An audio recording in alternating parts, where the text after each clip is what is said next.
Dracula. By Bram Stoker. Chapter 1. Jonathan Harker's Journal. Kept in shorthand. May 3rd. Bistritz left Munich at 8:35 p.m. on May 1st, arriving at Vienna early next morning, should have arrived at 6:46, but train was an hour late. Budapest seems a wonderful place, from the glimpse which I got of it from the train and the little I could walk through the streets.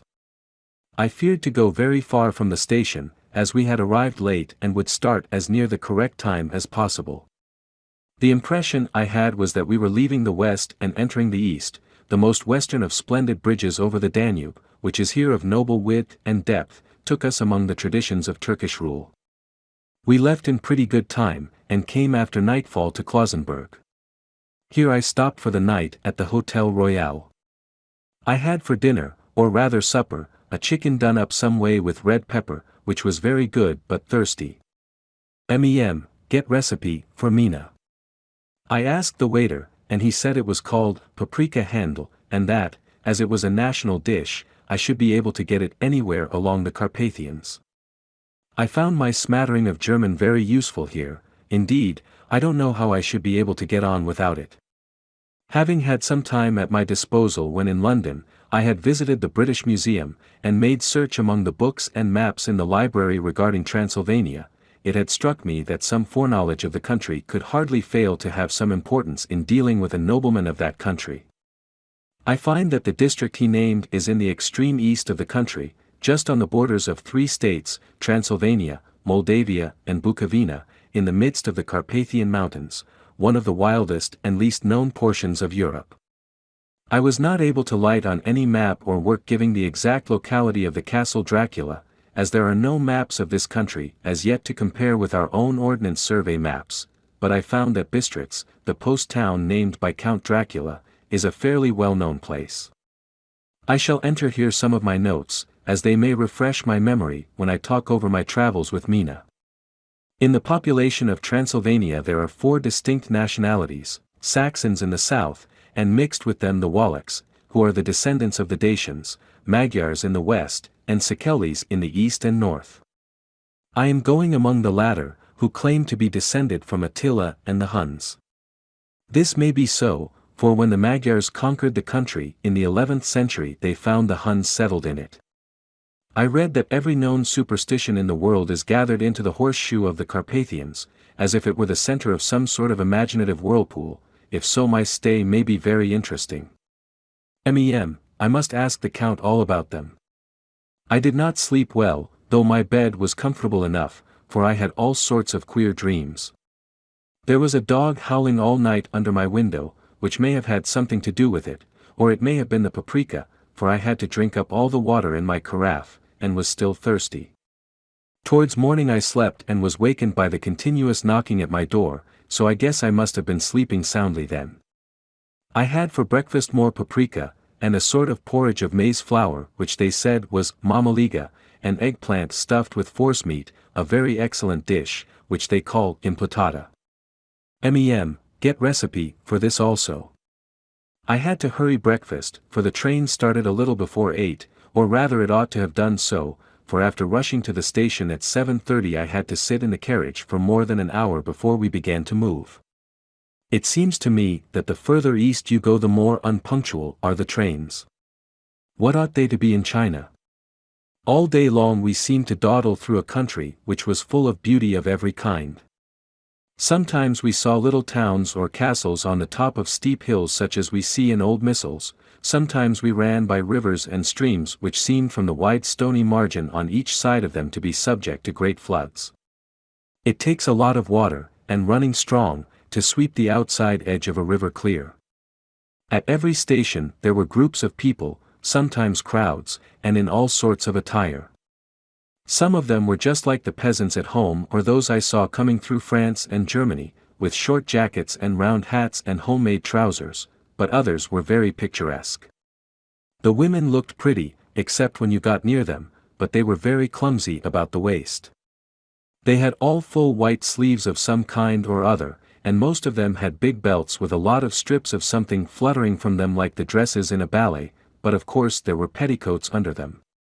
The strangest figures we saw were the Slovaks, who were more barbarian than the rest, with their big cowboy hats, great baggy dirty white trousers, white linen shirts, and enormous heavy leather belts, nearly a foot wide, all studded over with brass nails. They wore high boots, with their trousers tucked into them, and had long black hair and heavy black mustaches. They are very picturesque, but do not look prepossessing. On the stage they would be set down at once as some old Oriental band of brigands. They are, however, I am told, very harmless and rather wanting in natural self-assertion. It was on the dark side of twilight when we got to Bistritz, which is a very interesting old place. Being practically on the frontier, for the Borgo Pass leads from it into Bukovina, it has had a very stormy existence, and it certainly shows marks of it. 50 years ago a series of great fires took place, which made terrible havoc on 5 separate occasions. At the very beginning of the 17th century it underwent a siege of 3 weeks and lost 13,000 people, the casualties of war proper being assisted by famine and disease. Count Dracula had directed me to go to the Golden Krone Hotel, which I found, to my great delight, to be thoroughly old-fashioned, for of course I wanted to see all I could of the ways of the country. I was evidently expected, for when I got near the door I faced a cheery-looking elderly woman in the usual peasant dress, white undergarment with long double apron, front and back of colored stuff fitting almost too tight for modesty. When I came close she bowed and said, "The Herr Englishman?" "Yes," I said, "Jonathan Harker." She smiled, and gave some message to an elderly man in white shirt sleeves, who had followed her to the door. He went, but immediately returned with a letter. "My friend, welcome to the Carpathians. I am anxiously expecting you. Sleep well tonight. At 3 tomorrow the diligence will start for Bukovina, a place on it is kept for you. At the Borgo Pass my carriage will await you and will bring you to me. I trust that your journey from London has been a happy one, and that you will enjoy your stay in my beautiful land. Your friend, Dracula." May 4th, I found that my landlord had got a letter from the Count, directing him to secure the best place on the coach for me, but on making inquiries as to details he seemed somewhat reticent, and pretended that he could not understand my German.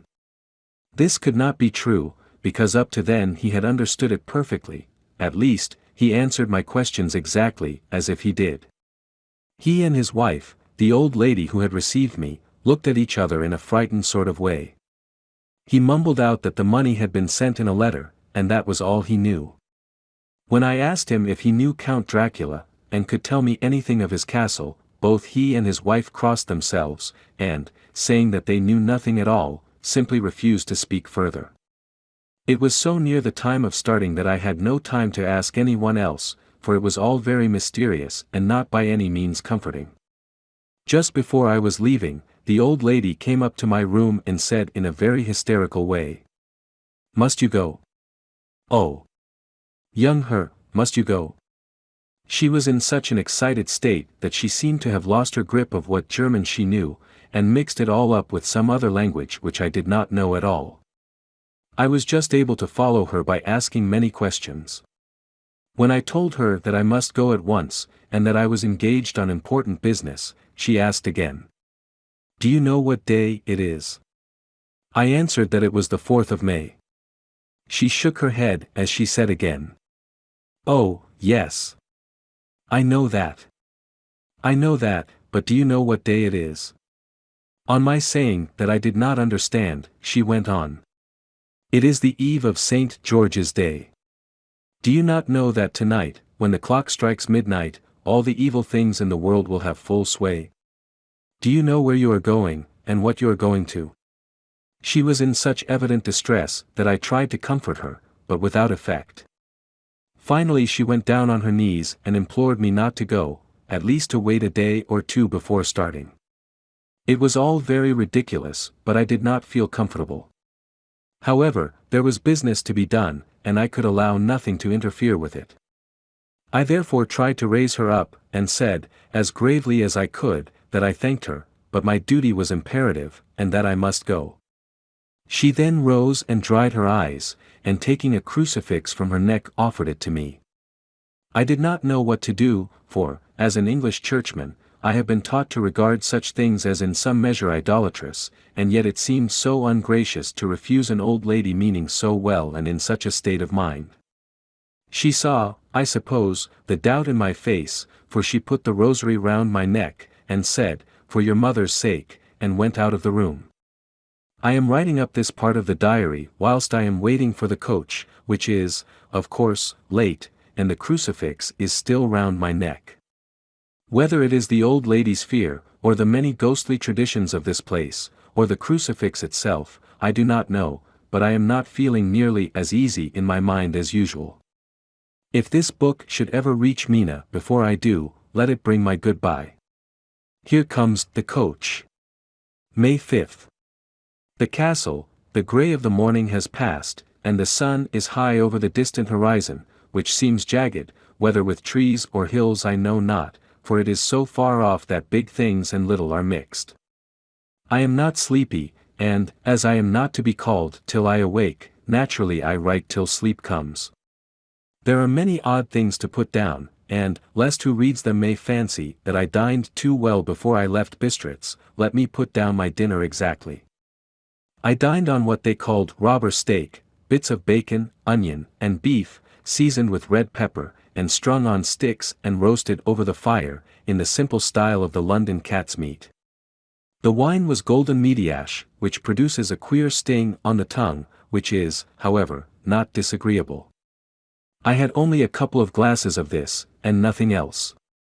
When I got on the coach the driver had not taken his seat, and I saw him talking with the landlady.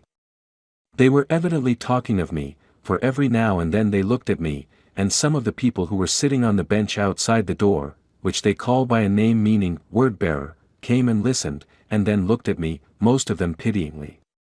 I could hear a lot of words often repeated, queer words, for there were many nationalities in the crowd, so I quietly got my polyglot dictionary from my bag and looked them out. I must say they were not cheering to me, for amongst them were Ordog, Satan, Pokol, Hell, Stragoica, Witch, Vrolok and Vukoslak, both of which mean the same thing, one being Slovak and the other Servian for something that is either werewolf or vampire. I must ask the Count about these superstitions. When we started, the crowd round the inn door, which had by this time swelled to a considerable size, all made the sign of the cross and pointed two fingers towards me. With some difficulty I got a fellow passenger to tell me what they meant. He would not answer at first, but on learning that I was English, he explained that it was a charm or guard against the evil eye. This was not very pleasant for me, just starting for an unknown place to meet an unknown man, but every one seemed so kind-hearted, and so sorrowful, and so sympathetic that I could not but be touched. I shall never forget the last glimpse which I had of the inn-yard and its crowd of picturesque figures, all crossing themselves, as they stood round the wide archway, with its background of rich foliage of oleander and orange trees in green tubs clustered in the center of the yard. Then our driver, whose wide linen drawers covered the whole front of the box seat, Gotza, they call them, cracked his big whip over his 4 small horses, which ran abreast, and we set off on our journey. I soon lost sight and recollection of ghostly fears in the beauty of the scene as we drove along, although had I known the language, or rather languages, which my fellow passengers were speaking, I might not have been able to throw them off so easily. Before us lay a green sloping land full of forests and woods, with here and there steep hills, crowned with clumps of trees or with farmhouses, the blank gable end to the road. There was everywhere a bewildering mass of fruit blossom, apple, plum, pear, cherry, and as we drove by I could see the green grass under the trees spangled with the fallen petals. In and out amongst these green hills of what they call here the middle land, ran the road, losing itself as it swept round the grassy curve, or was shut out by the straggling ends of pine woods, which here and there ran down the hillsides like tongues of flame. The road was rugged, but still we seemed to fly over it with a feverish haste. I could not understand then what the haste meant, but the driver was evidently bent on losing no time in reaching Borgo-Prund.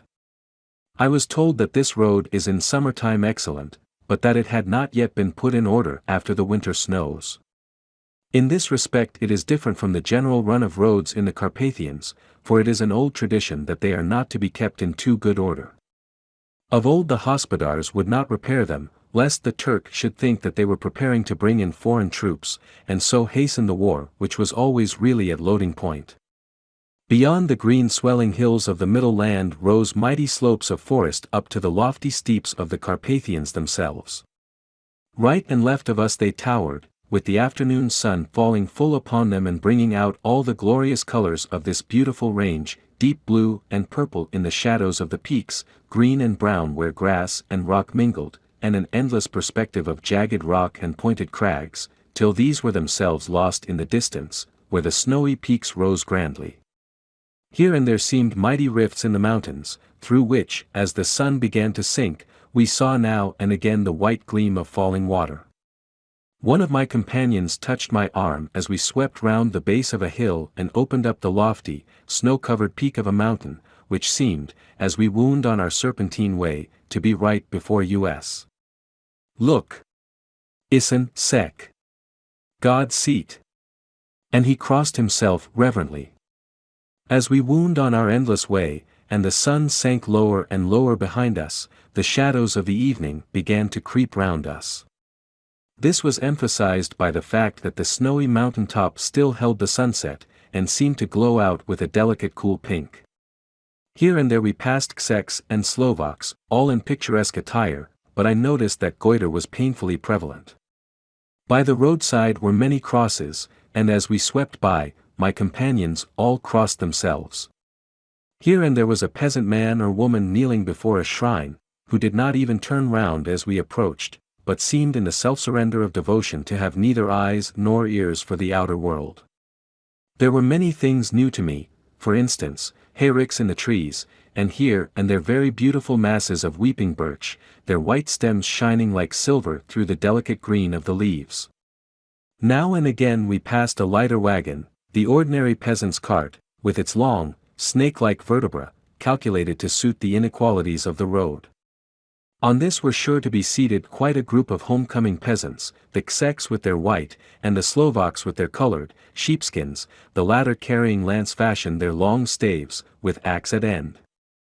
As the evening fell it began to get very cold, and the growing twilight seemed to merge into one dark mistiness. The gloom of the trees, oak, beech, and pine, though in the valleys which ran deep between the spurs of the hills, as we ascended through the pass, the dark firs stood out here and there against the background of late-lying snow. Sometimes, as the road was cut through the pine woods that seemed in the darkness to be closing down upon us, great masses of grayness, which here and there bestrewed the trees, produced a peculiarly weird and solemn effect, which carried on the thoughts and grim fancies engendered earlier in the evening, when the falling sunset threw into strange relief the ghost-like clouds which amongst the Carpathians seemed to wind ceaselessly through the valleys. Sometimes the hills were so steep that, despite our driver's haste, the horses could only go slowly. I wished to get down and walk up them, as we do at home, but the driver would not hear of it. "No, no," he said, "you must not walk here, the dogs are too fierce," and then he added, with what he evidently meant for grim pleasantry, for he looked round to catch the approving smile of the rest, "and you may have enough of such matters before you go to sleep." The only stop he would make was a moment's pause to light his lamps. When it grew dark there seemed to be some excitement amongst the passengers, and they kept speaking to him, one after the other, as though urging him to further speed. He lashed the horses unmercifully with his long whip, and with wild cries of encouragement urged them on to further exertions. Then through the darkness I could see a sort of patch of grey light ahead of us, as though there were a cleft in the hills. The excitement of the passengers grew greater, the crazy coach rocked on its great leather springs, and swayed like a boat tossed on a stormy sea. I had to hold on. The road grew more level, and we appeared to fly along. Then the mountain seemed to come nearer to us on each side and to frown down upon us. We were entering on the Borgo Pass. One by one several of the passengers offered me gifts, which they pressed upon me with an earnestness which would take no denial. These were certainly of an odd and varied kind, but each was given in simple good faith, with a kindly word, and a blessing, and that strange mixture of fear-meaning movements which I had seen outside the hotel at Bistritz, the sign of the cross and the guard against the evil eye. Then, as we flew along, the driver leaned forward, and on each side the passengers, craning over the edge of the coach, peered eagerly into the darkness. It was evident that something very exciting was either happening or expected, but though I asked each passenger, no one would give me the slightest explanation. This state of excitement kept on for some little time, and at last we saw before us the pass opening out on the eastern side. There were dark, rolling clouds overhead, and in the air the heavy, oppressive sense of thunder. It seemed as though the mountain range had separated two atmospheres, and that now we had got into the thunderous one. I was now myself looking out for the conveyance which was to take me to the Count. Each moment I expected to see the glare of lamps through the blackness, but all was dark. The only light was the flickering rays of our own lamps, in which the steam from our hard-driven horses rose in a white cloud. We could see now the sandy road lying white before us, but there was on it no sign of a vehicle. The passengers drew back with a sigh of gladness, which seemed to mock my own disappointment. I was already thinking what I had best do, when the driver, looking at his watch, said to the others something which I could hardly hear. It was spoken so quietly and in so low a tone, I thought it was an hour less than the time. Then turning to me, he said in German worse than my own, "There is no carriage here. The Herr is not expected after all. He will now come on to Bukovina, and return tomorrow or the next day, better the next day." Whilst he was speaking the horses began to neigh and snort and plunge wildly, so that the driver had to hold them up. Then, amongst a chorus of screams from the peasants and a universal crossing of themselves, a caleche, with 4 horses, drove up behind us, overtook us, and drew up beside the coach. I could see from the flash of our lamps, as the rays fell on them, that the horses were coal-black and splendid animals. They were driven by a tall man, with a long brown beard and a great black hat, which seemed to hide his face from us. I could only see the gleam of a pair of very bright eyes, which seemed red in the lamplight, as he turned to us. He said to the driver, "You are early tonight, my friend." The man stammered in reply. The English Herr was in a hurry, to which the stranger replied, "That is why, I suppose, you wished him to go on to Bukovina. You cannot deceive me, my friend, I know too much, and my horses are swift." As he spoke he smiled, and the lamplight fell on a hard-looking mouth, with very red lips and sharp-looking teeth, as white as ivory. One of my companions whispered to another the line from Burger's Lenore. "Den die Tod ten reiten schnell." For the dead travel fast. The strange driver evidently heard the words, for he looked up with a gleaming smile. The passenger turned his face away, at the same time putting out his 2 fingers and crossing himself. "Give me the Herr's luggage," said the driver, and with exceeding alacrity my bags were handed out and put in the caleche. Then I descended from the side of the coach, as the caleche was close alongside, the driver helping me with a hand which caught my arm in a grip of steel. His strength must have been prodigious. Without a word he shook his reins, the horses turned, and we swept into the darkness of the pass. As I looked back I saw the steam from the horses of the coach by the light of the lamps, and projected against it the figures of my late companions crossing themselves. Then the driver cracked his whip and called to his horses, and off they swept on their way to Bukovina.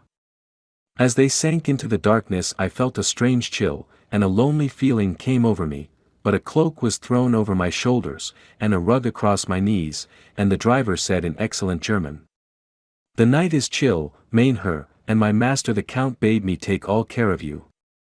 There is a flask of Slivovitz, the plum brandy of the country, underneath the seat, if you should require it." I did not take any, but it was a comfort to know it was there all the same. I felt a little strangely, and not a little frightened. I think had there been any alternative I should have taken it, instead of prosecuting that unknown night journey. The carriage went at a hard pace straight along, then we made a complete turn and went along another straight road. It seemed to me that we were simply going over and over the same ground again, and so I took note of some salient point, and found that this was so. I would have liked to have asked the driver what this all meant, but I really feared to do so, for I thought that, placed as I was, any protest would have had no effect in case there had been an intention to delay. By and by, however, as I was curious to know how time was passing, I struck a match, and by its flame looked at my watch. It was within a few minutes of midnight. This gave me a sort of shock, for I suppose the general superstition about midnight was increased by my recent experiences. I waited with a sick feeling of suspense. Then a dog began to howl somewhere in a farmhouse far down the road, a long, agonized wailing, as if from fear. The sound was taken up by another dog, and another, till, borne on the wind which now sighed softly through the pass, a wild howling began, which seemed to come from all over the country, as far as the imagination could grasp it through the gloom of the night. At the first howl the horses began to strain and rear, but the driver spoke to them soothingly, and they quieted down, but shivered and sweated as though after a runaway from sudden fright. Then, far off in the distance, from the mountains on each side of us began a louder and a sharper howling, that of wolves, which affected both the horses and myself in the same way, for I was minded to jump from the caleche and run, whilst they reared again and plunged madly, so that the driver had to use all his great strength to keep them from bolting. In a few minutes, however, my own ears got accustomed to the sound, and the horses so far became quiet that the driver was able to descend and to stand before them. He petted and soothed them, and whispered something in their ears, as I have heard of horse-tamers doing, and with extraordinary effect, for under his caresses they became quite manageable again, though they still trembled. The driver again took his seat, and shaking his reins, started off at a great pace. This time, after going to the far side of the pass, he suddenly turned down a narrow roadway which ran sharply to the right. Soon we were hemmed in with trees, which in places arched right over the roadway till we passed as through a tunnel, and again great frowning rocks guarded us boldly on either side. Though we were in shelter, we could hear the rising wind, for it moaned and whistled through the rocks, and the branches of the trees crashed together as we swept along.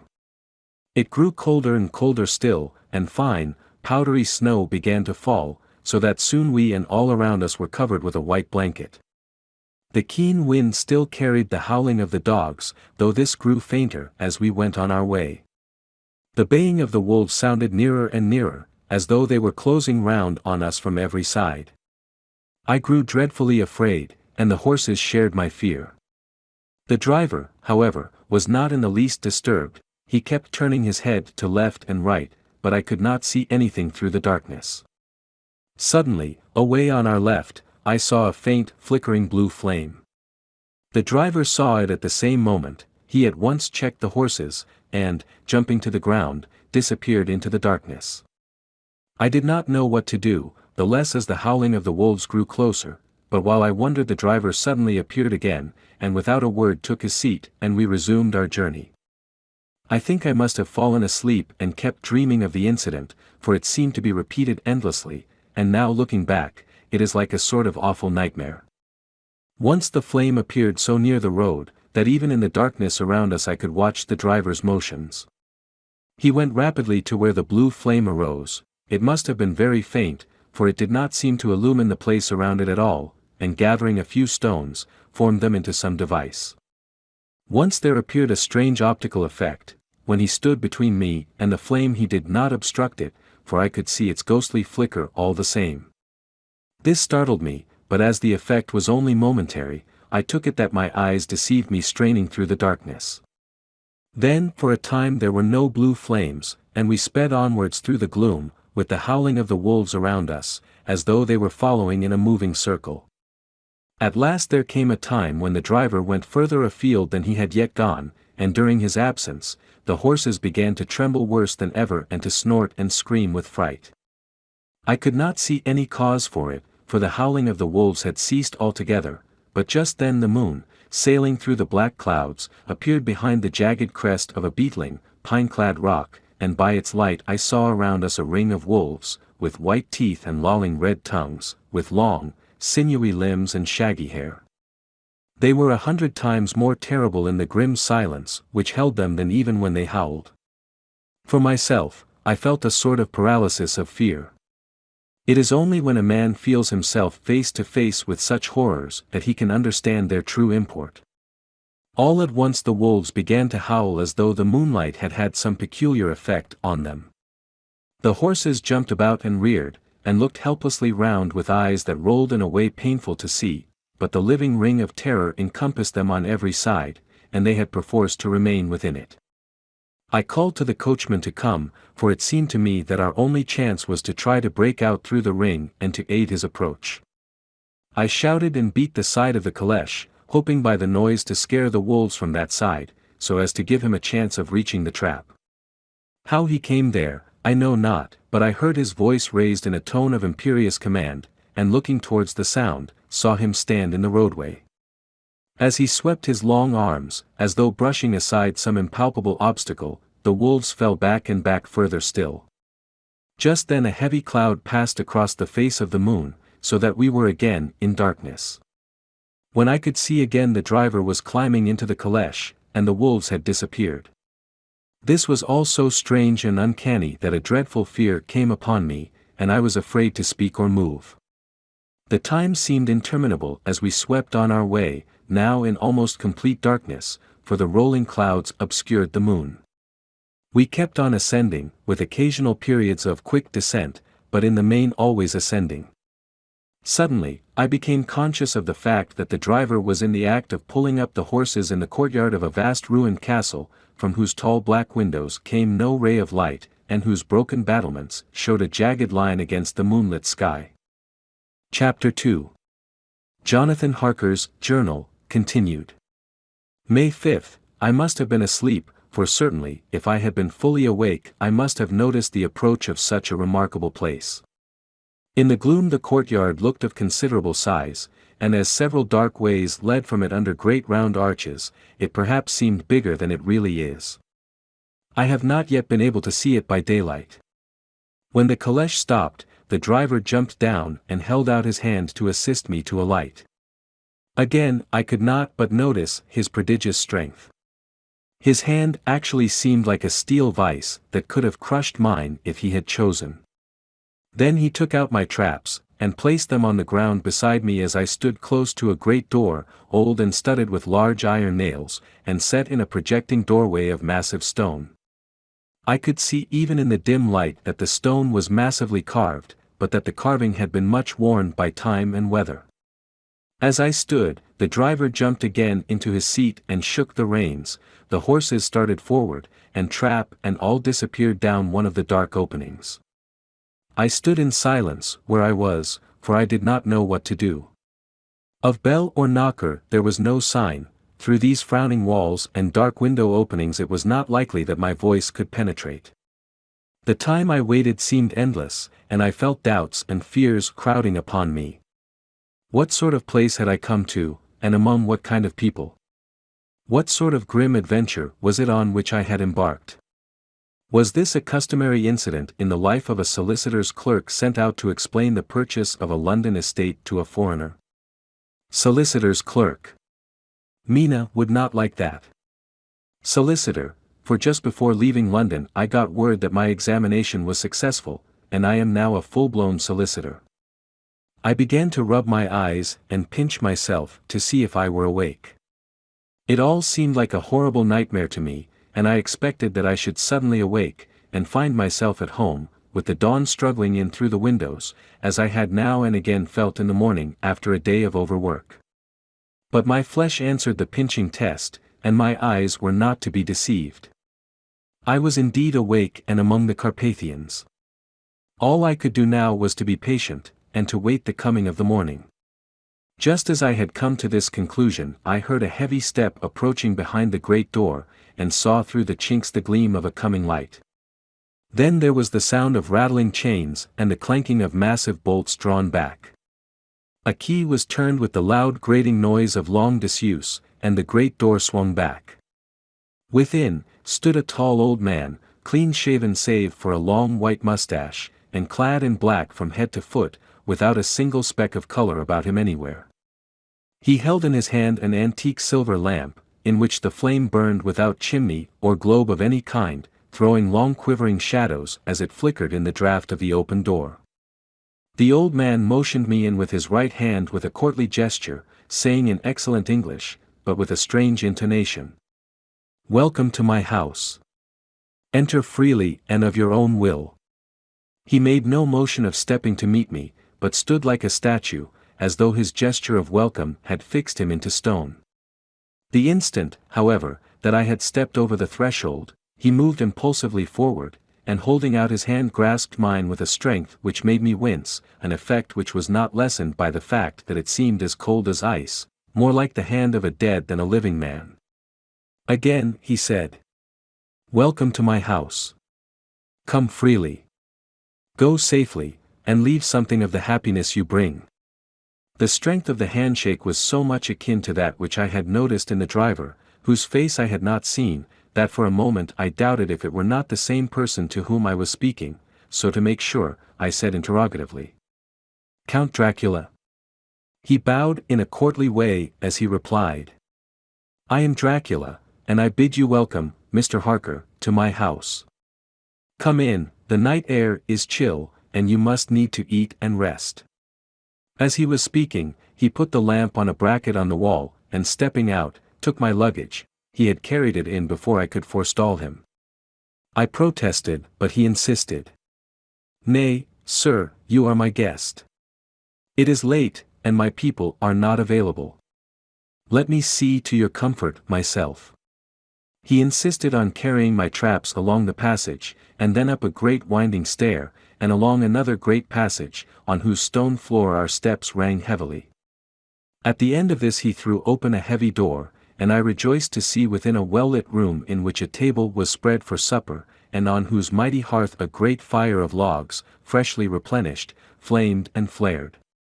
The Count halted, putting down my bags, closed the door, and crossing the room, opened another door, which led into a small octagonal room lit by a single lamp, and seemingly without a window of any sort. Passing through this, he opened another door, and motioned me to enter.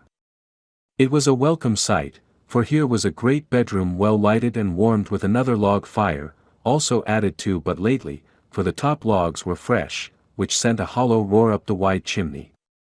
The Count himself left my luggage inside and withdrew, saying, before he closed the door, "You will need, after your journey, to refresh yourself by making your toilet. I trust you will find all you wish. When you are ready, come into the other room, where you will find your supper prepared." The light and warmth and the Count's courteous welcome seemed to have dissipated all my doubts and fears. Having then reached my normal state, I discovered that I was half famished with hunger, so making a hasty toilet, I went into the other room. I found supper already laid out. My host, who stood on one side of the great fireplace, leaning against the stonework, made a graceful wave of his hand to the table, and said, "I pray you, be seated and sup how you please. You will, I trust, excuse me that I do not join you, but I have dined already, and I do not sup." I handed to him the sealed letter which Mr. Hawkins had entrusted to me. He opened it and read it gravely, then, with a charming smile, he handed it to me to read. One passage of it, at least, gave me a thrill of pleasure. "I must regret that an attack of gout, from which malady I am a constant sufferer, forbids absolutely any traveling on my part for some time to come, but I am happy to say I can send a sufficient substitute, one in whom I have every possible confidence. He is a young man, full of energy and talent in his own way, and of a very faithful disposition. He is discreet and silent, and has grown into manhood in my service. He shall be ready to attend on you when you will during his stay, and shall take your instructions in all matters." The Count himself came forward and took off the cover of a dish, and I fell to at once on an excellent roast chicken. This, with some cheese and a salad and a bottle of old Tokay, of which I had 2 glasses, was my supper.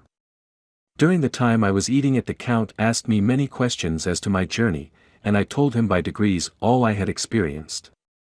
By this time I had finished my supper, and by my host's desire had drawn up a chair by the fire and begun to smoke a cigar which he offered me, at the same time excusing himself that he did not smoke. I had now an opportunity of observing him, and found him of a very marked physiognomy.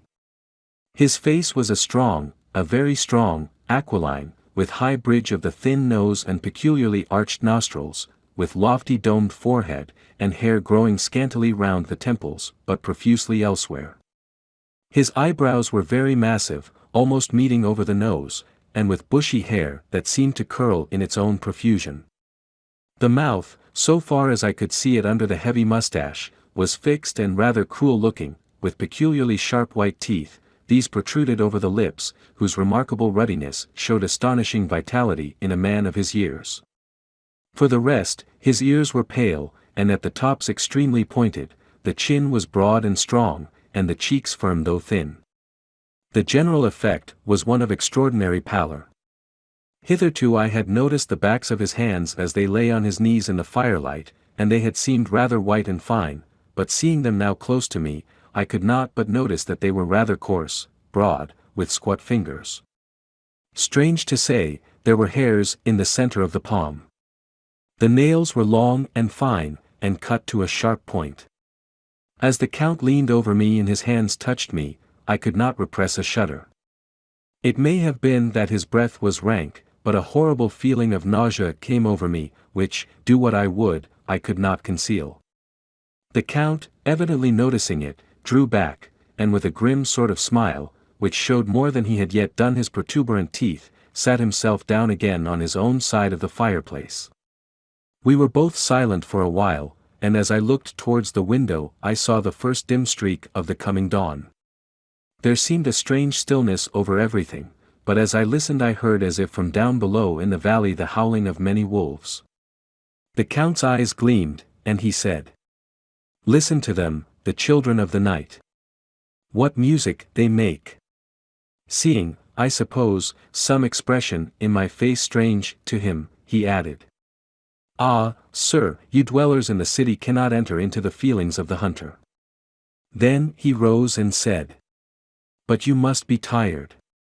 Your bedroom is all ready, and tomorrow you shall sleep as late as you will. I have to be away till the afternoon, so sleep well and dream well." With a courteous bow, he opened for me himself the door to the octagonal room, and I entered my bedroom. I am all in a sea of wonders. I doubt, I fear, I think strange things, which I dare not confess to my own soul. God keep me, if only for the sake of those dear to me. May 7th, it is again early morning, but I have rested and enjoyed the last 24 hours. I slept till late in the day, and awoke of my own accord. When I had dressed myself I went into the room where we had supped, and found a cold breakfast laid out, with coffee kept hot by the pot being placed on the hearth. There was a card on the table, on which was written, "I have to be absent for a while. Do not wait for me, D." I set to and enjoyed a hearty meal. When I had done, I looked for a bell, so that I might let the servants know I had finished, but I could not find one. There are certainly odd deficiencies in the house, considering the extraordinary evidences of wealth which are round me. The table service is of gold, and so beautifully wrought that it must be of immense value. The curtains and upholstery of the chairs and sofas and the hangings of my bed are of the costliest and most beautiful fabrics, and must have been of fabulous value when they were made, for they are centuries old, though in excellent order. I saw something like them in Hampton Court, but there they were worn and frayed and moth-eaten. But still in none of the rooms is there a mirror. There is not even a toilet glass on my table, and I had to get the little shaving glass from my bag before I could either shave or brush my hair. I have not yet seen a servant anywhere, or heard a sound near the castle except the howling of wolves. Some time after I had finished my meal, I do not know whether to call it breakfast or dinner, for it was between 5 and 6 o'clock when I had it. I looked about for something to read, for I did not like to go about the castle until I had asked the Count's permission. There was absolutely nothing in the room, book, newspaper, or even writing materials, so I opened another door in the room and found a sort of library. The door opposite mine I tried, but found it locked. In the library I found, to my great delight, a vast number of English books, whole shelves full of them, and bound volumes of magazines and newspapers. A table in the center was littered with English magazines and newspapers, though none of them were of very recent date. The books were of the most varied kind: history, geography, politics, political economy, botany, geology, law, all relating to England and English life and customs and manners. There were even such books of reference as the London Directory, the Red and Blue Books, Whitaker's Almanac, the Army and Navy lists, and, it somehow gladdened my heart to see it, the Law List. Whilst I was looking at the books, the door opened, and the Count entered. He saluted me in a hearty way, and hoped that I had had a good night's rest. Then he went on. "I am glad you found your way in here, for I am sure there is much that will interest you. These companions," and he laid his hand on some of the books, "have been good friends to me, and for some years past, ever since I had the idea of going to London, have given me many, many hours of pleasure. Through them I have come to know your great England, and to know her is to love her. I long to go through the crowded streets of your mighty London, to be in the midst of the whirl and rush of humanity, to share its life, its change, its death, and all that makes it what it is. But alas! As yet I only know your tongue through books. To you, my friend, I look that I know it to speak. But, Count," I said, "you know and speak English thoroughly." He bowed gravely. "I thank you, my friend, for your all too flattering estimate, but yet I fear that I am but a little way on the road I would travel. True, I know the grammar and the words, but yet I know not how to speak them." "Indeed," I said, "you speak excellently." "Not so," he answered. "Well, I know that, did I move and speak in your London, none there are who would not know me for a stranger. That is not enough for me. Here I am noble, I am boyar, the common people know me, and I am master. But a stranger in a strange land, he is no one, men know him not, and to know not is to care not for. I am content if I am like the rest, so that no man stops if he see me, or pause in his speaking if he hear my words. Ha, ha. A stranger. I have been so long master that I would be master still, or at least that none other should be master of me.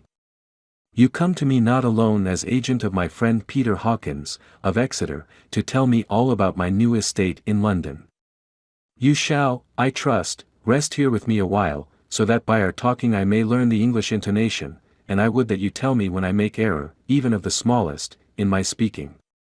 I am sorry that I had to be away so long today, but you will, I know, forgive one who has so many important affairs in hand." Of course I said all I could about being willing, and asked if I might come into that room when I chose. He answered, "Yes, certainly," and added, "You may go anywhere you wish in the castle, except where the doors are locked, where of course you will not wish to go. There is reason that all things are as they are, and did you see with my eyes and know with my knowledge, you would perhaps better understand." I said I was sure of this, and then he went on. "We are in Transylvania, and Transylvania is not England. Our ways are not your ways, and there shall be to you many strange things. Nay, from what you have told me of your experiences already, you know something of what strange things there may be." This led to much conversation, and as it was evident that he wanted to talk, if only for talking's sake, I asked him many questions regarding things that had already happened to me or come within my notice. Sometimes he sheered off the subject or turned the conversation by pretending not to understand, but generally he answered all I asked most frankly. Then as time went on, and I had got somewhat bolder, I asked him of some of the strange things of the preceding night, as, for instance, why the coachman went to the places where he had seen the blue flames. He then explained to me that it was commonly believed that on a certain night of the year, last night, in fact, when all evil spirits are supposed to have unchecked sway, a blue flame is seen over any place where treasure has been concealed. That treasure has been hidden, he went on, in the region through which you came last night, there can be but little doubt, for it was the ground fought over for centuries by the Wallachian, the Saxon, and the Turk. Why, there is hardly a foot of soil in all this region that has not been enriched by the blood of men, patriots or invaders. In old days there were stirring times, when the Austrian and the Hungarian came up in hordes, and the patriots went out to meet them, men and women, the aged and the children too, and waited their coming on the rocks above the passes, that they might sweep destruction on them with their artificial avalanches. When the invader was triumphant he found but little, for whatever there was had been sheltered in the friendly soil. But how, said I, can it have remained so long undiscovered, when there is a sure index to it if men will but take the trouble to look? The Count smiled, and as his lips ran back over his gums, the long, sharp, canine teeth showed out strangely, he answered. Because your peasant is at heart a coward and a fool. Those flames only appear on one night, and on that night no man of this land will, if he can help it, stir without his doors. And, dear sir, even if he did he would not know what to do. Why, even the peasant that you tell me of who marked the place of the flame would not know where to look in daylight even for his own work. Even you would not, I dare be sworn, be able to find these places again. There you are right, I said. I know no more than the dead where even to look for them. Then we drifted into other matters. Come, he said at last, tell me of London and of the house which you have procured for me. With an apology for my remissness, I went into my own room to get the papers from my bag. Whilst I was placing them in order I heard a rattling of china and silver in the next room, and as I passed through, noticed that the table had been cleared and the lamp lit, for it was by this time deep into the dark. The lamps were also lit in the study or library, and I found the Count lying on the sofa, reading, of all things in the world, an English Bradshaw's Guide. When I came in he cleared the books and papers from the table, and with him I went into plans and deeds and figures of all sorts. He was interested in everything, and asked me a myriad questions about the place and its surroundings. He clearly had studied beforehand all he could get on the subject of the neighborhood, for he evidently at the end knew very much more than I did. When I remarked this, he answered. Well, but, my friend, is it not needful that I should? When I go there I shall be all alone, and my friend Harker Jonathan, nay, pardon me, I fall into my country's habit of putting your patronymic first, my friend Jonathan Harker will not be by my side to correct and aid me. He will be in Exeter, miles away, probably working at papers of the law with my other friend, Peter Hawkins. So, we went thoroughly into the business of the purchase of the estate at Purfleet. When I had told him the facts and got his signature to the necessary papers, and had written a letter with them ready to post to Mr. Hawkins, he began to ask me how I had come across so suitable a place. I read to him the notes which I had made at the time, and which I inscribe here. At Purfleet, on a by road, I came across just such a place as seemed to be required, and where was displayed a dilapidated notice that the place was for sale. It is surrounded by a high wall, of ancient structure, built of heavy stones, and has not been repaired for a large number of years. The closed gates are of heavy old oak and iron, all eaten with rust. The estate is called Carfax, no doubt a corruption of the old Cotter face, as the house is four-sided, agreeing with the cardinal points of the compass. It contains in all some 20 acres, quite surrounded by the solid stone wall above mentioned. There are many trees on it, which make it in places gloomy, and there is a deep, dark-looking pond or small lake, evidently fed by some springs, as the water is clear and flows away in a fair-sized stream. The house is very large and of all periods back, should say, to medieval times, for one part is of stone immensely thick, with only a few windows high up and heavily barred with iron. It looks like part of a keep, and is close to an old chapel or church. I could not enter it, as I had not the key of the door leading to it from the house, but I have taken with my Kodak views of it from various points. The house has been added to, but in a very straggling way, and I can only guess at the amount of ground it covers, which must be very great. There are but few houses close at hand, one being a very large house only recently added to and formed into a private lunatic asylum. It is not, however, visible from the grounds. When I had finished, he said, I am glad that it is old and big. I myself am of an old family, and to live in a new house would kill me. A house cannot be made habitable in a day, and, after all, how few days go to make up a century. I rejoice also that there is a chapel of old times.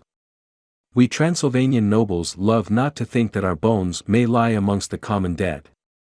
I seek not gaiety nor mirth, not the bright voluptuousness of much sunshine and sparkling waters, which please the young and gay. I am no longer young, and my heart, through weary years of mourning over the dead, is not attuned to mirth. Moreover, the walls of my castle are broken, the shadows are many, and the wind breathes cold through the broken battlements and casements.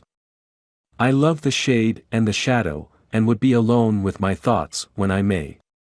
Somehow his words and his look did not seem to accord, or else it was that his cast of face made his smile look malignant and saturnine. Presently, with an excuse, he left me, asking me to put all my papers together. He was some little time away, and I began to look at some of the books around me. One was an atlas, which I found opened naturally at England, as if that map had been much used. On looking at it I found in certain places little rings marked, and on examining these I noticed that one was near London on the east side, manifestly where his new estate was situated, the other two were Exeter, and Whitby on the Yorkshire coast. It was the better part of an hour when the Count returned. "Aha," he said, "still at your books. Good. But you must not work always. Come, I am informed that your supper is ready." He took my arm, and we went into the next room, where I found an excellent supper ready on the table. The Count again excused himself, as he had dined out on his being away from home. But he sat as on the previous night, and chatted whilst I ate. After supper I smoked, as on the last evening, and the Count stayed with me, chatting and asking questions on every conceivable subject, hour after hour. I felt that it was getting very late indeed, but I did not say anything, for I felt under obligation to meet my host's wishes in every way. I was not sleepy, as the long sleep yesterday had fortified me, but I could not help experiencing that chill which comes over one at the coming of the dawn, which is like, in its way, the turn of the tide.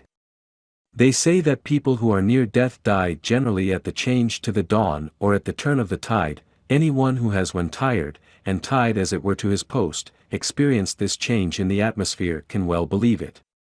All at once we heard the crow of a cock coming up with preternatural shrillness through the clear morning air. Count Dracula, jumping to his feet, said, "Why, there is the morning again. How remiss I am to let you stay up so long. You must make your conversation regarding my dear new country of England less interesting, so that I may not forget how time flies by us," and, with a courtly bow, he quickly left me. I went into my own room and drew the curtains, but there was little to notice. My window opened into the courtyard, all I could see was the warm grey of quickening sky. So I pulled the curtains again, and have written of this day. May 8th, I began to fear as I wrote in this book that I was getting too diffuse, but now I am glad that I went into detail from the first, for there is something so strange about this place and all in it that I cannot but feel uneasy. I wish I were safe out of it, or that I had never come. It may be that this strange night existence is telling on me, but would that that were all. If there were anyone to talk to I could bear it, but there is no one. I have only the Count to speak with, and I fear I am myself the only living soul within the place. Let me be prosaic so far as facts can be, it will help me to bear up, and imagination must not run riot with me. If it does I am lost. Let me say at once how I stand. Or seem to. I only slept a few hours and I went to bed, and feeling that I could not sleep any more, got up. I had hung my shaving glass by the window, and was just beginning to shave. Suddenly I felt a hand on my shoulder, and heard the Count's voice saying to me, "Good morning." I started, for it amazed me that I had not seen him, since the reflection of the glass covered the whole room behind me. In starting I had cut myself slightly, but did not notice it at the moment. Having answered the Count's salutation, I turned to the glass again to see how I had been mistaken. This time there could be no error, for the man was close to me, and I could see him over my shoulder. But there was no reflection of him in the mirror. The whole room behind me was displayed, but there was no sign of a man in it, except myself. This was startling, and, coming on the top of so many strange things, was beginning to increase that vague feeling of uneasiness which I always have when the Count is near, but at the instant I saw that the cut had bled a little, and the blood was trickling over my chin. I laid down the razor, turning as I did so half round to look for some sticking plaster. When the Count saw my face, his eyes blazed with a sort of demoniac fury, and he suddenly made a grab at my throat. I drew away, and his hand touched the string of beads which held the crucifix. It made an instant change in him, for the fury passed so quickly that I could hardly believe that it was ever there.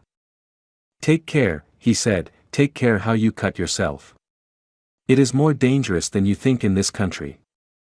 Then seizing the shaving glass, he went on, "And this is the wretched thing that has done the mischief. It is a foul bauble of man's vanity. Away with it," and opening the heavy window with one wrench of his terrible hand, he flung out the glass, which was shattered into 1,000 pieces on the stones of the courtyard far below. Then he withdrew without a word.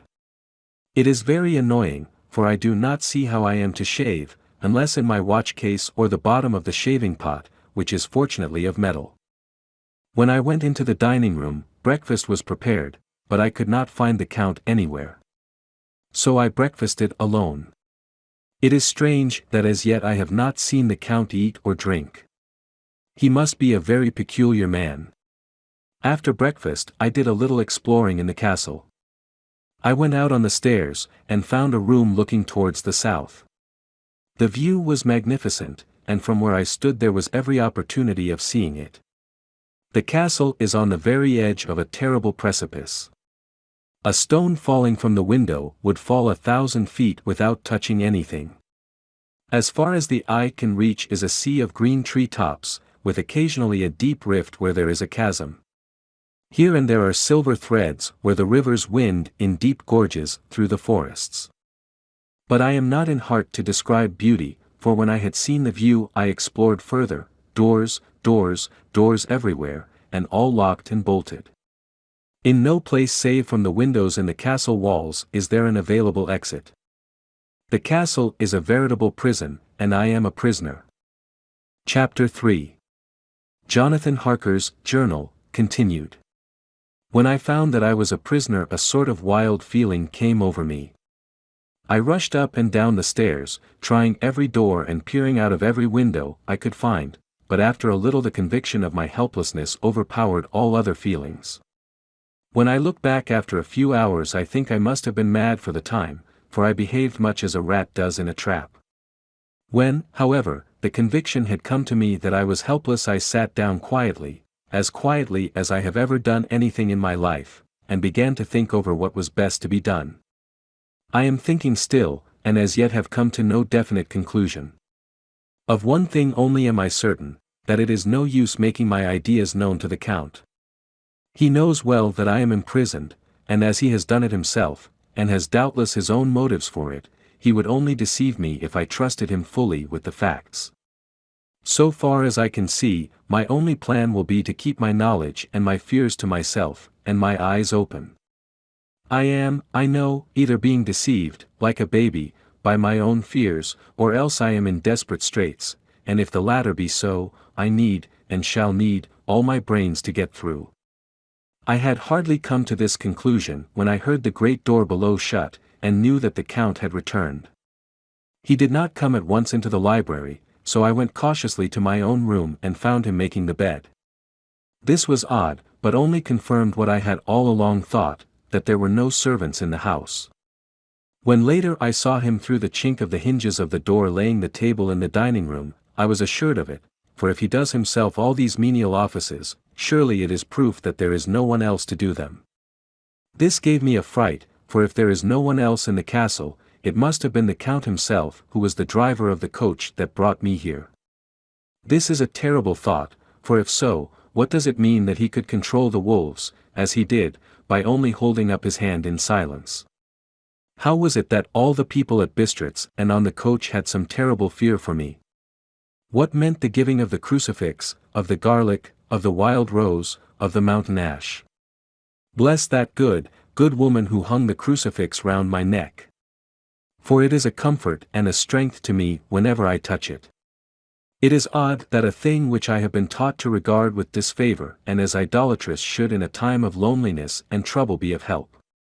Is it that there is something in the essence of the thing itself, or that it is a medium, a tangible help, in conveying memories of sympathy and comfort? Some time, if it may be, I must examine this matter and try to make up my mind about it. In the meantime I must find out all I can about Count Dracula, as it may help me to understand. Tonight he may talk of himself, if I turn the conversation that way. I must be very careful, however, not to awake his suspicion. Midnight, I have had a long talk with the Count. I asked him a few questions on Transylvania history, and he warmed up to the subject wonderfully. In his speaking of things and people, and especially of battles, he spoke as if he had been present at them all. This he afterwards explained by saying that to a boyar the pride of his house and name is his own pride, that their glory is his glory, that their fate is his fate. Whenever he spoke of his house he always said, we, and spoke almost in the plural, like a king speaking. I wish I could put down all he said exactly as he said it, for to me it was most fascinating. It seemed to have in it a whole history of the country. He grew excited as he spoke, and walked about the room pulling his great white mustache and grasping anything on which he laid his hands as though he would crush it by main strength. One thing he said which I shall put down as nearly as I can, for it tells in its way the story of his race. We Szekelys have a right to be proud, for in our veins flows the blood of many brave races who fought as the lion fights, for lordship. Here, in the whirlpool of European races, the Ugric tribe bore down from Iceland the fighting spirit which Thor and Woden gave them, which their berserkers displayed to such fell intent on the seaboards of Europe, aye, and of Asia and Africa too, till the peoples thought that the werewolves themselves had come. Here, too, when they came, they found the Huns, whose warlike fury had swept the earth like a living flame, till the dying peoples held that in their veins ran the blood of those old witches, who, expelled from Scythia had mated with the devils in the desert. Fools, fools!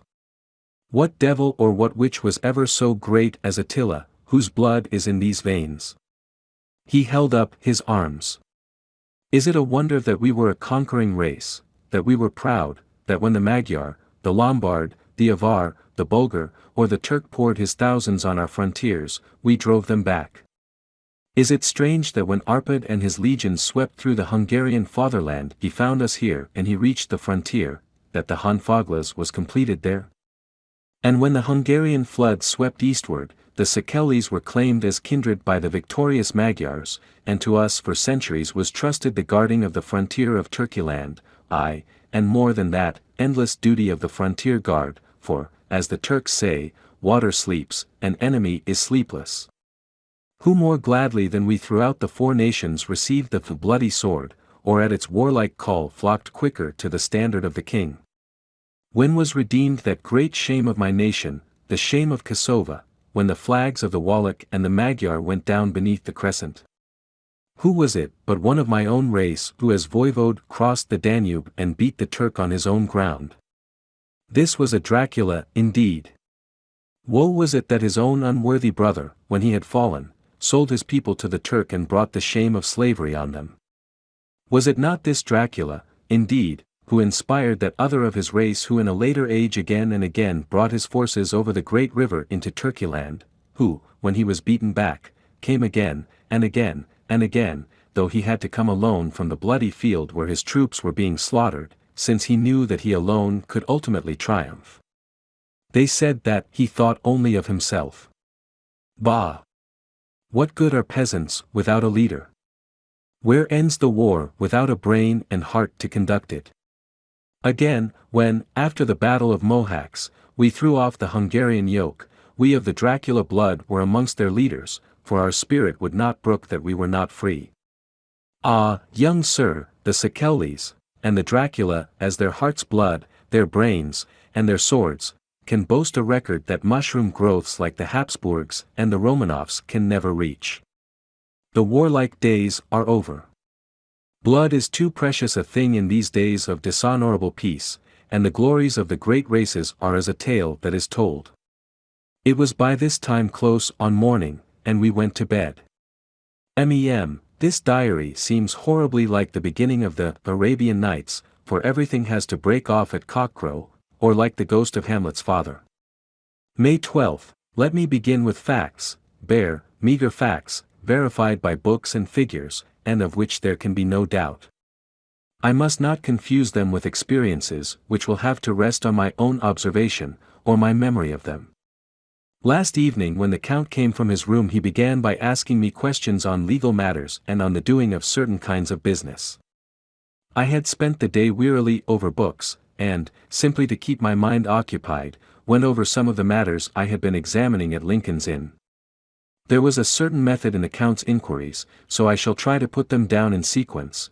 The knowledge may somehow or sometime be useful to me. First, he asked if a man in England might have 2 solicitors or more.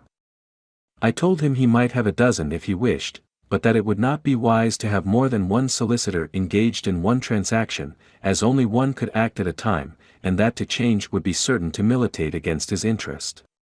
He seemed thoroughly to understand, and went on to ask if there would be any practical difficulty in having one man to attend, say, to banking, and another to look after shipping, in case local help were needed in a place far from the home of the banking solicitor. I asked him to explain more fully, so that I might not by any chance mislead him, so he said, "I shall illustrate. Your friend and mine, Mr. Peter Hawkins, from under the shadow of your beautiful cathedral at Exeter, which is far from London, buys for me through your good self my place at London." Good. Now here let me say frankly, lest you should think it strange that I have sought the services of one so far off from London instead of some one resident there, that my motive was that no local interest might be served save my wish only, and as one of London residents might, perhaps, have some purpose of himself or friend to serve, I went thus afield to seek my agent, whose labors should be only to my interest. Now, suppose I, who have much of affairs, wish to ship goods, say, to Newcastle, or Durham, or Harwich, or Dover, might it not be that it could with more ease be done by consigning to one in these ports? I answered that certainly it would be most easy, but that we solicitors had a system of agency one for the other, so that local work could be done locally on instruction from any solicitor, so that the client, simply placing himself in the hands of one man, could have his wishes carried out by him without further trouble. But, said he, I could be at liberty to direct myself. Is it not so? Of course, I replied, and such is often done by men of business, who do not like the whole of their affairs to be known by any one person. Good, he said, and then went on to ask about the means of making consignments and the forms to be gone through, and of all sorts of difficulties which might arise, but by forethought could be guarded against. I explained all these things to him to the best of my ability, and he certainly left me under the impression that he would have made a wonderful solicitor, for there was nothing that he did not think of or foresee. For a man who was never in the country, and who did not evidently do much in the way of business, his knowledge and acumen were wonderful. When he had satisfied himself on these points of which he had spoken, and I had verified all as well as I could by the books available, he suddenly stood up and said, "Have you written since your first letter to our friend Mr. Peter Hawkins, or to any other?" It was with some bitterness in my heart that I answered that I had not, that as yet I had not seen any opportunity of sending letters to anybody. "Then write now, my young friend," he said, laying a heavy hand on my shoulder, "write to our friend and to any other, and say, if it will please you, that you shall stay with me until a month from now." "Do you wish me to stay so long?" I asked, for my heart grew cold at the thought. "I desire it much, nay, I will take no refusal. When your master, employer, what you will, engaged that someone should come on his behalf, it was understood that my needs only were to be consulted. I have not stinted. Is it not so? What could I do but bow acceptance? It was Mr. Hawkins's interest, not mine, and I had to think of him, not myself. And besides, while Count Dracula was speaking, there was that in his eyes and in his bearing which made me remember that I was a prisoner, and that if I wished it I could have no choice.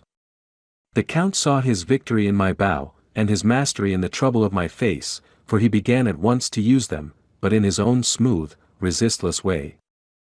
I pray you, my good young friend, that you will not discourse of things other than business in your letters. It will doubtless please your friends to know that you are well, and that you look forward to getting home to them. Is it not so? As he spoke, he handed me 3 sheets of notepaper and 3 envelopes.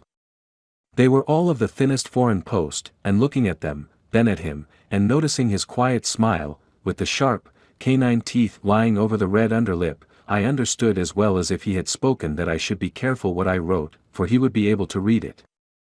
So I determined to write only formal notes now, but to write fully to Mr. Hawkins in secret, and also to Mina, for to her I could write in shorthand, which would puzzle the Count, if he did see it. When I had written my 2 letters I sat quiet, reading a book whilst the Count wrote several notes, referring as he wrote them to some books on his table.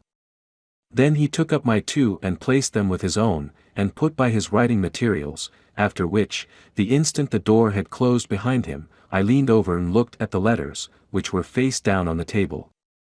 I felt no compunction in doing so, for under the circumstances I felt that I should protect myself in every way I could. One of the letters was directed to Samuel F. Billington, No. 7, The Crescent, Whitby, another to Herr Leutner, Varna, the third was to Coutts and Company, London, and the fourth to Herren Klopstock and Billruth, bankers, Budapest. The second and fourth were unsealed. I was just about to look at them when I saw the door handle move. I sank back in my seat, having just had time to replace the letters as they had been and to resume my book before the Count, holding still another letter in his hand, entered the room. He took up the letters on the table and stamped them carefully, and then turning to me, said, "I trust you will forgive me, but I have much work to do in private this evening. You will, I hope, find all things as you wish." At the door, he turned, and after a moment's pause said, "Let me advise you, my dear young friend, nay, let me warn you with all seriousness, that should you leave these rooms you will not by any chance go to sleep in any other part of the castle. It is old, and has many memories, and there are bad dreams for those who sleep unwisely. Be warned. Should sleep now or ever overcome you, or be like to do, then haste to your own chamber or to these rooms, for your rest will then be safe. But if you be not careful in this respect, then," he finished his speech in a gruesome way, for he motioned with his hands as if he were washing them. I quite understood. My only doubt was as to whether any dream could be more terrible than the unnatural, horrible net of gloom and mystery which seemed closing around me. Later, I endorsed the last words written, but this time there is no doubt in question. I shall not fear to sleep in any place where he is not. I have placed the crucifix over the head of my bed. I imagine that my rest is thus freer from dreams, and there it shall remain. When he left me, I went to my room. After a little while, not hearing any sound, I came out and went up the stone stair to where I could look out towards the south.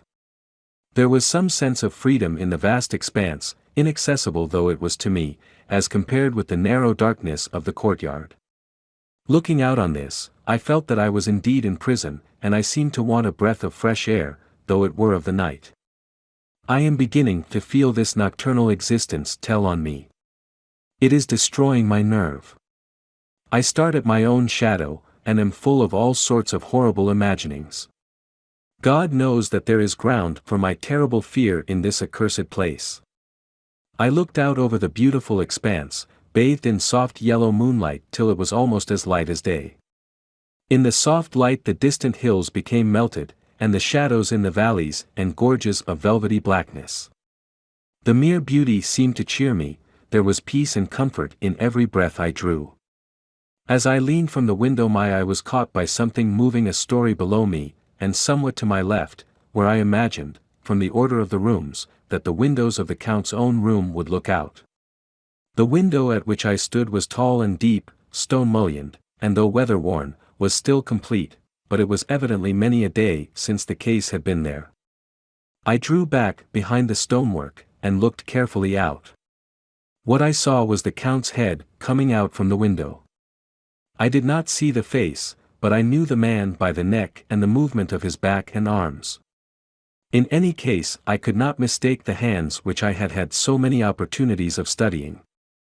I was at first interested and somewhat amused, for it is wonderful how small a matter will interest and amuse a man when he is a prisoner. But my very feelings changed to repulsion and terror, and I saw the whole man slowly emerge from the window and begin to crawl down the castle wall over that dreadful abyss, face down with his cloak spreading out around him like great wings. At first I could not believe my eyes. I thought it was some trick of the moonlight, some weird effect of shadow, but I kept looking, and it could be no delusion. I saw the fingers and toes grasp the corners of the stones, worn clear of the mortar by the stress of years, and by thus using every projection and inequality move downwards with considerable speed, just as a lizard moves along a wall. What manner of man is this, or what manner of creature is it in the semblance of man? I feel the dread of this horrible place overpowering me, I am in fear, in awful fear, and there is no escape for me. I am encompassed about with terrors that I dare not think of. May 15th, once more have I seen the Count go out in his lizard fashion. He moved downwards in a sidelong way, some 100 feet down, and a good deal to the left. He vanished into some hole or window. When his head had disappeared, I leaned out to try and see more, but without avail, the distance was too great to allow a proper angle of sight. I knew he had left the castle now, and thought to use the opportunity to explore more than I had dared to do as yet. I went back to the room, and taking a lamp, tried all the doors. They were all locked, as I had expected, and the locks were comparatively new, but I went down the stone stairs to the hall where I had entered originally. I found I could pull back the bolts easily enough and unhook the great chains, but the door was locked, and the key was gone. That key must be in the Count's room. I must watch should his door be unlocked, so that I may get it and escape. I went on to make a thorough examination of the various stairs and passages, and to try the doors that opened from them. 1 or 2 small rooms near the hall were open, but there was nothing to see in them except old furniture, dusty with age and moth-eaten. At last, however, I found one door at the top of the stairway which, though it seemed to be locked, gave a little under pressure. I tried it harder, and found that it was not really locked, but that the resistance came from the fact that the hinges had fallen somewhat, and the heavy door rested on the floor. Here was an opportunity which I might not have again, so I exerted myself, and with many efforts forced it back so that I could enter. I was now in a wing of the castle further to the right than the rooms I knew and a story lower down. From the windows I could see that the suite of rooms lay along to the south of the castle, the windows of the end room looking out both west and south. On the latter side, as well as to the former, there was a great precipice. The castle was built on the corner of a great rock, so that on 3 sides it was quite impregnable, and great windows were placed here where sling, or bow, or culverin could not reach, and consequently light and comfort, impossible to a position which had to be guarded, were secured. To the west was a great valley, and then, rising far away, great jagged mountain fastnesses, rising peak on peak, the sheer rock studded with mountain ash and thorn, whose roots clung in cracks and crevices and crannies of the stone. This was evidently the portion of the castle occupied by the ladies in bygone days, for the furniture had more air of comfort than any I had seen. The windows were curtainless, and the yellow moonlight, flooding in through the diamond panes, enabled one to see even colors, whilst it softened the wealth of dust which lay over all and disguised in some measure the ravages of time and the moth. My lamp seemed to be of little effect in the brilliant moonlight, but I was glad to have it with me, for there was a dread loneliness in the place which chilled my heart and made my nerves tremble. Still, it was better than living alone in the rooms which I had come to hate from the presence of the Count, and after trying a little to school my nerves, I found a soft quietude come over me. Here I am, sitting at a little oak table where in old times possibly some fair lady sat to pen, with much thought and many blushes, her ill-spelt love letter, and writing in my diary in shorthand all that has happened since I closed at last. It is 19th century up to date with a vengeance. And yet, unless my senses deceive me, the old centuries had, and have, powers of their own which mere modernity cannot kill. Later, the morning of May 16th, God preserve my sanity, for to this I am reduced. Safety and the assurance of safety are things of the past. Whilst I live on here there is but one thing to hope for, that I may not go mad, if, indeed, I be not mad already. If I be sane, then surely it is maddening to think that of all the foul things that lurk in this hateful place the Count is the least dreadful to me, that to him alone I can look for safety, even though this be only whilst I can serve his purpose. Great God! Merciful God! Let me be calm, for out of that way lies madness indeed. I begin to get new lights on certain things which have puzzled me. Up to now I never quite knew what Shakespeare meant when he made Hamlet say, "My tablets. Quick, my tablets. 'Tis meet that I put it down," etc. For now, feeling as though my own brain were unhinged or as if the shock had come which must end in its undoing, I turn to my diary for repose. The habit of entering accurately must help to soothe me. The Count's mysterious warning frightened me at the time, it frightens me more now when I think of it, for in future he has a fearful hold upon me. I shall fear to doubt what he may say. When I had written in my diary, and had fortunately replaced the book and pen in my pocket, I felt sleepy. The Count's warning came into my mind, but I took a pleasure in disobeying it. The sense of sleep was upon me, and with it the obstinacy which sleep brings as outrider.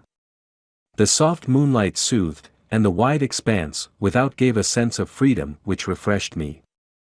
I determined not to return tonight to the gloom-haunted rooms, but to sleep here, where, of old, ladies had sat and sung and lived sweet lives whilst their gentle breasts were sad for their menfolk away in the midst of remorseless wars. I drew a great couch out of its place near the corner, so that as I lay, I could look at the lovely view to east and south, and unthinking of and uncaring for the dust, composed myself for sleep.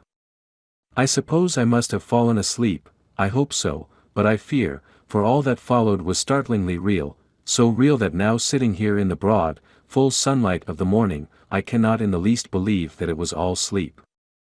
I was not alone. The room was the same, unchanged in any way since I came into it. I could see along the floor, in the brilliant moonlight, my own footsteps marked where I had disturbed the long accumulation of dust. In the moonlight opposite me were 3 young women, ladies by their dress and manner. I thought at the time that I must be dreaming when I saw them, for, though the moonlight was behind them, they threw no shadow on the floor. They came close to me, and looked at me for some time, and then whispered together. 2 were dark, and had high aquiline noses, like the Count, and great dark, piercing eyes that seemed to be almost red when contrasted with the pale yellow moon. The other was fair as can be, with great wavy masses of golden hair and eyes like pale sapphires. I seemed somehow to know her face, and to know it in connection with some dreamy fear, but I could not recollect at the moment how or where. All 3 had brilliant white teeth that shone like pearls against the ruby of their voluptuous lips. There was something about them that made me uneasy, some longing and at the same time some deadly fear. I felt in my heart a wicked, burning desire that they would kiss me with those red lips. It is not good to note this down, lest some day it should meet Mina's eyes and cause her pain, but it is the truth. They whispered together, and then they all 3 laughed, such a silvery, musical laugh, but as hard as though the sound never could have come through the softness of human lips. It was like the intolerable, tingling sweetness of water glasses when played on by a cunning hand. The fair girl shook her head coquettishly, and the other 2 urged her on. One said, "Go on. You are first, and we shall follow, yours is the right to begin." The other added, "He is young and strong, there are kisses for us all." I lay quiet, looking out under my eyelashes in an agony of delightful anticipation. The fair girl advanced and bent over me till I could feel the movement of her breath upon me. Sweet it was in one sense, honey-sweet, and sent the same tingling through the nerves as her voice, but with a bitter underlying the sweet, a bitter offensiveness, as one smells in blood. I was afraid to raise my eyelids, but looked out and saw perfectly under the lashes. The girl went on her knees, and bent over me, simply gloating. There was a deliberate voluptuousness which was both thrilling and repulsive, and as she arched her neck she actually licked her lips like an animal, till I could see in the moonlight the moisture shining on the scarlet lips and on the red tongue as it lapped the white sharp teeth. Lower and lower went her head as the lips went below the range of my mouth and chin and seemed about to fasten on my throat.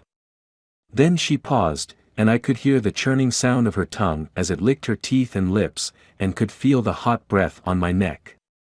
Then the skin of my throat began to tingle as one's flesh does when the hand that is to tickle it approaches nearer, nearer. I could feel the soft, shivering touch of the lips on the supersensitive skin of my throat, and the hard dents of two sharp teeth, just touching and pausing there. I closed my eyes in a languorous ecstasy and waited with beating heart. But at that instant, another sensation swept through me as quick as lightning. I was conscious of the presence of the Count, and of his being as if lapped in a storm of fury. As my eyes opened involuntarily I saw his strong hand grasp the slender neck of the fair woman and with giant's power draw it back, the blue eyes transformed with fury, the white teeth champing with rage, and the fair cheeks blazing red with passion. But the Count! Never did I imagine such wrath and fury, even to the demons of the pit. His eyes were positively blazing. The red light in them was lurid, as if the flames of hellfire blazed behind them. His face was deathly pale, and the lines of it were hard like drawn wires. The thick eyebrows that met over the nose now seemed like a heaving bar of white-hot metal.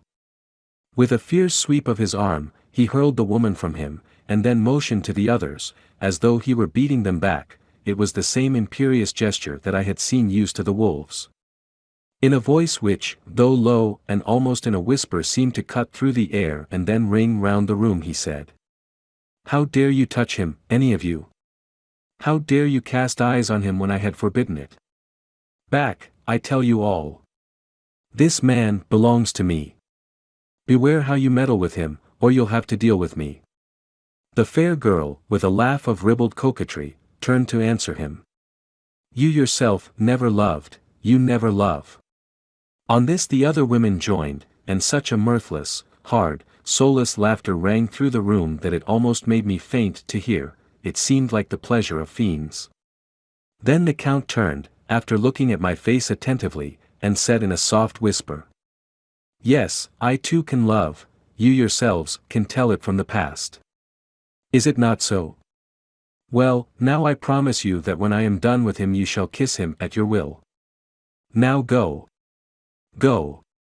I must awaken him, for there is work to be done." "Are we to have nothing tonight?" said one of them, with a low laugh, as she pointed to the bag which he had thrown upon the floor, and which moved as though there were some living thing within it. For answer, he nodded his head. One of the women jumped forward and opened it. If my ears did not deceive me, there was a gasp and a low wail, as of a half-smothered child. The women closed round, whilst I was aghast with horror, but as I looked they disappeared, and with them the dreadful bag. There was no door near them, and they could not have passed me without my noticing. They simply seemed to fade into the rays of the moonlight and pass out through the window, for I could see outside the dim, shadowy forms for a moment before they entirely faded away. Then the horror overcame me, and I sank down unconscious. Chapter 4. Jonathan Harker's Journal, continued. I awoke in my own bed. If it be that I had not dreamt, the Count must have carried me here. I tried to satisfy myself on the subject, but could not arrive at any unquestionable result. To be sure, there were certain small evidences, such as that my clothes were folded and laid by in a manner which was not my habit. My watch was still unwound, and I am rigorously accustomed to wind it the last thing before going to bed, and many such details. But these things are no proof, for they may have been evidences that my mind was not as usual, and, from some cause or another, I had certainly been much upset. I must watch for proof. Of one thing I am glad, if it was that the Count carried me here and undressed me, he must have been hurried in his task, for my pockets are intact. I am sure this diary would have been a mystery to him which he would not have brooked. He would have taken or destroyed it. As I look round this room, although it has been to me so full of fear, it is now a sort of sanctuary, for nothing can be more dreadful than those awful women, who are, waiting to suck my blood. May 18th, I have been down to look at that room again in daylight, for I must know the truth. When I got to the doorway, at the top of the stairs, I found it closed. It had been so forcibly driven against the jamb that part of the woodwork was splintered. I could see that the bolt of the lock had not been shot, but the door is fastened from the inside. I fear it was no dream, and must act on this surmise. May 19th, I am surely in the toils.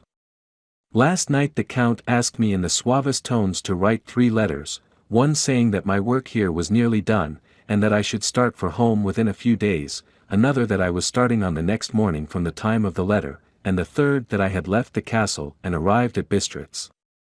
I would fain have rebelled, but felt that in the present state of things it would be madness to quarrel openly with the Count whilst I am so absolutely in his power, and to refuse would be to excite his suspicion and to arouse his anger. He knows that I know too much, and that I must not live, lest I be dangerous to him. My only chance is to prolong my opportunities. Something may occur which will give me a chance to escape. I saw in his eyes something of that gathering wrath which was manifest, and he hurled that fair woman from him. He explained to me that posts were few and uncertain, and that my writing now would ensure ease of mind to my friends, and he assured me with so much impressiveness that he would countermand the later letters, which would be held over at Bistritz until due time in case chance would admit of my prolonging my stay, that to oppose him would have been to create new suspicion. I therefore pretended to fall in with his views, and asked him what dates I should put on the letters. He calculated a minute, and then said, "The first should be June 12th, the second June 19th, and the third June 29th. I know now the span of my life. God help me. May 28th, there is a chance of escape, or at any rate of being able to send word home. A band of Scani have come to the castle, and are encamped in the courtyard. These Scani are gypsies, I have notes of them in my book. They are peculiar to this part of the world, though allied to the ordinary gypsies all the world over. There are thousands of them in Hungary and Transylvania, who are almost outside all law. They attach themselves as a rule to some great noble or boyar, and call themselves by his name. They are fearless and without religion, save superstition, and they talk only their own varieties of the Romany tongue. I shall write some letters home, and shall try to get them to have them posted. I have already spoken them through my window, to begin acquaintanceship. They took their hats off and made obeisance and many signs, which, however, I could not understand any more than I could their spoken language. I have written the letters. Mina's is in shorthand, and I simply ask Mr. Hawkins to communicate with her. To her I have explained my situation, but without the horrors which I may only surmise. It would shock and frighten her to death were I to expose my heart to her. Should the letters not carry, then the Count shall not yet know my secret or the extent of my knowledge. I have given the letters, I threw them through the bars of my window with a gold piece, and made what signs I could to have them posted.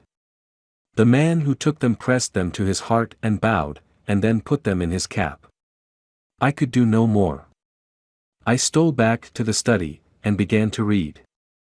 As the Count did not come in, I have written here. The Count has come. He sat down beside me, and said in his smoothest voice as he opened 2 letters. The Scani has given me these, of which, though I know not whence they come, I shall, of course, take care. See. He must have looked at it, one is from you, and to my friend Peter Hawkins, the other, here he caught sight of the strange symbols as he opened the envelope, and the dark look came into his face, and his eyes blazed wickedly, the other is a vile thing, an outrage upon friendship and hospitality. It is not signed. Well. So it cannot matter to us. And he calmly held letter and envelope in the flame of the lamp till they were consumed. Then he went on. The letter to Hawkins, that I shall, of course, send on, since it is yours. Your letters are sacred to me. Your pardon, my friend, that unknowingly I did break the seal. Will you not cover it again? He held out the letter to me, and with a courteous bow handed me a clean envelope. I could only redirect it and hand it to him in silence. When he went out of the room I could hear the key turn softly. A minute later I went over and tried it, and the door was locked. When, an hour or two after, the Count came quietly into the room, his coming awakened me, for I had gone to sleep on the sofa. He was very courteous and very cheery in his manner, and seeing that I had been sleeping, he said, "So, my friend, you are tired. Get to bed. There is the surest rest. I may not have the pleasure to talk tonight, since there are many labors to me, but you will sleep, I pray." I passed to my room and went to bed, and, strange to say, slept without dreaming. Despair has its own calms. May 31st, this morning when I woke I thought I would provide myself with some paper and envelopes from my bag and keep them in my pocket, so that I might write in case I should get an opportunity, but again a surprise, again a shock. Every scrap of paper was gone, and with it all my notes, my memoranda, relating to railways and travel, my letter of credit, in fact all that might be useful to me were I once outside the castle. I sat and pondered a while, and then some thought occurred to me, and I made search of my portmanteau and in the wardrobe where I had placed my clothes. The suit in which I had traveled was gone, and also my overcoat and rug. I could find no trace of them anywhere. This looked like some new scheme of villainy. June 17th, this morning, as I was sitting on the edge of my bed cudgeling my brains, I heard without a cracking of whips and pounding and scraping of horses' feet up the rocky path beyond the courtyard. With joy I hurried to the window, and saw drive into the yard 2 great leiter wagons, each drawn by 8 sturdy horses, and at the head of each pair a Slovak, with his wide hat, great nail-studded belt, dirty sheepskin, and high boots. They had also their long staves in hand. I ran to the door, intending to descend and try and join them through the main hall, as I thought that way might be opened for them. Again a shock, my door was fastened on the outside. Then I ran to the window and cried to them. They looked up at me stupidly and pointed, but just then the hetman of the Skani came out, and seeing them pointing to my window, said something, at which they laughed. Henceforth no effort of mine, no piteous cry or agonized entreaty, would make them even look at me. They resolutely turned away. The leiter wagons contained great, square boxes, with handles of thick rope. These were evidently empty by the ease with which the Slovaks handled them, and by their resonance as they were roughly moved. When they were all unloaded and packed in a great heap in one corner of the yard, the Slovaks were given some money by the Skani, and spitting on it for luck, lazily went each to his horse's head. Shortly afterwards, I heard the cracking of their whips die away in the distance. June 24th, before morning, last night the Count left me early, and locked himself into his own room. As soon as I dared I ran up the winding stair, and looked out of the window, which opened south. I thought I would watch for the Count, for there is something going on. The Skani are quartered somewhere in the castle and are doing work of some kind. I know it, for now and then I hear a faraway muffled sound as of mattock and spade, and, whatever it is, it must be the end of some ruthless villainy. I had been at the window somewhat less than half an hour, when I saw something coming out of the Count's window. I drew back and watched carefully, and saw the whole man emerge. It was a new shock to me to find that he had on the suit of clothes which I had worn whilst travelling here, and slung over his shoulder the terrible bag which I had seen the women take away. There could be no doubt as to his quest, and in my garb, too. This, then, is his new scheme of evil, that he will allow others to see me, as they think, so that he may both leave evidence that I have been seen in the towns or villages posting my own letters, and that any wickedness which he may do shall by the local people be attributed to me. It makes me rage to think that this can go on, and whilst I am shut up here, a veritable prisoner, but without that protection of the law which is even a criminal's right and consolation. I thought I would watch for the Count's return, and for a long time sat doggedly at the window. Then I began to notice that there were some quaint little specks floating in the rays of the moonlight. They were like the tiniest grains of dust, and they whirled round and gathered in clusters in a nebulous sort of way. I watched them with a sense of soothing, and a sort of calm stole over me. I leaned back in the embrasure in a more comfortable position, so that I could enjoy more fully the aerial gambling. Something made me start up, a low, piteous howling of dogs somewhere far below in the valley, which was hidden from my sight. Louder it seemed to ring in my ears, and the floating motes of dust to take new shapes to the sound as they danced in the moonlight. I felt myself struggling to awake to some call of my instincts, nay, my very soul was struggling, and my half-remembered sensibilities were striving to answer the call. I was becoming hypnotized. Quicker and quicker danced the dust, the moonbeams seemed to quiver as they went by me into the mass of gloom beyond. More and more they gathered till they seemed to take dim phantom shapes. And then I started, broad awake and in full possession of my senses, and ran screaming from the place. The phantom shapes, which were becoming gradually materialized from the moonbeams, were those of the three ghostly women to whom I was doomed. I fled, and felt somewhat safer in my own room, where there was no moonlight and where the lamp was burning brightly. When a couple of hours had passed I heard something stirring in the Count's room, something like a sharp wail quickly suppressed, and then there was silence, deep, awful silence, which chilled me.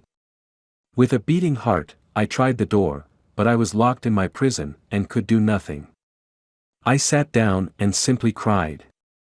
As I sat I heard a sound in the courtyard without, the agonized cry of a woman. I rushed to the window, and throwing it up, peered out between the bars. There, indeed, was a woman with disheveled hair, holding her hands over her heart as one distressed with running. She was leaning against a corner of the gateway. When she saw my face at the window she threw herself forward, and shouted in a voice laden with menace. "Monster, give me my child." She threw herself on her knees, and raising up her hands, cried the same words in tones which wrung my heart.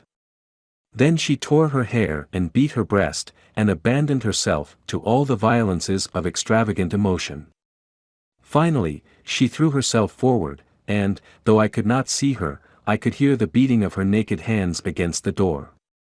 Somewhere high overhead, probably on the tower, I heard the voice of the Count calling in his harsh, metallic whisper. His call seemed to be answered from far and wide by the howling of wolves. Before many minutes had passed a pack of them poured, like a pent-up dam when liberated, through the wide entrance into the courtyard. There was no cry from the woman, and the howling of the wolves was but short. Before long they streamed away singly, licking their lips. I could not pity her, for I knew now what had become of her child, and she was better dead. What shall I do? What can I do? How can I escape from this dreadful thing of night and gloom and fear? June 25th, morning. No man knows till he has suffered from the night how sweet and how dear to his heart the morning can be. When the sun grew so high this morning and it struck the top of the great gateway opposite my window, the high spot which it touched seemed to me as if the dove from the ark had lighted there. My fear fell from me as if it had been a vaporous garment which dissolved in the warmth. I must take action of some sort whilst the courage of the day is upon me. Last night one of my post-dated letters went to post, the first of that fatal series which is to blot out the very traces of my existence from the earth. Let me not think of it. Action. It has always been at night time that I have been molested or threatened, or in some way in danger or in fear. I have not yet seen the Count in the daylight. Can it be that he sleeps when others wake, that he may be awake whilst they sleep? If I could only get into his room. But there is no possible way. The door is always locked, no way for me. Yes, there is a way, if one dares to take it. Where his body has gone, why may not another body go? I have seen him myself crawl from his window. Why should not I imitate him, and go in by his window? The chances are desperate, but my need is more desperate still. I shall risk it. At the worst it can only be death, and a man's death is not a calf's, and the dreaded hereafter may still be open to me. God help me in my task. Goodbye, Mina, if I fail, goodbye, my faithful friend and second father, goodbye, all, and last of all Mina. Same day, later, I have made the effort, and God, helping me, have come safely back to this room. I must put down every detail in order. I went whilst my courage was fresh straight to the window on the south side, and at once got outside on the narrow ledge of stone which runs around the building on this side. The stones are big and roughly cut, and the mortar has by process of time been washed away between them. I took off my boots, and ventured out on the desperate way. I looked down once, so as to make sure that a sudden glimpse of the awful depth would not overcome me, but after that kept my eyes away from it. I knew pretty well the direction and distance of the Count's window, and made for it as well as I could, having regard to the opportunities available. I did not feel dizzy, I suppose I was too excited, and the time seemed ridiculously short till I found myself standing on the windowsill and trying to raise up the sash. I was filled with agitation, however, when I bent down and slid feet foremost in through the window. Then I looked around for the Count, but, with surprise and gladness, made a discovery. The room was empty. It was barely furnished with odd things, which seemed to have never been used. The furniture was something the same style as that in the south rooms, and was covered with dust. I looked for the key, but it was not in the lock, and I could not find it anywhere. The only thing I found was a great heap of gold in one corner, gold of all kinds, Roman, and British, and Austrian, and Hungarian, and Greek and Turkish money, covered with a film of dust, as though it had lain long in the ground. None of it that I noticed was less than 300 years old. There were also chains and ornaments, some jeweled, but all of them old and stained. At one corner of the room was a heavy door. I tried it, for, since I could not find the key of the room or the key of the outer door, which was the main object of my search, I must make further examination, or all my efforts would be in vain. It was open, and led through a stone passage to a circular stairway, which went steeply down. I descended, minding carefully where I went, for the stairs were dark, being only lit by loopholes in the heavy masonry. At the bottom there was a dark, tunnel-like passage, through which came a deathly, sickly odor, the odor of old earth newly turned. As I went through the passage the smell grew closer and heavier. At last I pulled open a heavy door which stood ajar, and found myself in an old, ruined chapel, which had evidently been used as a graveyard. The roof was broken, and in two places were steps leading to vaults, but the ground had recently been dug over, and the earth placed in great wooden boxes, manifestly those which had been brought by the Slovaks. There was nobody about, and I made search for any further outlet, but there was none. Then I went over every inch of the ground, so as not to lose a chance.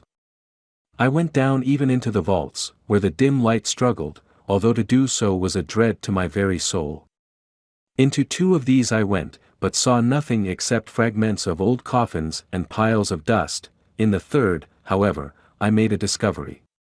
There, in one of the great boxes, of which there were 50 in all, on a pile of newly dug earth, lay the Count. He was either dead or asleep, I could not say which, for the eyes were open and stony, but without the glassiness of death, and the cheeks had the warmth of life through all their pallor, the lips were as red as ever. But there was no sign of movement, no pulse, no breath, no beating of the heart. I bent over him, and tried to find any sign of life, but in vain. He could not have lain there long, for the earthy smell would have passed away in a few hours. By the side of the box was its cover, pierced with holes here and there.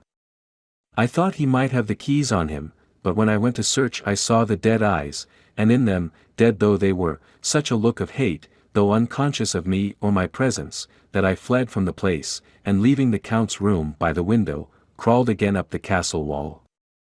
Regaining my room, I threw myself panting upon the bed and tried to think. June 29th, today is the date of my last letter, and the Count has taken steps to prove that it was genuine, for again I saw him leave the castle by the same window, and in my clothes. As he went down the wall, lizard fashion, I wished I had a gun or some lethal weapon, that I might destroy him, but I fear that no weapon wrought alone by man's hand would have any effect on him. I dared not wait to see him return, for I feared to see those weird sisters. I came back to the library, and read there till I fell asleep. I was awakened by the Count, who looked at me as grimly as a man can look as he said, "Tomorrow, my friend, we must part. You return to your beautiful England, I to some work which may have such an end that we may never meet. Your letter home has been dispatched, tomorrow I shall not be here, but all shall be ready for your journey. In the morning come the Skani, who have some labors of their own here, and also come some Slovaks. When they have gone, my carriage shall come for you, and shall bear you to the Borgo Pass to meet the diligence from Bukovina to Bistritz. But I am in hopes that I shall see more of you at Castle Dracula." I suspected him, and determined to test his sincerity. Sincerity. It seems like a profanation of the word to write it in connection with such a monster, so asked him point blank. "Why may I not go tonight?" "Because, dear sir, my coachman and horses are away on a mission. But I would walk with pleasure. I want to get away at once." He smiled, such a soft, smooth, diabolical smile that I knew there was some trick behind his smoothness. He said, "And your baggage?" "I do not care about it. I can send for it some other time."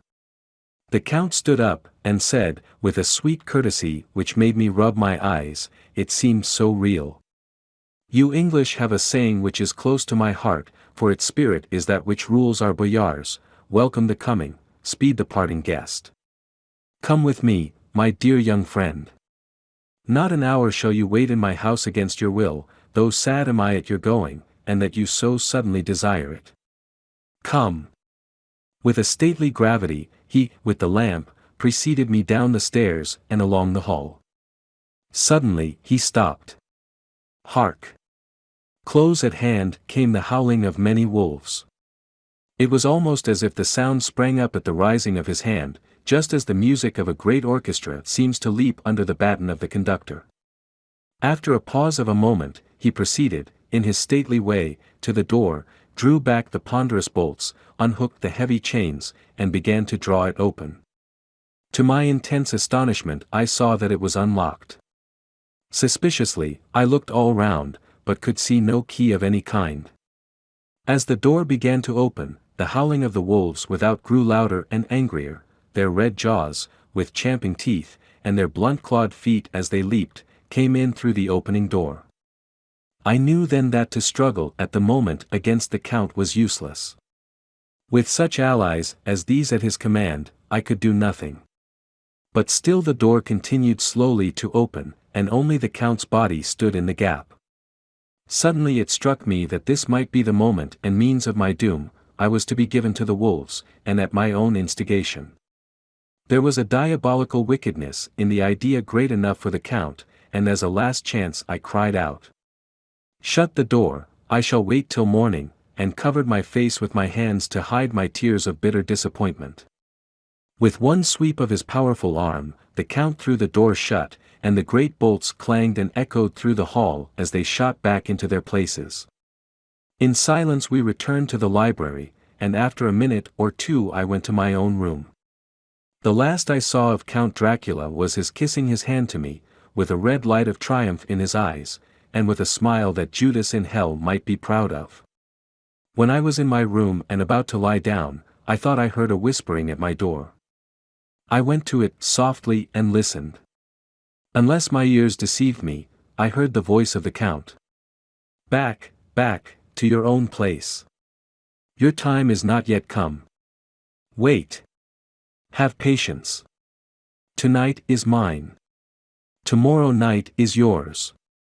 There was a low, sweet ripple of laughter, and in a rage I threw open the door, and saw without the three terrible women licking their lips.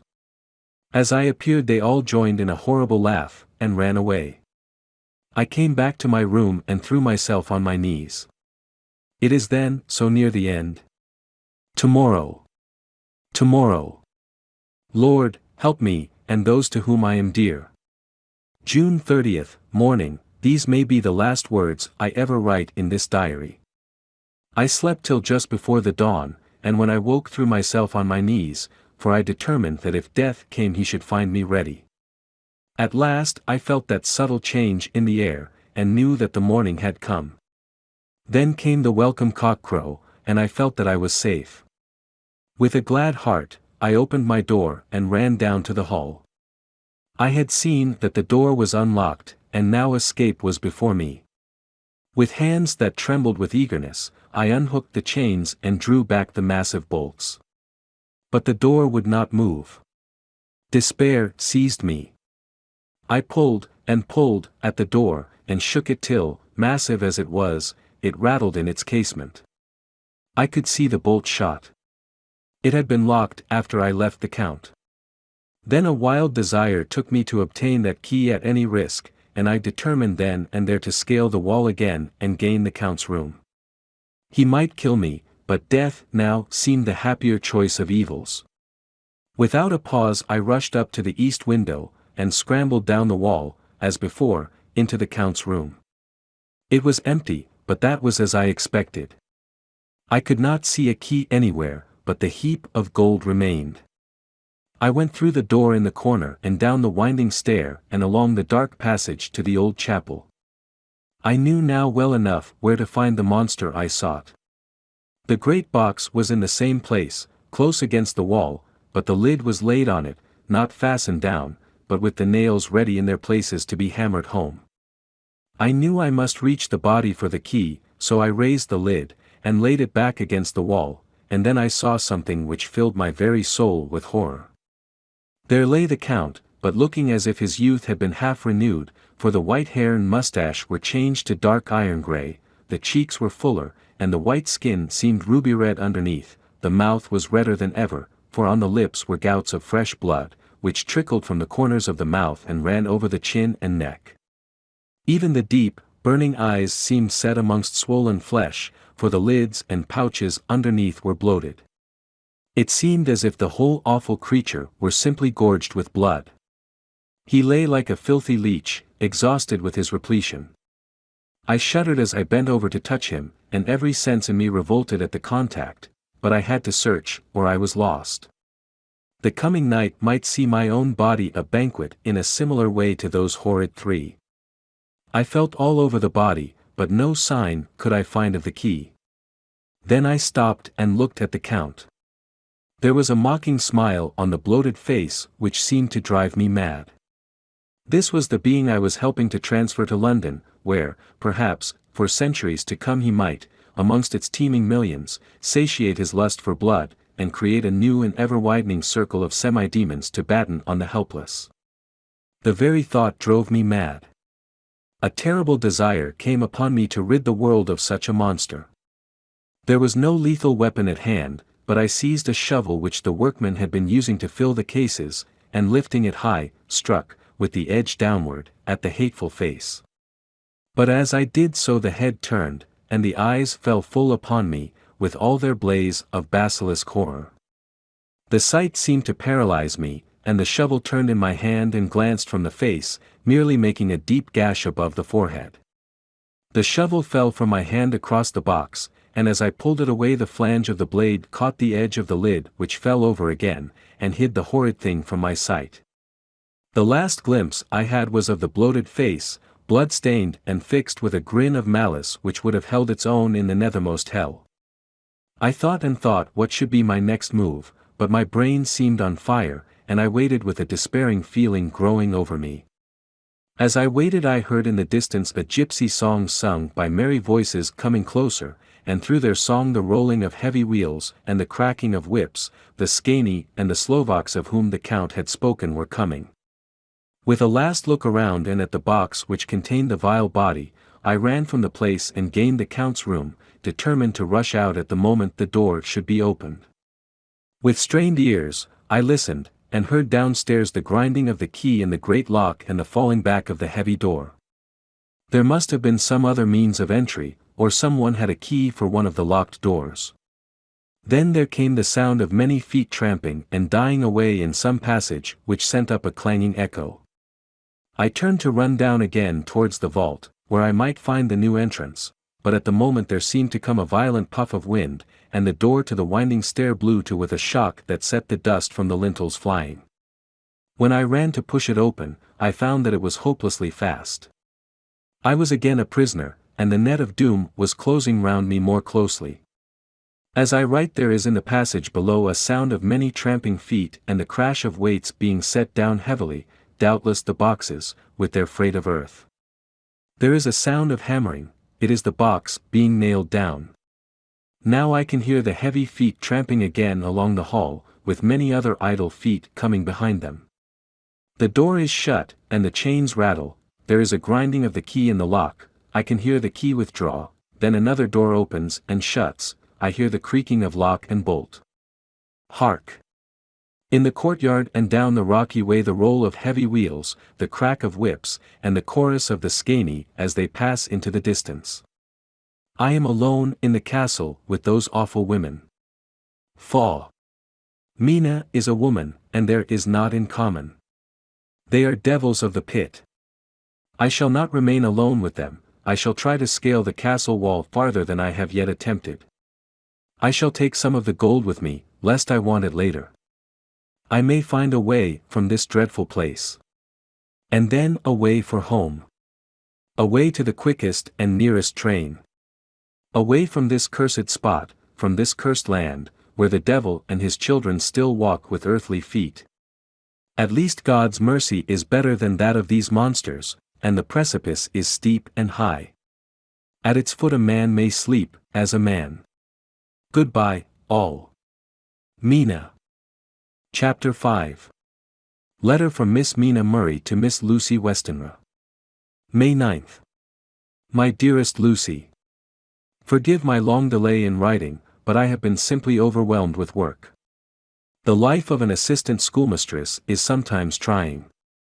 I am longing to be with you, and by the sea, where we can talk together freely and build our castles in the air. I have been working very hard lately, because I want to keep up with Jonathan's studies, and I have been practicing shorthand very assiduously. When we are married I shall be able to be useful to Jonathan, and if I can stenograph well enough I can take down what he wants to say in this way and write it out for him on the typewriter, at which also I am practicing very hard. He and I sometimes write letters in shorthand, and he is keeping a stenographic journal of his travels abroad. When I am with you I shall keep a diary in the same way. I don't mean one of those 2 pages to the week with Sunday squeezed in a corner diaries, but a sort of journal which I can write in whenever I feel inclined. I do not suppose there will be much of interest to other people, but it is not intended for them. I may show it to Jonathan some day if there is in it anything worth sharing, but it is really an exercise book. I shall try to do what I see lady journalists do, interviewing and writing descriptions and trying to remember conversations. I am told that, with a little practice, one can remember all that goes on or that one hears said during a day. However, we shall see. I will tell you of my little plans when we meet. I have just had a few hurried lines from Jonathan from Transylvania. He is well, and will be returning in about a week. I am longing to hear all his news. It must be so nice to see strange countries. I wonder if we, I mean Jonathan and I, shall ever see them together. There is the 10 o'clock bell ringing. Goodbye. Your loving Mina. Tell me all the news when you write. You have not told me anything for a long time. I hear rumors, and especially of a tall, handsome, curly-haired man. Letter, Lucy Westenra to Mina Murray. 17, Chatham Street. Wednesday. My dearest Mina. I must say you tax me very unfairly with being a bad correspondent. I wrote to you twice since we parted, and your last letter was only your second. Besides, I have nothing to tell you. There is really nothing to interest you. Town is very pleasant just now, and we go a good deal to picture galleries and for walks and rides in the park. As to the tall, curly-haired man, I suppose it was the one who was with me at the last pop. Someone has evidently been telling tales. That was Mr. Holmwood. He often comes to see us, and he and Mama get on very well together. They have so many things to talk about in common.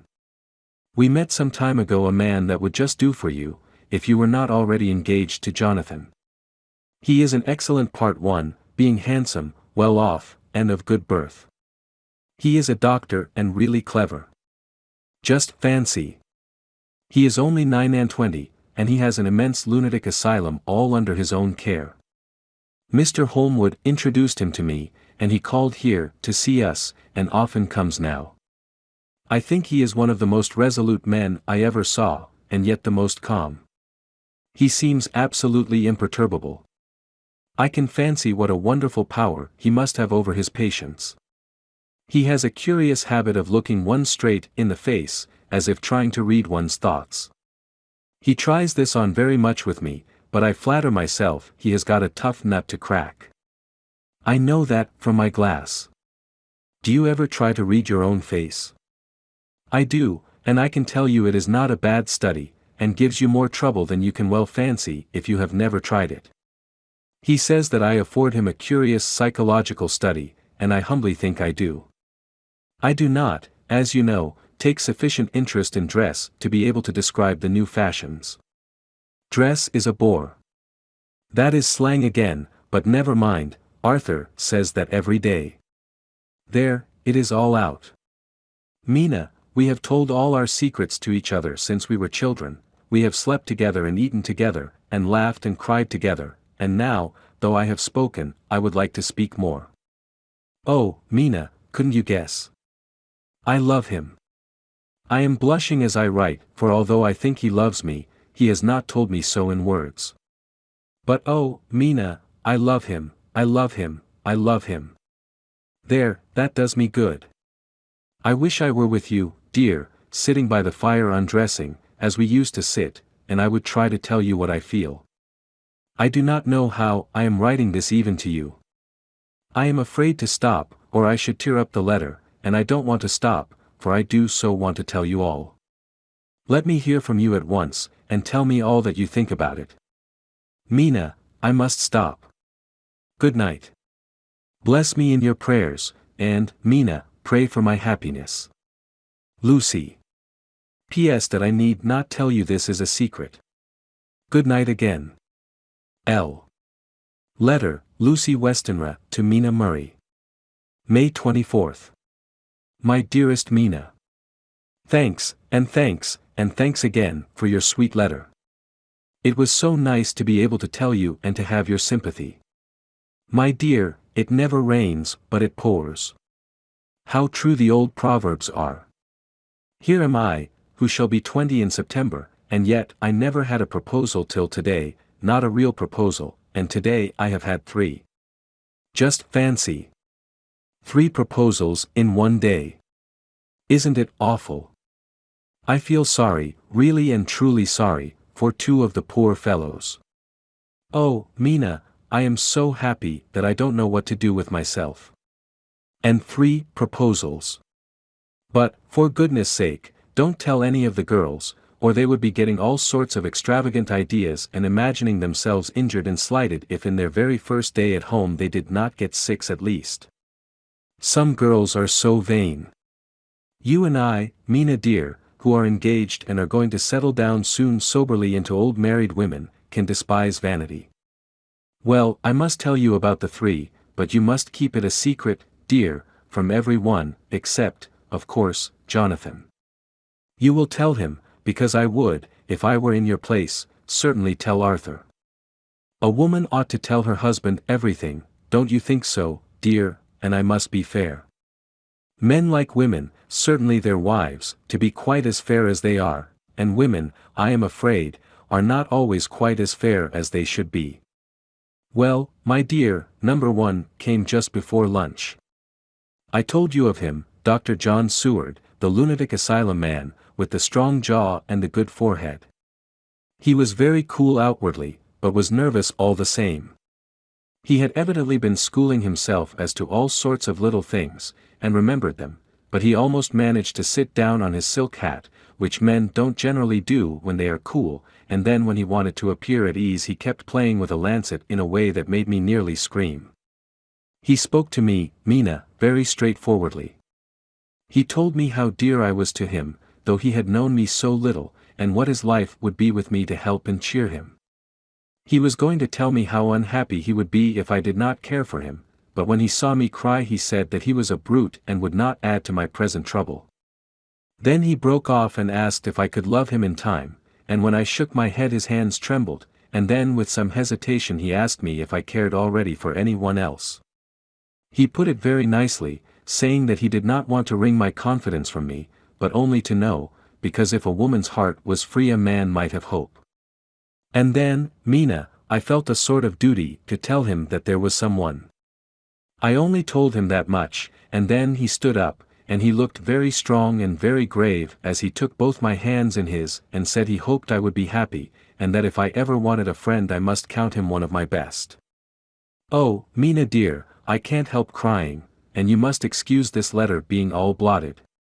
Being proposed to is all very nice and all that sort of thing, but it isn't at all a happy thing when you have to see a poor fellow, whom you know loves you honestly, going away and looking all broken-hearted, and to know that, no matter what he may say at the moment, you are passing quite out of his life. My dear, I must stop here at present, I feel so miserable, though I am so happy. Evening. Arthur has just gone, and I feel in better spirits than when I left off, so I can go on telling you about the day. Well, my dear, number 2 came after lunch.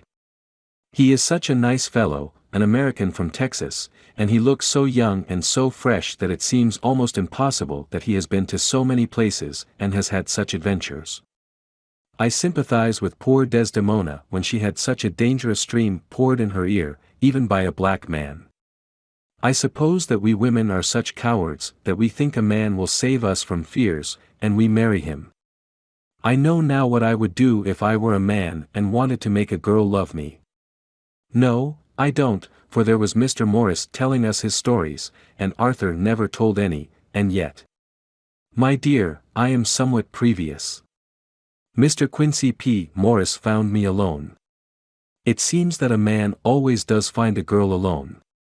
No, he doesn't, for Arthur tried twice to make a chance, and I helping him all I could. I am not ashamed to say it now. I must tell you beforehand that Mr. Morris doesn't always speak slang, that is to say, he never does so to strangers or before them, for he is really well educated and has exquisite manners, but he found out that it amused me to hear him talk American slang, and whenever I was present, and there was no one to be shocked, he said such funny things. I am afraid, my dear, he has to invent it all, for it fits exactly into whatever else he has to say. But this is a way slang has. I do not know myself if I shall ever speak slang. I do not know if Arthur likes it, as I have never heard him use any as yet. Well, Mr. Morris sat down beside me and looked as happy and jolly as he could, but I could see all the same that he was very nervous. He took my hand in his, and said ever so sweetly, "Miss Lucy, I know I ain't good enough to regulate the fixins of your little shoes, but I guess if you wait till you find a man that is you will go join them 7 young women with the lamps when you quit. Won't you just hitch up alongside of me and let us go down the long road together, driving in double harness?"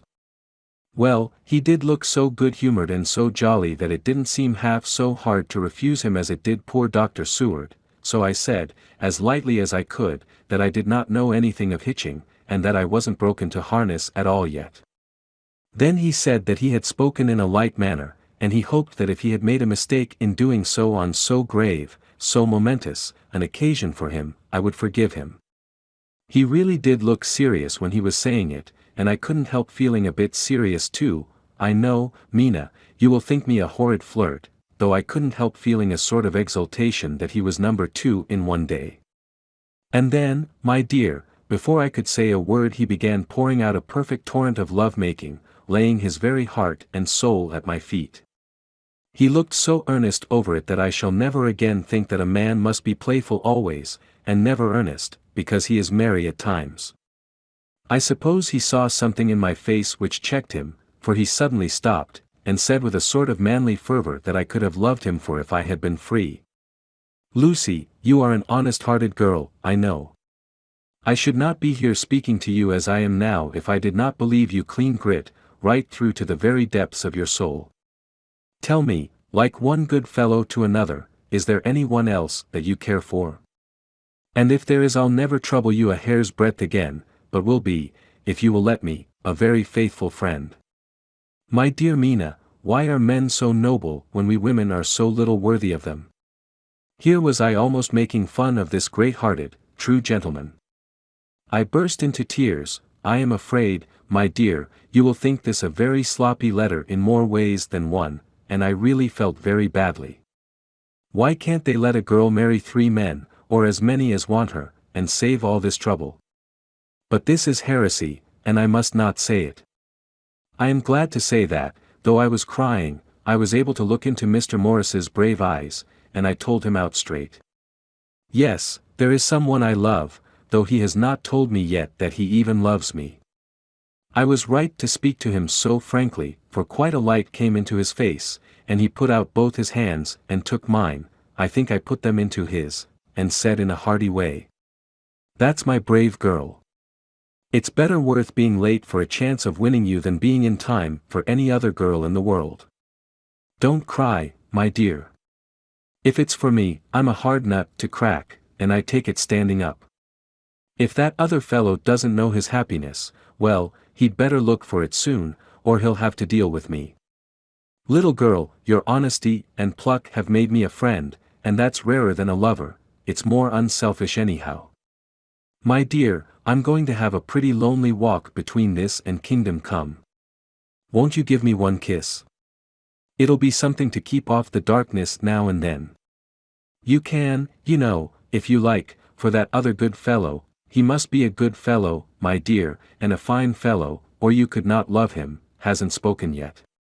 That quite won me, Mina, for it was brave and sweet of him, and noble, too, to a rival, wasn't it, and he's so sad, so I leant over and kissed him. He stood up with my 2 hands in his, and as he looked down into my face, I am afraid I was blushing very much, he said. Little girl, I hold your hand, and you've kissed me, and if these things don't make us friends nothing ever will. Thank you for your sweet honesty to me, and goodbye. He wrung my hand, and taking up his hat, went straight out of the room without looking back, without a tear or a quiver or a pause, and I am crying like a baby. Oh, why must a man like that be made unhappy, and there are lots of girls about who would worship the very ground he trod on. I know I would if I were free, only I don't want to be free. My dear, this quite upset me, and I feel I cannot write of happiness just at once, after telling you of it, and I don't wish to tell of the number 3 until it can be all happy. Ever your loving Lucy. P.S. About number 3, I needn't tell you of number 3, need I? Besides, it was all so confused, it seemed only a moment from his coming into the room till both his arms were round me, and he was kissing me. I am very, very happy, and I don't know what I have done to deserve it. I must only try in the future to show that I am not ungrateful to God for all his goodness to me in sending to me such a lover, such a husband, and such a friend. Goodbye. Dr. Seward's Diary.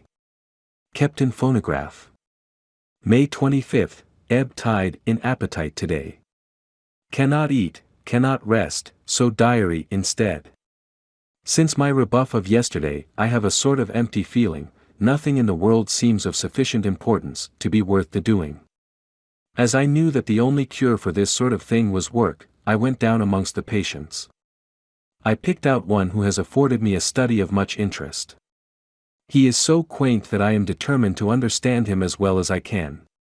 Today I seem to get nearer than ever before to the heart of his mystery. I questioned him more fully than I had ever done, with a view to making myself master of the facts of his hallucination. In my manner of doing it there was, I now see, something of cruelty. I seemed to wish to keep him to the point of his madness, a thing which I avoid with the patients as I would the mouth of hell. Under what circumstances would I not avoid the pit of hell? Omnia Romi venalia sunt. Hell has its price. Verb. Sap. If there be anything behind this instinct, it will be valuable to trace it afterwards accurately, so I had better commence to do so, therefore. R. M. Renfield, Itatis 59, sanguine temperament, great physical strength, morbidly excitable, periods of gloom, ending in some fixed idea which I cannot make out.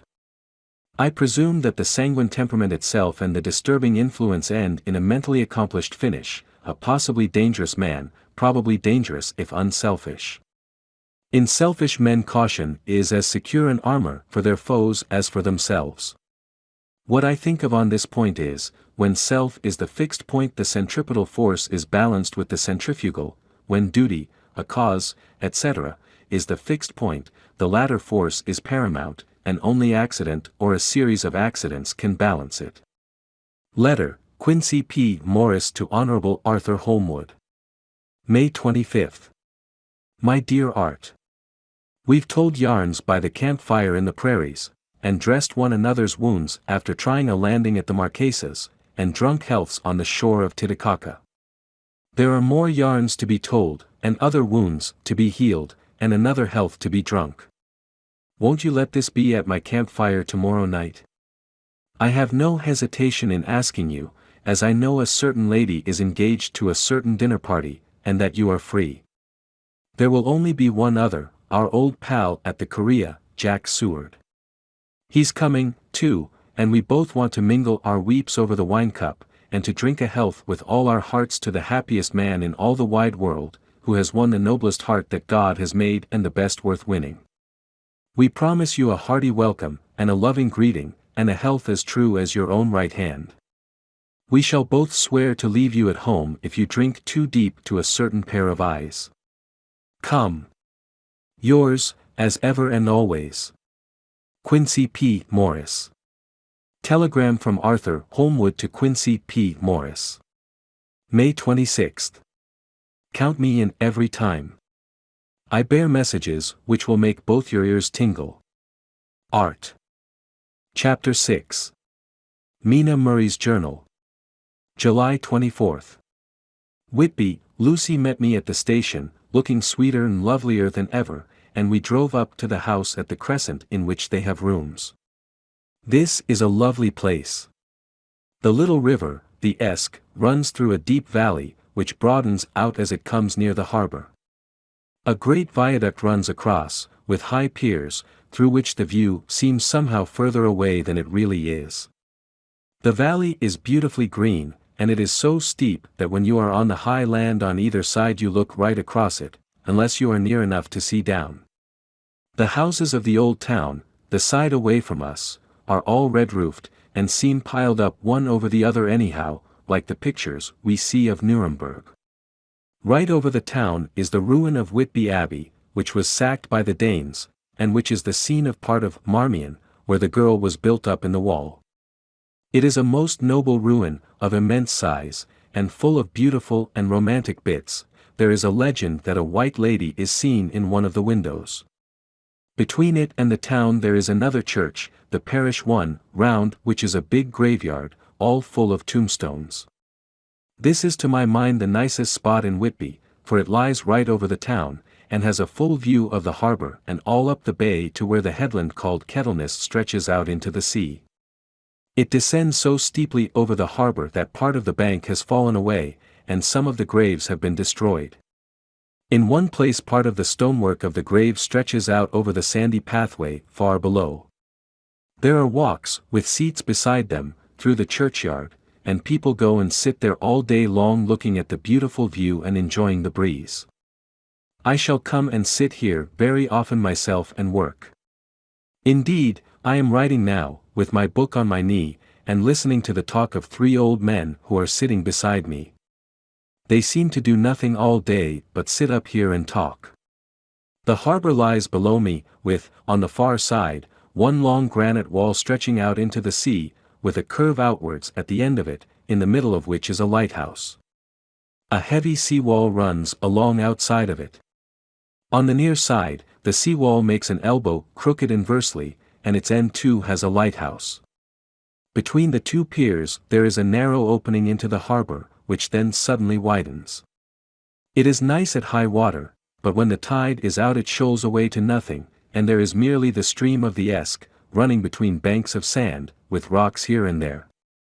Outside the harbor on this side there rises for about half a mile a great reef, the sharp edge of which runs straight out from behind the south lighthouse. At the end of it is a buoy with a bell, which swings in bad weather, and sends in a mournful sound on the wind. They have a legend here that when a ship is lost bells are heard out at sea. I must ask the old man about this, he is coming this way. He is a funny old man. He must be awfully old, for his face is all gnarled and twisted like the bark of a tree. He tells me that he is nearly 100, and that he was a sailor in the Greenland fishing fleet when Waterloo was fought. He is, I am afraid, a very skeptical person, for when I asked him about the bells at sea and the White Lady at the Abbey he said very brusquely, "I wouldn't fash missile about them, miss. Them things be all wore out. Mind, I don't say that they never was, but I do say that they wasn't in my time. They be all very well for comers and trippers, and the like, but not for a nice young lady like you.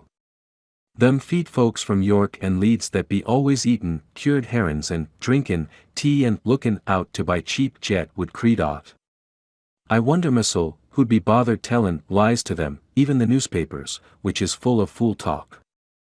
I thought he would be a good person to learn interesting things from, so I asked him if he would mind telling me something about the whale fishing in the old days. He was just settling himself to begin when the clock struck 6, whereupon he labored to get up, and said, "I must gang a Jeanwards home now, miss. My granddaughter doesn't like to be kept waitin' when the tea is ready, for it takes me time to crammel abun the grease, for there be a many of 'em, and, miss, I lack belly timber sairly by the clock." He hobbled away, and I could see him hurrying, as well as he could, down the steps. The steps are a great feature on the place. They lead from the town up to the church, there are hundreds of them, I do not know how many, and they wind up in a delicate curve, the slope is so gentle that a horse could easily walk up and down them. I think they must originally have had something to do with the abbey. I shall go home too. Lucy went out visiting with her mother, and as they were only duty calls, I did not go. They will be home by this. August 1st, I came up here an hour ago with Lucy, and we had a most interesting talk with my old friend and the 2 others who always come and join him. He is evidently the Sir Oracle of them, and I should think must have been in his time a most dictatorial person. He will not admit anything, and down-faces everybody. If he can't out-argue them he bullies them, and then takes their silence for agreement with his views. Lucy was looking sweetly pretty in her white lawn frock, she has got a beautiful color since she has been here. I noticed that the old men did not lose any time in coming up and sitting near her when we sat down. She is so sweet with old people, I think they all fell in love with her on the spot. Even my old man succumbed and did not contradict her, but gave me double share instead. I got him on the subject of the legends, and he went off at once into a sort of sermon. I must try to remember it and put it down. It be all fool talk, lock, stock, and barrel, that's what it be, and nowt else. These bands and wafts and boghosts and barguests and bogles and all anent them is only fit to set bairns and dizzy women a belderin'. They be nowt but air blebs. They, and all grimps and signs and warnin's, be all invented by parsons and ilsome bodies and railway touters to skeer and scunner halflins, and to get folks to do somethin' that they don't other incline to. It makes me ireful to think them. Why, it's them that, not content with printin' lies on paper and preachin' them out of pulpits, does want to be cuttin' them on the tombstones. Look here all around you in whate'er ye will, all them steens, holdin' up their heads as well as they can out of their pride, is a cant, simply tumblin' down with the weight o' the lies wrote on them. Here lies the body or sacred to the memory wrote on all of them, and yet in nigh half of them there bean't no bodies at all, and the memories of them bean't cared a pinch of snuff about, much less sacred. Lies all of them, nothin' but lies of one kind or another. My Gog, but it'll be a queer scouterment at the day of judgment when they come tumblin' up in their death sarks, all jooked together and tryin' to drag their tombsteens with them to prove how good they was, some of them trimlin' and ditherin', with their hands that doesn't and slippy from lyin' in the sea that they can't even keep their grup o' them. I could see from the old fellow's self-satisfied air and the way in which he looked round for the approval of his cronies that he was showing off, so I put in a word to keep him going.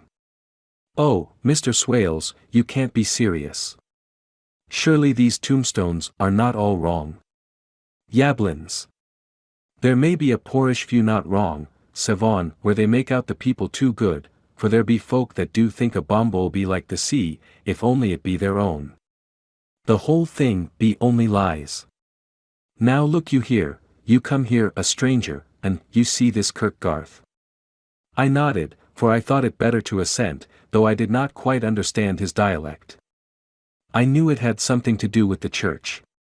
He went on, "And you consate that all these steens be abun folk that be happed here, snod and snog?" I assented again. "Then that be just where the lie comes in. Why, there be scores of these laybeds that be tomb as old Dunn's bockabox on Friday night." He nudged one of his companions, and they all laughed. "And my Gog! How could they be otherwise? Look at that one, the aftest abaft the beer bank, read it." I went over and read. "Edward Spenslav, Master Mariner, murdered by pirates off the coast of Andres, April, 1854, AET. 30, when I came back Mr. Swales went on. Who brought him home, I wonder, to hap him here? Murdered off the coast of Andres. And you consated his body lay under. Why, I could name ye a dozen whose bones lie in the Greenland seas above," he pointed northwards, "or where the currents may have drifted them. There be the steens around ye. Ye can, with your young eyes, read the small print of the lies from here. This Braithwaite Lowry, I knew his father, lost in the lively off Greenland in 20, or Andrew Woodhouse, drowned in the same seas in 1777, or John Paxton, drowned off Cape Farewell a year later, or old John Rawlings, whose grandfather sailed with me, drowned in the Gulf of Finland in 50. Do ye think that all these men will have to make a rush to Whitby when the trumpet sounds? I have me anthems aboot it. I tell ye that when they got here they'd be jomlin and jostlin one another that way that it ud be like a fight up on the ice in the old days, when we be at one another from daylight to dark, and tryin' to tie up our cuts by the light of the aurora borealis." This was evidently local pleasantry, for the old man cackled over it, and his cronies joined in with gusto.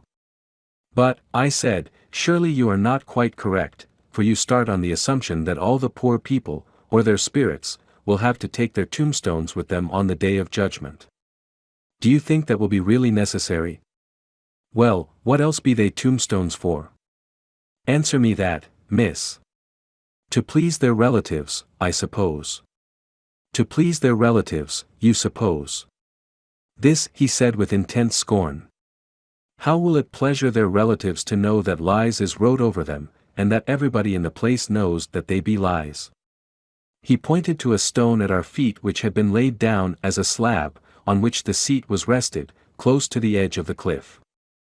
"Read the lies on that Thrufstein," he said. The letters were upside down to me from where I sat, but Lucy was more opposite to them, so she leant over and read.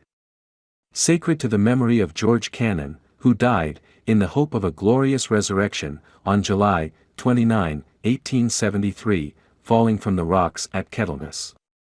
This tomb was erected by his sorrowing mother to her dearly beloved son.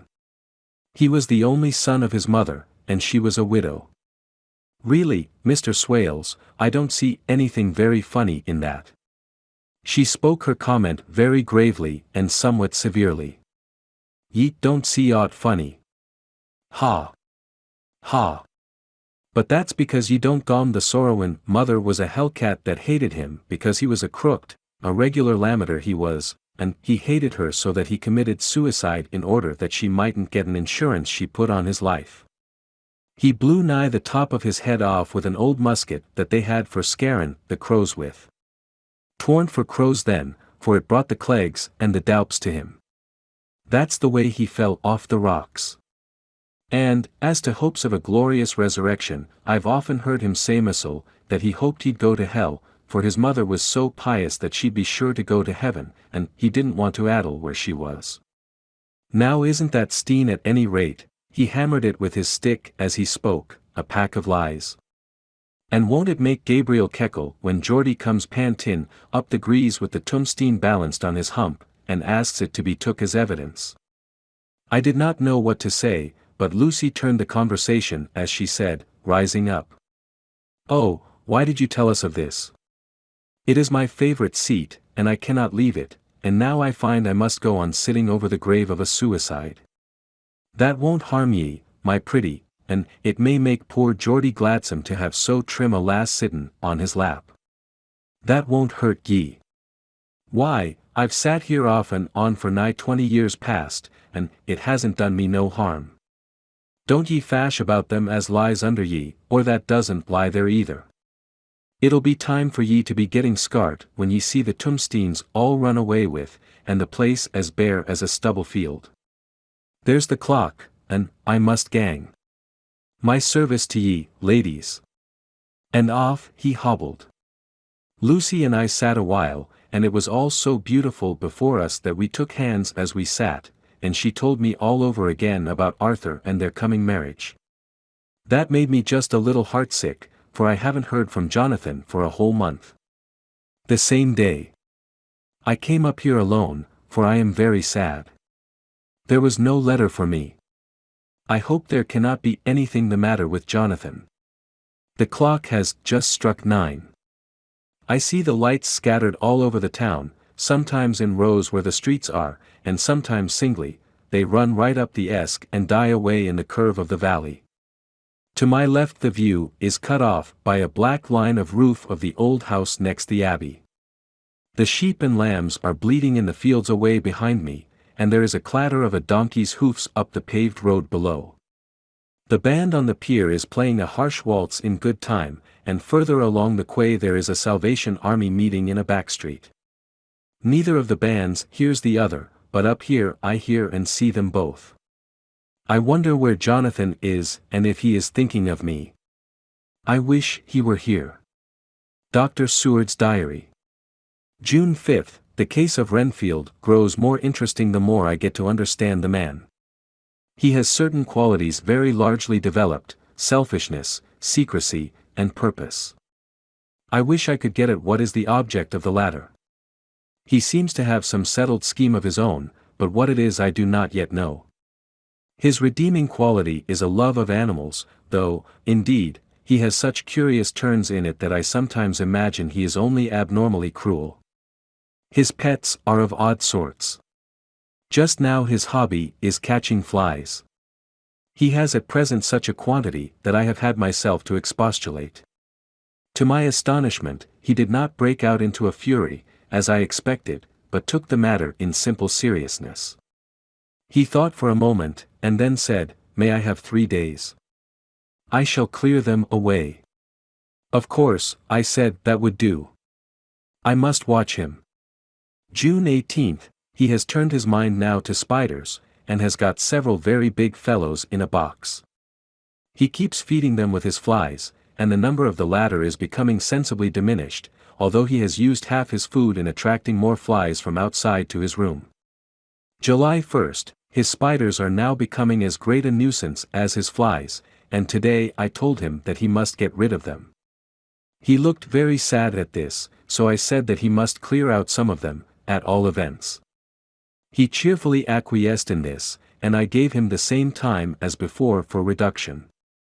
He disgusted me much while with him, for when a horrid blowfly, bloated with some carrion food, buzzed into the room, he caught it, held it exultantly for a few moments between his finger and thumb, and, before I knew what he was going to do, put it in his mouth and ate it.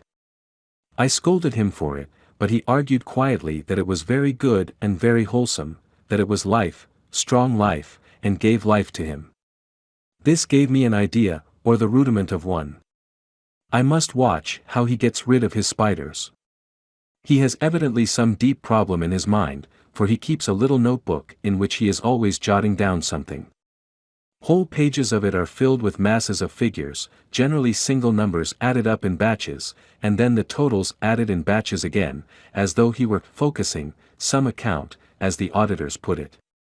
July 8th. There is a method in his madness, and the rudimentary idea in my mind is growing. It will be a whole idea soon, and then, oh, unconscious cerebration. You will have to give the wall to your conscious brother. I kept away from my friend for a few days, so that I might notice if there were any change. Things remain as they were except that he has parted with some of his pets and got a new one. He has managed to get a sparrow, and has already partially tamed it. His means of taming is simple, for already the spiders have diminished. Those that do remain, however, are well fed, for he still brings in the flies by tempting them with his food. July 19th, we are progressing. My friend has now a whole colony of sparrows, and his flies and spiders are almost obliterated. When I came in he ran to me and said he wanted to ask me a great favor, a very, very great favor, and as he spoke he fawned on me like a dog. I asked him what it was, and he said, with a sort of rapture in his voice and bearing. A kitten, a nice little, sleek playful kitten, that I can play with, and teach, and feed, and feed, and feed. I was not unprepared for this request, for I had noticed how his pets went on increasing in size and vivacity, but I did not care that his pretty family of tame sparrows should be wiped out in the same manner as the flies and the spiders, so I said I would see about it, and asked him if he would not rather have a cat than a kitten. His eagerness betrayed him as he answered. Oh, yes, I would like a cat. I only asked for a kitten lest you should refuse me a cat. No one would refuse me a kitten, would they? I shook my head, and said that at present I feared it would not be possible, but that I would see about it. His face fell, and I could see a warning of danger in it, for there was a sudden fierce, sidelong look which meant killing. The man is an undeveloped homicidal maniac. I shall test him with his present craving and see how it will work out, then I shall know more. 10 p.m. I have visited him again and found him sitting in a corner brooding. When I came in he threw himself on his knees before me and implored me to let him have a cat, that his salvation depended upon it. I was firm, however, and told him that he could not have it, whereupon he went without a word, and sat down, gnawing his fingers, in the corner where I had found him. I shall see him in the morning early. July 20th, visited Renfield very early, before the attendant went his rounds. Found him up and humming a tune. He was spreading out his sugar, which he had saved, in the window, and was manifestly beginning his fly-catching again, and beginning it cheerfully and with a good grace. I looked around for his birds, and not seeing them, asked him where they were. He replied, without turning round, that they had all flown away. There were a few feathers about the room and on his pillow a drop of blood. I said nothing, but went and told the keeper to report to me if there were anything odd about him during the day. 11 a.m. The attendant has just been to me to say that Renfield has been very sick and has disgorged a whole lot of feathers. My belief is, doctor, he said, that he has eaten his birds, and that he just took and ate them raw. 11 p.m. I gave Renfield a strong opiate tonight, enough to make even him sleep, and took away his pocketbook to look at it. The thought that has been buzzing about my brain lately is complete, and the theory proved. My homicidal maniac is of a peculiar kind. I shall have to invent a new classification for him, and call him a zoophagous, life-eating, maniac. What he desires is to absorb as many lives as he can, and he has laid himself out to achieve it in a cumulative way. He gave many flies to one spider and many spiders to one bird, and then wanted a cat to eat the many birds. What would have been his later steps? It would almost be worth while to complete the experiment. It might be done if there were only a sufficient cause. Men sneered at vivisection, and yet look at its results today. Why not advance science in its most difficult and vital aspect, the knowledge of the brain? Had I even the secret of one such mind, did I hold the key to the fancy of even one lunatic, I might advance my own branch of science to a pitch compared with which Burton Sanderson's physiology or Ferrier's brain knowledge would be as nothing. If only there were a sufficient cause.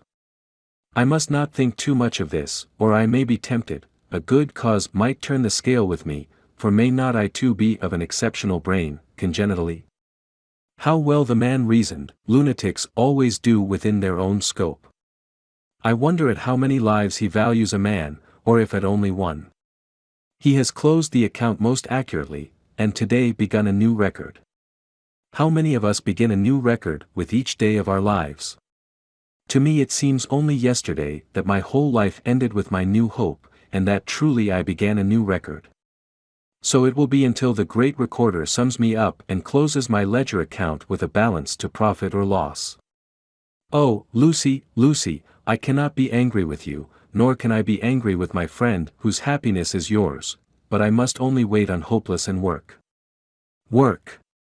Work. If I only could have as strong a cause as my poor mad friend there, a good, unselfish cause to make me work, that would be indeed happiness. Mina Murray's Journal. July 26th, I am anxious, and it soothes me to express myself here. It is like whispering to oneself and listening at the same time. And there is also something about the shorthand symbols that makes it different from writing. I am unhappy about Lucy and about Jonathan. I had not heard from Jonathan for some time, and was very concerned, but yesterday dear Mr. Hawkins, who is always so kind, sent me a letter from him. I had written asking him if he had heard, and he said the enclosed had just been received.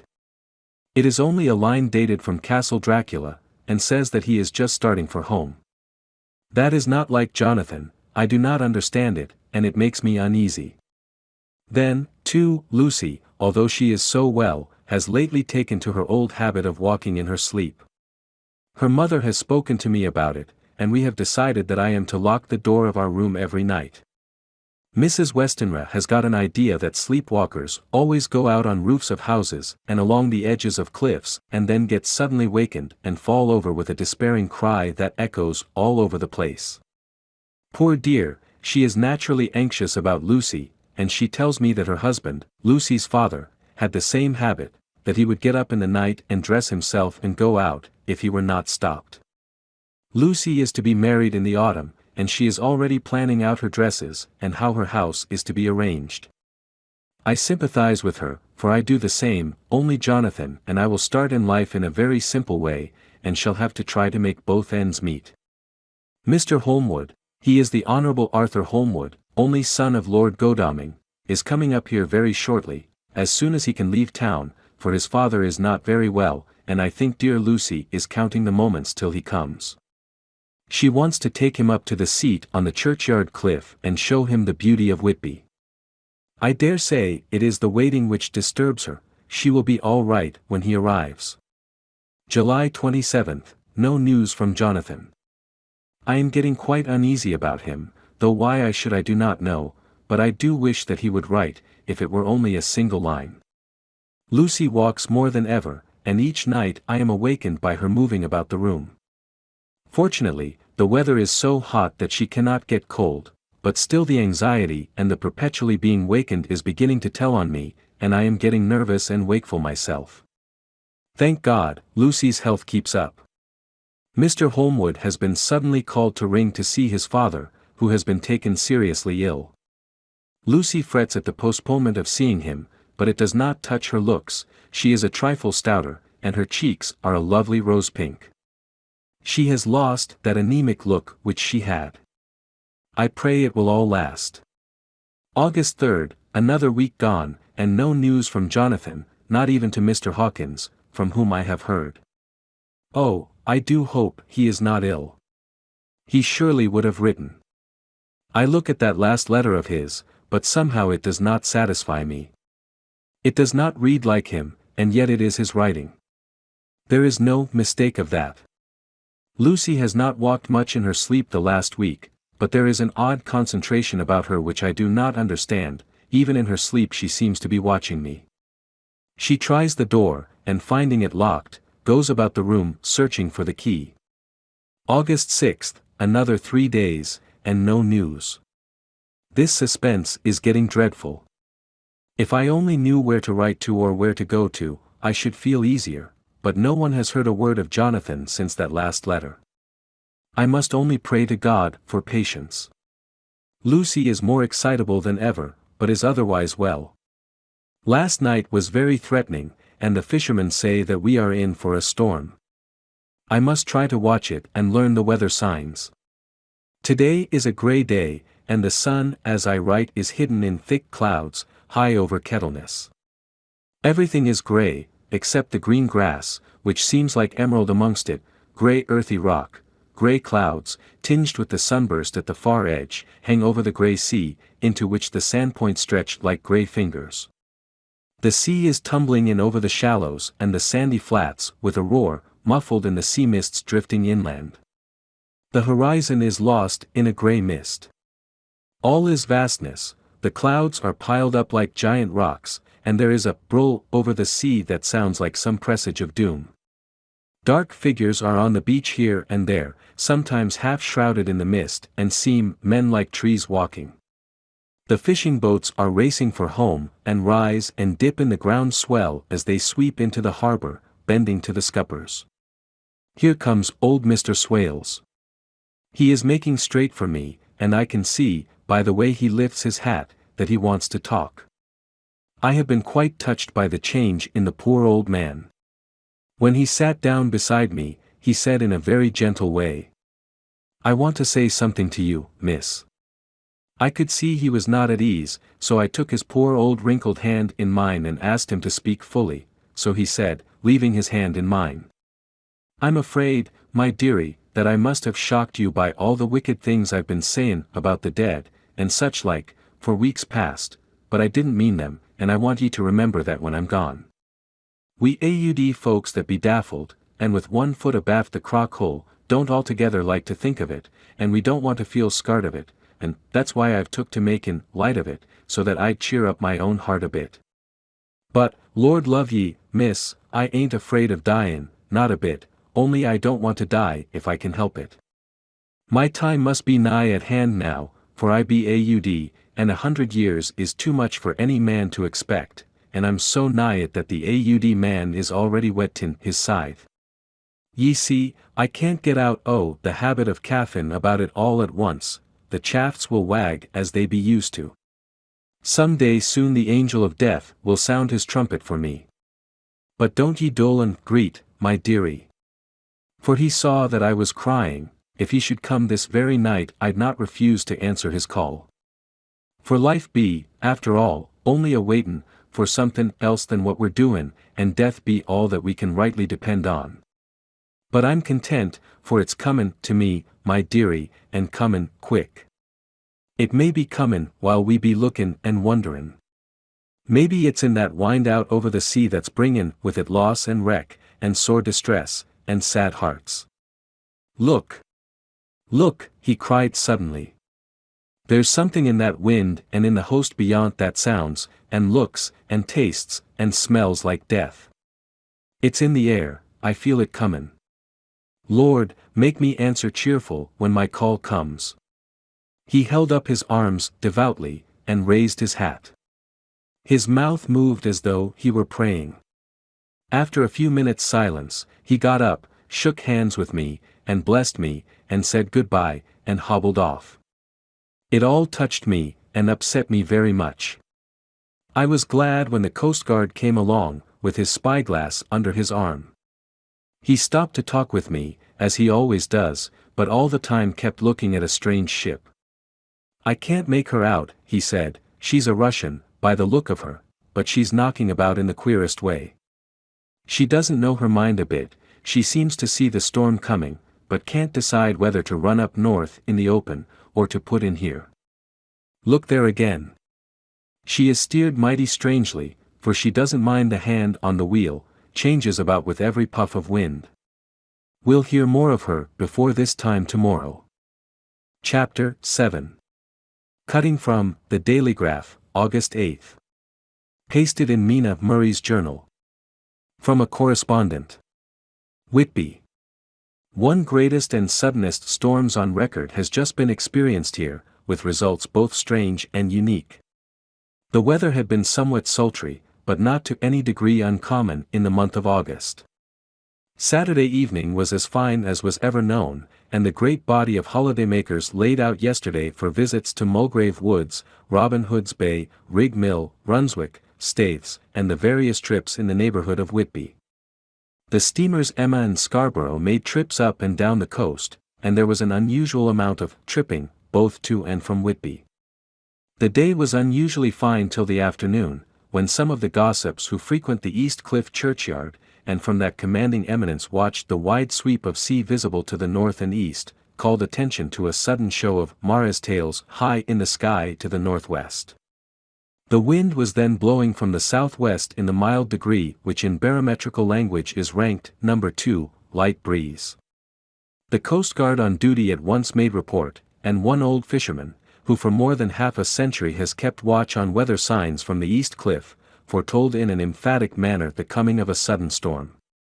The approach of sunset was so very beautiful, so grand in its masses of splendidly colored clouds, that there was quite an assemblage on the walk along the cliff in the old churchyard to enjoy the beauty. Before the sun dipped below the black mass of Kettleness, standing boldly athwart the western sky, its downward way was marked by myriad clouds of every sunset color, flame, purple, pink, green, violet, and all the tints of gold, with here and there masses not large, but of seemingly absolute blackness, in all sorts of shapes, as well outlined as colossal silhouettes. The experience was not lost on the painters, and doubtless some of the sketches of the Prelude to the Great Storm will grace the R.A. and R.I. walls in May next. More than one captain made up his mind then and there that his cobble, or his mule, as they termed the different classes of boats, would remain in the harbor till the storm had passed. The wind fell away entirely during the evening, and at midnight there was a dead calm, a sultry heat, and that prevailing intensity which, on the approach of thunder, affects persons of a sensitive nature. There were but few lights in sight at sea, for even the coasting steamers, which usually hug the shore so closely, kept well to seaward, and but few fishing boats were in sight. The only sail noticeable was a foreign schooner with all sails set, which was seemingly going westwards. The foolhardiness or ignorance of her officers was a prolific theme for comment whilst she remained in sight, and efforts were made to signal her to reduce sail in face of her danger. Before the night shut down, she was seen with sails idly flapping. She gently rolled on the undulating swell of the sea, as idle as a painted ship upon a painted ocean. Shortly before 10 o'clock the stillness of the air grew quite oppressive, and the silence was so marked that the bleating of a sheep inland or the barking of a dog in the town was distinctly heard, and the band on the pier, with its lively French air, was like a discord in the great harmony of nature's silence. A little after midnight came a strange sound from over the sea, and high overhead the air began to carry a strange, faint, hollow booming. Then without warning the tempest broke. With a rapidity which, at the time, seemed incredible, and even afterwards is impossible to realize, the whole aspect of nature at once became convulsed. The waves rose in growing fury, each overtopping its fellow, till in a very few minutes the lately glassy sea was like a roaring and devouring monster. White-crested waves beat madly on the level sands and rushed up the shelving cliffs, others broke over the piers, and with their spume swept the lanterns of the lighthouses which rise from the end of either pier of Whitby Harbour. The wind roared like thunder, and blew with such force that it was with difficulty that even strong men kept their feet, or clung with grim clasp to the iron stanchions. It was found necessary to clear the entire piers from the mass of onlookers, or else the fatalities of the night would have been increased manifold. To add to the difficulties and dangers of the time, masses of sea fog came drifting inland, white, wet clouds, which swept by in ghostly fashion, so dank and damp and cold that it needed but little effort of imagination to think that the spirits of those lost at sea were touching their living brethren with the clammy hands of death, and many a one shuddered as the wreaths of sea mist swept by. At times the mist cleared, and the sea for some distance could be seen in the glare of the lightning, which now came thick and fast, followed by such sudden peals of thunder that the whole sky overhead seemed trembling under the shock of the footsteps of the storm. Some of the scenes thus revealed were of immeasurable grandeur and of absorbing interest, the sea, running mountains high, threw skywards with each wave mighty masses of white foam, which the tempest seemed to snatch at and whirl away into space, here and there a fishing boat, with a rag of sail, running madly for shelter before the blast, now and again the white wings of a storm-tossed seabird. On the summit of the east cliff the new searchlight was ready for experiment, but had not yet been tried. The officers in charge of it got it into working order, and in the pauses of the inrushing mist swept with it the surface of the sea. Once or twice its service was most effective, as when a fishing boat, with gunwale under water, rushed into the harbor, able, by the guidance of the sheltering light, to avoid the danger of dashing against the piers. As each boat achieved the safety of the port there was a shout of joy from the mass of people on shore, a shout which for a moment seemed to cleave the gale and was then swept away in its rush. Before long the searchlight discovered some distance away a schooner with all sails set, apparently the same vessel which had been noticed earlier in the evening. The wind had by this time backed to the east, and there was a shudder amongst the watchers on the cliff as they realized the terrible danger in which she now was. Between her and the port lay the great flat reef on which so many good ships have from time to time suffered, and, with the wind blowing from its present quarter, it would be quite impossible that she should fetch the entrance of the harbor. It was now nearly the hour of high tide, but the waves were so great that in their troughs the shallows of the shore were almost visible, and the schooner, with all sails set, was rushing with such speed that, in the words of one old salt, she must fetch up somewhere, if it was only in hell. Then came another rush of sea fog, greater than any hitherto, a mass of dank mist, which seemed to close on all things like a grey pall, and left available to men only the organ of hearing, for the roar of the tempest, and the crash of the thunder, and the booming of the mighty billows came through the damp oblivion even louder than before. The rays of the searchlight were kept fixed on the harbor mouth across the east pier, where the shock was expected, and men waited breathless.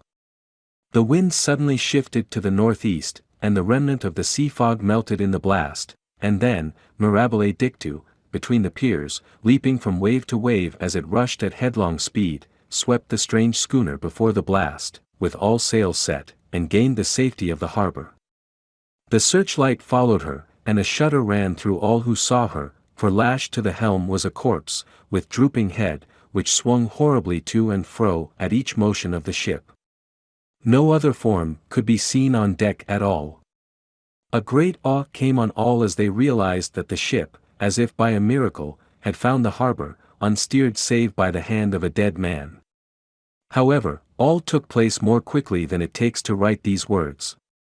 The schooner paused not, but rushing across the harbor, pitched herself on that accumulation of sand and gravel washed by many tides and many storms into the southeast corner of the pier jutting under the east cliff, known locally as Tate Hill Pier.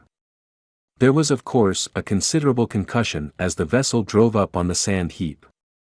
Every spar, rope, and stay was strained, and some of the top hammer came crashing down.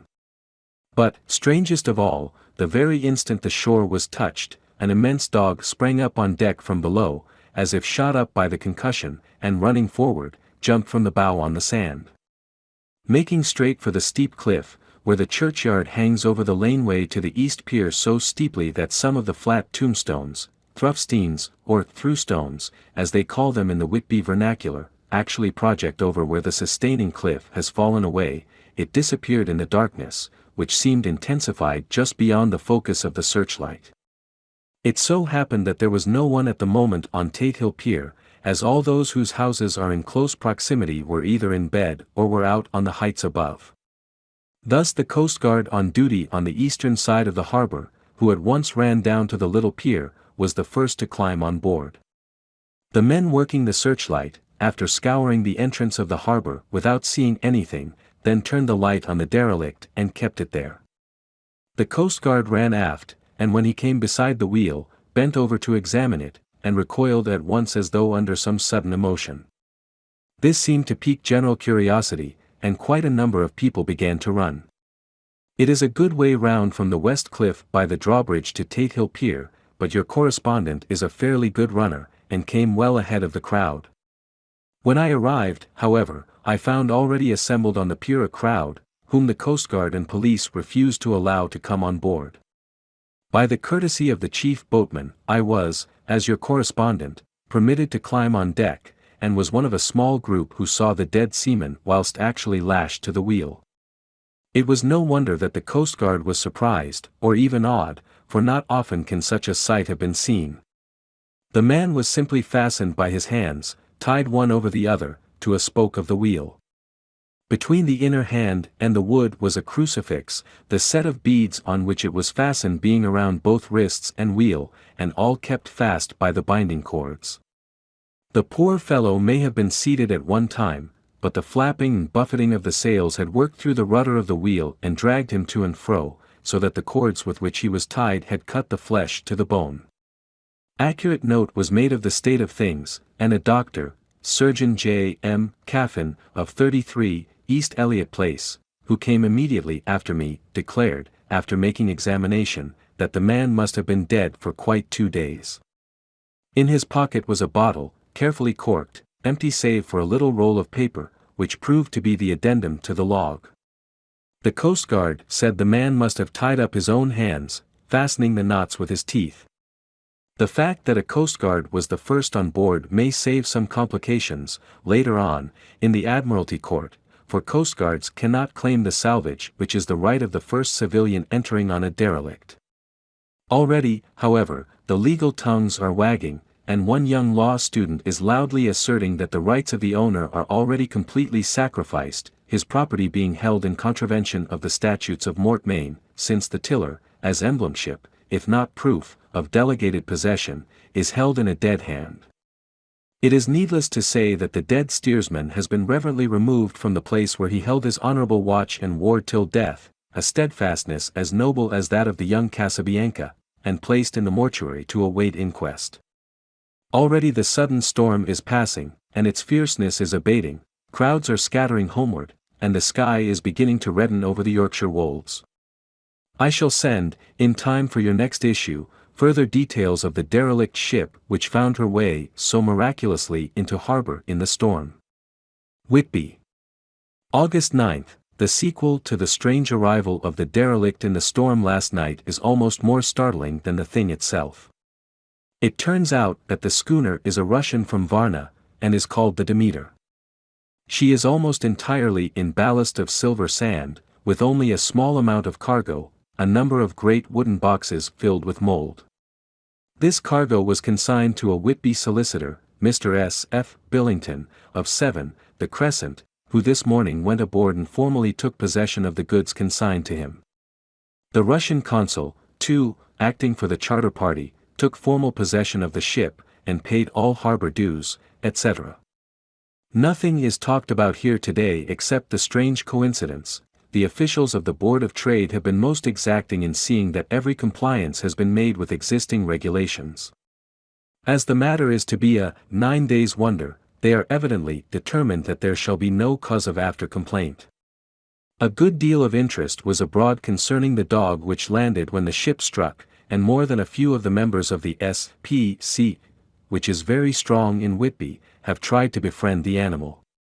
To the general disappointment, however, it was not to be found. It seems to have disappeared entirely from the town.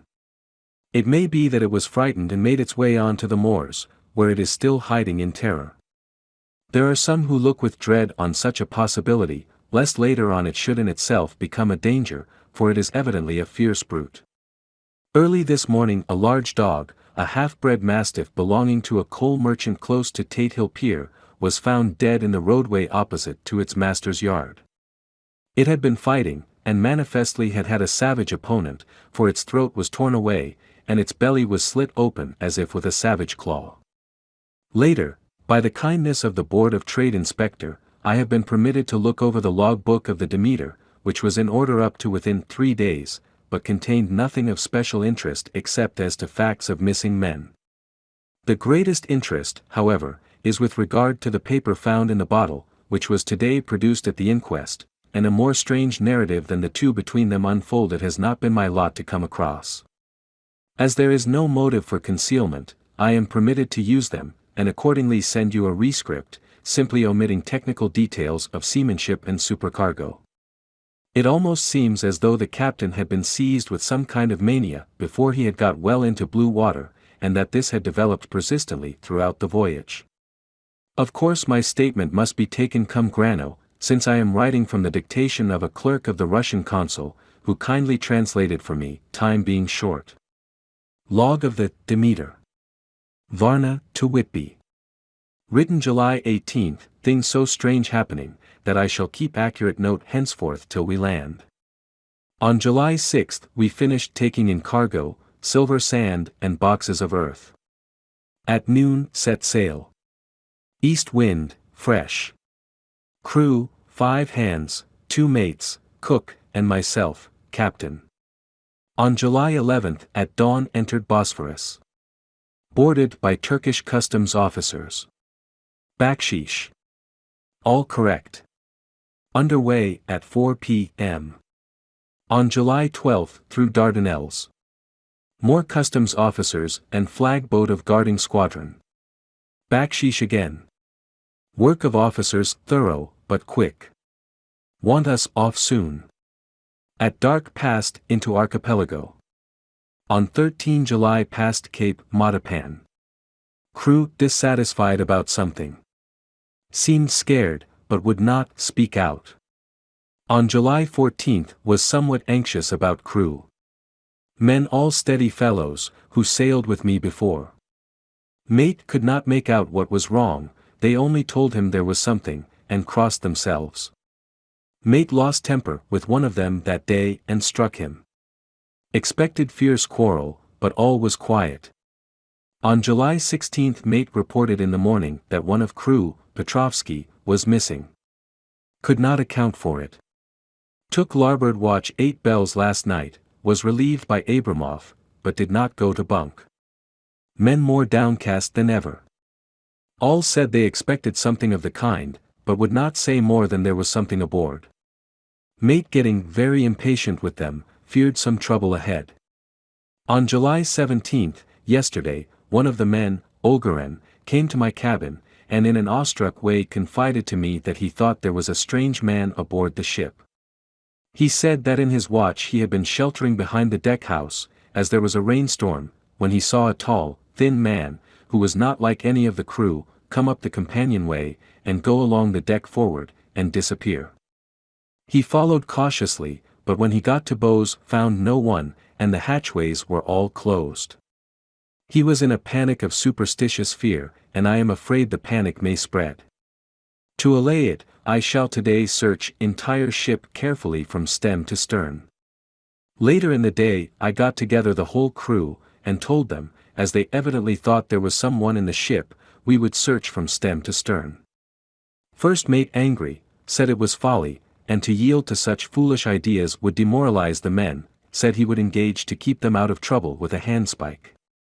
I let him take the helm, while the rest began thorough search, all keeping abreast, with lanterns. We left no corner unsearched. As there were only the big wooden boxes, there were no odd corners where a man could hide. Men much relieved when search over, and went back to work cheerfully.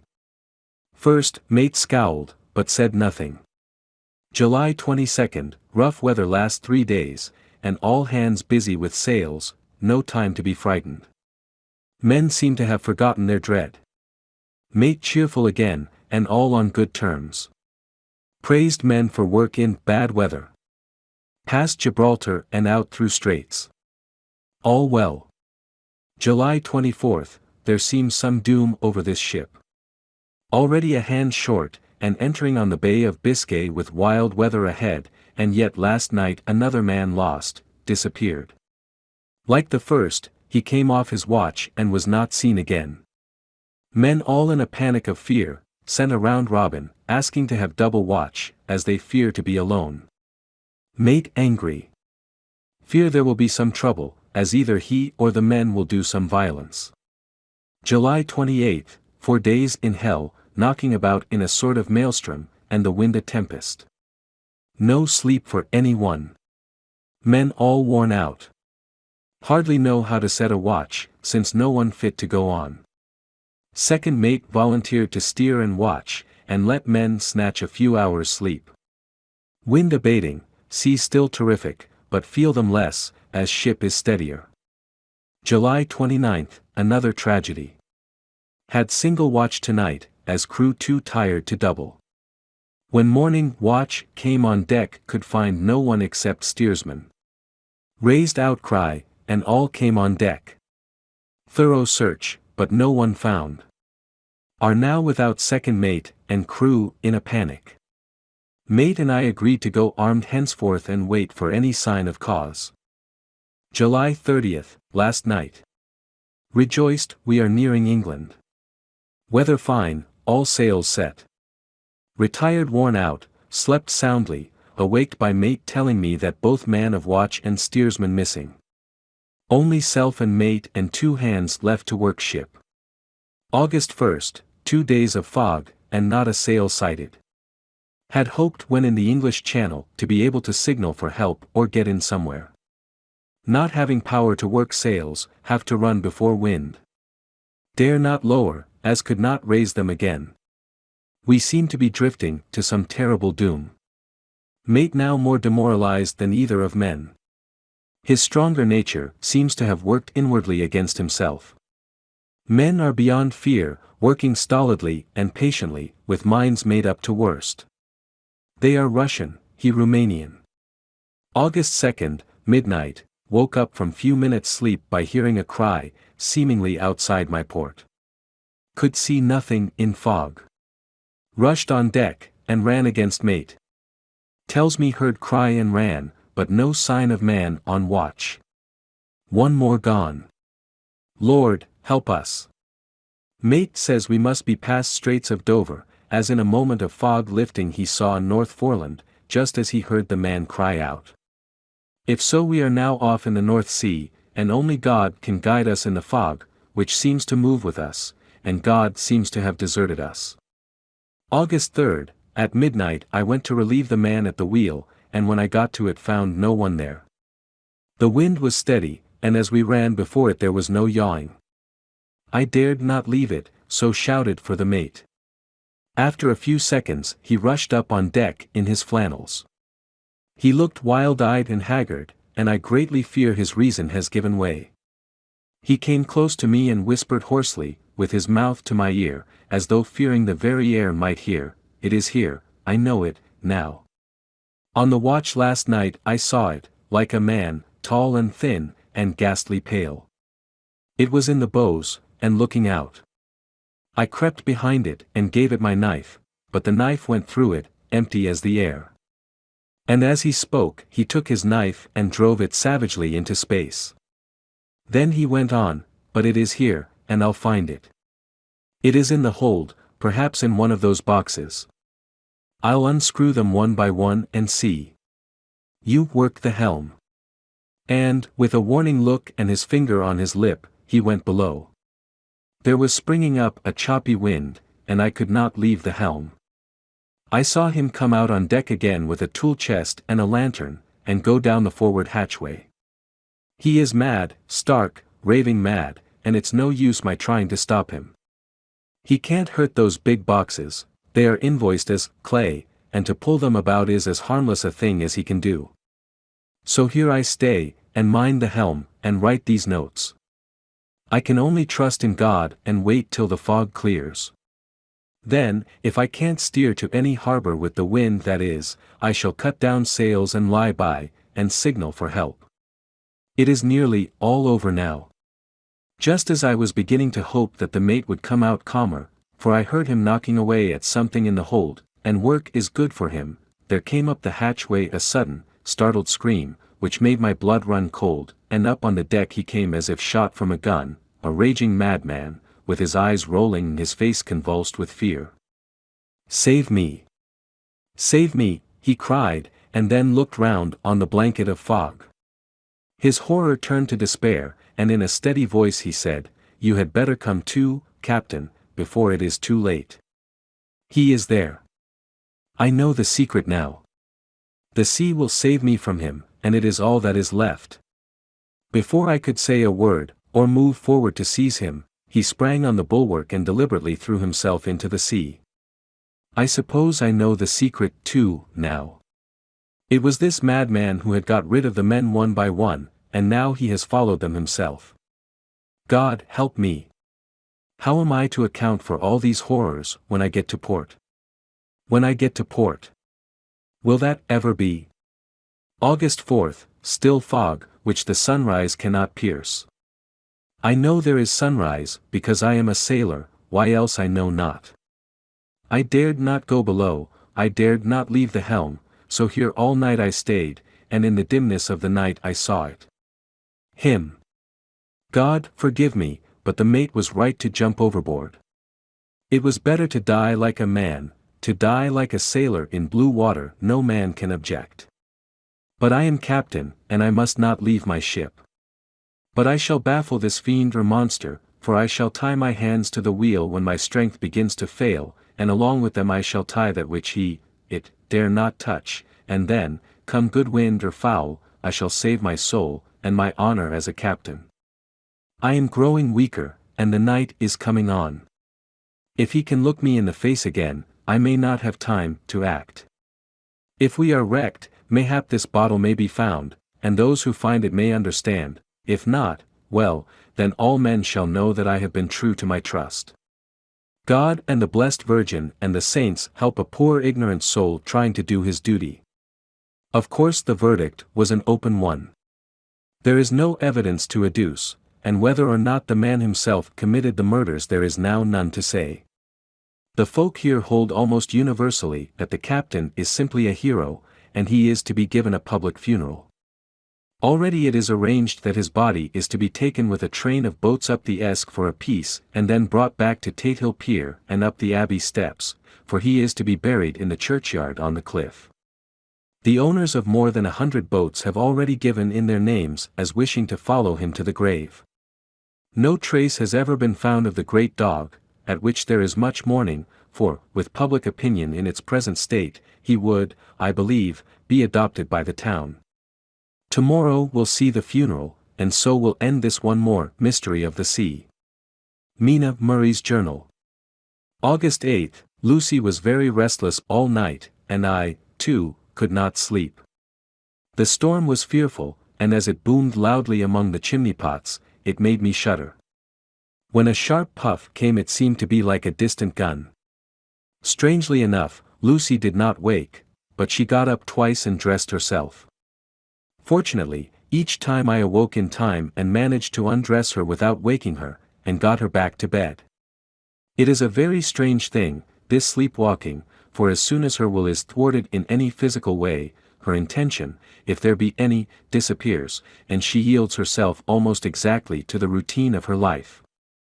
Early in the morning we both got up and went down to the harbor to see if anything had happened in the night.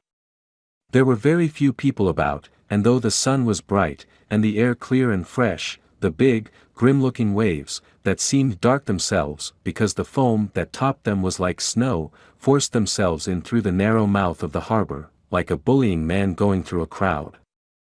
Somehow I felt glad that Jonathan was not on the sea last night, but on land. But, oh, is he on land or sea?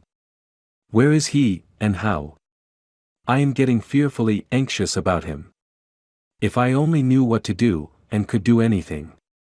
August 10th, the funeral of the poor sea captain today was most touching. Every boat in the harbor seemed to be there, and the coffin was carried by captains all the way from Tatehill Pier up to the churchyard. Lucy came with me, and we went early to our old seat, whilst the cortege of boats went up the river to the viaduct and came down again. We had a lovely view, and saw the procession nearly all the way. The poor fellow was laid to rest quite near our seat so that we stood on it when the time came and saw everything. Poor Lucy seemed much upset. She was restless and uneasy all the time, and I cannot but think that her dreaming at night is telling on her. She is quite odd in one thing, she will not admit to me that there is any cause for restlessness, or if there be, she does not understand it herself. There is an additional cause in that poor old Mr. Swales was found dead this morning on our seat, his neck being broken.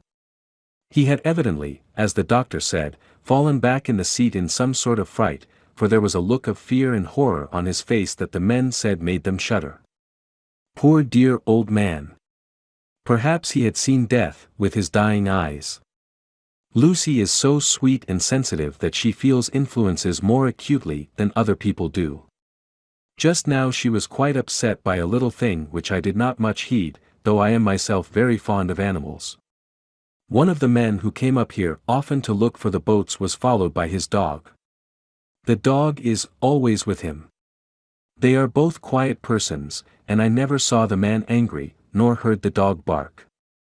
During the service the dog would not come to its master, who was on the seat with us, but kept a few yards off, barking and howling. Its master spoke to it gently, and then harshly, and then angrily, but it would neither come nor cease to make a noise. It was in a sort of fury, with its eyes savage, and all its hairs bristling out like a cat's tail when puss is on the warpath. Finally the man, too, got angry, and jumped down and kicked the dog, and then took it by the scruff of the neck and half dragged and half threw it on the tombstone on which the seat is fixed. The moment it touched the stone the poor thing became quiet and fell all into a tremble. It did not try to get away, but crouched down, quivering and cowering, and was in such a pitiable state of terror that I tried, though without effect, to comfort it.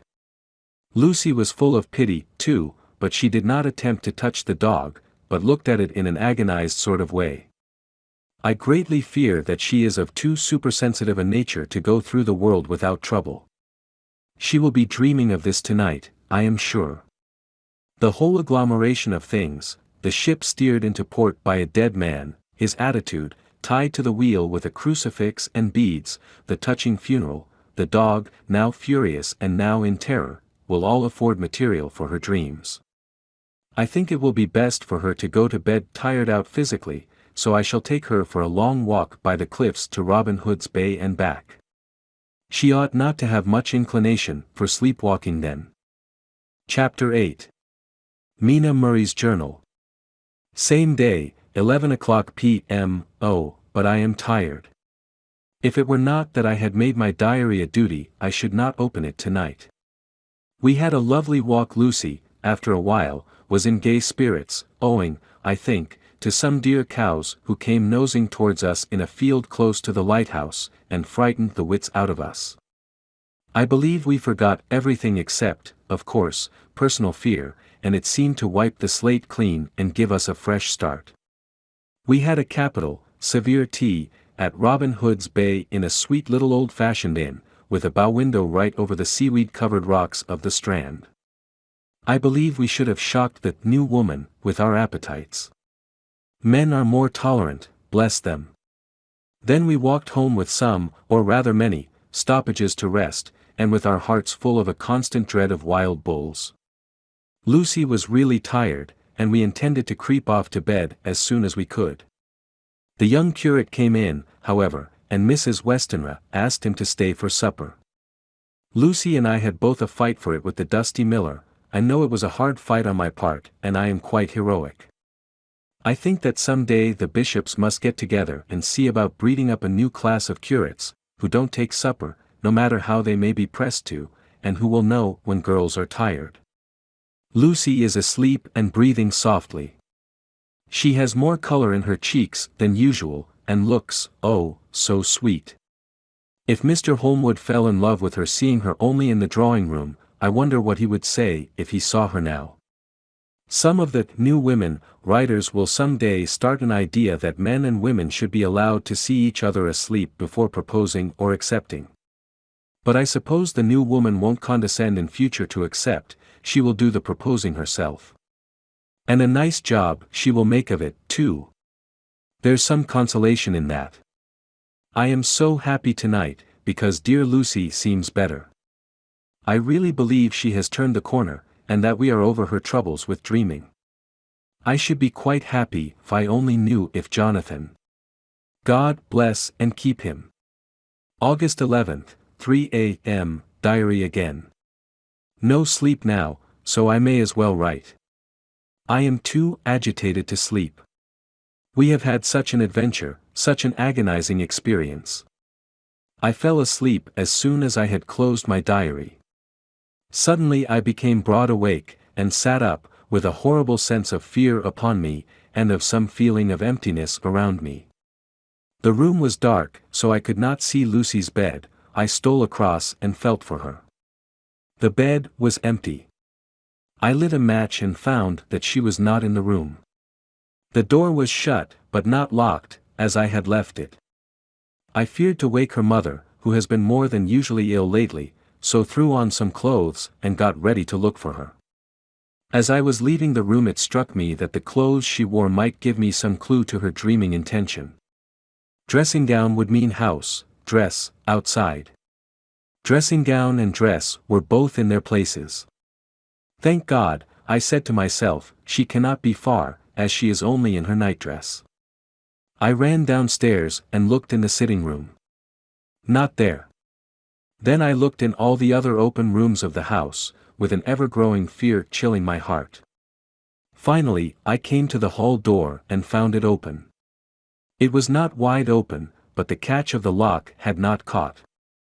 The people of the house are careful to lock the door every night, so I feared that Lucy must have gone out as she was. There was no time to think of what might happen. A vague, overmastering fear obscured all details. I took a big, heavy shawl and ran out. The clock was striking 1 as I was in the crescent, and there was not a soul in sight. I ran along the north terrace, but could see no sign of the white figure which I expected. At the edge of the west cliff above the pier I looked across the harbor to the east cliff, in the hope or fear, I don't know which, of seeing Lucy in our favorite seat. There was a bright full moon, with heavy black, driving clouds, which threw the whole scene into a fleeting diorama of light and shade as they sailed across. For a moment or two I could see nothing, as the shadow of a cloud obscured St. Mary's Church and all around it. Then as the cloud passed I could see the ruins of the abbey coming into view, and as the edge of a narrow band of light as sharp as a sword cut moved along, the church and the churchyard became gradually visible. Whatever my expectation was, it was not disappointed, for there, on our favorite seat, the silver light of the moon struck a half-reclining figure, snowy white. The coming of the cloud was too quick for me to see much, for shadow shut down on light almost immediately, but it seemed to me as though something dark stood behind the seat where the white figure shone, and bent over it. What it was, whether man or beast, I could not tell. I did not wait to catch another glance, but flew down the steep steps to the pier and along by the fish market to the bridge, which was the only way to reach the east cliff. The town seemed as dead, for not a soul did I see. I rejoiced that it was so, for I wanted no witness of poor Lucy's condition. The time and distance seemed endless, and my knees trembled and my breath came labored as I toiled up the endless steps to the abbey. I must have gone fast, and yet it seemed to me as if my feet were weighted with lead, and as though every joint in my body were rusty. When I got almost to the top I could see the seat and the white figure, for I was now close enough to distinguish it even through the spells of shadow. There was undoubtedly something, long and black, bending over the half-reclining white figure. I called in fright, "Lucy! Lucy!" and something raised a head, and from where I was I could see a white face and red, gleaming eyes. Lucy did not answer, and I ran on to the entrance of the churchyard. As I entered, the church was between me and the seat, and for a minute or so I lost sight of her. When I came in view again the cloud had passed, and the moonlight struck so brilliantly that I could see Lucy half reclining with her head lying over the back of the seat. She was quite alone, and there was not a sign of any living thing about. When I bent over her I could see that she was still asleep. Her lips were parted, and she was breathing, not softly as usual with her, but in long, heavy gasps, as though striving to get her lungs full at every breath. As I came close, she put up her hand in her sleep and pulled the collar of her nightdress close around her throat. Whilst she did so there came a little shudder through her, as though she felt the cold. I flung the warm shawl over her, and drew the edges tight round her neck, for I dreaded lest she should get some deadly chill from the night air, unclad as she was. I feared to wake her all at once, so, in order to have my hands free that I might help her, I fastened the shawl at her throat with a big safety pin, but I must have been clumsy in my anxiety and pinched or pricked her with it, for by and by, when her breathing became quieter, she put her hand to her throat again and moaned. When I had her carefully wrapped up, I put my shoes on her feet and then began very gently to wake her. At first she did not respond, but gradually she became more and more uneasy in her sleep, moaning and sighing occasionally. At last, as time was passing fast, and, for many other reasons, I wished to get her home at once, I shook her more forcibly, till finally she opened her eyes and awoke. She did not seem surprised to see me, as, of course, she did not realize all at once where she was. Lucy always wakes prettily, and even at such a time, when her body must have been chilled with cold, and her mind somewhat appalled at waking unclad in a churchyard at night, she did not lose her grace. She trembled a little, and clung to me. When I told her to come at once with me home, she rose without a word, with the obedience of a child. As we passed along, the gravel hurt my feet, and Lucy noticed me wince. She stopped and wanted to insist upon my taking my shoes, but I would not. However, when we got to the pathway outside the churchyard, where there was a puddle of water, remaining from the storm, I daubed my feet with mud, using each foot in turn on the other, so that as we went home, no one, in case we should meet any one, should notice my bare feet. Fortune favored us, and we got home without meeting a soul. Once we saw a man, who seemed not quite sober, passing along a street in front of us, but we hid in a door till he had disappeared up an opening such as there are here, steep little closes, or wynds, as they call them in Scotland. My heart beat so loud all the time that sometimes I thought I should faint. I was filled with anxiety about Lucy, not only for her health, lest she should suffer from the exposure, but for her reputation in case the story should get wind. When we got in, and had washed our feet, and had said a prayer of thankfulness together, I tucked her into bed. Before falling asleep she asked, even implored, me not to say a word to any one, even her mother, about her sleepwalking adventure. I hesitated at first to promise, but on thinking of the state of her mother's health, and how the knowledge of such a thing would fret her, and thinking, too, of how such a story might become distorted, nay, infallibly would, in case it should leak out, I thought it wiser to do so. I hope I did right. I have locked the door, and the key is tied to my wrist, so perhaps I shall not be again disturbed. Lucy is sleeping soundly, the reflex of the dawn is high and far over the sea. Same day, noon, all goes well. Lucy slept till I woke her and seemed not to have even changed her side.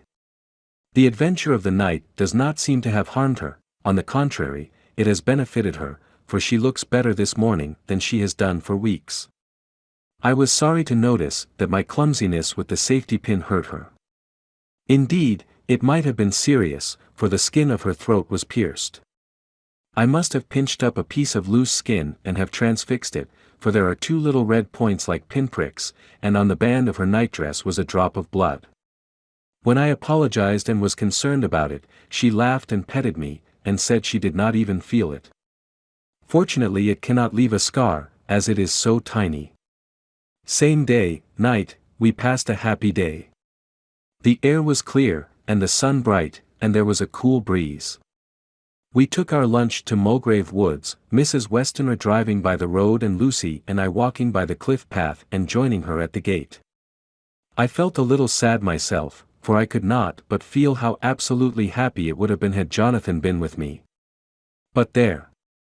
I must only be patient. In the evening we strolled in the casino terrace, and heard some good music by Spar and Mackenzie, and went to bed early.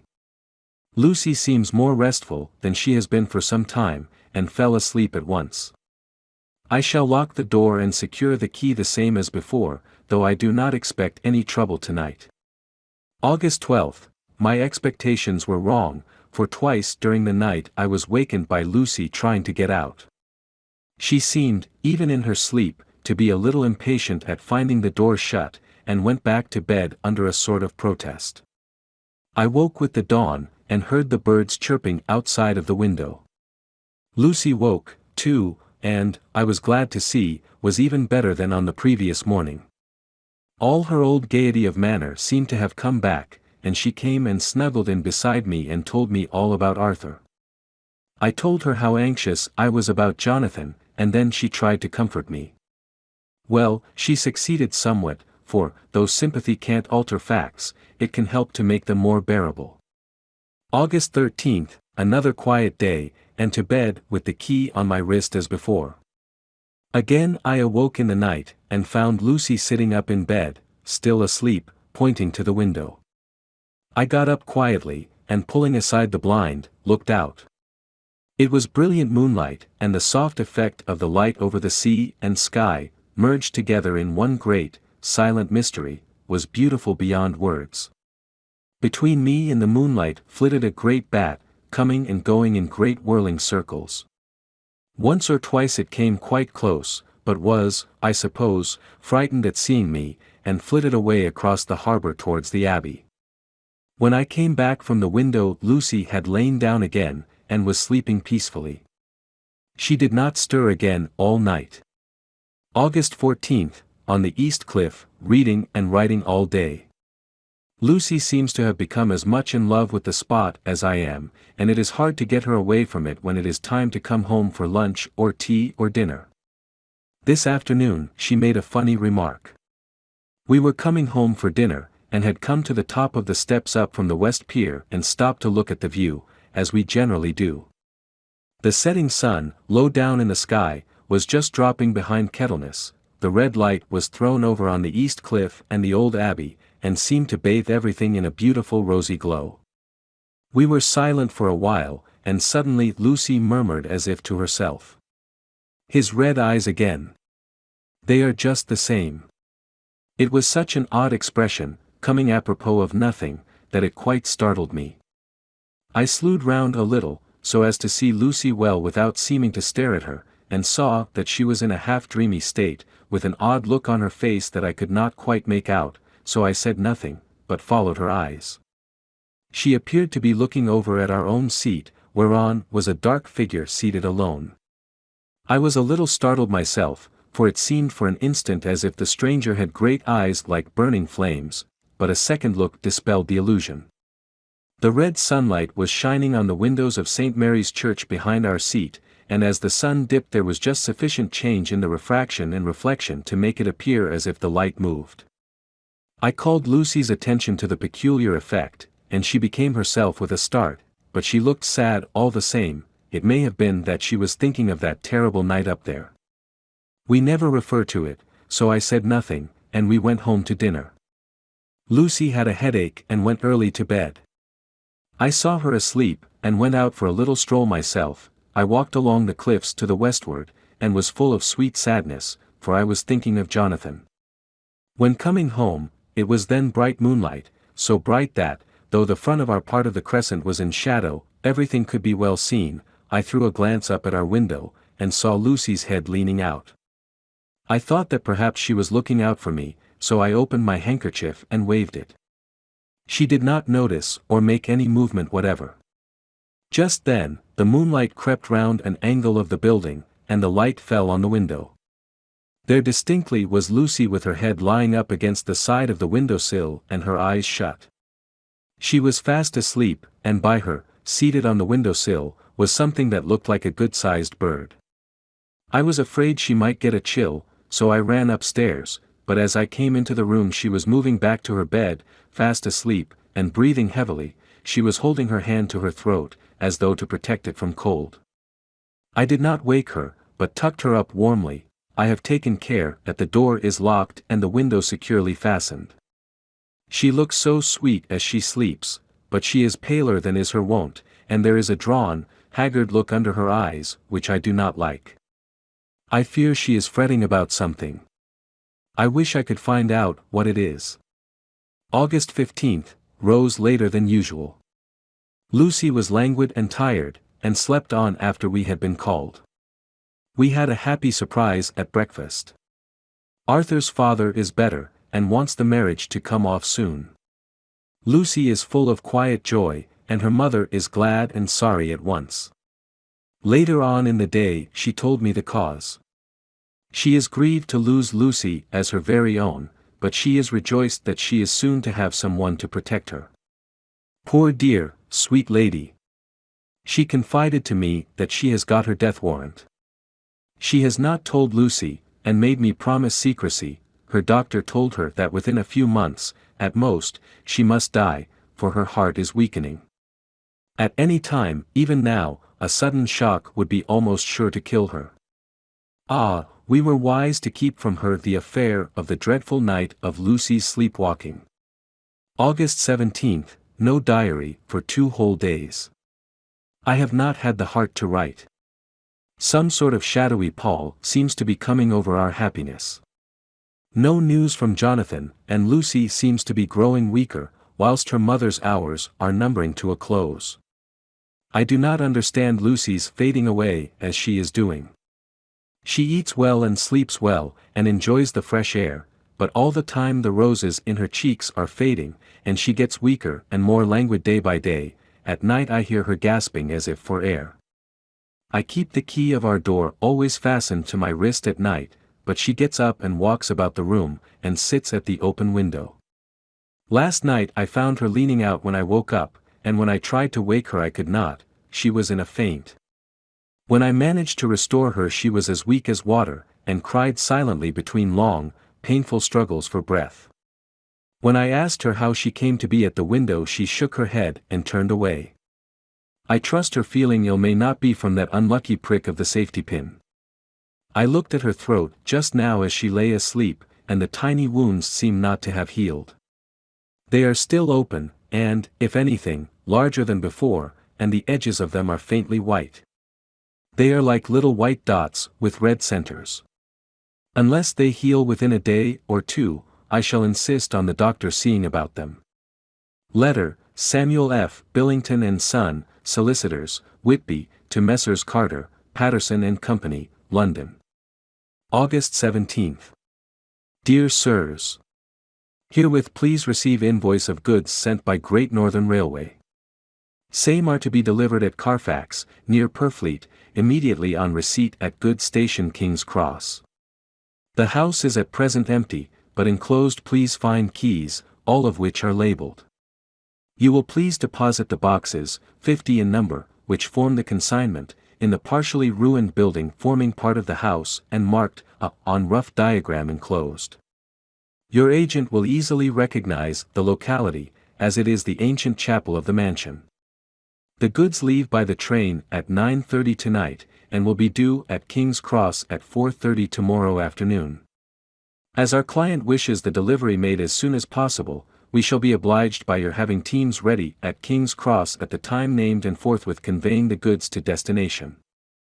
In order to obviate any delays possible through any routine requirements as to payment in your departments, we enclose check herewith for £10, receipt of which please acknowledge.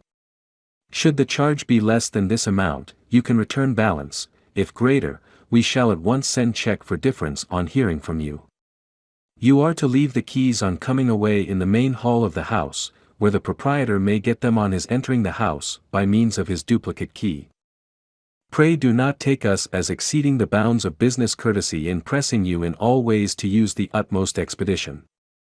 We are, dear sirs, faithfully yours, Samuel F. Billington and Son. Letter, Messrs. Carter, Patterson and Company, London, to Messrs. Billington and Son, Whitby. August 21st. Dear Sirs. We beg to acknowledge £10 received and to return check £1.17. 9d, amount of overplus, as shown in receipted account herewith. Goods are delivered in exact accordance with instructions, and keys left in parcel in main hall, as directed. We are, dear sirs, yours respectfully, Pro Carter, Patterson and Company. Mina Murray's Journal. August 18th, I am happy today, and right sitting on the seat in the churchyard. Lucy is ever so much better. Last night she slept well all night, and did not disturb me once. The roses seem coming back already to her cheeks, though she is still sadly pale and wan-looking. If she were in any way anemic I could understand it, but she is not. She is in gay spirits and full of life and cheerfulness. All the morbid reticence seems to have passed from her, and she has just reminded me, as if I needed any reminding, of that night, and that it was here, on this very seat, I found her asleep. As she told me, she tapped playfully with the heel of her boot on the stone slab and said, "My poor little feet didn't make much noise then." I dare say poor old Mr. Swales would have told me that it was because I didn't want to wake up Geordie. As she was in such a communicative humor, I asked her if she had dreamed at all that night. Before she answered, that sweet, puckered look came into her forehead, which Arthur, I call him Arthur from her habit, says he loves, and, indeed, I don't wonder that he does. Then she went on in a half-dreaming kind of way, as if trying to recall it to herself. I didn't quite dream, but it all seemed to be real. I only wanted to be here in this spot, I don't know why, for I was afraid of something, I don't know what. I remember, though I suppose I was asleep, passing through the streets and over the bridge. A fish leaped as I went by, and I leaned over to look at it, and I heard a lot of dogs howling. The whole town seemed as if it must be full of dogs all howling at once, as I went up the steps. Then I had a vague memory of something long and dark with red eyes, just as we saw in the sunset, and something very sweet and very bitter all around me at once, and then I seemed sinking into deep green water, and there was a singing in my ears, as I have heard there is to drowning men, and then everything seemed passing away from me, my soul seemed to go out from my body and float about the air. I seem to remember that once the West Lighthouse was right under me, and then there was a sort of agonizing feeling, as if I were in an earthquake, and I came back and found you shaking my body. I saw you do it before I felt you. Then she began to laugh. It seemed a little uncanny to me, and I listened to her breathlessly. I did not quite like it, and thought it better not to keep her mind on the subject, so we drifted on to other subjects, and Lucy was like her old self again. When we got home the fresh breeze had braced her up, and her pale cheeks were really more rosy. Her mother rejoiced when she saw her, and we all spent a very happy evening together. August 19th, joy, joy, joy. Although not all joy. At last, news of Jonathan. The dear fellow has been ill, that is why he did not write. I am not afraid to think it or say it, now that I know. Mr. Hawkins sent me on the letter, and wrote himself, oh, so kindly.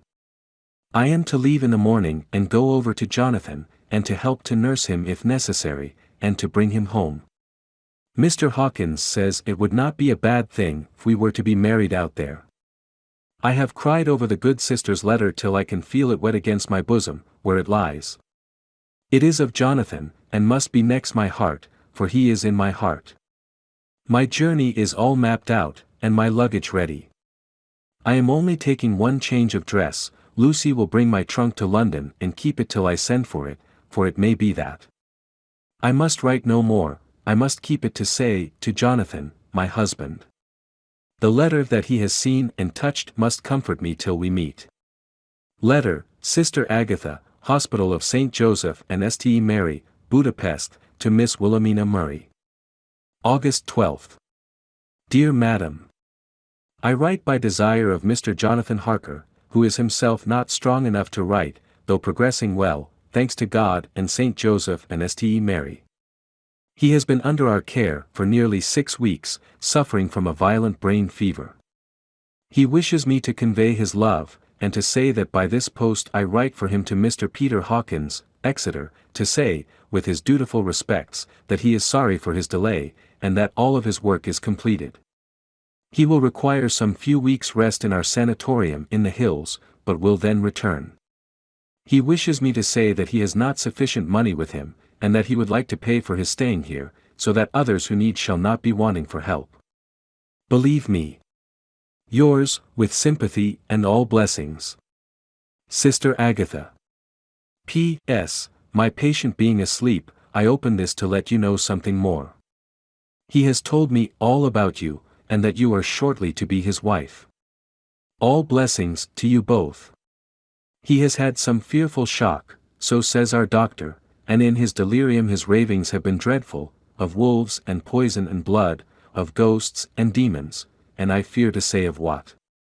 Be careful with him always that there may be nothing to excite him of this kind for a long time to come. The traces of such an illness as his do not lightly die away. We should have written long ago, but we knew nothing of his friends, and there was on him nothing that anyone could understand. He came in the train from Klausenburg, and the guard was told by the station master there that he rushed into the station shouting for a ticket for home. Seeing from his violent demeanor that he was English, they gave him a ticket for the furthest station on the way thither that the train reached. Be assured that he is well cared for. He has won all hearts by his sweetness and gentleness. He is truly getting on well, and I have no doubt will in a few weeks be all himself. But be careful of him, for safety's sake. There are, I pray God and Saint Joseph and St. Mary, many, many, happy years for you both. Dr. Seward's Diary. August 19th, strange and sudden change in Renfield last night. About 8 o'clock, he began to get excited and sniff about as a dog does when setting. The attendant was struck by his manner, and knowing my interest in him, encouraged him to talk. He is usually respectful to the attendant and at times servile, but tonight, the man tells me, he was quite haughty. Would not condescend to talk with him at all. All he would say was, "I don't want to talk to you, you don't count now, the master is at hand." The attendant thinks it is some sudden form of religious mania which has seized him. If so, we must look out for squalls, for a strong man with homicidal and religious mania at once might be dangerous. The combination is a dreadful one. At 9 o'clock I visited him myself. His attitude to me was the same as that to the attendant, in his sublime self-feeling the difference between myself and attendant seemed to him as nothing. It looks like religious mania, and he will soon think that he himself is God. These infinitesimal distinctions between man and man are too paltry for an omnipotent being. How these madmen give themselves away! The real God taketh heed lest a sparrow fall, but the God created from human vanity sees no difference between an eagle and a sparrow. Oh, if men only knew! For half an hour or more Renfield kept getting excited in greater and greater degree. I did not pretend to be watching him, but I kept strict observation all the same. All at once that shifty look came into his eyes which we always see when a madman has seized an idea, and with it the shifty movement of the head and back which asylum attendants come to know so well. He became quite quiet, and went and sat on the edge of his bed resignedly, and looked into space with lackluster eyes. I thought I would find out if his apathy were real or only assumed, and tried to lead him to talk of his pets, a theme which had never failed to excite his attention. At first he made no reply, but at length said testily, "Bother them all. I don't care a pin about them." "What?"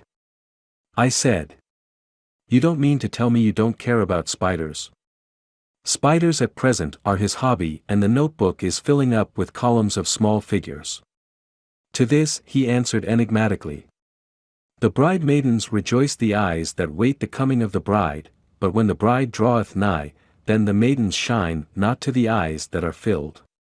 He would not explain himself, but remained obstinately seated on his bed all the time I remained with him. I am weary tonight and low in spirits. I cannot but think of Lucy, and how different things might have been. If I don't sleep at once, chloral, the modern Morpheus, C2HCl3O. H2O. I must be careful not to let it grow into a habit. No, I shall take none tonight. I have thought of Lucy, and I shall not dishonor her by mixing the two. If need be, tonight shall be sleepless. Later, glad I made the resolution, gladder that I kept to it. I had lain tossing about, and had heard the clock strike only twice, when the night watchman came to me, sent up from the ward, to say that Renfield had escaped. I threw on my clothes and ran down at once. My patient is too dangerous a person to be roaming about. Those ideas of his might work out dangerously with strangers. The attendant was waiting for me. He said he had seen him not 10 minutes before, seemingly asleep in his bed, when he had looked through the observation trap in the door. His attention was called by the sound of the window being wrenched out. He ran back and saw his feet disappear through the window, and had at once sent up for me. He was only in his night gear, and cannot be far off. The attendant thought it would be more useful to watch where he should go than to follow him, as he might lose sight of him whilst getting out of the building by the door. He is a bulky man, and couldn't get through the window. I am thin, so, with his aid, I got out, but feet foremost, and, as we were only a few feet above ground, landed unhurt. The attendant told me the patient had gone to the left, and had taken a straight line, so I ran as quickly as I could. As I got through the belt of trees, I saw a white figure scale the high wall which separates our grounds from those of the deserted house. I ran back at once, told the watchman to get 3 or 4 men immediately and follow me into the grounds of Carfax, in case our friend might be dangerous. I got a ladder myself, and crossing the wall, dropped down on the other side. I could see Renfield's figure just disappearing behind the angle of the house, so I ran after him. On the far side of the house I found him pressed close against the old iron-bound oak door of the chapel. He was talking, apparently to someone, but I was afraid to go near enough to hear what he was saying, lest I might frighten him, and he should run off. Chasing an errant swarm of bees is nothing to following a naked lunatic, when the fit of escaping is upon him. After a few minutes, however, I could see that he did not take note of anything around him, and so ventured to draw nearer to him, the more so as my men had now crossed the wall and were closing him in. I heard him say, "I am here to do your bidding, master. I am your slave, and you will reward me, for I shall be faithful. I have worshipped you long and afar off. Now that you are near, I await your commands, and you will not pass me by, will you, dear master, in your distribution of good things?" He is a selfish old beggar anyhow. He thinks of the loaves and fishes even when he believes he is in a real presence. His manias make a startling combination. When we closed in on him, he fought like a tiger. He is immensely strong, for he was more like a wild beast than a man. I never saw a lunatic in such a paroxysm of rage before, and I hope I shall not again. It is a mercy that we have found out his strength and his danger in good time. With strength and determination like his, he might have done wild work before he was caged. He is safe now, at any rate. Jack Shepherd himself couldn't get free from the strait waistcoat that keeps him restrained, and he's chained to the wall in the padded room. His cries are at times awful, but the silences that follow are more deadly still, for he means murder in every turn and movement. Just now he spoke coherent words, for the first time. "I shall be patient, master. It is coming, coming, coming." So I took the hint, and came to. I was too excited to sleep, but this diary has quieted me, and I feel I shall get some sleep tonight. Chapter 9. Letter, Mina Harker, to Lucy Westenra. Budapest, August 24th. My dearest Lucy, I know you will be anxious to hear all that has happened since we parted at the railway station at Whitby. Well, my dear, I got to Hull all right, and caught the boat to Hamburg, and then the train on here. I feel that I can hardly recall anything of the journey, except that I knew I was coming to Jonathan, and, that as I should have to do some nursing, I had better get all the sleep I could. I found my dear one, oh, so thin and pale and weak-looking. All the resolution has gone out of his dear eyes, and that quiet dignity which I told you was in his face has vanished. He is only a wreck of himself, and he does not remember anything that has happened to him for a long time past. At least, he wants me to believe so, and I shall never ask. He has had some terrible shock, and I fear it might tax his poor brain if he were to try to recall it. Sister Agatha, who is a good creature and a born nurse, tells me that he raved of dreadful things whilst he was off his head. I wanted her to tell me what they were, but she would only cross herself, and say she would never tell, that the ravings of the sick were the secrets of God, and that if a nurse through her vocation should hear them, she should respect her trust. She is a sweet, good soul, and the next day, when she saw I was troubled, she opened up the subject again, and after saying that she could never mention what my poor dear raved about, added, "I can tell you this much, my dear, that it was not about anything which he has done wrong himself, and you, as his wife-to-be, have no cause to be concerned. He has not forgotten you or what he owes to you. His fear was of great and terrible things, which no mortal can treat of. I do believe the dear soul thought I might be jealous lest my poor dear should have fallen in love with any other girl. The idea of my being jealous about Jonathan. And yet, my dear, let me whisper, I felt a thrill of joy through me when I knew that no other woman was a cause of trouble. I am now sitting by his bedside, where I can see his face while he sleeps. He is waking. When he woke he asked me for his coat, as he wanted to get something from the pocket. I asked Sister Agatha, and she brought all his things. I saw that amongst them was his notebook, and was going to ask him to let me look at it, for I knew then that I might find some clue to his trouble, but I suppose he must have seen my wish in my eyes, for he sent me over to the window, saying he wanted to be quite alone for a moment. Then he called me back, and when I came he had his hand over the notebook, and he said to me very solemnly, "Wilhelmina, I knew then that he was in deadly earnest, for he has never called me by that name since he asked me to marry him. You know, dear, my ideas of the trust between husband and wife, there should be no secret, no concealment.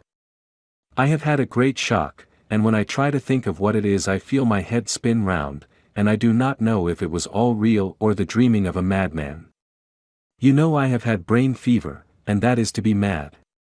The secret is here, and I do not want to know it. I want to take up my life here, with our marriage. For, my dear, we had decided to be married as soon as the formalities are complete. Are you willing, Wilhelmina, to share my ignorance? Here is the book.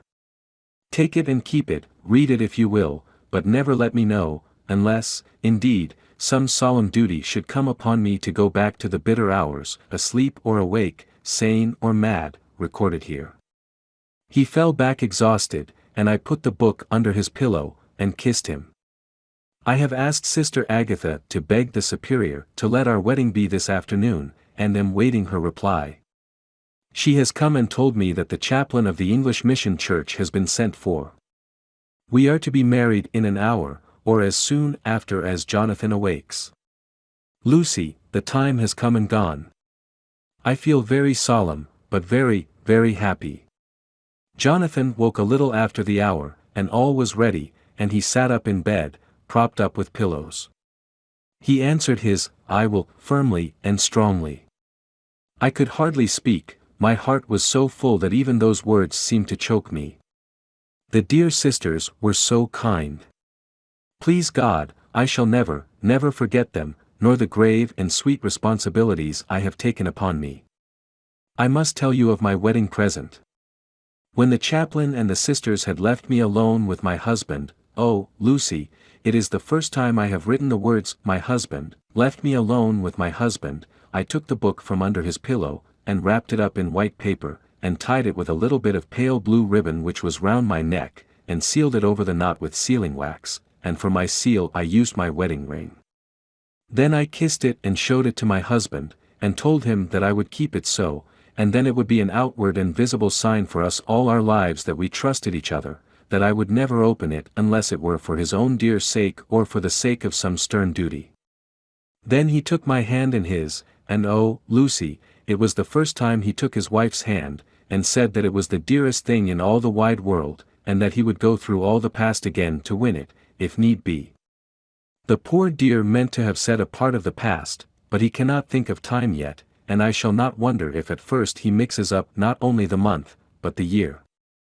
Well, my dear, what could I say? I could only tell him that I was the happiest woman in all the wide world, and that I had nothing to give him except myself, my life, and my trust, and that with these went my love and duty for all the days of my life. And, my dear, when he kissed me, and drew me to him with his poor weak hands, it was like a very solemn pledge between us. Lucy dear, do you know why I tell you all this? It is not only because it is all sweet to me, but because you have been, and are, very dear to me. It was my privilege to be your friend and guide, and you came from the schoolroom to prepare for the world of life. I want you to see now, and with the eyes of a very happy wife, whither duty has led me, so that in your own married life you too may be all happy as I am. My dear, Please Almighty God, your life may be all it promises, a long day of sunshine, with no harsh wind, no forgetting duty, no distrust. I must not wish you no pain, for that can never be, but I do hope you will be always as happy as I am now. Goodbye, my dear. I shall post this at once, and, perhaps, write you very soon again. I must stop, for Jonathan is waking. I must attend to my husband. Your ever-loving Mina Harker. Letter, Lucy Westenra to Mina Harker. Whitby, August 30th. My dearest Mina. Oceans of love and millions of kisses, and may you soon be in your own home with your husband. I wish you could be coming home soon enough to stay with us here. The strong air would soon restore Jonathan, it has quite restored me. I have an appetite like a cormorant, am full of life, and sleep well. You will be glad to know that I have quite given up walking in my sleep. I think I have not stirred out of my bed for a week, that is when I once got into it at night. Arthur says I am getting fat. By the way, I forgot to tell you that Arthur is here. We have such walks and drives, and rides, and rowing, and tennis, and fishing together, and I love him more than ever. He tells me that he loves me more, but I doubt that, for at first he told me that he couldn't love me more than he did then. But this is nonsense. There he is, calling to me.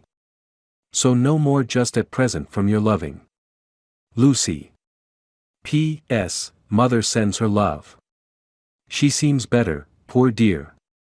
P.S. We are to be married on September 28th. Dr. Seward's Diary. August 20th, the case of Renfield grows even more interesting. He has now so far quieted that there are spells of cessation from his passion. For the first week after his attack he was perpetually violent. Then one night, just as the moon rose, he grew quiet, and kept murmuring to himself, "Now I can wait, now I can wait." The attendant came to tell me, so I ran down at once to have a look at him. He was still in the strait waistcoat and in the padded room, but the suffused look had gone from his face, and his eyes had something of their old pleading, I might almost say, cringing, softness. I was satisfied with his present condition, and directed him to be relieved. The attendants hesitated, but finally carried out my wishes without protest. It was a strange thing that the patient had humor enough to see their distrust, for, coming close to me, he said in a whisper, all the while looking furtively at them. "They think I could hurt you. Fancy me hurting you. The fools."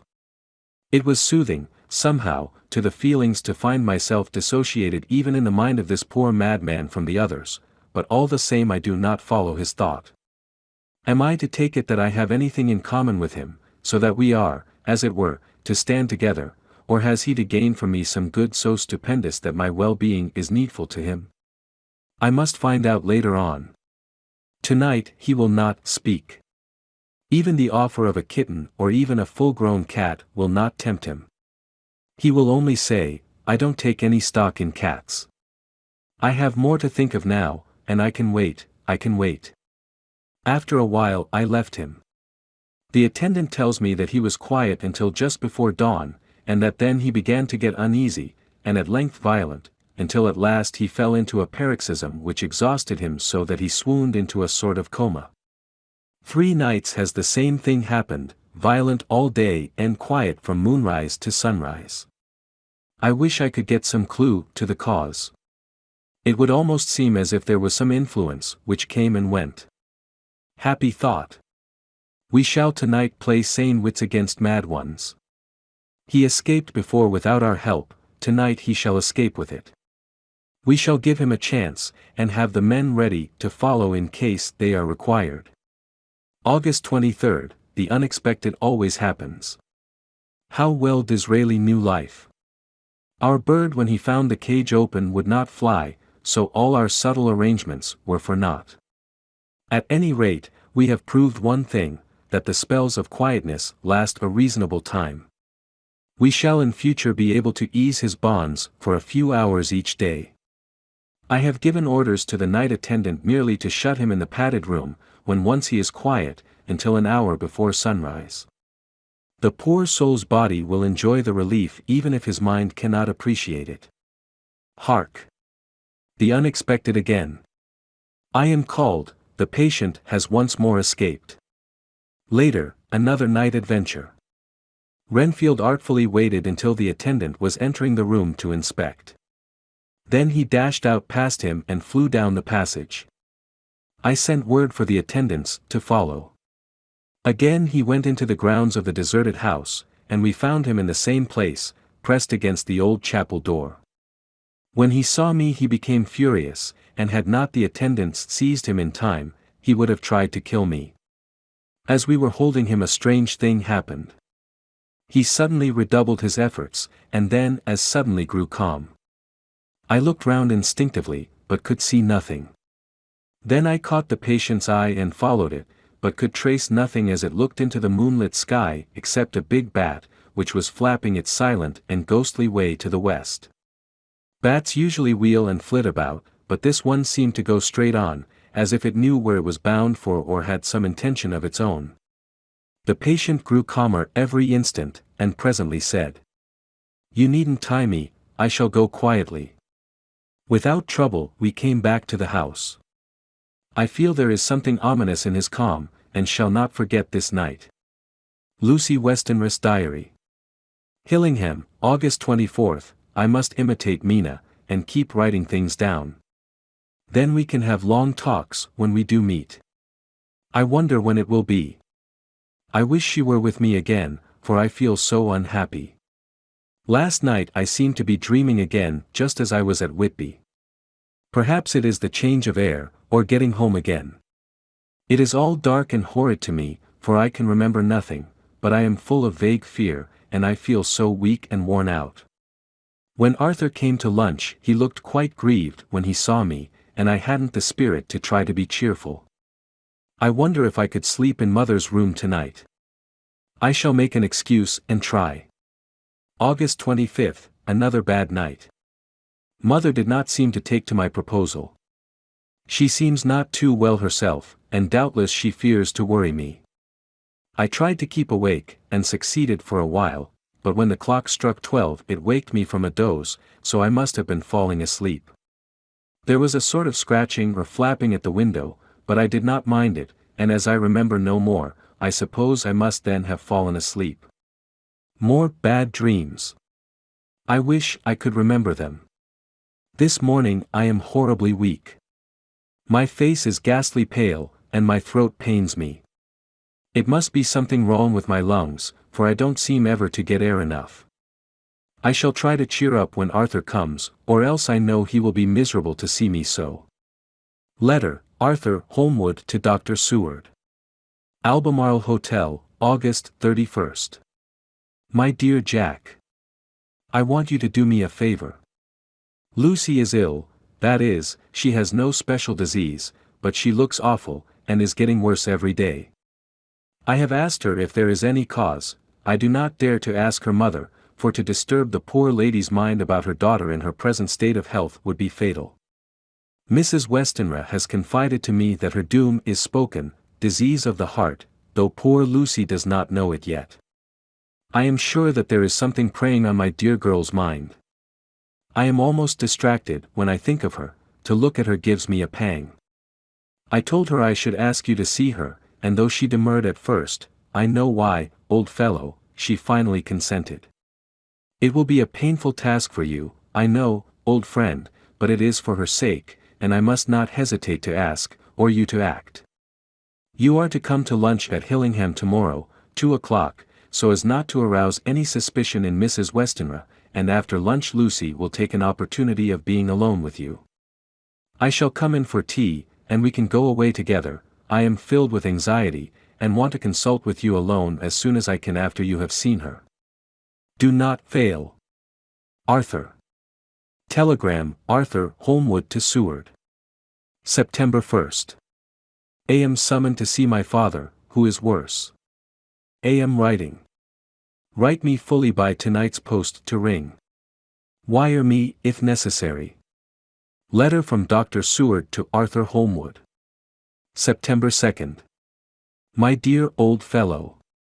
With regard to Miss Westenra's health, I hasten to let you know at once that in my opinion there is not any functional disturbance or any malady that I know of. At the same time, I am not by any means satisfied with her appearance. She is woefully different from what she was when I saw her last.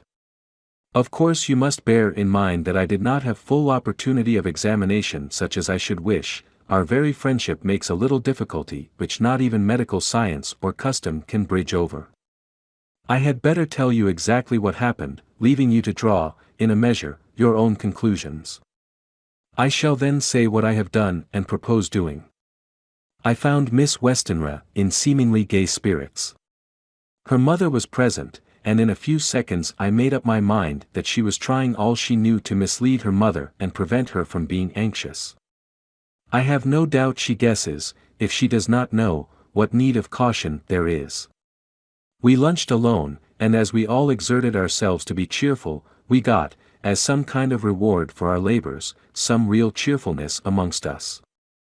Then Mrs. Westenra went to lie down, and Lucy was left with me.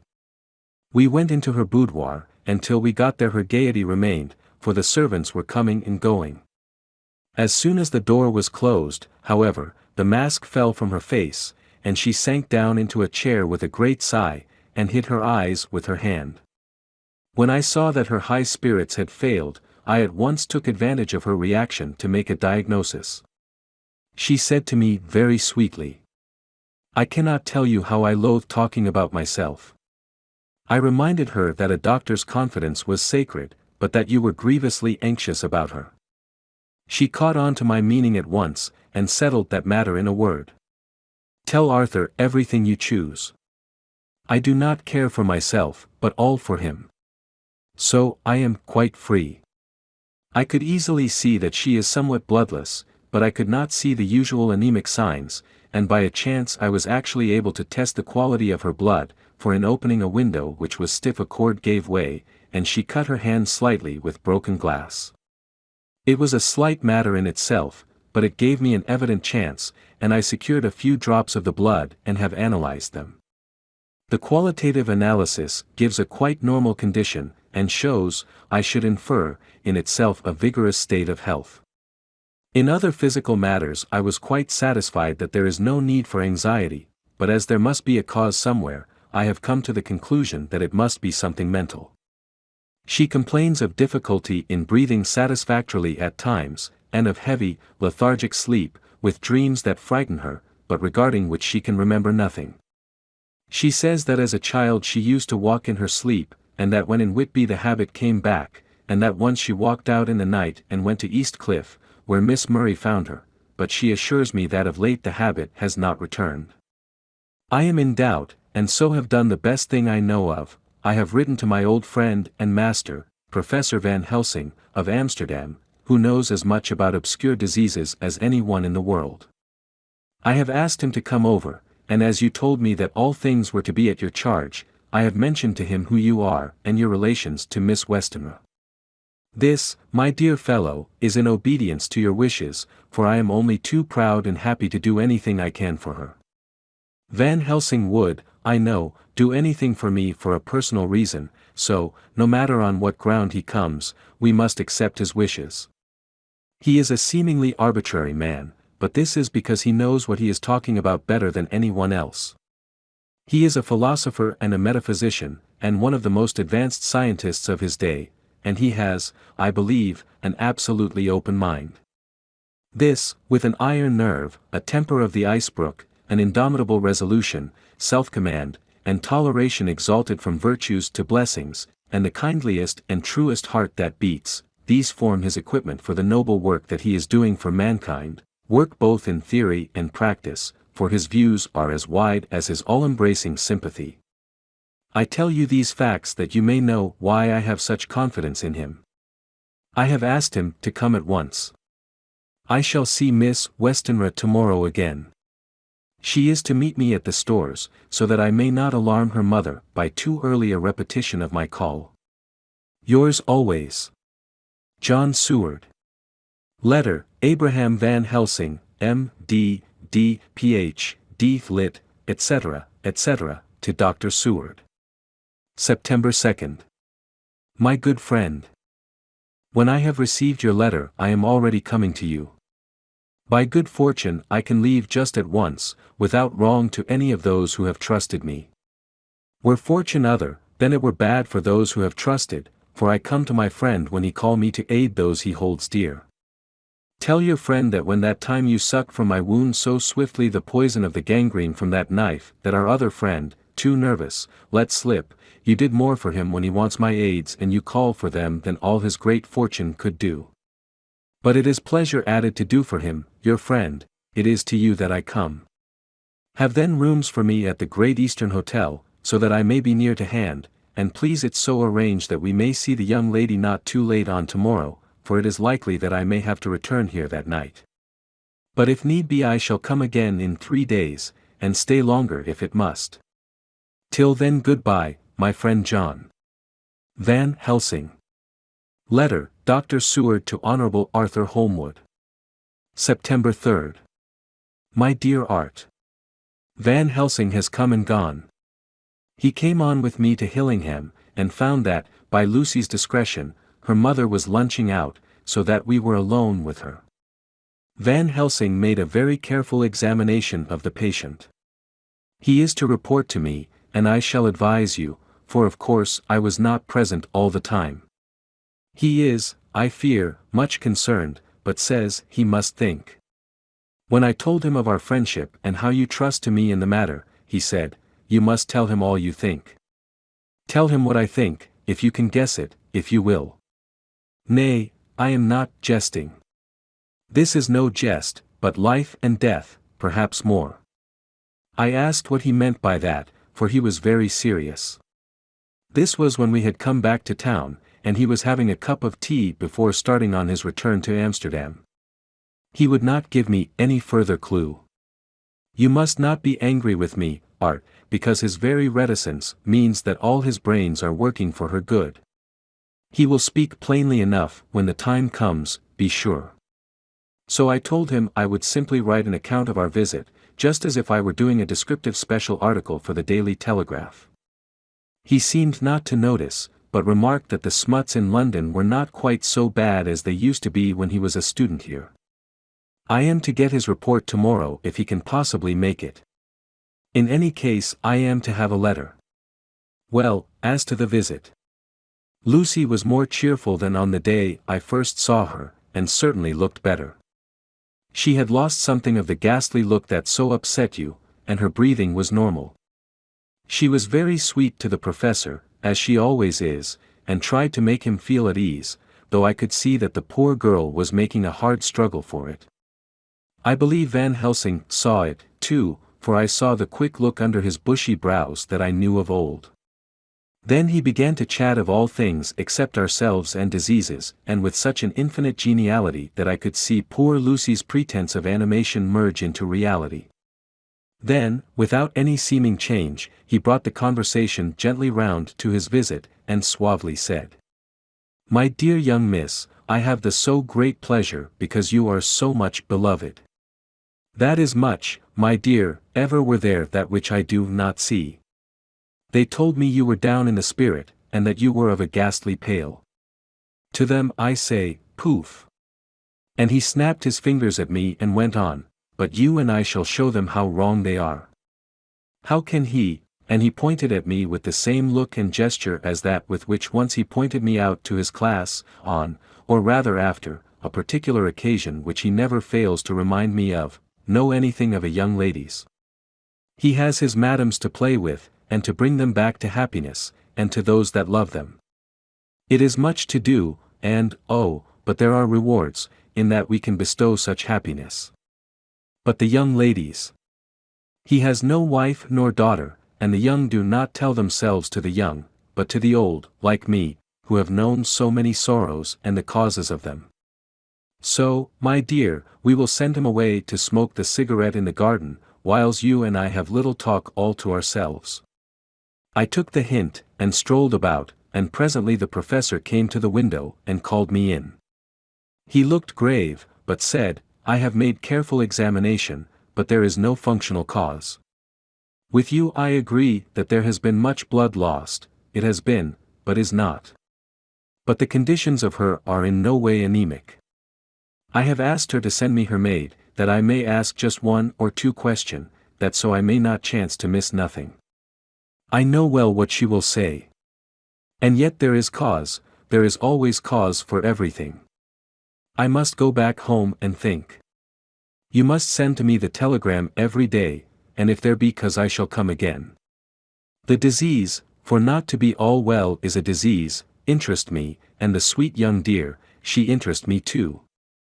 She charm me, and for her, if not for you or disease, I come. As I tell you, he would not say a word more, even when we were alone. And so now, Art, you know all I know. I shall keep stern watch. I trust your poor father is rallying. It must be a terrible thing to you, my dear old fellow, to be placed in such a position between two people who are both so dear to you. I know your idea of duty to your father, and you are right to stick to it, but, if need be, I shall send you word to come at once to Lucy, so do not be over-anxious unless you hear from me. Dr. Seward's Diary. September 4th, Zoophagus patient still keeps up our interest in him. He had only one outburst and that was yesterday at an unusual time. Just before the stroke of noon he began to grow restless. The attendant knew the symptoms, and at once summoned aid. Fortunately the men came at a run, and were just in time, for at the stroke of noon he became so violent that it took all their strength to hold him. In about 5 minutes, however, he began to get more and more quiet, and finally sank into a sort of melancholy, in which state he has remained up to now. The attendant tells me that his screams whilst in the paroxysm were really appalling. I found my hands full when I got in, attending to some of the other patients who were frightened by him. Indeed, I can quite understand the effect, for the sounds disturbed even me, though I was some distance away.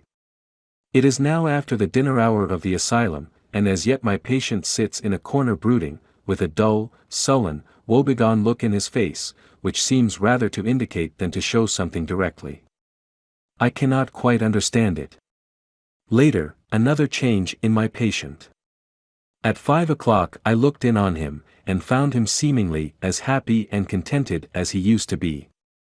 He was catching flies and eating them, and was keeping note of his capture by making nail marks on the edge of the door between the ridges of padding. When he saw me, he came over and apologized for his bad conduct, and asked me in a very humble, cringing way to be led back to his own room and to have his notebook again. I thought it well to humor him, so he is back in his room with the window open. He has the sugar of his tea spread out on the window-sill, and is reaping quite a harvest of flies. He is not now eating them, but putting them into a box, as of old, and is already examining the corners of his room to find a spider. I tried to get him to talk about the past few days, for any clue to his thoughts would be of immense help to me, but he would not rise. For a moment or two he looked very sad, and said in a sort of far-away voice, as though saying it rather to himself than to me, "All over. All over. He has deserted me. No hope for me now unless I do it for myself." Then suddenly turning to me in a resolute way, he said, "Doctor, won't you be very good to me and let me have a little more sugar? I think it would be good for me." "And the flies?" I said. "Yes. The flies like it, too, and I like the flies, therefore I like it. And there are people who know so little as to think that madmen do not argue."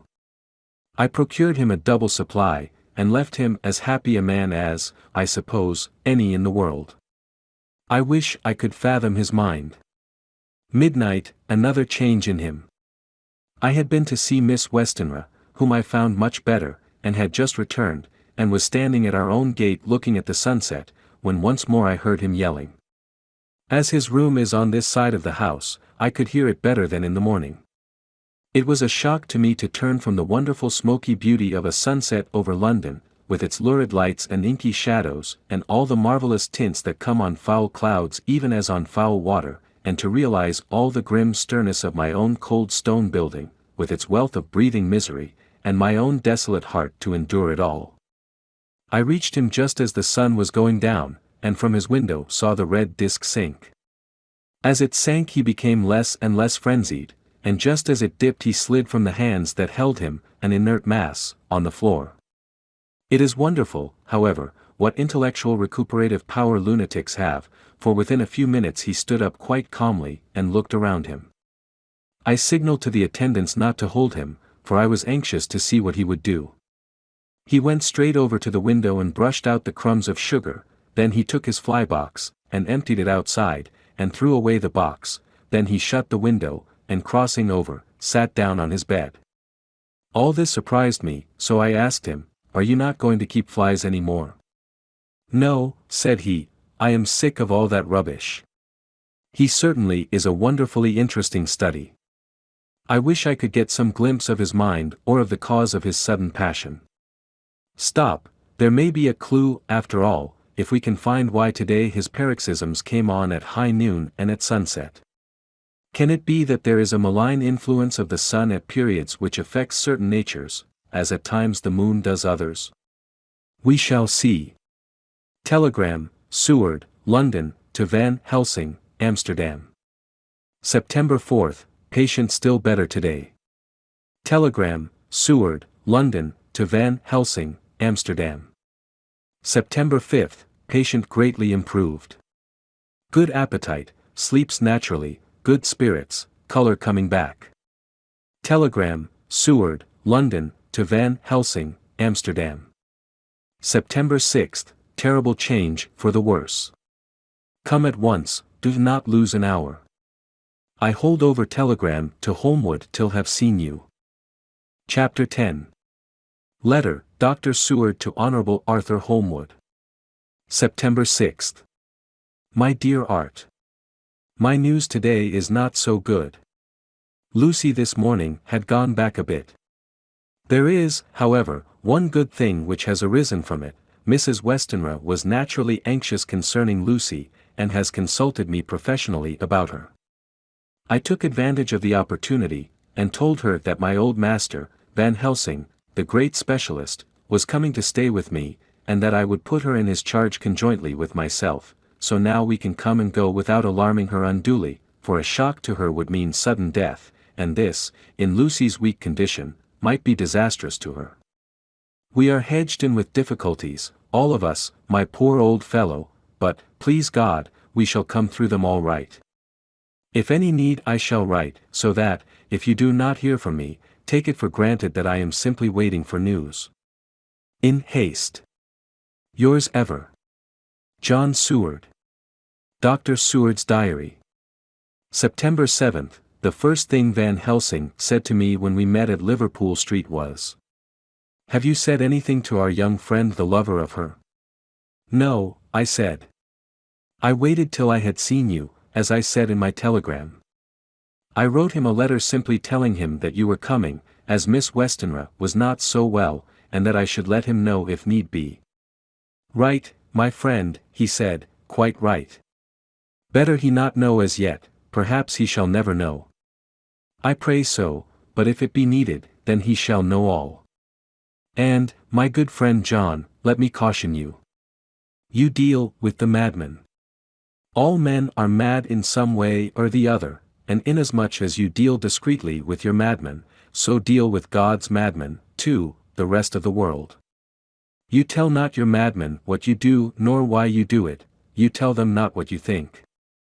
So you shall keep knowledge in its place, where it may rest, where it may gather its kind around it and breed. You and I shall keep as yet what we know here, and here." He touched me on the heart and on the forehead, and then touched himself the same way. I have for myself thoughts at the present. Later I shall unfold to you. Why not now? I asked. It may do some good, we may arrive at some decision.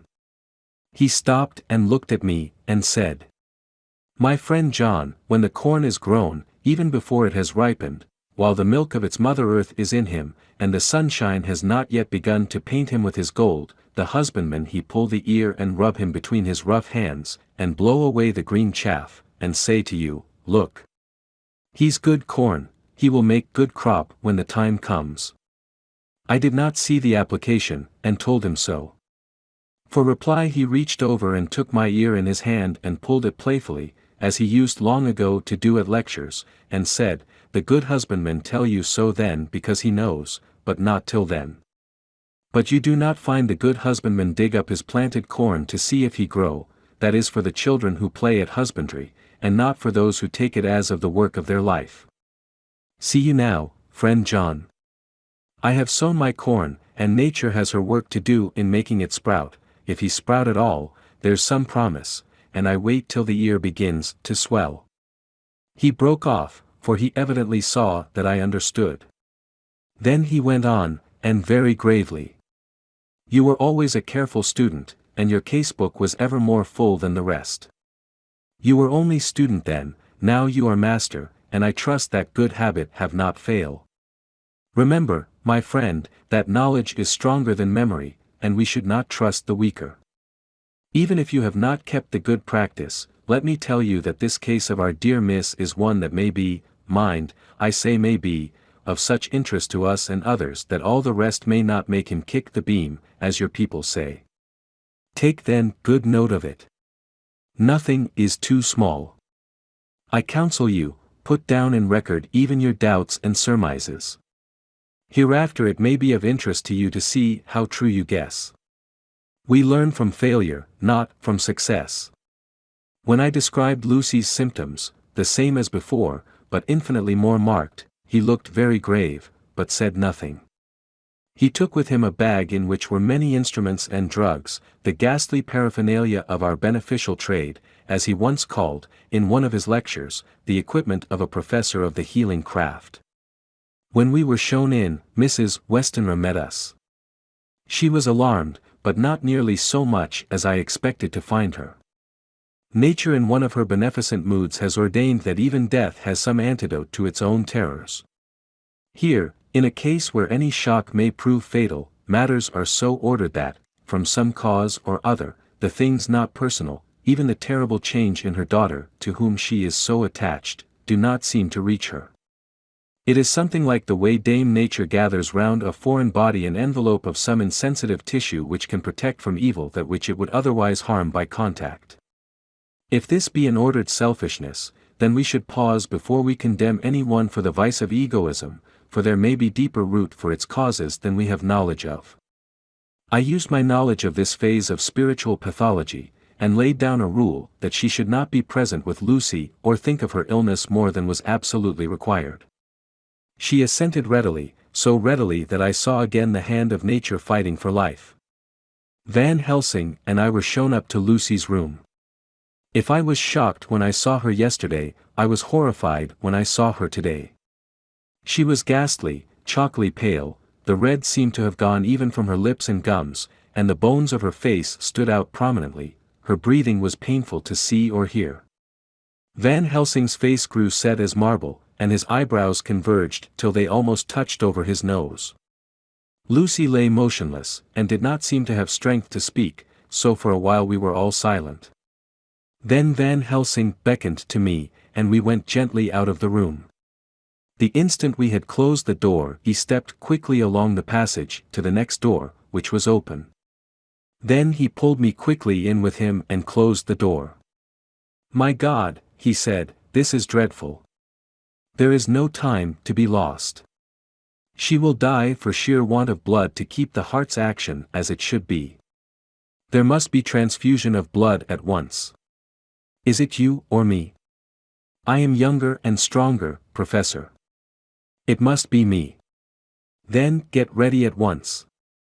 I will bring up my bag. I am prepared." I went downstairs with him, and as we were going there was a knock at the hall door. When we reached the hall the maid had just opened the door, and Arthur was stepping quickly in. He rushed up to me, saying in an eager whisper, "Jack, I was so anxious. I read between the lines of your letter, and have been in an agony. The dad was better, so I ran down here to see for myself. Is not that gentleman Dr. Van Helsing? I am so thankful to you, sir, for coming." When first the professors I had lit upon him he had been angry at his interruption at such a time, but now, as he took in his stalwart proportions and recognized the strong young manhood which seemed to emanate from him, his eyes gleamed. Without a pause, he said to him gravely as he held out his hand, "Sir, you have come in time. You are the lover of our dear miss. She is bad, very, very bad. Nay, my child, do not go like that." For he suddenly grew pale and sat down in a chair almost fainting. "You are to help her. You can do more than any that live, and your courage is your best help." "What can I do?" asked Arthur hoarsely. "Tell me, and I shall do it. My life is hers, and I would give the last drop of blood in my body for her." The professor has a strongly humorous side, and I could from old knowledge detect a trace of its origin in his answer. "My young sir, I do not ask so much as that, not the last. What shall I do?" There was fire in his eyes, and his open nostril quivered with intent. Van Helsing slapped him on the shoulder. "Come," he said. "You are a man, and it is a man we want. You are better than me, better than my friend John." Arthur looked bewildered, and the professor went on by explaining in a kindly way. "Young miss is bad, very bad. She wants blood, and blood she must have or die. My friend John and I have consulted, and we are about to perform what we call transfusion of blood, to transfer from full veins of one to the empty veins which pine for him. John was to give his blood, as he is the more young and strong than me." Here Arthur took my hand and wrung it hard in silence. "But, now you are here, you are more good than us, old or young, who toil much in the world of thought. Our nerves are not so calm and our blood not so bright than yours." Arthur turned to him and said, "If you only knew how gladly I would die for her you would understand." He stopped, with a sort of choke in his voice. "Good boy," said Van Helsing. "In the not so far off you will be happy that you have done all for her you love. Come now and be silent. You shall kiss her once before it is done, but then you must go, and you must leave at my sign. Say no word to madam, you know how it is with her. There must be no shock, any knowledge of this would be one.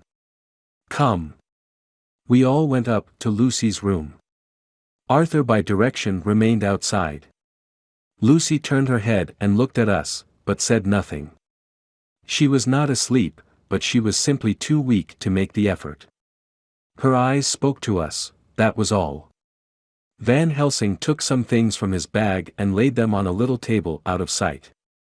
Then he mixed a narcotic and coming over to the bed, said cheerily, "Now, little miss, here is your medicine. Drink it off, like a good child.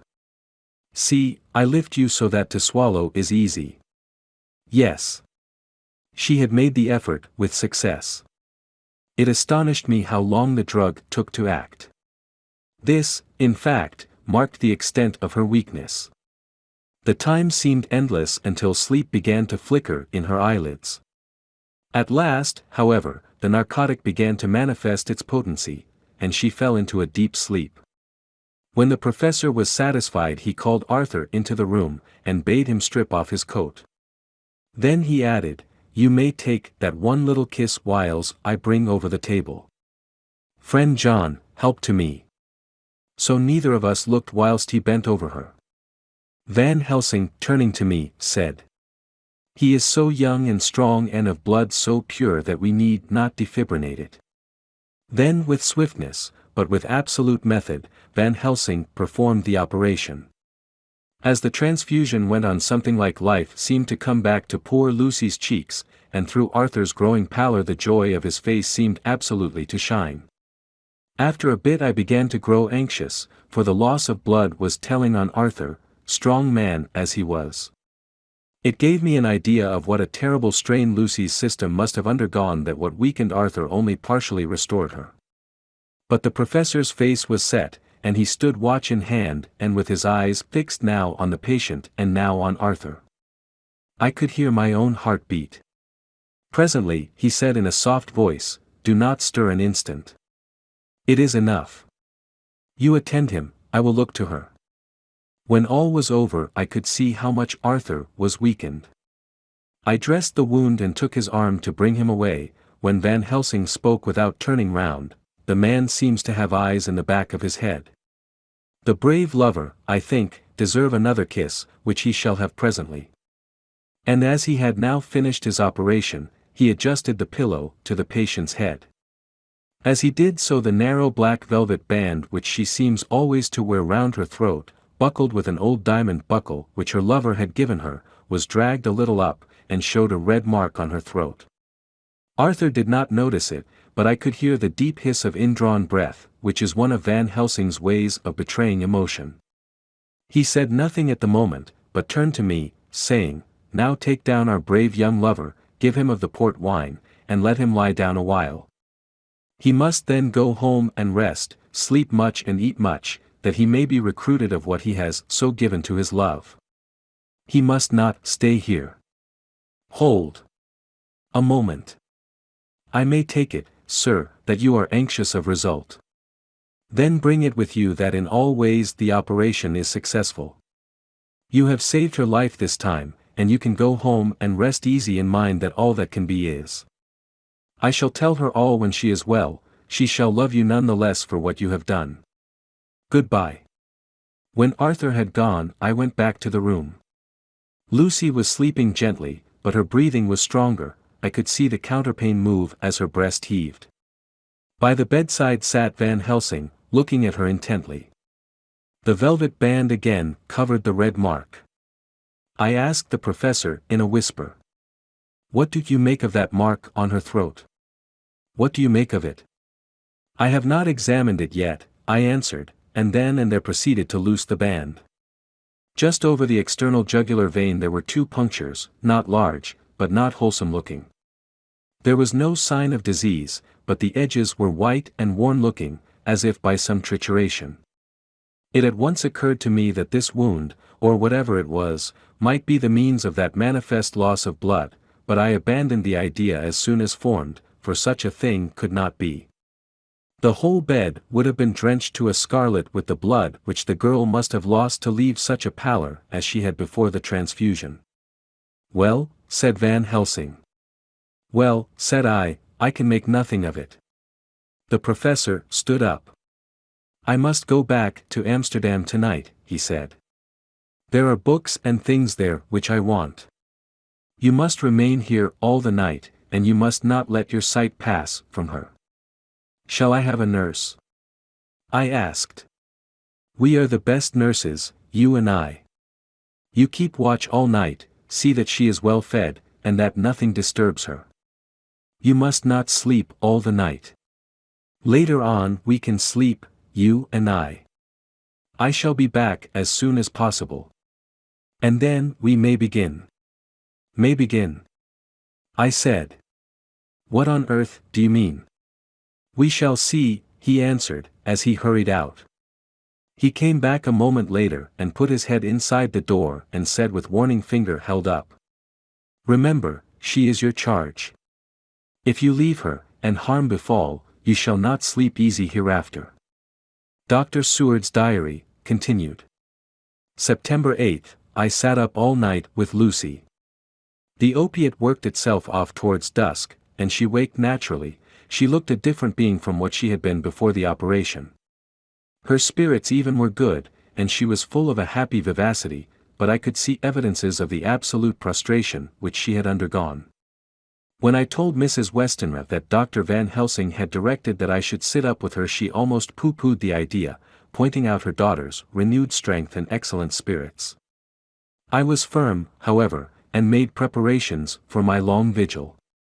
When her maid had prepared her for the night, I came in, having in the meantime had supper, and took a seat by the bedside.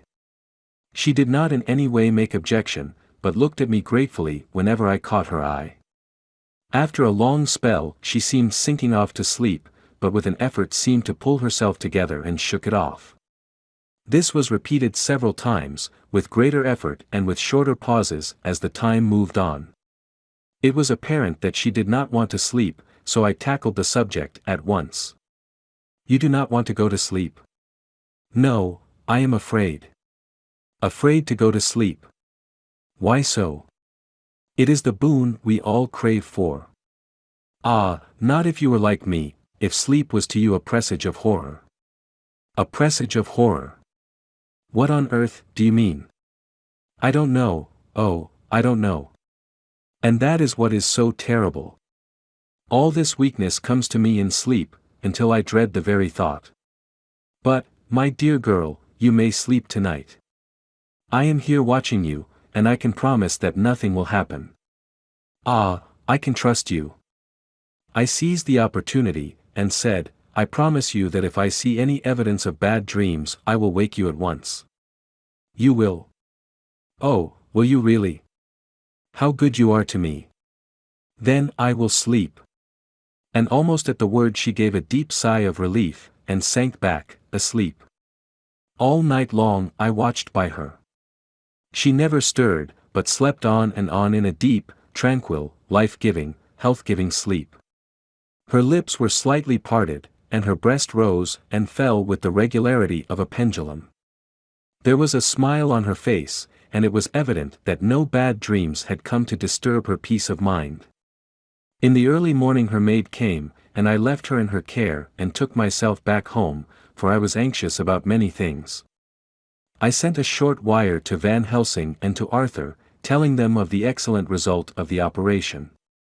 My own work, with its manifold arrears, took me all day to clear off. It was dark when I was able to inquire about my zoophagus patient. The report was good, he had been quite quiet for the past day and night. A telegram came from Van Helsing at Amsterdam whilst I was at dinner, suggesting that I should be at Hillingham tonight, as it might be well to be at hand, and stating that he was leaving by the night mail and would join me early in the morning. September 9th, I was pretty tired and worn out when I got to Hillingham. For 2 nights I had hardly had a wink of sleep, and my brain was beginning to feel that numbness which marks cerebral exhaustion. Lucy was up and in cheerful spirits. When she shook hands with me she looked sharply in my face and said, "No sitting up tonight for you. You are worn out." I am quite well again, indeed, I am, and if there is to be any sitting up, it is I who will sit up with you. I would not argue the point, but went and had my supper.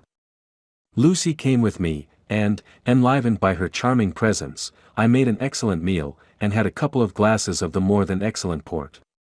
Then Lucy took me upstairs, and showed me a room next her own, where a cozy fire was burning.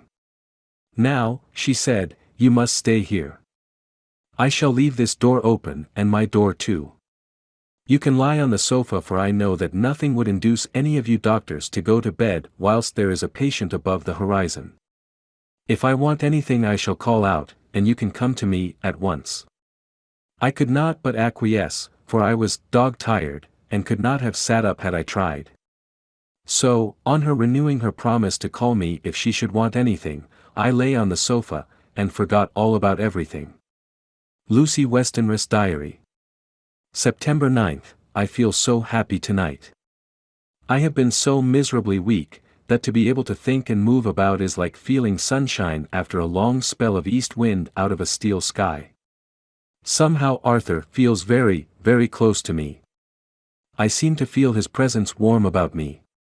I suppose it is that sickness and weakness are selfish things and turn our inner eyes and sympathy on ourselves, whilst health and strength give love rein, and in thought and feeling he can wander where he wills. I know where my thoughts are. If Arthur only knew. My dear, your ears must tingle as you sleep, as mine do waking. Oh, the blissful rest of last night! How I slept, with that dear, good Dr. Seward watching me. And tonight I shall not fear to sleep, since he is close at hand and within call. Thank everybody for being so good to me. Thank God. Good night, Arthur. Dr. Seward's Diary. September 10th, I was conscious of the professor's hand on my head, and started awake all in a second. That is one of the things that we learn in an asylum, at any rate.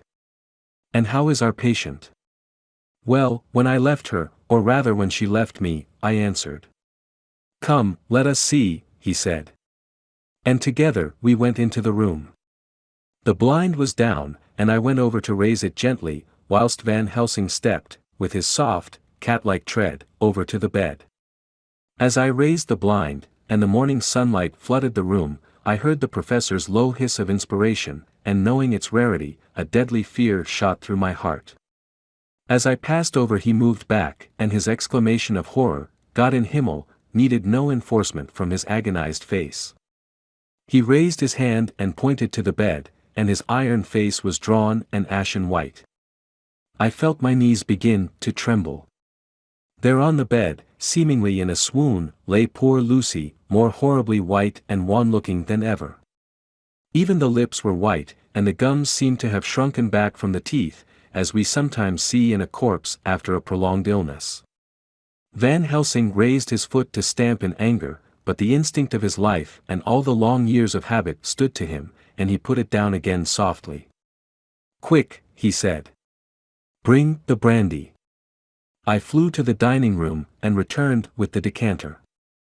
He wetted the poor white lips with it, and together we rubbed palm and wrist and heart. He felt her heart, and after a few moments of agonizing suspense said, "It is not too late. It beats, though, but feebly. All our work is undone, we must begin again. There is no young Arthur here now, I have to call on you yourself this time, friend John." As he spoke, he was dipping into his bag and producing the instruments for transfusion. I had taken off my coat and rolled up my shirt sleeve. There was no possibility of an opiate just at present, and no need of one, and so, without a moment's delay, we began the operation. After a time, it did not seem a short time either, for the draining away of one's blood, no matter how willingly it be given, is a terrible feeling. Van Helsing held up a warning finger. "Do not stir," he said, "but I fear that with growing strength she may wake, and that would make danger, oh, so much danger. But I shall precaution take. I shall give hypodermic injection of morphia." He proceeded then, swiftly and deftly, to carry out his intent. The effect on Lucy was not bad, for the faint seemed to merge subtly into the narcotic sleep. It was with a feeling of personal pride that I could see a faint tinge of color steal back into the pallid cheeks and lips.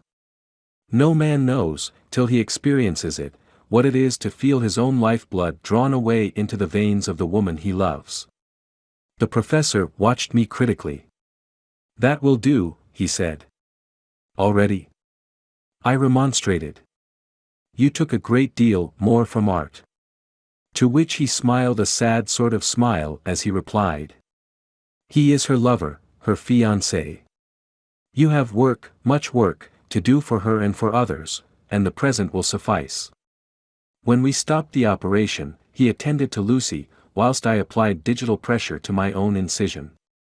I laid down, whilst I waited his leisure to attend to me, for I felt faint and a little sick.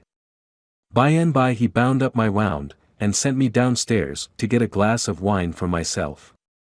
As I was leaving the room, he came after me, and half whispered, "Mind, nothing must be said of this. If our young lover should turn up unexpected, as before, no word to him. It would at once frighten him and enjealous him, too. There must be none. So." When I came back, he looked at me carefully, and then said, "You are not much the worse. Go into the room, and lie on your sofa, and rest a while, then have much breakfast, and come here to me." I followed out his orders, for I knew how right and wise they were. I had done my part, and now my next duty was to keep up my strength. I felt very weak, and in the weakness lost something of the amazement at what had occurred. I fell asleep on the sofa, however, wondering over and over again how Lucy had made such a retrograde movement, and how she could have been drained of so much blood with no sign anywhere to show for it. I think I must have continued my wonder in my dreams, for, sleeping and waking, my thoughts always came back to the little punctures in her throat and the ragged, exhausted appearance of their edges, tiny though they were. Lucy slept well into the day, and when she woke she was fairly well and strong, though not nearly so much so as the day before. When Van Helsing had seen her, he went out for a walk, leaving me in charge, with strict injunctions that I was not to leave her for a moment. I could hear his voice in the hall, asking the way to the nearest telegraph office.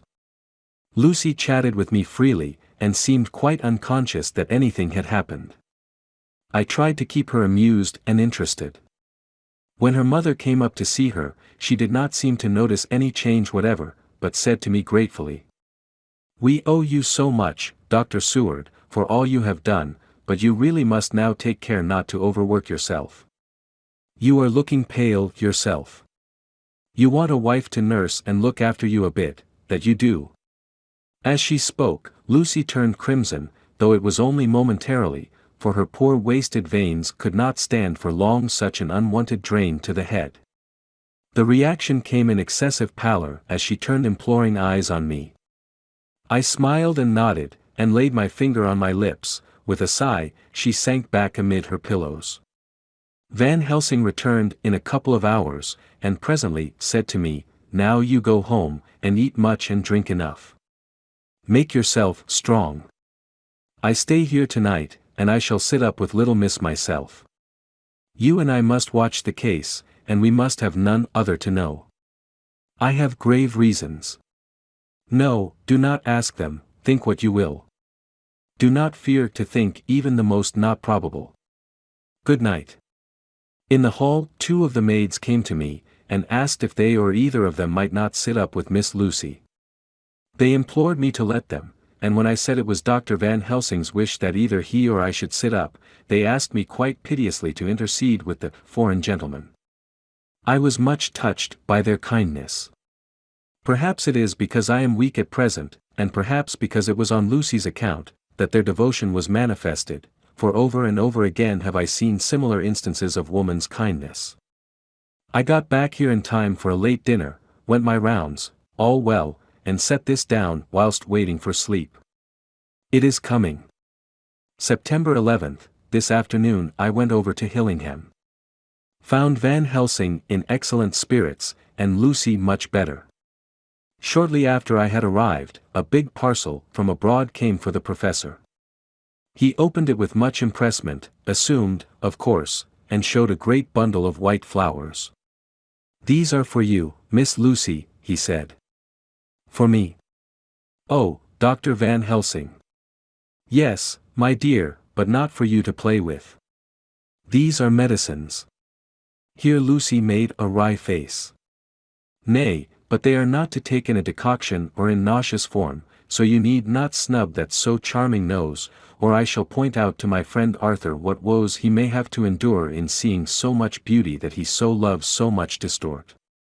Aha, my pretty miss, that bring the so nice nose all straight again.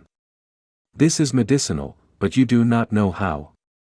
I put him in your window, I make pretty wreath, and hang him round your neck, so that you sleep well. Oh yes.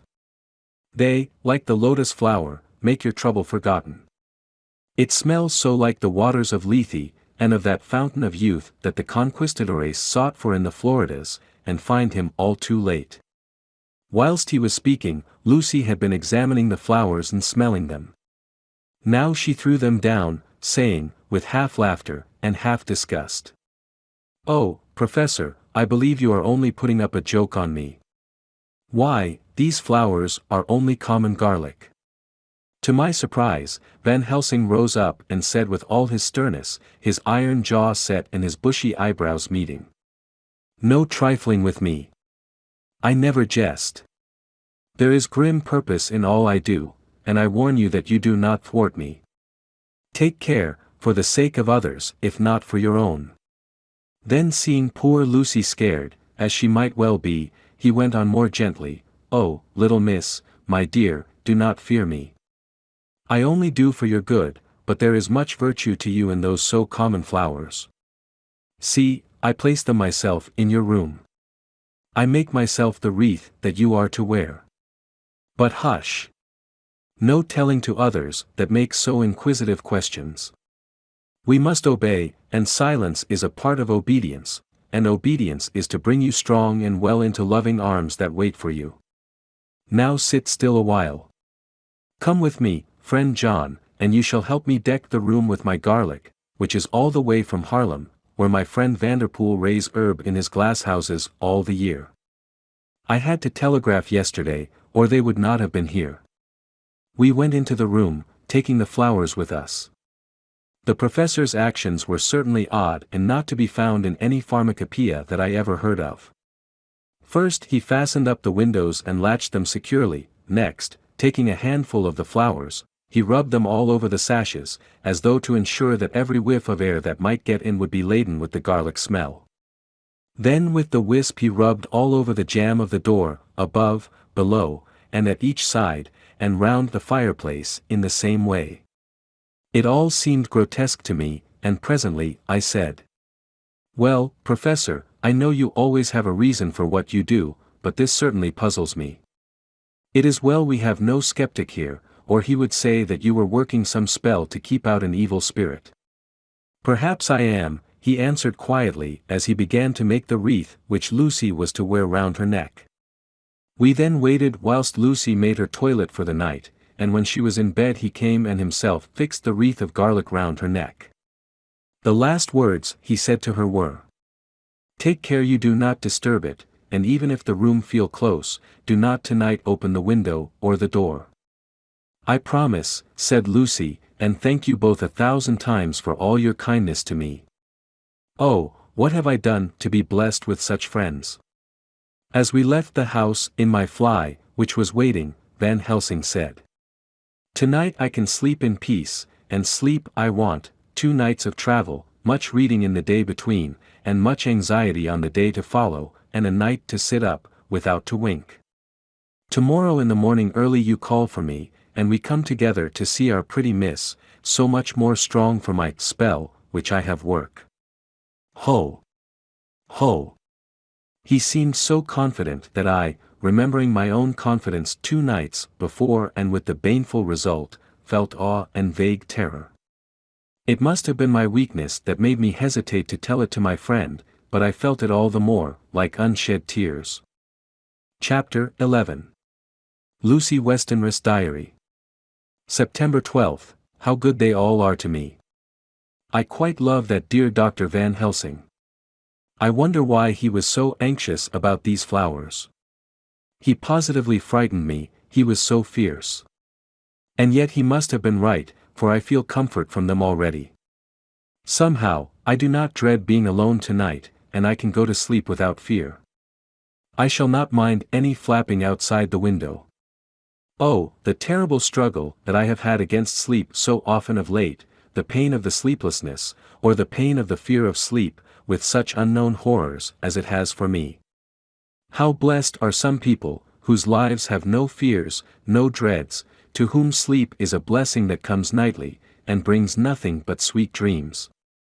Well, here I am tonight, hoping for sleep, and lying like Ophelia in the play, with virgin krantz and maiden struments. I never liked garlic before, but tonight it is delightful. There is peace in its smell, I feel sleep coming already. Good night, everybody. Dr. Seward's Diary. September 13th, called at the Berkeley and found Van Helsing, as usual, up to time. The carriage ordered from the hotel was waiting. The professor took his bag, which he always brings with him now. Let all be put down exactly. Van Helsing and I arrived at Hillingham at 8 o'clock. It was a lovely morning, the bright sunshine and all the fresh feeling of early autumn seemed like the completion of nature's annual work. The leaves were turning to all kinds of beautiful colors, but had not yet begun to drop from the trees. When we entered we met Mrs. Westenra coming out of the morning room. She is always an early riser. She greeted us warmly and said, "You will be glad to know that Lucy is better. The dear child is still asleep." I looked into her room and saw her, but did not go in, lest I should disturb her. The professor smiled, and looked quite jubilant. He rubbed his hands together, and said, "Aha! I thought I had diagnosed the case. My treatment is working," to which she answered, "You must not take all the credit to yourself, doctor. Lucy's state this morning is due in part to me." "How you do mean, ma'am?" asked the professor. Well, I was anxious about the dear child in the night, and went into her room. She was sleeping soundly, so soundly that even my coming did not wake her. But the room was awfully stuffy. There were a lot of those horrible, strong-smelling flowers about everywhere, and she had actually a bunch of them round her neck. I feared that the heavy odor would be too much for the dear child in her weak state, so I took them all away and opened a bit of the window to let in a little fresh air. You will be pleased with her, I am sure. She moved off into her boudoir, where she usually breakfasted early. As she had spoken, I watched the professor's face, and saw it turn ashen gray. He had been able to retain his self-command whilst the poor lady was present, for he knew her state and how mischievous a shock would be. He actually smiled on her as he held open the door for her to pass into her room.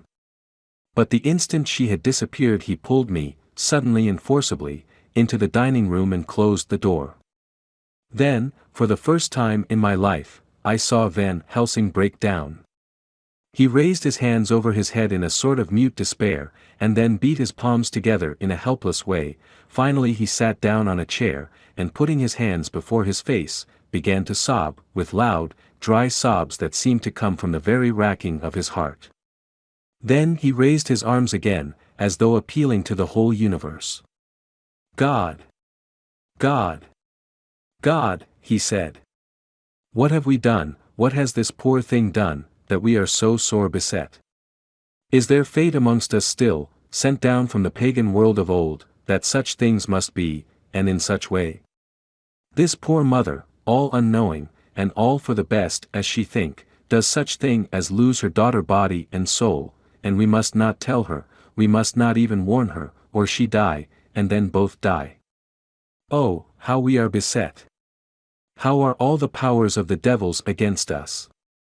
Suddenly he jumped to his feet. Come, he said, come, we must see and act. Devils or no devils, or all the devils at once, it matters not, we fight him all the same. He went to the hall door for his bag, and together we went up to Lucy's room. Once again I drew up the blind, whilst Van Helsing went towards the bed. This time he did not start as he looked on the poor face with the same awful, waxen pallor as before. He wore a look of stern sadness and infinite pity. As I expected, he murmured, with that hissing inspiration of his which meant so much. Without a word he went and locked the door, and then began to set out on the little table the instruments for yet another operation of transfusion of blood. I had long ago recognized the necessity, and begun to take off my coat, but he stopped me with a warning hand. No, he said. Today you must operate. I shall provide. You are weakened already. As he spoke, he took off his coat and rolled up his shirt sleeve. Again the operation, again the narcotic, again some return of color to the ashy cheeks, and the regular breathing of healthy sleep. This time I watched whilst Van Helsing recruited himself and rested. Presently he took an opportunity of telling Mrs. Westenra that she must not remove anything from Lucy's room without consulting him, that the flowers were of medicinal value, and that the breathing of their odor was a part of the system of cure. Then he took over the care of the case himself, saying that he would watch this night and the next and would send me word when to come. After another hour Lucy waked from her sleep, fresh and bright and seemingly not much the worse for her terrible ordeal. What does it all mean? I am beginning to wonder if my long habit of life amongst the insane is beginning to tell upon my own brain. Lucy Westenra's Diary. September 17, 4 days and nights of peace. I am getting so strong again that I hardly know myself. It is as if I had passed through some long nightmare, and had just awakened to see the beautiful sunshine and feel the fresh air of the morning around me. I have a dim half-remembrance of long, anxious times of waiting and fearing, darkness in which there was not even the pain of hope to make present distress more poignant, and then long spells of oblivion, and the rising back to life as a diver coming up through a great press of water. Since, however, Dr. Van Helsing has been with me, all this bad dreaming seems to have passed away, the noises that used to frighten me out of my wits, the flapping against the windows, the distant voices which seemed so close to me, the harsh sounds that came from I know not where and commanded me to do I know not what, have all ceased. I go to bed now without any fear of sleep. I do not even try to keep awake. I have grown quite fond of the garlic, and a boxful arrives for me every day from Haarlem. Tonight Dr. Van Helsing is going away, as he has to be for a day in Amsterdam. But I need not be watched, I am well enough to be left alone. Thank God for Mother's sake, and dear Arthur's, and for all our friends who have been so kind.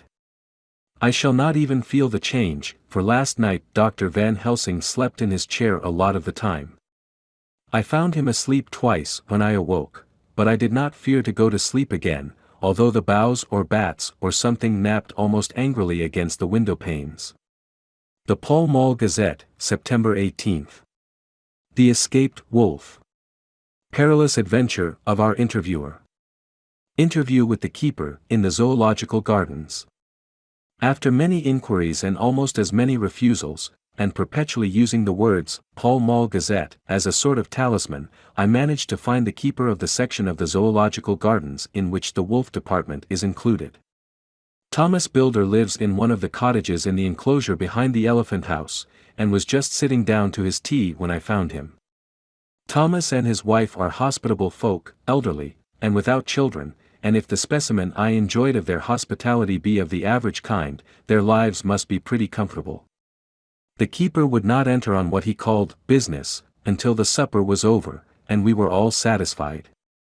Then when the table was cleared, and he had lit his pipe, he said, "Now, sir, you can go on and ask me what you want. You'll excuse me refusin' to talk of professional subjects afore meals. I gives the wolves and the jackals and the hyenas in all our section their tea afore I begins to ask them questions." "How do you mean, ask them questions?" I queried, wishful to get him into a talkative humor. "It'n of them over the EAD with a pole is one way, scratchin' of their hears is another, when gents as is flush wants a bit of a show-orf to their gals. I don't so much mind the fust, that it'n with a pole afore I chucks in their dinner, but I waits till they've 'ad their sherry and coffee, so to speak, afore I tries on with the ear scratchin'. Mind you," he added philosophically, "there's a deal of the same nature in us as in them there animals. Here's you a comin' and arskin' of me questions about my business, and I that grumpy like that only for your bloomin' arf quid I'd seen you blowed fust for I'd answer. Not even when you arsked me sarcastic like if I'd like you to arsk the superintendent if you might arsk me questions. Without offense did I tell you to go to hell? You did. And, when you said you'd report me for usin' of obscene language that was gettin' me over the EAD, but the ARF quid made that all right. I weren't a-goin' to fight, so I waited for the food, and did with my owl as the wolves, and lions, and tigers does. But, Lord love your part, now that the old woman has stuck a chunk of her tea cake in me, and rinsed me out with her bloomin' old teapot, and I've lit hup, you may scratch my ears for all you're worth, and won't get even a growl out of me. Drive along with your questions. I know what you're a-comin' at, that escaped wolf. Exactly. I want you to give me your view of it. Just tell me how it happened, and when I know the facts I'll get you to say what you consider was the cause of it, and how you think the whole affair will end. All right, Governor. This is about the whole story. That wolf what we called Berserker was one of 3 grey ones that came from Norway to Jamraka's, which we bought off him 4 years ago. He was a nice well-behaved wolf, that never gave no trouble to talk of. I'm more surprised at him for wantin' to get out nor any other animile in the place. But, there, you can't trust wolves no more nor women. Don't you mind him, sir, broke in Mrs. Tom, with a cheery laugh. He's got mind in the animals so long that blessed if he ain't like a old wolf hisself. But there ain't no arm in him. Well, sir, it was about 2 hours after feed-in yesterday when I first hear my disturbance. I was makin' up a litter in the monkey house for a young puma which is ill, but when I heard the yelpin' and owlin' I kem away straight. There was Berserker a tearin' like a mad thing at the bars as if he wanted to get out. There wasn't much people about that day, and close at hand was only one man, a tall, thin chap, with a okay nose and a pointed beard, with a few white hairs runnin' through it.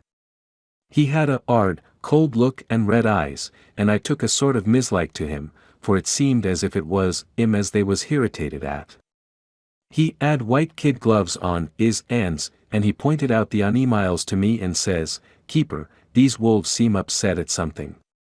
"Maybe it's you," says I, for I did not like the airs as he give hisself. He didn't get angry, as I bet he would, but he smiled a kind of insolent smile, with a mouth full of white, sharp teeth. "Oh no, they wouldn't like me," he says. "Oh yes, they would," says I, imitatin' of him. "They always likes a bone or two to clean their teeth on about tea time, which you as a bagful."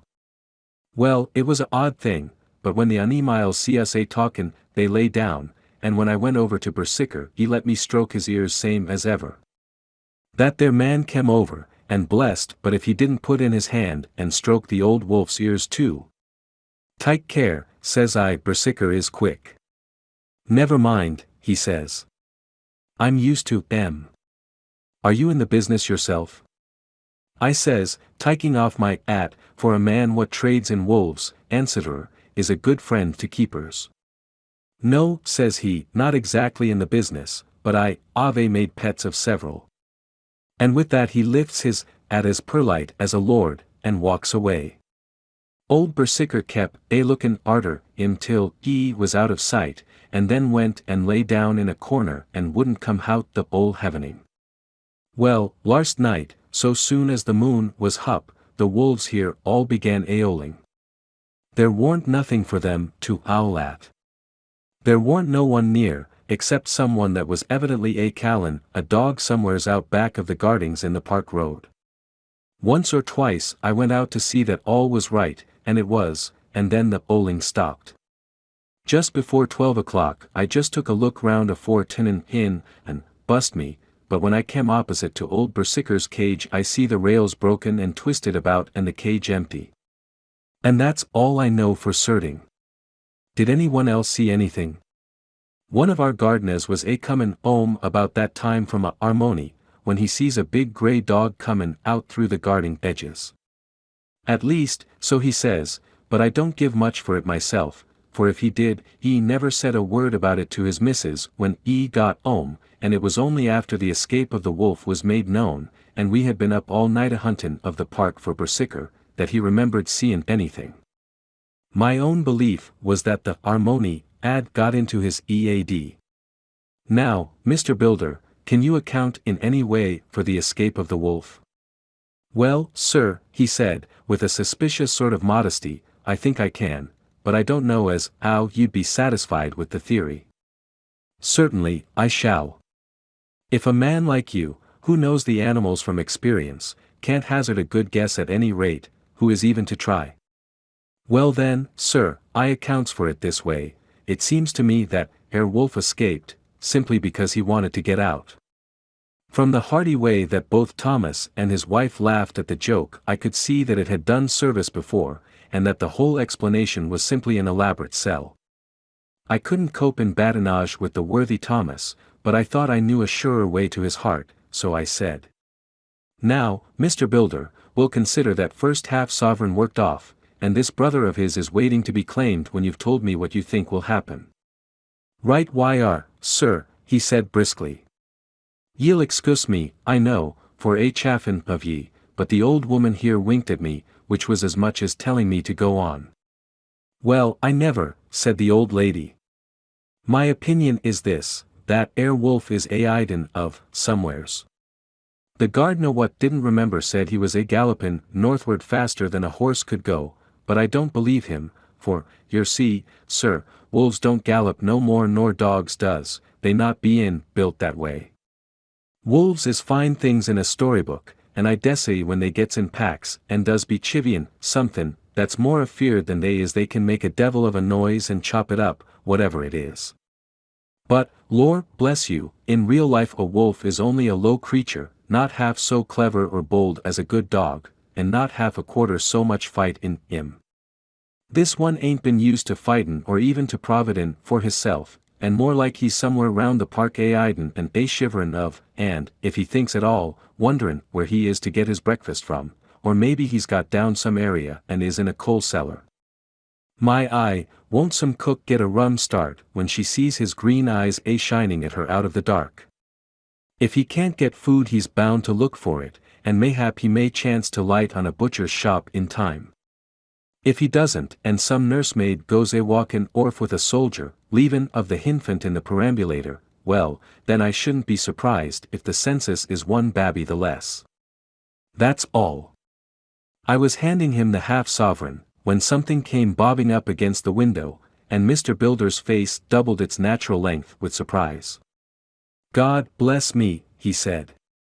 If there ain't old Bersicker come back by hisself. He went to the door and opened it, a most unnecessary proceeding it seemed to me. I have always thought that a wild animal never looks so well as when some obstacle of pronounced durability is between us. A personal experience has intensified rather than diminished that idea. After all, however, there is nothing like custom, for neither Builder or his wife thought any more of the wolf than I should of a dog. The animal itself was as peaceful and well-behaved as that father of all picture wolves, Red Riding Hood's quondam friend, whilst moving her confidence in masquerade. The whole scene was an unutterable mixture of comedy and pathos. The wicked wolf that for half a day had paralyzed London and set all the children in the town shivering in their shoes, was there in a sort of penitent mood, and was received and petted like a sort of vulpine prodigal son. Old Builder examined him all over with most tender solicitude, and when he had finished with his penitent said, "There, I knew the poor old chap would get into some kind of trouble, didn't I say it all along? Here's his head all cut and full of broken glass. 'E's been gettin' over some bloomin' wall or other. It's a shame that people are allowed to top their walls with broken bottles. This airs what comes of it. Come along, Bersicker." He took the wolf and locked him up in a cage, with a piece of meat that satisfied, in quantity at any rate, the elementary conditions of the fatted calf, and went off to report. I came off, too, to report the only exclusive information that is given today regarding the strange escapade at the zoo. Dr. Seward's Diary. September 17th, I was engaged after dinner in my study posting up my books, which, through press of other work and the many visits to Lucy, had fallen sadly into arrear. Suddenly the door was burst open, and in rushed my patient, with his face distorted with passion. I was thunderstruck, for such a thing as a patient getting of his own accord into the superintendent's study is almost unknown. Without an instant's pause he made straight at me. He had a dinner knife in his hand, and, as I saw he was dangerous, I tried to keep the table between us. He was too quick and too strong for me, however, for before I could get my balance he had struck at me and cut my left wrist rather severely. Before he could strike again, however, I got in my right and he was sprawling on his back on the floor. My wrist bled freely, and quite a little pool trickled onto the carpet. I saw that my friend was not intent on further effort, and occupied myself binding up my wrist, keeping a wary eye on the prostrate figure all the time. When the attendants rushed in, and we turned our attention to him, his employment positively sickened me. He was lying on his belly on the floor licking up, like a dog, the blood which had fallen from my wounded wrist. He was easily secured, and, to my surprise, went with the attendants quite placidly, simply repeating over and over again, "The blood is the life. The blood is the life. I cannot afford to lose blood just at present. I have lost too much of late for my physical good, and then the prolonged strain of Lucy's illness and its horrible phases is telling on me. I am overexcited and weary, and I need rest, rest, rest. Happily Van Helsing has not summoned me, so I need not forego my sleep. Tonight I could not well do without it. Telegram, Van Helsing, Antwerp, to Seward, Carfax. Sent to Carfax, Sussex, as no county given, delivered late by 22 hours. September 17th, do not fail to be at Hillingham tonight. If not watching all the time frequently, visit and see that flowers are as placed, very important, do not fail. Shall be with you as soon as possible after arrival. Dr. Seward's Diary. September 18, just off for train to London. The arrival of Van Helsing's telegram filled me with dismay. A whole night lost, and I know by bitter experience what may happen in a night. Of course, it is possible that all may be well, but what may have happened? Surely there is some horrible doom hanging over us that every possible accident should thwart us in all we try to do. I shall take this cylinder with me, and then I can complete my entry on Lucy's phonograph. Memorandum left by Lucy Westenra. September 17. Night, I write this and leave it to be seen, so that no one may by any chance get into trouble through me. This is an exact record of what took place tonight. I feel I am dying of weakness, and have barely strength to write, but it must be done if I die in the doing. I went to bed as usual, taking care that the flowers were placed as Dr. Van Helsing directed, and soon fell asleep. I was waked by the flapping at the window, which had begun after that sleepwalking on the cliff at Whitby when Mina saved me, and which now I know so well. I was not afraid, but I did wish that Dr. Seward was in the next room, as Dr. Van Helsing said he would be, so that I might have called him. I tried to go to sleep, but could not. Then there came to me the old fear of sleep, and I determined to keep awake. Perversely sleep would try to come then when I did not want it, so, as I feared to be alone, I opened my door and called out, "Is there anybody there?" There was no answer. I was afraid to wake Mother, and so closed my door again. Then outside in the shrubbery I heard a sort of howl like a dog's, but more fierce and deeper. I went to the window and looked out, but could see nothing, except a big bat, which had evidently been buffeting its wings against the window. So I went back to bed again, but determined not to go to sleep. Presently the door opened, and Mother looked in, seeing by my moving that I was not asleep, came in, and sat by me. She said to me even more sweetly and softly than her wont, "I was uneasy about you, darling, and came in to see that you were all right." I feared she might catch cold sitting there, and asked her to come in and sleep with me, so she came into bed, and lay down beside me. She did not take off her dressing gown, for she said she would only stay a while and then go back to her own bed. As she lay there in my arms, and I in hers, the flapping and buffeting came to the window again. She was startled and a little frightened, and cried out, "What is that?" I tried to pacify her, and at last succeeded, and she lay quiet, but I could hear her poor dear heart still beating terribly. After a while there was the low howl again out in the shrubbery, and shortly after there was a crash at the window, and a lot of broken glass was hurled on the floor. The window blind blew back with the wind that rushed in, and in the aperture of the broken panes there was the head of a great, gaunt grey wolf. Mother cried out in a fright and struggled up into a sitting posture, and clutched wildly at anything that would help her. Amongst other things, she clutched the wreath of flowers that Dr. Van Helsing insisted on my wearing round my neck, and tore it away from me. For a second or two she sat up, pointing at the wolf, and there was a strange and horrible gurgling in her throat. Then she fell over, as if struck with lightning, and her head hit my forehead and made me dizzy for a moment or two. The room and all round seemed to spin round. I kept my eyes fixed on the window, but the wolf drew his head back, and a whole myriad of little specks seemed to come blowing in through the broken window, and wheeling and circling round like the pillar of dust that travelers describe when there is a simoon in the desert. I tried to stir, but there was some spell upon me, and dear Mother's poor body, which seemed to grow cold already, for her dear heart had ceased to beat, weighed me down, and I remembered no more for a while. The time did not seem long, but very, very awful, till I recovered consciousness again. Somewhere near, a passing bell was tolling, the dogs all round the neighborhood were howling, and in our shrubbery, seemingly just outside, a nightingale was singing. I was dazed and stupid with pain and terror and weakness, but the sound of the nightingale seemed like the voice of my dead mother come back to comfort me. The sound seemed to have awakened the maids, too, for I could hear their bare feet pattering outside my door. I called to them, and they came in, and when they saw what had happened, and what it was that lay over me on the bed, they screamed out. The wind rushed in through the broken window, and the door slammed to. They lifted off the body of my dear mother, and laid her, covered up with a sheet, on the bed after I had got up. They were all so frightened and nervous that I directed them to go to the dining room and have each a glass of wine. The door flew open for an instant and closed again. The maids shrieked, and then went in a body to the dining room, and I laid what flowers I had on my dear mother's breast.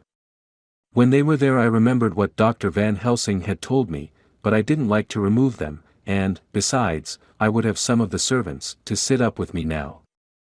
I was surprised that the maids did not come back. I called them, but got no answer, so I went to the dining room to look for them. My heart sank when I saw what had happened. They all four lay helpless on the floor, breathing heavily. The decanter of sherry was on the table half full, but there was a queer, acrid smell about. I was suspicious, and examined the decanter. It smelt of laudanum, and looking on the sideboard, I found that the bottle which mother's doctor uses for her,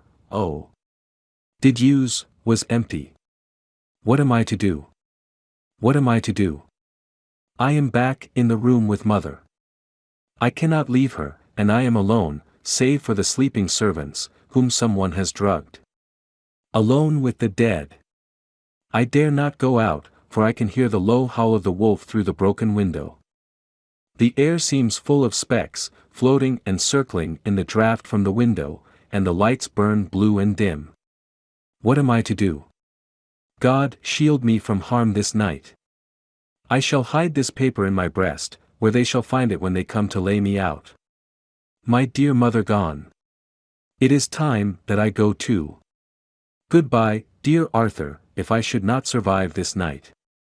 God keep you, dear, and God help me. Chapter 12.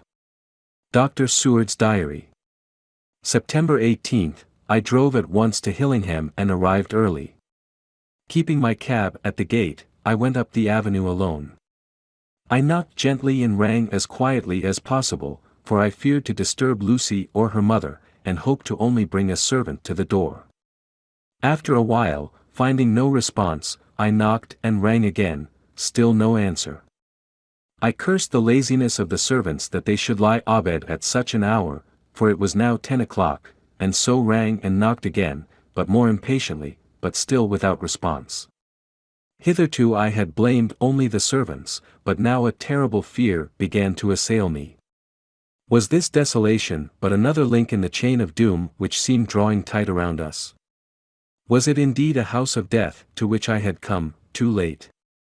I knew that minutes, even seconds of delay, might mean hours of danger to Lucy, if she had had again one of those frightful relapses, and I went round the house to try if I could find by chance an entry anywhere. I could find no means of ingress.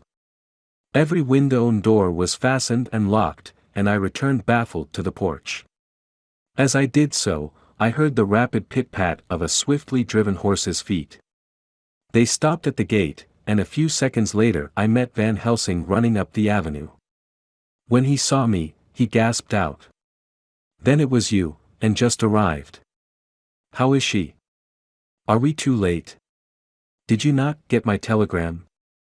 I answered as quickly and coherently as I could that I had only got his telegram early in the morning, and had not lost a minute in coming here, and that I could not make any one in the house hear me. He paused and raised his hat as he said solemnly. Then I fear we are too late. God's will be done. With his usual recuperative energy, he went on, come. If there be no way open to get in, we must make one. Time is all in all to us now.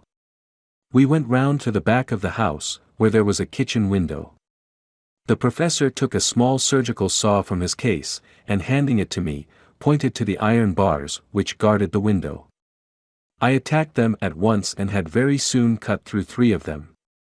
Then with a long, thin knife we pushed back the fastening of the sashes and opened the window. I helped the professor in, and followed him. There was no one in the kitchen or in the servants' rooms, which were close at hand. We tried all the rooms as we went along, and in the dining room, dimly lit by rays of light through the shutters, found 4 servant women lying on the floor. There was no need to think them dead, for their stertorous breathing and the acrid smell of laudanum in the room left no doubt as to their condition. Van Helsing and I looked at each other, and as we moved away he said, "We can attend to them later." Then we ascended to Lucy's room. For an instant or two we paused at the door to listen, but there was no sound that we could hear. With white faces and trembling hands, we opened the door gently, and entered the room. How shall I describe what we saw? On the bed lay 2 women, Lucy and her mother. The latter lay farthest in, and she was covered with a white sheet, the edge of which had been blown back by the draught through the broken window, showing the drawn, white face, with a look of terror fixed upon it. By her side lay Lucy, with face white and still more drawn. The flowers which had been round her neck we found upon her mother's bosom, and her throat was bare, showing the 2 little wounds which we had noticed before, but looking horribly white and mangled. Without a word the professor bent over the bed, his head almost touching poor Lucy's breast, then he gave a quick turn of his head, as of one who listens, and leaping to his feet, he cried out to me. "It is not yet too late. Quick! Quick! Bring the brandy." I flew downstairs and returned with it, taking care to smell and taste it, lest it, too, were drugged like the decanter of sherry which I found on the table. The maids were still breathing, but more restlessly, and I fancied that the narcotic was wearing off. I did not stay to make sure, but returned to Van Helsing. He rubbed the brandy, as on another occasion, on her lips and gums and on her wrists and the palms of her hands. He said to me, "I can do this, all that can be at the present. You go wake those maids. Flick them in the face with a wet towel, and flick them hard. Make them get heat and fire and a warm bath. This poor soul is nearly as cold as that beside her. She will need be heated before we can do anything more." I went at once, and found little difficulty in waking 3 of the women. The 4th was only a young girl, and the drug had evidently affected her more strongly, so I lifted her on the sofa and let her sleep. The others were dazed at first, but as remembrance came back to them they cried and sobbed in a hysterical manner. I was stern with them, however, and would not let them talk. I told them that one life was bad enough to lose, and that if they delayed they would sacrifice Miss Lucy. So, sobbing and crying, they went about their way, half clad as they were, and prepared fire and water. Fortunately, the kitchen and boiler fires were still alive, and there was no lack of hot water. We got a bath and carried Lucy out as she was and placed her in it. Whilst we were busy chafing her limbs there was a knock at the hall door. One of the maids ran off, hurried on some more clothes, and opened it. Then she returned and whispered to us that there was a gentleman who had come with a message from Mr. Holmwood. I bade her simply tell him that he must wait, for we could see no one now. She went away with the message, and, engrossed with our work, I clean forgot all about him. I never saw in all my experience the professor work in such deadly earnest. I knew, as he knew, that it was a stand-up fight with death, and in a pause told him so. He answered me in a way that I did not understand, but with the sternest look that his face could wear. If that were all, I would stop here where we are now, and let her fade away into peace, for I see no light in life over her horizon. He went on with his work with, if possible, renewed and more frenzied vigor. Presently we both began to be conscious that the heat was beginning to be of some effect. Lucy's heart beat a trifle more audibly to the stethoscope, and her lungs had a perceptible movement. Van Helsing's face almost beamed, and as we lifted her from the bath and rolled her in a hot sheet to dry her he said to me, "The first gain is ours. Check to the king." We took Lucy into another room, which had by now been prepared, and laid her in bed and forced a few drops of brandy down her throat. I noticed that Van Helsing tied a soft silk handkerchief round her throat. She was still unconscious, and was quite as bad as, if not worse than, we had ever seen her. Van Helsing called in one of the women, and told her to stay with her and not to take her eyes off her till we returned, and then beckoned me out of the room. "We must consult as to what is to be done," he said as we descended the stairs. In the hall, he opened the dining room door, and we passed in, he closing the door carefully behind him. The shutters had been opened, but the blinds were already down, with that obedience to the etiquette of death which the British woman of the lower classes always rigidly observes. The room was, therefore, dimly dark. It was, however, light enough for our purposes.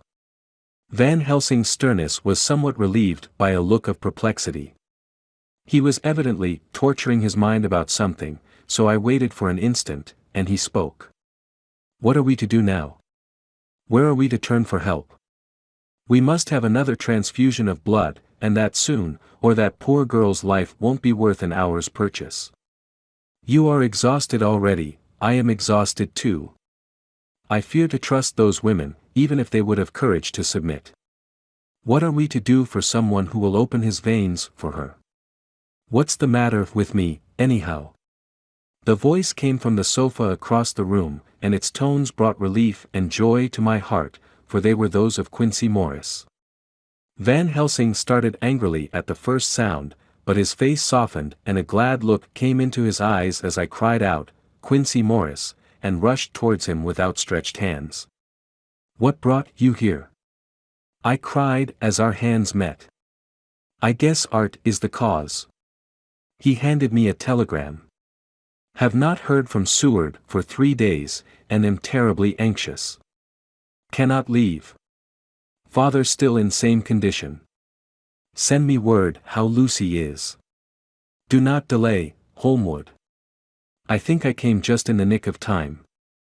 You know you have only to tell me what to do." Van Helsing strode forward, and took his hand, looking him straight in the eyes as he said, "A brave man's blood is the best thing on this earth when a woman is in trouble. You're a man and no mistake. Well, the devil may work against us for all he's worth, but God sends us men when we want them. Once again we went through that ghastly operation. I have not the heart to go through with the details. Lucy had got a terrible shock and it told on her more than before, for though plenty of blood went into her veins, her body did not respond to the treatment as well as on the other occasions. Her struggle back into life was something frightful to see and hear. However, the action of both heart and lungs improved, and Van Helsing made a subcutaneous injection of morphia, as before, and with good effect. Her faint became a profound slumber. The professor watched whilst I went downstairs with Quincy Morris, and sent one of the maids to pay off one of the cabmen who were waiting. I left Quincy lying down after having a glass of wine, and told the cook to get ready a good breakfast. Then a thought struck me, and I went back to the room where Lucy now was. When I came softly in, I found Van Helsing with a sheet or two of notepaper in his hand. He had evidently read it, and was thinking it over as he sat with his hand to his brow. There was a look of grim satisfaction in his face, as of one who has had a doubt solved. He handed me the paper saying only, "It dropped from Lucy's breast when we carried her to the bath." When I had read it, I stood looking at the professor, and after a pause asked him, "In God's name, what does it all mean? Was she, or is she, mad, or what sort of horrible danger is it?" I was so bewildered that I did not know what to say more. Van Helsing put out his hand and took the paper, saying, "Do not trouble about it now. Forget it for the present. You shall know and understand it all in good time, but it will be later. And now what is it that you came to me to say?" This brought me back to fact, and I was all myself again. "I came to speak about the certificate of death. If we do not act properly and wisely, there may be an inquest, and that paper would have to be produced. I am in hopes that we need have no inquest, for if we had it would surely kill poor Lucy, if nothing else did. I know, and you know, and the other doctor who attended her knows, that Mrs. Westenra had disease of the heart, and we can certify that she died of it. Let us fill up the certificate at once, and I shall take it myself to the registrar and go on to the undertaker." "Good, oh my friend John. Well thought of. Truly Miss Lucy, if she be sad in the foes that beset her, is at least happy in the friends that love her. 1, 2, 3, all open their veins for her, besides one old man. Ah yes, I know, friend John, I am not blind. I love you all the more for it. Now go. In the hall I met Quincy Morris, with a telegram for Arthur telling him that Mrs. Westenra was dead, that Lucy also had been ill, but was now going on better, and that Van Helsing and I were with her. I told him where I was going, and he hurried me out, but as I was going said, "When you come back, Jack, may I have 2 words with you all to ourselves?" I nodded in reply and went out. I found no difficulty about the registration, and arranged with the local undertaker to come up in the evening to measure for the coffin and to make arrangements. When I got back, Quincy was waiting for me. I told him I would see him as soon as I knew about Lucy, and went up to her room. She was still sleeping, and the professor seemingly had not moved from his seat at her side. From his putting his finger to his lips, I gathered that he expected her to wake before long and was afraid of forestalling nature.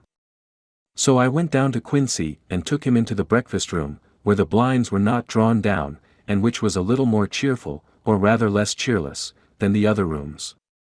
When we were alone, he said to me, "Jack Seward, I don't want to shove myself in anywhere where I've no right to be, but this is no ordinary case.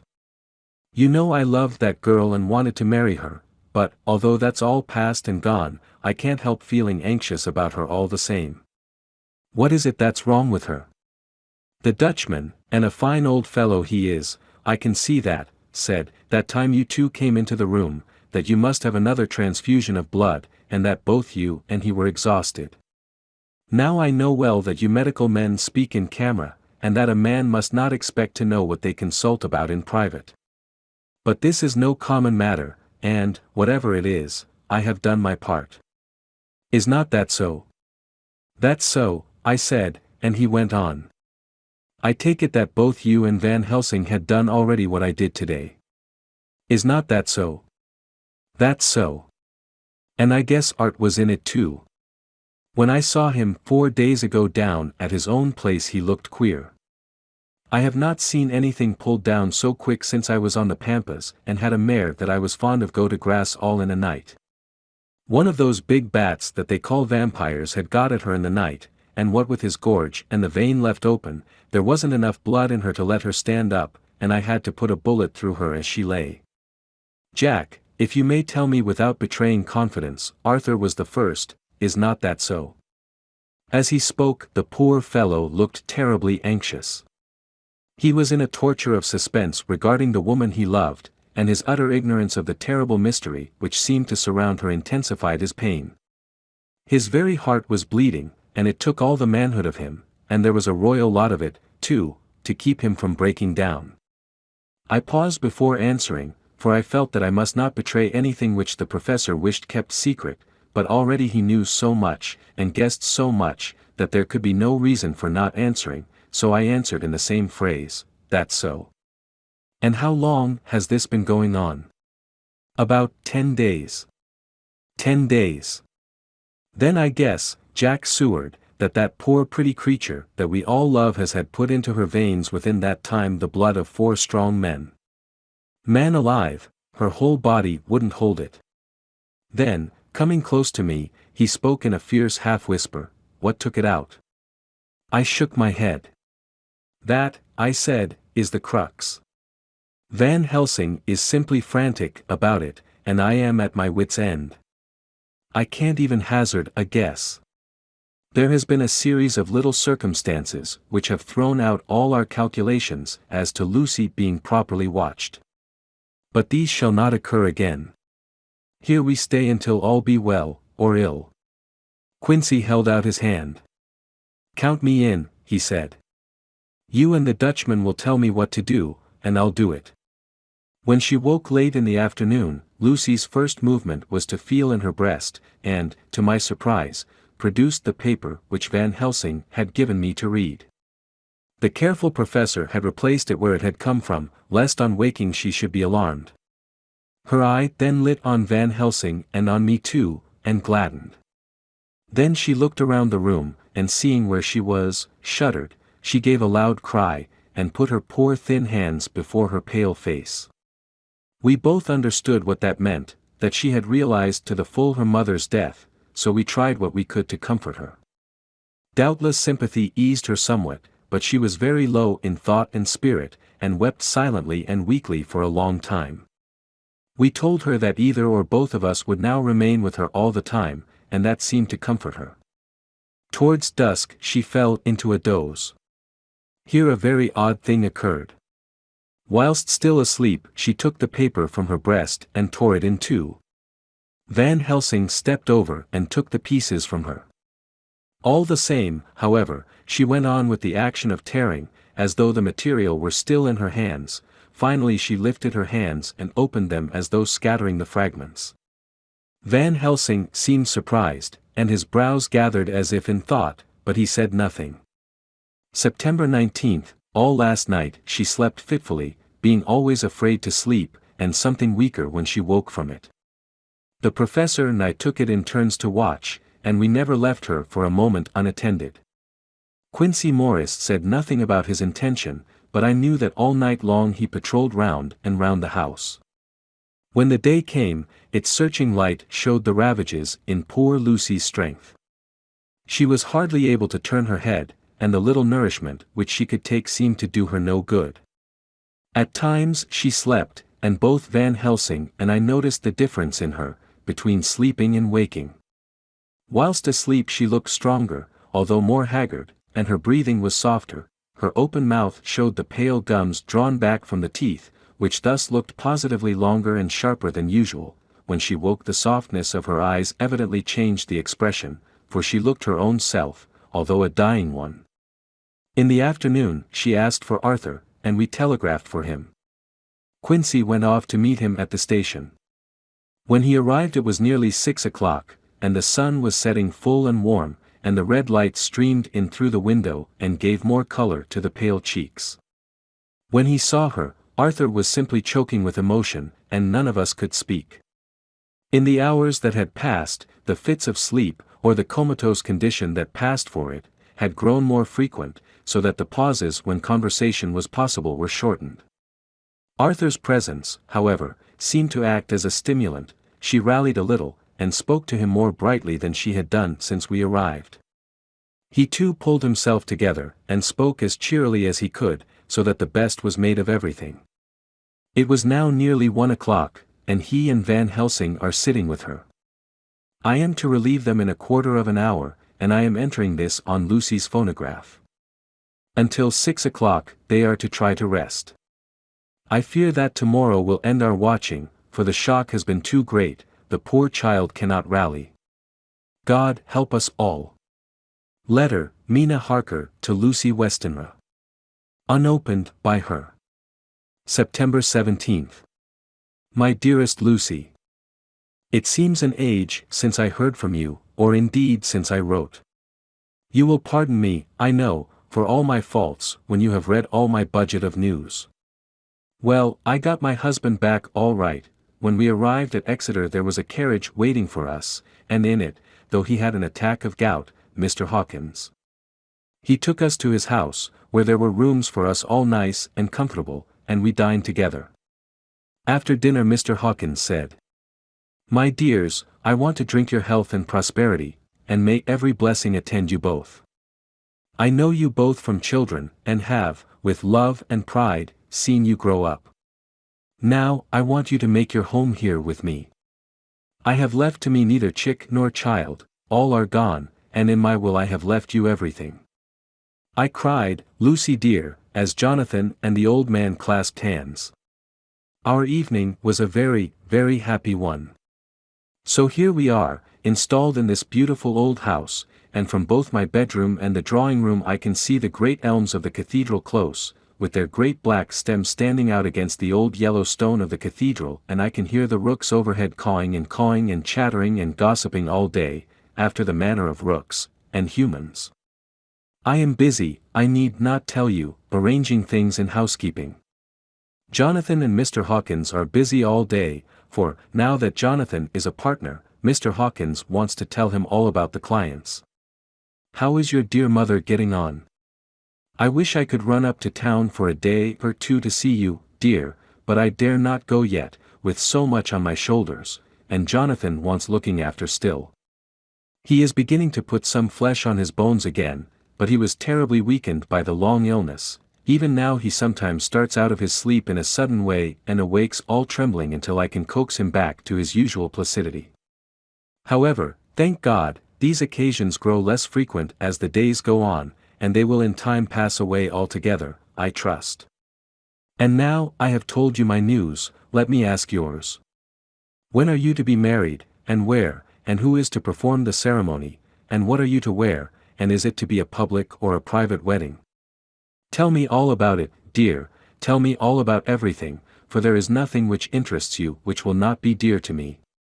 Jonathan asks me to send his respectful duty, but I do not think that is good enough from the junior partner of the important firm Hawkins and Harker, and so, as you love me, and he loves me, and I love you with all the moods and tenses of the verb, I send you simply his love instead. Goodbye, my dearest Lucy, and all blessings on you. Yours, Mina Harker. Report from Patrick Hennessy, M.D., M.R., C.S.L.K. Q.C.P.I., etc., etc., to John Seward, M.D. September 20th. My dear Sir. In accordance with your wishes, I enclose report of the conditions of everything left in my charge. With regard to patient Renfield, there is more to say. He has had another outbreak, which might have had a dreadful ending, but which, as it fortunately happened, was unattended with any unhappy results. This afternoon a carrier's cart with 2 men made a call at the empty house whose grounds abut on ours, the house to which, you will remember, the patient twice ran away. The men stopped at our gate to ask the porter their way, as they were strangers. I was myself looking out of the study window, having a smoke after dinner, and saw one of them come up to the house. As he passed the window of Renfield's room, the patient began to rate him from within, and called him all the foul names he could lay his tongue to. The man, who seemed a decent fellow enough, contented himself by telling him to shut up for a foul-mouthed beggar, whereon our man accused him of robbing him and wanting to murder him and said that he would hinder him if he were to swing for it. I opened the window and signed to the man not to notice, so he contented himself after looking the place over and making up his mind as to what kind of a place he had got to by saying, Lord bless yer, sir, I wouldn't mind what was said to me in a bloomin' madhouse. I pity ye and the governor for havin' to live in the house with a wild beast like that. Then he asked his way civilly enough, and I told him where the gate of the empty house was. He went away, followed by threats and curses and revilings from our man. I went down to see if I could make out any cause for his anger, since he is usually such a well-behaved man, and except his violent fits nothing of the kind had ever occurred. I found him, to my astonishment, quite composed and most genial in his manner. I tried to get him to talk of the incident, but he blandly asked me questions as to what I meant, and led me to believe that he was completely oblivious of the affair. It was, I am sorry to say, however, only another instance of his cunning, for within half an hour I heard of him again. This time he had broken out through the window of his room, and was running down the avenue. I called to the attendants to follow me, and ran after him, for I feared he was intent on some mischief. My fear was justified when I saw the same cart which had passed before coming down the road, having on it some great wooden boxes. The men were wiping their foreheads, and were flushed in the face, as if with violent exercise. Before I could get up to him the patient rushed at them, and pulling one of them off the cart, began to knock his head against the ground. If I had not seized him just at the moment I believe he would have killed the man there and then. The other fellow jumped down and struck him over the head with the butt end of his heavy whip. It was a terrible blow, but he did not seem to mind it, but seized him also, and struggled with the 3 of us, pulling us to and fro as if we were kittens. You know I am no light weight, and the others were both burly men. At first he was silent in his fighting, but as we began to master him, and the attendants were putting a strait waistcoat on him, he began to shout, "I'll frustrate them. They shan't rob me. They shan't murder me by inches. I'll fight for my lord and master," and all sorts of similar incoherent ravings. It was with very considerable difficulty that they got him back to the house and put him in the padded room. One of the attendants, Hardy, had a finger broken. However, I set it all right, and he is going on well. The two carriers were at first loud in their threats of actions for damages, and promised to rain all the penalties of the law on us. Their threats were, however, mingled with some sort of indirect apology for the defeat of the two of them by a feeble madman. They said that if it had not been for the way their strength had been spent in carrying and raising the heavy boxes to the cart, they would have made short work of him. They gave as another reason for their defeat the extraordinary state of drought to which they had been reduced by the dusty nature of their occupation and the reprehensible distance from the scene of their labors of any place of public entertainment. I quite understood their drift, and after a stiff glass of grog, or rather more of the same, and with each a sovereign in hand, they made light of the attack, and swore that they would encounter a worse madman any day for the pleasure of meeting so bloomin' good a bloke as your correspondent. I took their names and addresses, in case they might be needed. They are as follows: Jack Smollett, of Dudding's Rents, King George's Road, Great Walworth, and Thomas Snelling, Peter Farley's Row, Guide Court, Bethnal Green. They are both in the employment of Harris and Sons, Moving and Shipment Company, Orange Master's Yard, Soho. I shall report to you any matter of interest occurring here, and shall wire you at once if there is anything of importance. Believe me, dear sir, yours faithfully, Patrick Hennessy. Letter, Mina Harker, to Lucy Westenra. Unopened by her. September 18th. My dearest Lucy, such a sad blow has befallen us. Mr. Hawkins has died very suddenly. Some may not think it so sad for us, but we had both come to so love him that it really seems as though we had lost a father. I never knew either father or mother, so that the dear old man's death is a real blow to me. Jonathan is greatly distressed.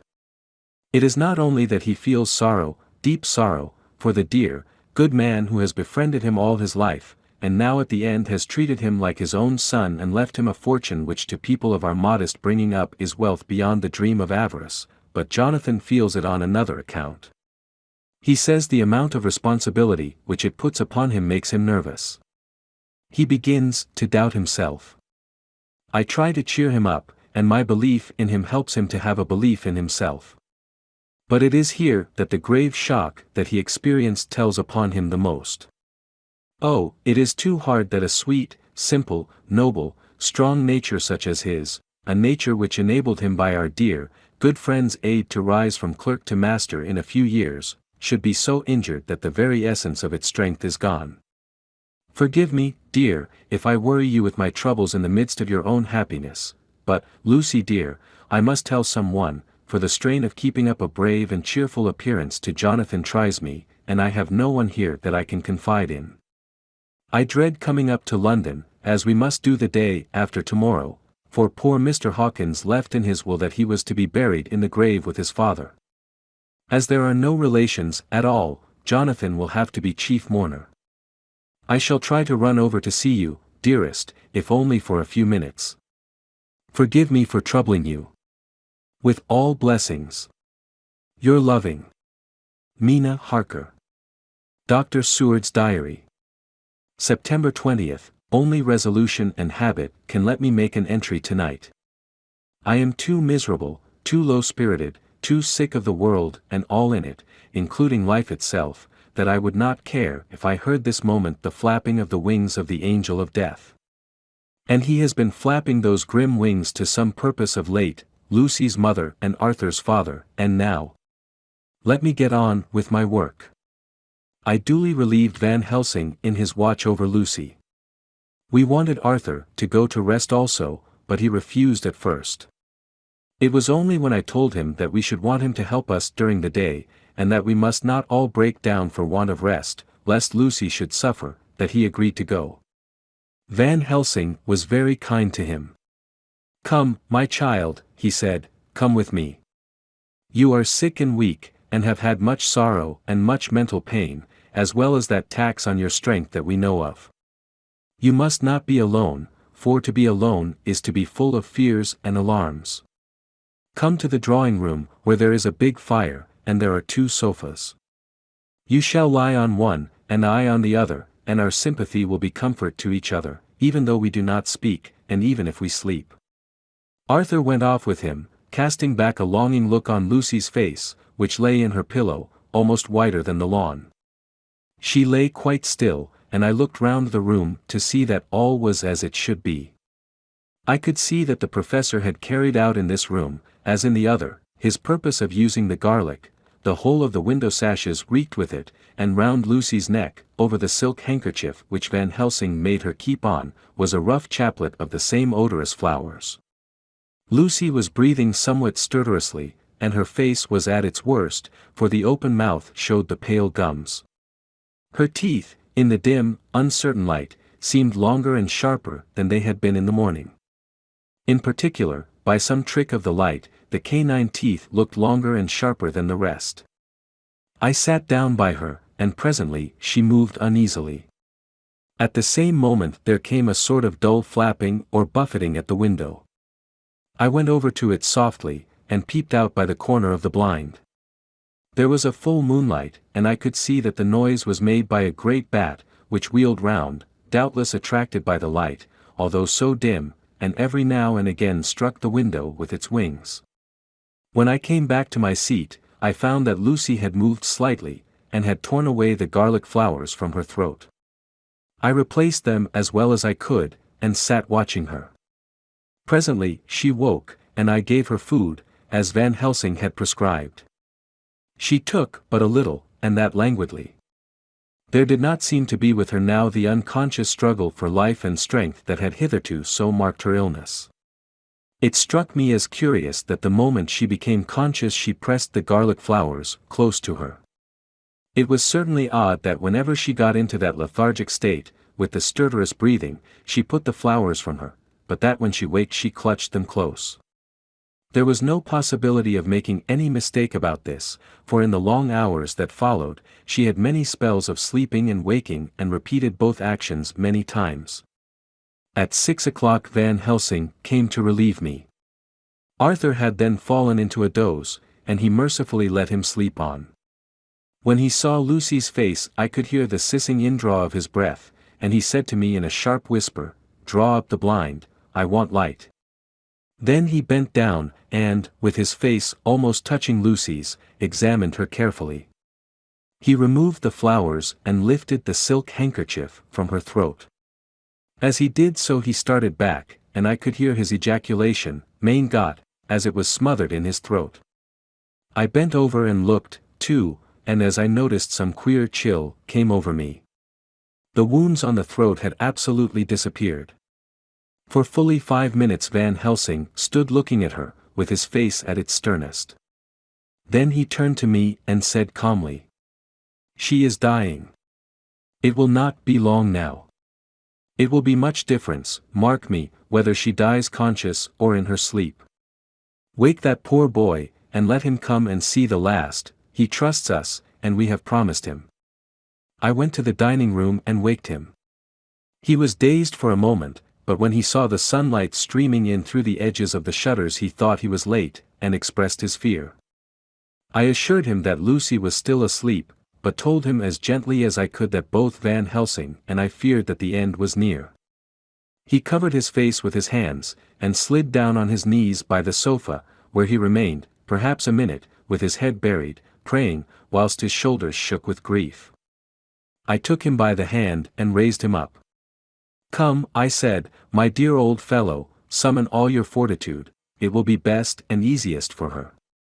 When we came into Lucy's room I could see that Van Helsing had, with his usual forethought, been putting matters straight and making everything look as pleasing as possible.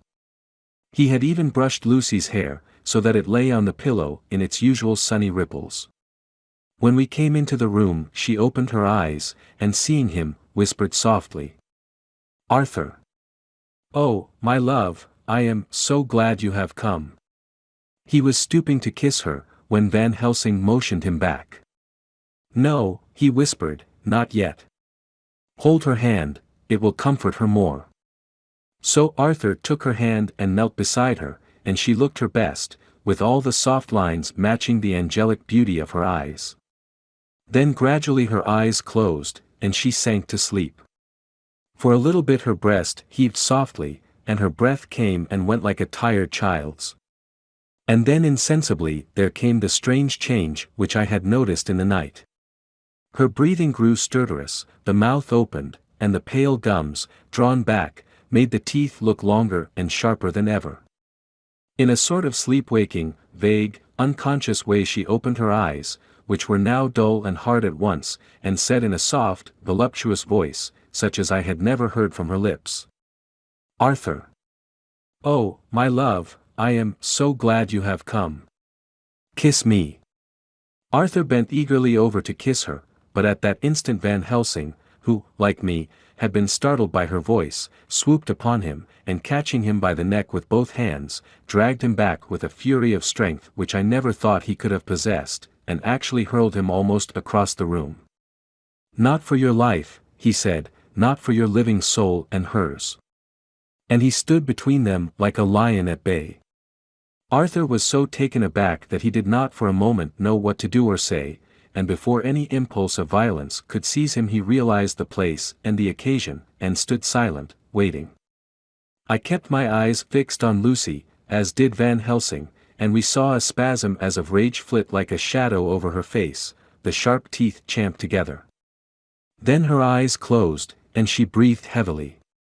Very shortly after she opened her eyes in all their softness, and putting out her poor, pale, thin hand, took Van Helsing's great brown one, drawing it to her, she kissed it.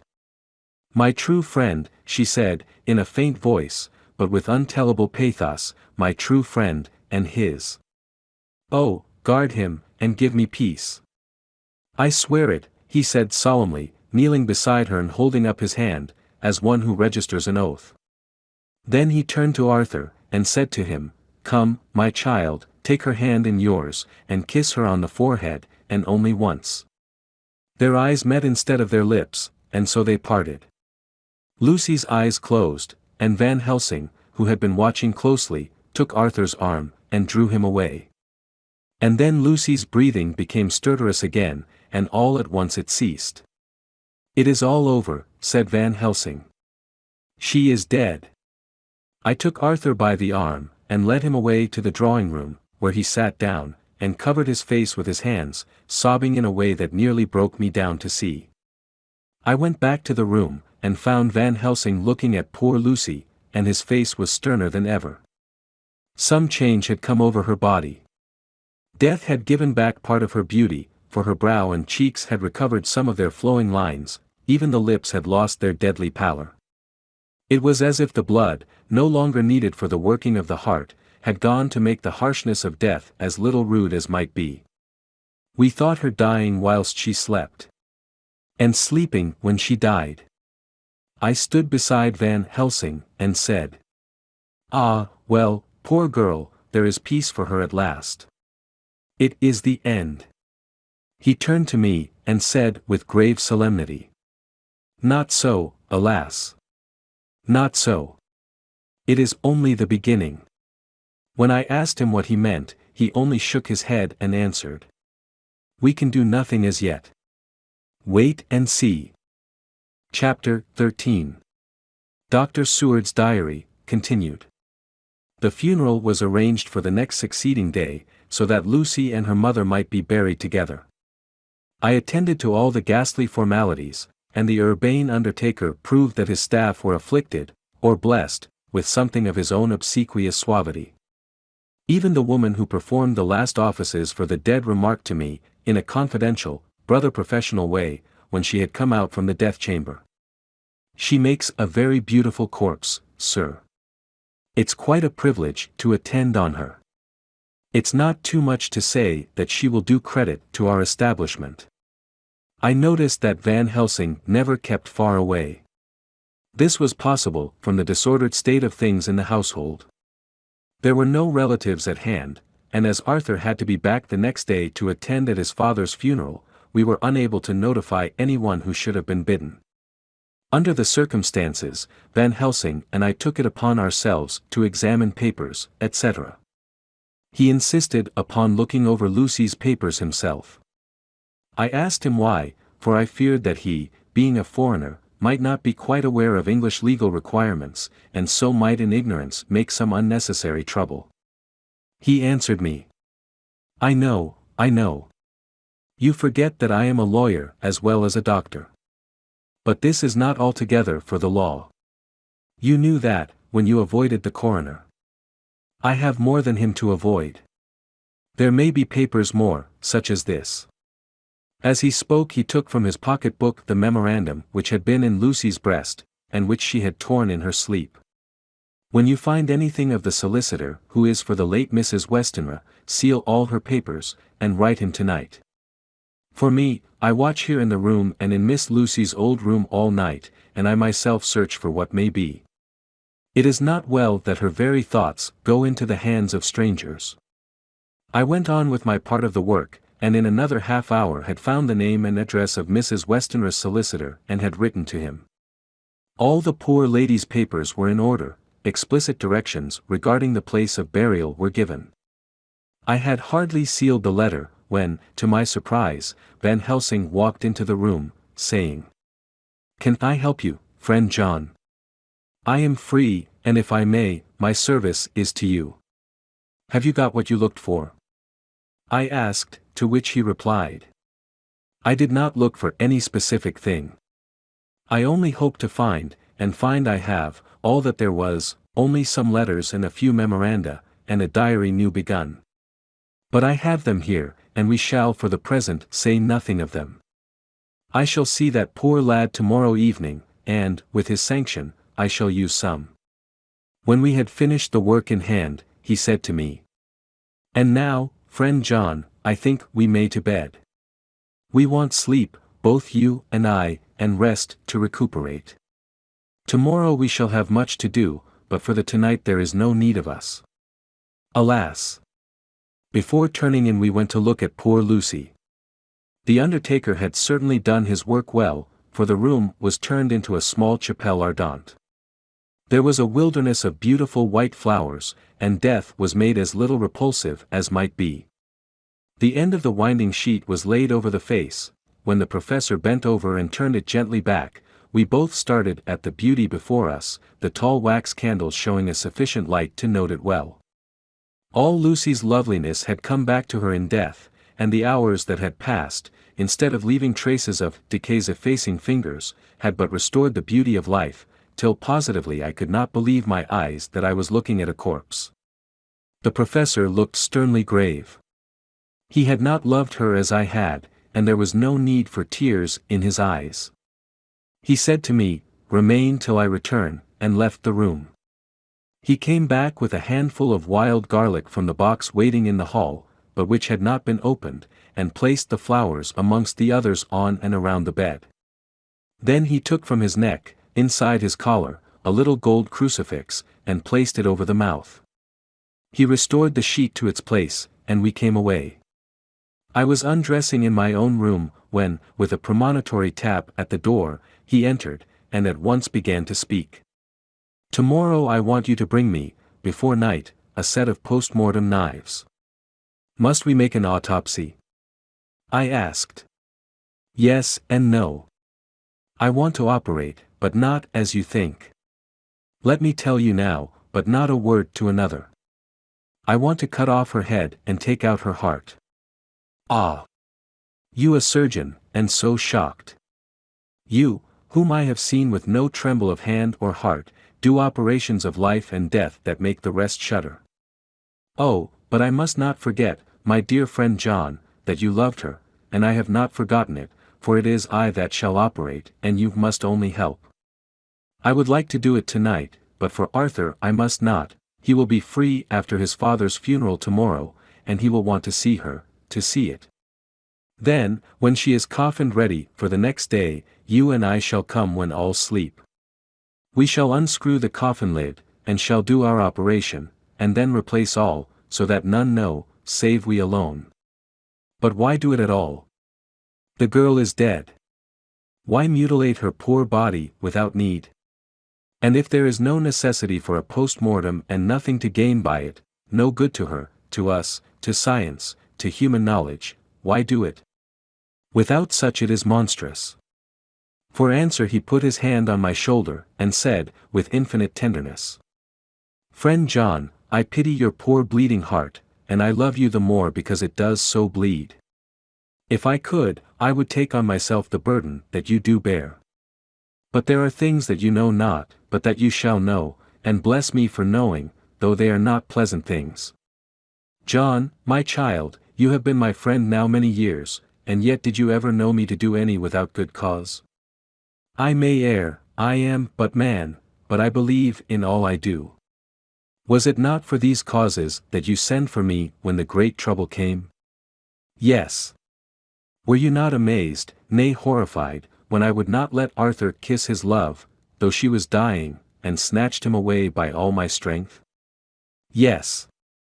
And yet you saw how she thanked me, with her so beautiful dying eyes, her voice, too, so weak, and she kissed my rough old hand and blessed me? Yes. And did you not hear me swear promise to her, that so she closed her eyes grateful? Yes. Well, I have good reason now for all I want to do. You have for many years trust me, you have believed me weeks past, when there be things so strange that you might have well doubt. Believe me yet a little, friend John. If you trust me not, then I must tell what I think, and that is not perhaps well. And if I work, as work I shall, no matter trust or no trust, without my friend trust in me, I work with heavy heart and feel, oh, so lonely when I want all help and courage that may be. He paused a moment and went on solemnly, Friend John, there are strange and terrible days before us. Let us not be two, but one, that so we work to a good end. Will you not have faith in me? I took his hand, and promised him. I held my door open as he went away, and watched him go into his room and close the door. As I stood without moving, I saw one of the maids pass silently along the passage. She had her back towards me, so did not see me, and go into the room where Lucy lay. The sight touched me. Devotion is so rare, and we are so grateful to those who show it unasked to those we love. Here was a poor girl putting aside the terrors it she naturally had of death to go watch alone by the bier of the mistress whom she loved, so that the poor clay might not be lonely till laid to eternal rest. I must have slept long and soundly, for it was broad daylight when Van Helsing waked me by coming into my room. He came over to my bedside and said, "You need not trouble about the knives, we shall not do it." "Why not?" I asked. For his solemnity of the night before had greatly impressed me. "Because," he said sternly, "it is too late, or too early. See." Here he held up the little golden crucifix. "This was stolen in the night." "How, stolen?" I asked in wonder, "since you have it now?" "Because I get it back from the worthless wretch who stole it, from the woman who robbed the dead and the living. Her punishment will surely come, but not through me. She knew not altogether what she did, and thus unknowing, she only stole. Now, we must wait." He went away on the word, leaving me with a new mystery to think of, a new puzzle to grapple with. The forenoon was a dreary time, but at noon the solicitor came, Mr. Marquand, of Holman, Sons, Marquand and Litterdale. He was very genial and very appreciative of what we had done, and took off our hands all cares as to details. During lunch he told us that Mrs. Westenra had for some time expected sudden death from her heart, and had put her affairs in absolute order. He informed us that, with the exception of a certain entailed property of Lucy's father's which now, in default of direct issue, went back to a distant branch of the family, the whole estate, real and personal, was left absolutely to Arthur Holmwood. When he had told us so much he went on.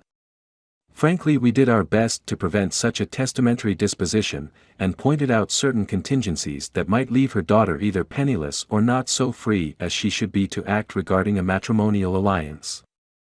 Indeed, we pressed the matter so far that we almost came into collision, for she asked us if we were or were not prepared to carry out her wishes. Of course, we had then no alternative but to accept. We were right in principle, and 99 times out of 100 we should have proved, by the logic of events, the accuracy of our judgment. Frankly, however, I must admit that in this case any other form of disposition would have rendered impossible the carrying out of her wishes. For by her predeceasing her daughter the latter would have come into possession of the property, and, even had she only survived her mother by 5 minutes, her property would, in case there were no will, and a will was a practical impossibility in such a case, have been treated at her decease as under intestacy. In which case Lord Godalming, though so dear a friend, would have had no claim in the world, and the inheritors, being remote, would not be likely to abandon their just rights, for sentimental reasons regarding an entire stranger. I assure you, my dear sirs, I am rejoiced at the result, perfectly rejoiced. He was a good fellow, but his rejoicing at the one little part, in which he was officially interested, of so great a tragedy, was an abject lesson in the limitations of sympathetic understanding. He did not remain long, but said he would look in later in the day and see Lord Godalming. His coming, however, had been a certain comfort to us, since it assured us that we should not have to dread hostile criticism as to any of our acts. Arthur was expected at 5 o'clock, so a little before that time we visited the death chamber. It was so in very truth, for now both mother and daughter lay in it. The undertaker, true to his craft, had made the best display he could of his goods, and there was a mortuary air about the place that lowered our spirits at once. Van Helsing ordered the former arrangement to be adhered to, explaining that, as Lord Godalming was coming very soon, it would be less harrowing to his feelings to see all that was left of his fiancée quite alone. The undertaker seemed shocked at his own stupidity and exerted himself to restore things to the condition in which we left them the night before, so that when Arthur came such shocks to his feelings as we could avoid were saved. Poor fellow! He looked desperately sad and broken. Even his stalwart manhood seemed to have shrunk somewhat under the strain of his much-tried emotions. He had, I knew, been very genuinely and devotedly attached to his father, and to lose him, and at such a time, was a bitter blow to him. With me he was warm as ever, and to Van Helsing he was sweetly courteous, but I could not help seeing that there was some constraint with him. The professor noticed it, too, and motioned me to bring him upstairs. I did so, and left him at the door of the room, as I felt he would like to be quite alone with her, but he took my arm and led me in, saying huskily, "You loved her too, old fellow, she told me all about it, and there was no friend had a closer place in her heart than you. I don't know how to thank you for all you have done for her. I can't think yet."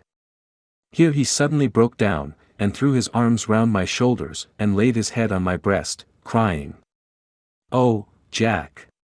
Jack! What shall I do? The whole of life seems gone from me all at once, and there is nothing in the wide world for me to live for." I comforted him as well as I could. In such cases men do not need much expression. A grip of the hand, the tightening of an arm over the shoulder, a sob in unison, are expressions of sympathy dear to a man's heart. I stood still and silent till his sobs died away, and then I said softly to him, "Come and look at her." Together we moved over to the bed, and I lifted the lawn from her face. God! How beautiful she was! Every hour seemed to be enhancing her loveliness. It frightened and amazed me somewhat, and as for Arthur, he fell a trembling, and finally was shaken with doubt as with an ague. At last, after a long pause, he said to me in a faint whisper, "Jack, is she really dead?" I assured him sadly that it was so, and went on to suggest, for I felt that such a horrible doubt should not have life for a moment longer than I could help, that it often happened that after death faces became softened and even resolved into their youthful beauty, that this was especially so when death had been preceded by any acute or prolonged suffering. It seemed to quite do away with any doubt, and, after kneeling beside the couch for a while and looking at her lovingly and long, he turned aside.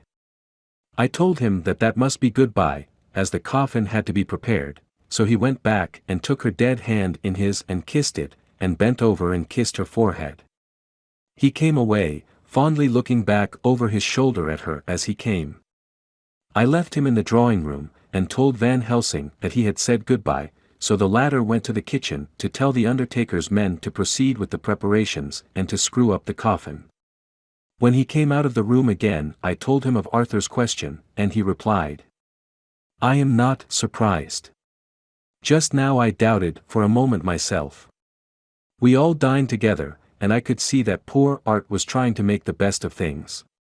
Van Helsing had been silent all dinner time, but when we had lit our cigars he said, "Lord," but Arthur interrupted him. "No, no, not that, for God's sake. Not yet at any rate. Forgive me, sir, I did not mean to speak offensively, it is only because my loss is so recent." The professor answered very sweetly, "I only used that name because I was in doubt. I must not call you Mr., and I have grown to love you, yes, my dear boy, to love you, as Arthur." Arthur held out his hand, and took the old man's warmly. "Call me what you will," he said. "I hope I may always have the title of a friend. And let me say that I am at a loss for words to thank you for your goodness to my poor dear." He paused a moment, and went on, "I know that she understood your goodness even better than I do, and if I was rude or in any way wanting at that time you acted so, you remember," the professor nodded, "you must forgive me." He answered with a grave kindness, "I know it was hard for you to quite trust me then, for to trust such violence needs to understand, and I take it that you do not, that you cannot, trust me now, for you do not yet understand. And there may be more times when I shall want you to trust when you cannot, and may not, and must not yet understand. But the time will come when your trust shall be whole and complete in me, and when you shall understand as though the sunlight himself shone through. Then you shall bless me from first to last for your own sake, and for the sake of others and for her dear sake to whom I swore to protect. And, indeed, sir," said Arthur warmly, "I shall in all ways trust you. I know and believe you have a very noble heart, and you are Jack's friend, and you were hers. You shall do what you like." The professor cleared his throat a couple of times, as though about to speak, and finally said, "May I ask you something now?" "Certainly."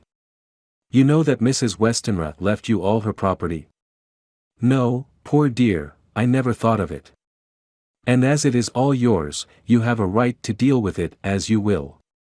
I want you to give me permission to read all Miss Lucy's papers and letters. Believe me, it is no idle curiosity. I have a motive of which, be sure, she would have approved. I have them all here. I took them before we knew that all was yours, so that no strange hand might touch them, no strange eye look through words into her soul. I shall keep them if I may, even you may not see them yet, but I shall keep them safe. No word shall be lost, and in the good time I shall give them back to you. It's a hard thing I ask, but you will do it, will you not, for Lucy's sake?" Arthur spoke out heartily, like his old self. "Dr. Van Helsing, you may do what you will. I feel that in saying this I am doing what my dear one would have approved. I shall not trouble you with questions till the time comes." The old professor stood up as he said solemnly, "And you are right. There will be pain for us all, but it will not be all pain, nor will this pain be the last. We and you too, you most of all, my dear boy, will have to pass through the bitter water before we reach the sweet. But we must be brave of heart and unselfish, and do our duty, and all will be well." I slept on a sofa in Arthur's room that night. Van Helsing did not go to bed at all. He went to and fro, as if patrolling the house, and was never out of sight of the room where Lucy lay in her coffin, strewn with the wild garlic flowers, which sent, through the odor of lily and rose, a heavy, overpowering smell into the night. Mina Harker's Journal. September 22nd, in the train to Exeter. Jonathan, sleeping. It seems only yesterday that the last entry was made, and yet how much between then, in Whitby and all the world before me, Jonathan away and no news of him, and now, married to Jonathan, Jonathan a solicitor, a partner, rich, master of his business, Mr. Hawkins dead and buried, and Jonathan with another attack that may harm him. Some day he may ask me about it. Down it all goes. I am rusty in my shorthand, see what unexpected prosperity does for us, so it may be as well to freshen it up again with an exercise anyhow. The service was very simple and very solemn. There were only ourselves and the servants there, one or two old friends of his from Exeter, his London agent, and a gentleman representing Sir John Paxton, the president of the Incorporated Law Society. Jonathan and I stood hand in hand, and we felt that our best and dearest friend was gone from us. We came back to town quietly, taking a bus to Hyde Park Corner. Jonathan thought it would interest me to go into the Row for a while, so we sat down, but there were very few people there, and it was sad-looking and desolate to see so many empty chairs. It made us think of the empty chair at home, so we got up and walked down Piccadilly. Jonathan was holding me by the arm, the way he used to in old days, before I went to school. I felt it very improper, for you can't go on for some years teaching etiquette and decorum to other girls without the pedantry of it biting into yourself a bit, but it was Jonathan, and he was my husband, and we didn't know anybody who saw us, and we didn't care if they did, so on we walked. I was looking at a very beautiful girl, in a big cartwheel hat, sitting in a Victoria outside Giuliano's, when I felt Jonathan clutch my arms so tight that he hurt me, and he said under his breath, "My God." I am always anxious about Jonathan, for I fear that some nervous fit may upset him again, so I turned to him quickly, and asked him what it was that disturbed him. He was very pale, and his eyes seemed bulging out as, half in terror and half in amazement, he gazed at a tall, thin man, with a beaky nose and black mustache and pointed beard, who was also observing the pretty girl. He was looking at her so hard that he did not see either of us, and so I had a good view of him. His face was not a good face, it was hard, and cruel, and sensual, and his big white teeth, that looked all the whiter because his lips were so red, were pointed like an animal's. Jonathan kept staring at him, till I was afraid he would notice. I feared he might take it ill, he looked so fierce and nasty. I asked Jonathan why he was disturbed, and he answered, evidently thinking that I knew as much about it as he did, "Do you see who it is?" "No, dear," I said, "I don't know him. Who is it?" His answer seemed to shock and thrill me, for it was said as if he did not know that it was to me, Mina, to whom he was speaking. "It is the man himself." The poor dear was evidently terrified at something, very greatly terrified. I do believe that if he had not had me to lean on and to support him he would have sunk down. He kept staring. A man came out of the shop with a small parcel, and gave it to the lady, who then drove off. The dark man kept his eyes fixed on her, and when the carriage moved up Piccadilly he followed in the same direction, and hailed a hansom. Jonathan kept looking after him, and said, as if to himself, "I believe it is the Count, but he has grown young. My God, if this be so. Oh, my God! My God! If I only knew! If I only knew!" He was distressing himself so much that I feared to keep his mind on the subject by asking him any questions, so I remained silent. I drew him away quietly, and he, holding my arm, came easily. We walked a little further, and then went in and sat for a while in the Green Park. It was a hot day for autumn, and there was a comfortable seat in a shady place. After a few minutes staring at nothing, Jonathan's eyes closed, and he went quietly into a sleep, with his head on my shoulder. I thought it was the best thing for him, so did not disturb him. In about 20 minutes he woke up, and said to me quite cheerfully, "Why, Mina, have I been asleep? Oh, do forgive me for being so rude. Come, and we'll have a cup of tea somewhere." He had evidently forgotten all about the dark stranger, as in his illness he had forgotten all that this episode had reminded him of. I don't like this lapsing into forgetfulness, it may make or continue some injury to the brain. I must not ask him, for fear I shall do more harm than good, but I must somehow learn the facts of his journey abroad. The time is come, I fear, when I must open that parcel, and know what is written. Oh, Jonathan, you will, I know, forgive me if I do wrong, but it is for your own dear sake. Later, a sad homecoming in every way, the house empty of the dear soul who was so good to us, Jonathan still pale and dizzy under a slight relapse of his malady, and now a telegram from Van Helsing, whoever he may be. You will be grieved to hear that Mrs. Westenra died 5 days ago, and that Lucy died the day before yesterday.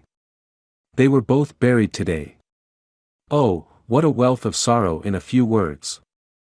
Poor Mrs. Westenra. Poor Lucy. Gone, gone, never to return to us. And poor Arthur, to have lost such sweetness out of his life. God help us all to bear our troubles. Dr. Seward's Diary. September 22nd, it is all over. Arthur has gone back to Ring, and has taken Quincy Morris with him. What a fine fellow is Quincy. I believe in my heart of hearts that he suffered as much about Lucy's death as any of us, but he bore himself through it like a moral Viking. If America can go on breeding men like that, she will be a power in the world indeed.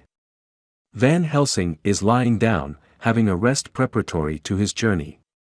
He goes over to Amsterdam tonight, but says he returns tomorrow night, that he only wants to make some arrangements which can only be made personally. He is to stop with me then, if he can. He says he has work to do in London which may take him some time. Poor old fellow. I fear that the strain of the past week has broken down even his iron strength.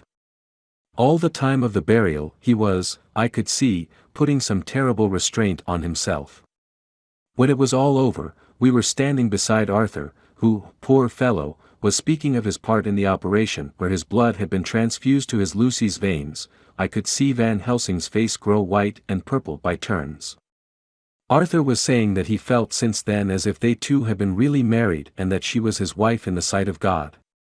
None of us said a word of the other operations, and none of us ever shall. Arthur and Quincy went away together to the station, and Van Helsing and I came on here. The moment we were alone in the carriage he gave way to a regular fit of hysterics.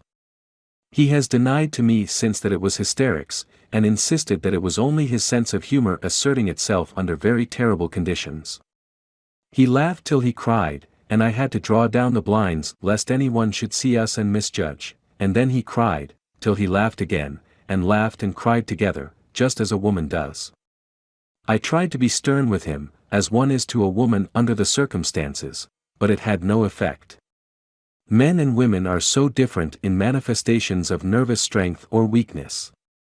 Then when his face grew grave and stern again I asked him why his mirth, and why at such a time. His reply was in a way characteristic of him, for it was logical and forceful and mysterious. He said, "Ah, you don't comprehend, friend John. Do not think that I am not sad, though I laugh. See, I have cried even when the laugh did choke me. But no more think that I am all sorry when I cry, for the laugh he come just the same. Keep it always with you that laughter, who knock at your door and say, 'May I come in,' is not the true laughter. No. He is a king, and he come when and how he like. He ask no person, he choose no time of suitability. He say, 'I am here.'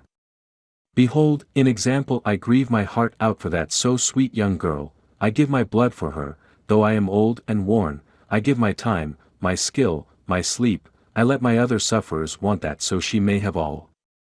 And yet I can laugh at her very grave, laugh when the clay from the spade of the sexton drop upon her coffin and say, thud, thud, to my heart, till it send back the blood from my cheek.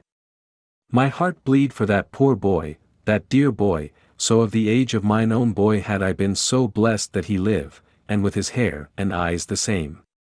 There, you know now why I love him so.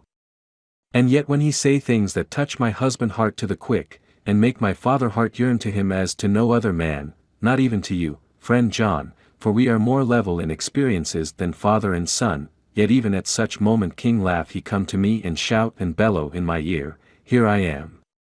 Here I am, till the blood come dance back and bring some of the sunshine that he carry with him to my cheek.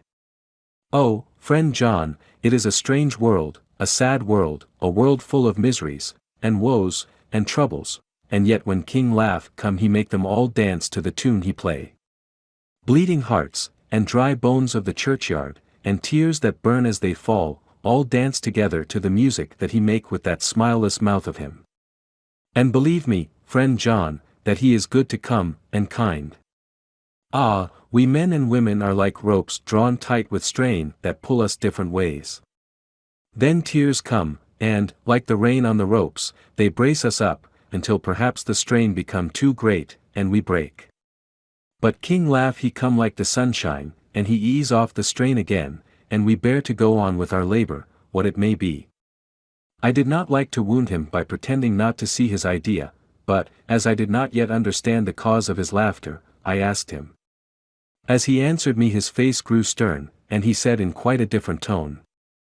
Oh, it was the grim irony of it all, this so lovely lady garlanded with flowers, that looked so fair as life, till one by one we wondered if she were truly dead, she laid in that so fine marble house in that lonely churchyard, where rest so many of her kin, laid there with the mother who loved her, and whom she loved, and that sacred bell going, toll. Toll.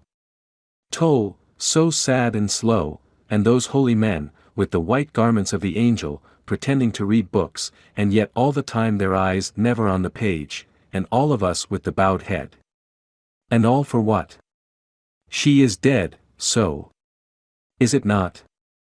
Well, for the life of me, Professor, I said, I can't see anything to laugh at in all that. Why, your explanation makes it a harder puzzle than before. But even if the burial service was comic, what about poor Art and his trouble? Why, his heart was simply breaking. Just so. Said he not that the transfusion of his blood to her veins had made her truly his bride? Yes, and it was a sweet and comforting idea for him. Quite so. But there was a difficulty, friend John. If so that, then what about the others? Ho, ho. Then this so sweet maid is a polyandrist, and me, with my poor wife dead to me, but alive by church's law, though no wits, all gone, even I, who am faithful husband to this now no wife, am bigamist. I don't see where the joke comes in there either. I said, and I did not feel particularly pleased with him for saying such things. He laid his hand on my arm, and said, Friend John, forgive me if I pain. I showed not my feeling to others when it would wound, but only to you, my old friend, whom I can trust. If you could have looked into my very heart then when I want to laugh, if you could have done so when the laugh arrived, if you could do so now, when King Laugh have pack up his crown, and all that is to him, for he go far, far away from me, and for a long, long time, maybe you would perhaps pity me the most of all. I was touched by the tenderness of his tone, and asked why. Because I know. And now we are all scattered, and for many a long day loneliness will sit over our roofs with brooding wings. Lucy lies in the tomb of her kin, a lordly death house in a lonely churchyard, away from teeming London, where the air is fresh, and the sun rises over Hampstead Hill, and where wild flowers grow of their own accord. So I can finish this diary, and God only knows if I shall ever begin another. If I do, or if I even open this again, it will be to deal with different people and different themes, for here at the end, where the romance of my life is told, ere I go back to take up the thread of my life work, I say sadly and without hope. Finis. The Westminster Gazette, September 25. A Hampstead Mystery. The neighborhood of Hampstead is just at present exercised with a series of events which seem to run on lines parallel to those of what was known to the writers of headlines as the Kensington Horror, or the Stabbing Woman, or the Woman in Black. During the past 2 or 3 days several cases have occurred of young children straying from home or neglecting to return from their playing on the heath. In all these cases the children were too young to give any properly intelligible account of themselves, but the consensus of their excuses is that they had been with a bluffer lady. It has always been late in the evening and they have been missed, and on 2 occasions the children have not been found until early in the following morning. It is generally supposed in the neighborhood that, as the first child missed gave as his reason for being away that a bluffer lady had asked him to come for a walk, the others had picked up the phrase and used it as occasion served. This is the more natural as the favorite game of the little ones at present is luring each other away by wiles. A correspondent writes us that to see some of the tiny tots pretending to be the bluffer lady is supremely funny. Some of our caricaturists might, he says, take a lesson in the irony of grotesque by comparing the reality and the picture. It is only in accordance with general principles of human nature that the bluffer lady should be the popular role at these al fresco performances. Our correspondent naively says that even Ellen Terry could not be so winningly attractive as some of these grubby-faced little children pretend, and even imagine themselves, to be. There is, however, possibly a serious side to the question, for some of the children, indeed all who have been missed at night, have been slightly torn or wounded in the throat. The wound seems such as might be made by a rat or a small dog, and although of not much importance individually, would tend to show that whatever animal inflicts them has a system or method of its own. The police of the division have been instructed to keep a sharp lookout for straying children, especially when very young, in and around Hampstead Heath, and for any stray dog which may be about. The Westminster Gazette, September 25. Extra, Special. The Hampstead Horror. Another child injured. The bluffer lady.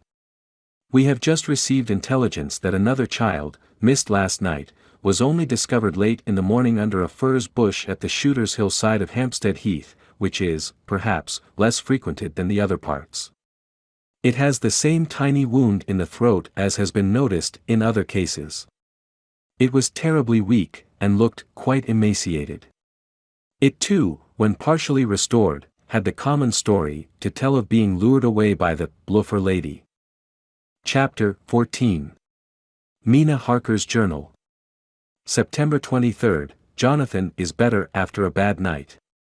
I am so glad that he has plenty of work to do, for that keeps his mind off the terrible things, and oh, I am rejoiced that he is not now weighed down with the responsibility of his new position. I knew he would be true to himself, and now how proud I am to see my Jonathan rising to the height of his advancement and keeping pace in all ways with the duties that come upon him. He will be away all day till late, for he said he could not lunch at home. My household work is done, so I shall take his foreign journal, and lock myself up in my room and read it. September 24. I hadn't the heart to write last night, that terrible record of Jonathan's upset me so. Poor dear! How he must have suffered, whether it be true or only imagination. I wonder if there is any truth in it at all. Did he get his brain fever, and then write all those terrible things, or had he some cause for it all? I suppose I shall never know, for I dare not open the subject to him. And yet that man we saw yesterday. He seemed quite certain of him. Poor fellow! I suppose it was the funeral upset him and sent his mind back on some train of thought. He believes it all himself. I remember how on our wedding day he said, unless some solemn duty come upon me to go back to the bitter hours, asleep or awake, mad or sane. There seems to be through it all some thread of continuity. That fearful Count was coming to London. If it should be, and he came to London, with his teeming millions. There may be a solemn duty, and if it come we must not shrink from it. I shall be prepared. I shall get my typewriter this very hour and begin transcribing. Then we shall be ready for other eyes if required. And if it be wanted, then, perhaps, if I am ready, poor Jonathan may not be upset, for I can speak for him and never let him be troubled or worried with it at all. If ever Jonathan quite gets over the nervousness he may want to tell me of it all, and I can ask him questions and find out things, and see how I may comfort him. Letter, Van Helsing to Mrs. Harker. September 24. Confidence. Dear Madam, I pray you to pardon my writing, in that I am so far friend as that I sent to you sad news of Miss Lucy Westenra's death. By the kindness of Lord Godalming, I am empowered to read her letters and papers, for I am deeply concerned about certain matters vitally important. In them I find some letters from you, which show how great friends you were and how you love her. Oh, Madam Mina, by that love, I implore you, help me. It is for others' good that I ask, to redress great wrong, and to lift much and terrible troubles, that may be more great than you can know. May it be that I see you. You can trust me. I am friend of Dr. John Seward and of Lord Godalming, that was Arthur of Miss Lucy. I must keep it private for the present from all. I should come to Exeter to see you at once if you tell me I am privileged to come, and where and when. I implore your pardon, madam. I have read your letters to poor Lucy, and know how good you are and how your husband suffer, so I pray you, if it may be, enlighten him not, lest it may harm. Again your pardon, and forgive me. Van Helsing. Telegram, Mrs. Harker, to Van Helsing. September 25th, come today by 10:15 train if you can catch it. Can see you any time you call. Wilhelmina Harker. Mina Harker's Journal. September 25th, I cannot help feeling terribly excited as the time draws near for the visit of Dr. Van Helsing, for somehow I expect that it will throw some light upon Jonathan's sad experience, and as he attended poor dear Lucy in her last illness, he can tell me all about her. That is the reason of his coming, it is concerning Lucy and her sleepwalking, and not about Jonathan. Then I shall never know the real truth now. How silly I am. That awful journal gets hold of my imagination and tinges everything with something of its own color. Of course, it is about Lucy. That habit came back to the poor dear, and that awful night on the cliff must have made her ill. I had almost forgotten, in my own affairs, how ill she was afterwards. She must have told him of her sleepwalking adventure on the cliff, and that I knew all about it, and now he wants me to tell him what she knows, so that he may understand.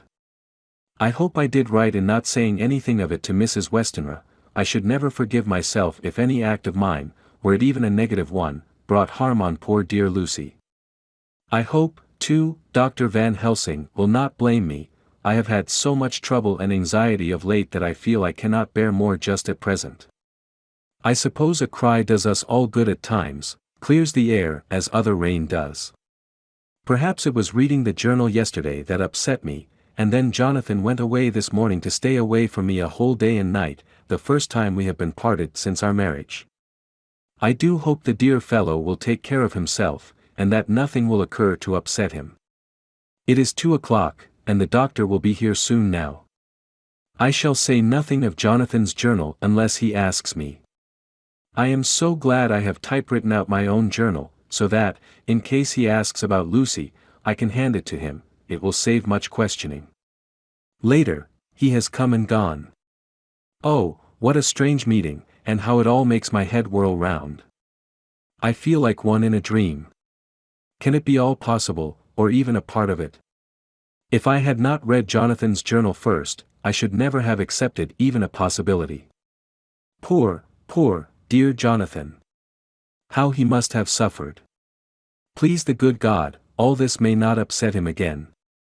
I shall try to save him from it, but it may be even a consolation and a help to him, terrible though it be and awful in its consequences, to know for certain that his eyes and ears and brain did not deceive him, and that it is all true. It may be that it is the doubt which haunts him, that when the doubt is removed, no matter which, waking or dreaming, may prove the truth, he will be more satisfied and better able to bear the shock. Dr. Van Helsing must be a good man as well as a clever one. He is Arthur's friend and Dr. Seward's, and if they brought him all the way from Holland to look after Lucy. I feel from having seen him that he is good and kind and of a noble nature. When he comes tomorrow I shall ask him about Jonathan, and then, please God, all this sorrow and anxiety may lead to a good end. I used to think I would like to practice interviewing. Jonathan's friend on the Exeter News told him that memory was everything in such work, that you must be able to put down exactly almost every word spoken, even if you had to refine some of it afterwards. Here was a rare interview. I shall try to record it verbatim. It was 2:30 when the knock came. I took my courage à deux mains and waited. In a few minutes Mary opened the door, and announced Dr. Van Helsing. I rose and bowed, and he came towards me, a man of medium weight, strongly built, with his shoulders set back over a broad, deep chest and a neck well balanced on the trunk as the head is on the neck. The poise of the head strikes one at once as indicative of thought and power. The head is noble, well-sized, broad, and large behind the ears. The face, clean-shaven, shows a hard, square chin, a large, resolute, mobile mouth, a good-sized nose, rather straight, but with quick, sensitive nostrils, that seem to broaden as the big, bushy brows come down and the mouth tightens. The forehead is broad and fine, rising at first almost straight and then sloping back above two bumps or ridges wide apart, such a forehead that the reddish hair cannot possibly tumble over it, but falls naturally back into the sides. Big, dark blue eyes are set widely apart, and are quick and tender or stern with the man's moods. He said to me, "Mrs. Harker, is it not?" I bowed assent. "That was Miss Mina Murray?" Again I assented. "It is Mina Murray that I came to see, that was friend of that poor dear child Lucy Westenra." "Madam Mina, it is on account of the dead I come." "Sir," I said, "you could have no better claim on me than that you were a friend and helper of Lucy Westenra." And I held out my hand. He took it and said tenderly, "Oh, Madam Mina, I knew that the friend of that poor Lily girl must be good, but I had yet to learn." He finished his speech with a courtly bow. I asked him what it was that he wanted to see me about, so he at once began. "I have read your letters to Miss Lucy. Forgive me, but I had to begin to inquire somewhere, and there was none to ask. I know that you were with her at Whitby. She sometimes kept a diary. You need not look surprised, Madam Mina, it was begun after you had left, and was in imitation of you, and in that diary she traces by inference certain things to a sleepwalking in which she puts down that you saved her. In great perplexity, then I come to you, and ask you out of your so much kindness to tell me all of it that you can remember. I can tell you, I think, Dr. Van Helsing, all about it." "Ah, then you have good memory for facts, for details." "It is not always so with young ladies." "No, doctor, but I wrote it all down at the time. I can show it to you if you like." "Oh, Madam Mina, I will be grateful, you will do me much favor." I could not resist the temptation of mystifying him a bit. I suppose it is some of the taste of the original apple that remains still in our mouths, so I handed him the shorthand diary. He took it with a grateful bow, and said, "May I read it?" "If you wish," I answered as demurely as I could. He opened it, and for an instant his face fell. Then he stood up and bowed. "Oh, you so clever woman," he said. "I knew long that Mr. Jonathan was a man of much thankfulness, but see, his wife have all the good things. And will you not so much honor me and so help me as to read it for me?" Alas! I know not the shorthand. By this time my little joke was over, and I was almost ashamed, so I took the typewritten copy from my work-basket and handed it to him. "Forgive me," I said, "I could not help it, but I had been thinking that it was of dear Lucy that you wished to ask, and so that you might not have time to wait, not on my account, but because I know your time must be precious, I have written it out on the typewriter for you." He took it and his eyes glistened. "You are so good," he said. "And may I read it now? I may want to ask you some things when I have read." "By all means," I said, "read it over whilst I order lunch, and then you can ask me questions whilst we eat."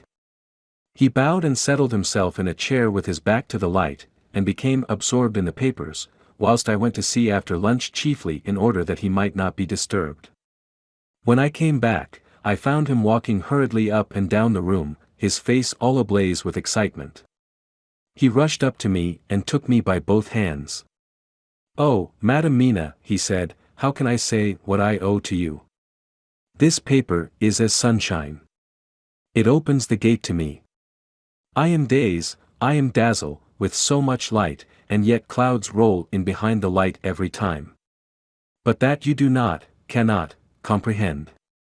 Oh, but I am grateful to you, you so clever woman. Madam, he said this very solemnly, if ever Abraham Van Helsing can do anything for you or yours, I trust you will let me know. It will be pleasure and delight if I may serve you as a friend, but all I have ever learned, all I can ever do, shall be for you and those you love. There are darknesses in life, and there are lights, you are one of the lights. You will have happy life and good life, and your husband will be blessed in you. But, doctor, you praise me too much, and you do not know me. Not know you, I, who am old, and who have studied all my life men and women, I, who have made my specialty the brain and all that belongs to him and all that follow from him. And I have read your diary that you have so goodly written for me, and which breathes out truth in every line. I, who have read your so sweet letter to poor Lucy of your marriage and your trust, not know you. Oh, Madam Mina, good women tell all their lives, and by day and by hour and by minute, such things that angels can read, and we men who wish to know have in us something of angels' eyes. Your husband is noble nature, and you are noble too, for you trust, and trust cannot be where there is mean nature. And your husband, tell me of him. Is he quite well? Is all that fever gone, and is he strong and hearty? I saw here an opening to ask him about Jonathan, so I said. He was almost recovered, but he has been greatly upset by Mr. Hawkins's death. He interrupted. Oh, yes, I know. I have read your last 2 letters. I went on. I suppose this upset him, for when we were in town on Thursday last he had a sort of shock. A shock, and after brain fever so soon. That was not good. What kind of a shock was it? He thought he saw someone who recalled something terrible, something which led to his brain fever. And here the whole thing seemed to overwhelm me in a rush. The pity for Jonathan, the horror which he experienced, the whole fearful mystery of his diary, and the fear that has been brooding over me ever since, all came in a tumult. I suppose I was hysterical, for I threw myself on my knees and held up my hands to him, and implored him to make my husband well again. He took my hands and raised me up, and made me sit on the sofa, and sat by me. He held my hand in his, and said to me with, oh, such infinite sweetness. My life is a barren and lonely one, and so full of work that I have not had much time for friendships, but since I have been summoned to here by my friend John Seward I have known so many good people and seen such nobility that I feel more than ever, and it has grown with my advancing years, the loneliness of my life. Believe me, then, that I come here full of respect for you, and you have given me hope, not in what I am seeking of, but that there are good women still left to make life happy, good women, whose lives and whose truths may make good lesson for the children that are to be. I am glad that I may here be of some use to you, for if your husband suffer, he suffer within the range of my study and experience. I promise you that I will gladly do all for him that I can, all to make his life strong and manly, and your life a happy one. Now you must eat. You are overwrought and perhaps over-anxious. Husband Jonathan would not like to see you so pale, and what he like not where he love, is not to his good. Therefore for his sake you must eat and smile. You have told me all about Lucy, and so now we shall not speak of it, lest it distress. I shall stay in Exeter tonight, for I want to think much over what you have told me, and when I have thought I will ask you questions, if I may. And then, too, you will tell me of husband Jonathan's trouble so far as you can, but not yet. You must eat now, afterwards you shall tell me all. After lunch, when we went back to the drawing-room, he said to me, and now tell me all about him. When it came to speaking to this great learned man, I began to fear that he would think me a weak fool, and Jonathan a mad man. That journal is all so strange, and I hesitated to go on.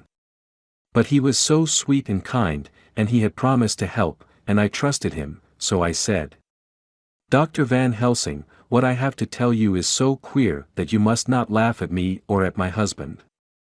I have been since yesterday in a sort of fever of doubt. You must be kind to me, and not think me foolish that I have even half believed some very strange things. He reassured me by his manner as well as his words when he said, Oh, my dear, if you only know how strange is the matter regarding which I am here, it is you who would laugh. I have learned not to think little of anyone's belief, no matter how strange it be. I have tried to keep an open mind, and it is not the ordinary things of life that could close it, but the strange things, the extraordinary things, the things that make one doubt if they be mad or sane. Thank you, 1,000 times. You have taken a weight off my mind. If you will let me, I shall give you a paper to read. It is long, but I have typewritten it out. It will tell you my trouble and Jonathan's. It is the copy of his journal when abroad, and all that happened. I dare not say anything of it, you will read for yourself and judge. And then when I see you, perhaps, you will be very kind and tell me what you think. I promise, he said as I gave him the papers, I shall in the morning, so soon as I can, come to see you and your husband, if I may. Jonathan will be here at 11:30, and you must come to lunch with us and see him then. You could catch the quick 3:34 train, which will leave you at Paddington before 8.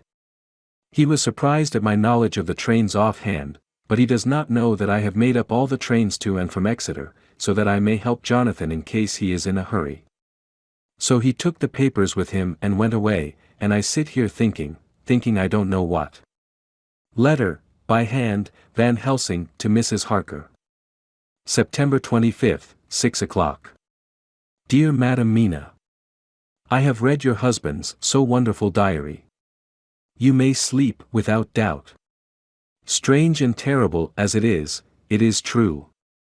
I will pledge my life on it. It may be worse for others, but for him and you there is no dread.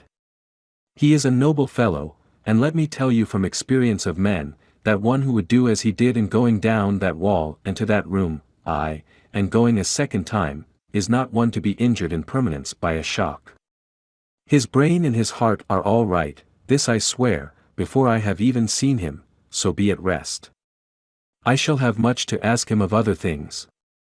I am blessed that today I come to see you, for I have learned all at once so much that again I am dazzle more than ever, and I must think.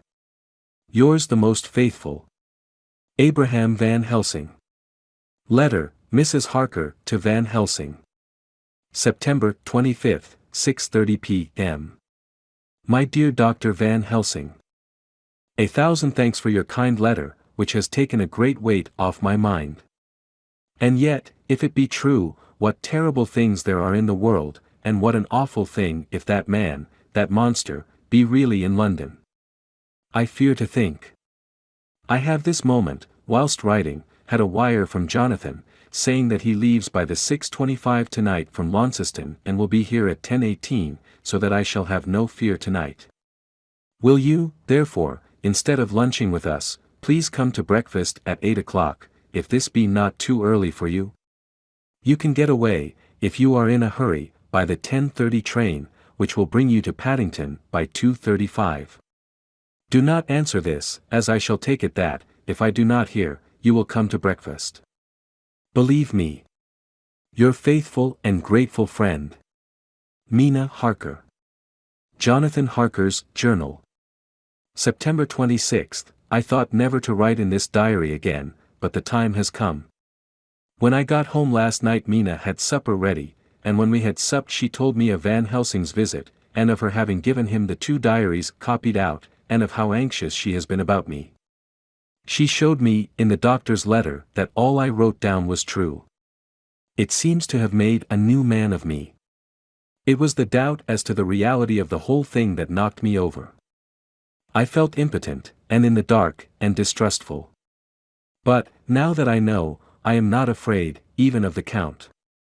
He has succeeded after all, then, in his design in getting to London, and it was he I saw.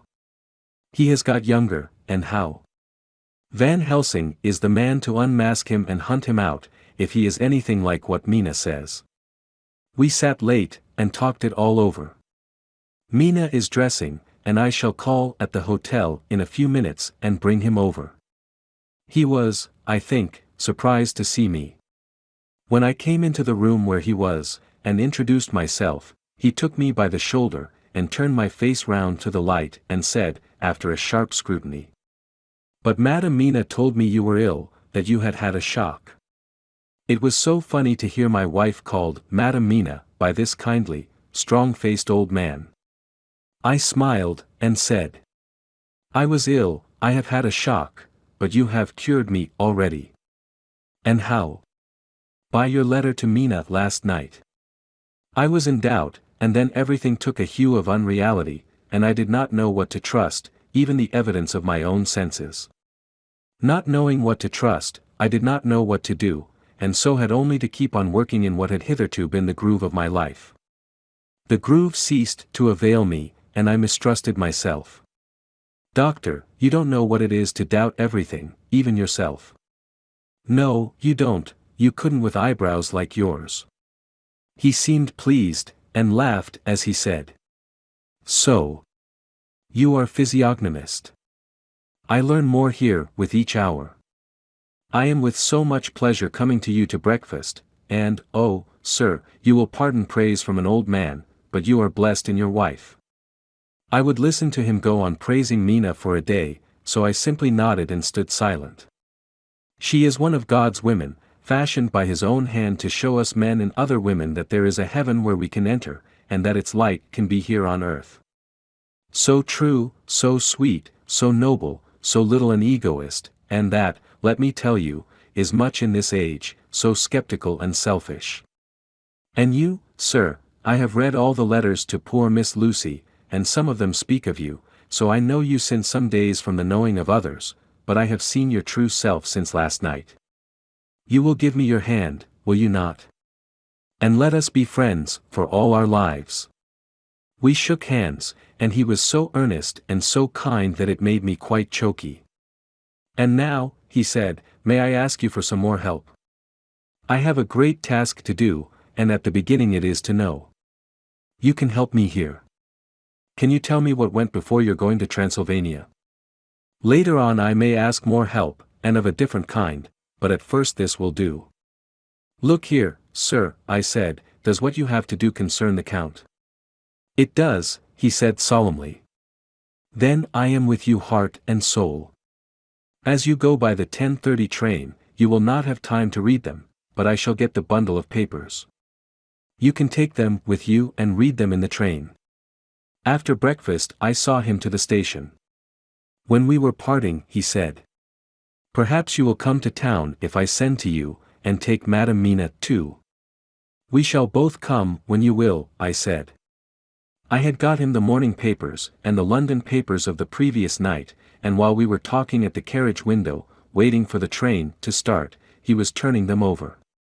His eyes suddenly seemed to catch something in one of them, the Westminster Gazette. I knew it by the color, and he grew quite white. He read something intently, groaning to himself, "Mein Gott! Mein Gott! So soon! So soon!" I do not think he remembered me at the moment. Just then the whistle blew, and the train moved off. This recalled him to himself, and he leaned out of the window and waved his hand, calling out, "Love to Madam Mina, I shall write so soon as ever I can." Dr. Seward's Diary.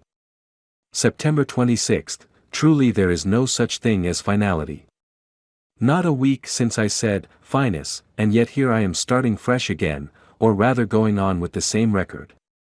Until this afternoon I had no cause to think of what is done. Renfield had become, to all intents, as sane as he ever was. He was already well ahead with his fly business, and he had just started in the spider line also, so he had not been of any trouble to me. I had a letter from Arthur, written on Sunday, and from it I gather that he is bearing up wonderfully well.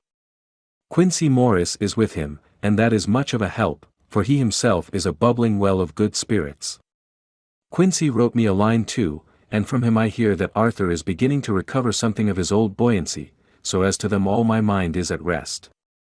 As for myself, I was settling down to my work with the enthusiasm which I used to have for it, so that I might fairly have said that the wound which poor Lucy left on me was becoming cicatrized. Everything is, however, now reopened, and what is to be the end God only knows. I have an idea that Van Helsing thinks he knows, too, but he will only let out enough at a time to whet curiosity. He went to Exeter yesterday, and stayed there all night. Today he came back, and almost bounded into the room at about 5:30, and thrust last night's Westminster Gazette into my hand. "What do you think of that?" he asked as he stood back and folded his arms. I looked over the paper, for I really did not know what he meant, but he took it from me and pointed out a paragraph about children being decoyed away at Hampstead. It did not convey much to me, until I reached a passage where it described small punctured wounds on their throats. An idea struck me, and I looked up. "Well," he said. "It is like poor Lucy's." "And what do you make of it?" "Simply that there is some cause in common. Whatever it was that injured her has injured them." I did not quite understand his answer. "That is true indirectly, but not directly." "How do you mean, Professor?" I asked. I was a little inclined to take his seriousness lightly, for, after all, for days of rest and freedom from burning, harrowing anxiety does help to restore one's spirits, but when I saw his face, it sobered me. Never, even in the midst of our despair about poor Lucy, had he looked more stern. "Tell me," I said. "I can hazard no opinion. I do not know what to think, and I have no data on which to found a conjecture." "Do you mean to tell me, friend John, that you have no suspicion as to what poor Lucy died of, not after all the hints given, not only by events, but by me?" "Of nervous prostration following on great loss or waste of blood." "And how the blood lost or waste?" I shook my head.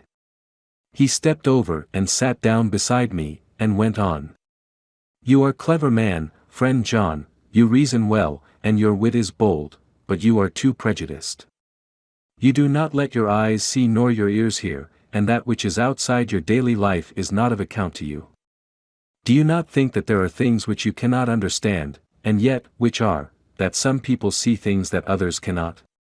But there are things old and new which must not be contemplated by men's eyes, because they know, or think they know, some things which other men have told them. Ah, it is the fault of our science that it wants to explain all, and if it explain not, then it says there is nothing to explain. But yet we see around us every day the growth of new beliefs, which think themselves new, and which are yet but the old, which pretend to be young, like the fine ladies at the opera. I suppose now you do not believe in corporeal transference?" "No." "Nor in materialization?" "No." "Nor in astral bodies?" "No."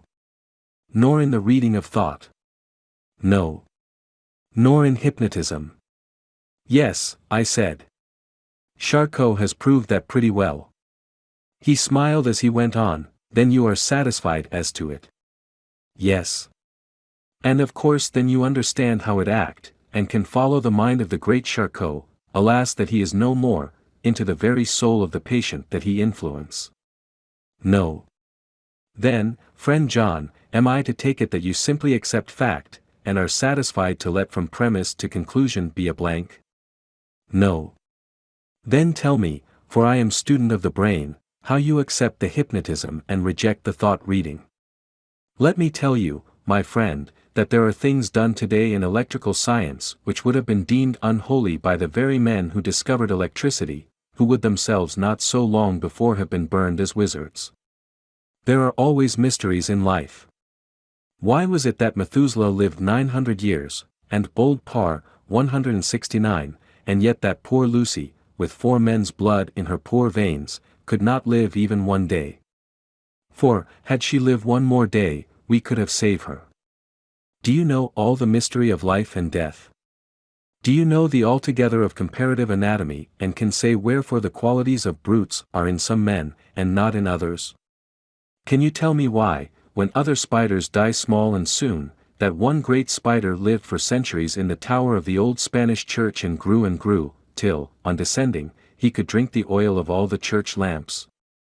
Can you tell me why in the Pampas, aye and elsewhere, there are bats that come at night and open the veins of cattle and horses and suck dry their veins, how in some islands of the western seas there are bats which hang on the trees all day, and those who have seen describe as like giant nuts or pods, and that when the sailors sleep on the deck, because that it is hot, flit down on them, and then in the morning are found dead men, white as even Miss Lucy was.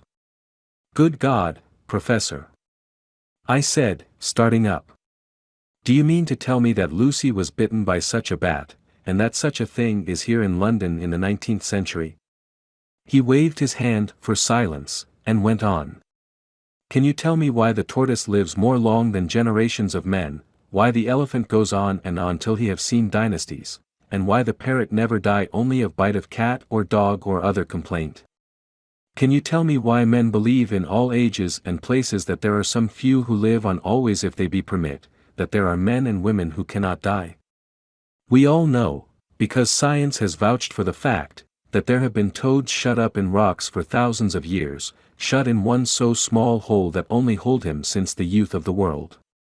Can you tell me how the Indian fakir can make himself to die and have been buried, and his grave sealed and corn sowed on it, and the corn reaped and be cut and sown and reaped and cut again, and then men come and take away the unbroken seal, and that there lie the Indian fakir, not dead, but that rise up and walk amongst them as before? Here I interrupted him. I was getting bewildered, he so crowded on my mind his list of nature's eccentricities and possible impossibilities that my imagination was getting fired. I had a dim idea that he was teaching me some lesson, as long ago he used to do in his study at Amsterdam, but he used then to tell me the thing, so that I could have the object of thought in mind all the time. But now I was without this help, yet I wanted to follow him, so I said, Professor, let me be your pet student again. Tell me the thesis, so that I may apply your knowledge as you go on. At present I am going in my mind from point to point as a madman, and not a sane one, follows an idea. I feel like a novice lumbering through a bog in a mist, jumping from one tussock to another in the mere blind effort to move on without knowing where I am going. That is good image, he said. Well, I shall tell you. My thesis is this: I want you to believe. To believe what?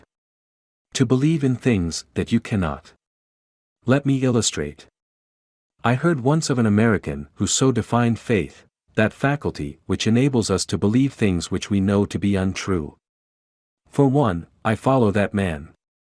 He meant that we shall have an open mind, and not let a little bit of truth check the rush of a big truth, like a small rock does a railway truck. We get the small truth first.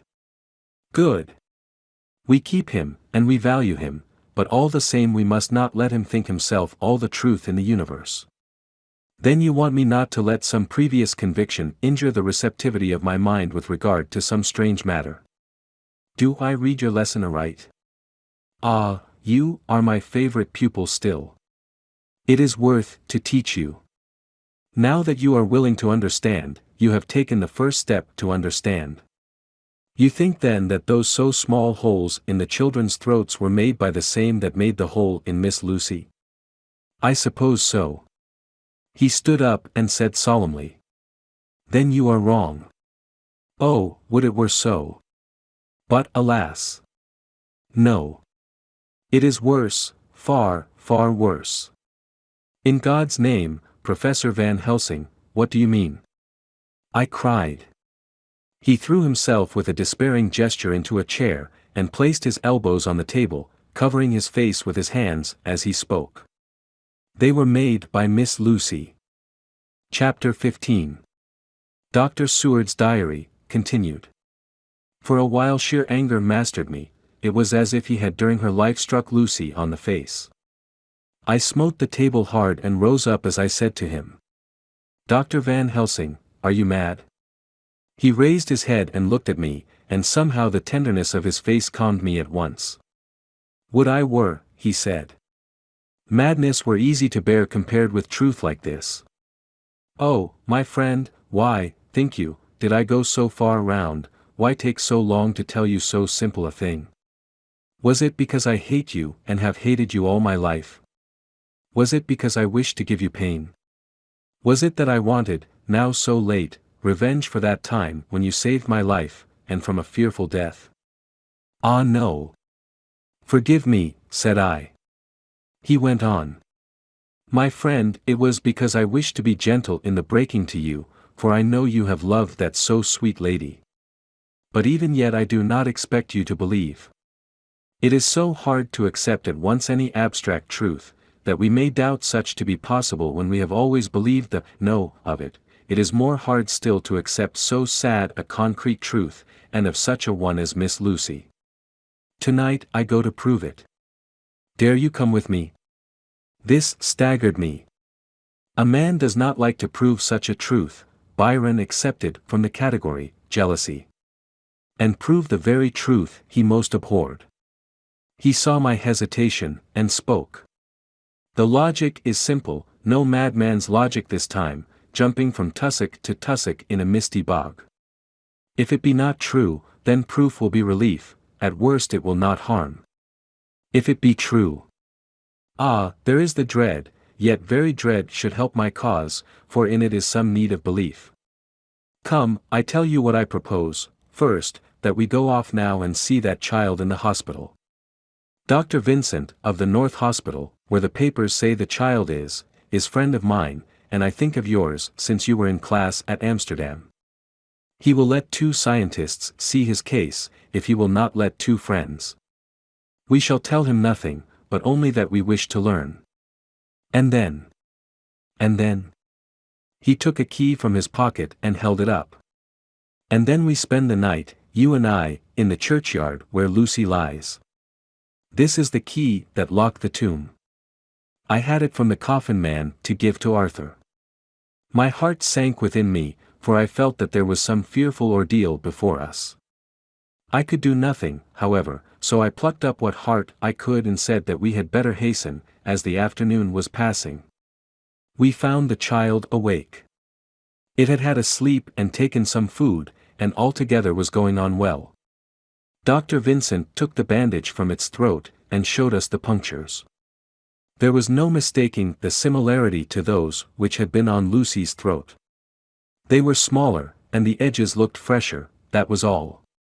We asked Vincent to what he attributed them, and he replied that it must have been a bite of some animal, perhaps a rat, but, for his own part, he was inclined to think that it was one of the bats which are so numerous on the northern heights of London. Out of so many harmless ones, he said, there may be some wild specimen from the south of a more malignant species.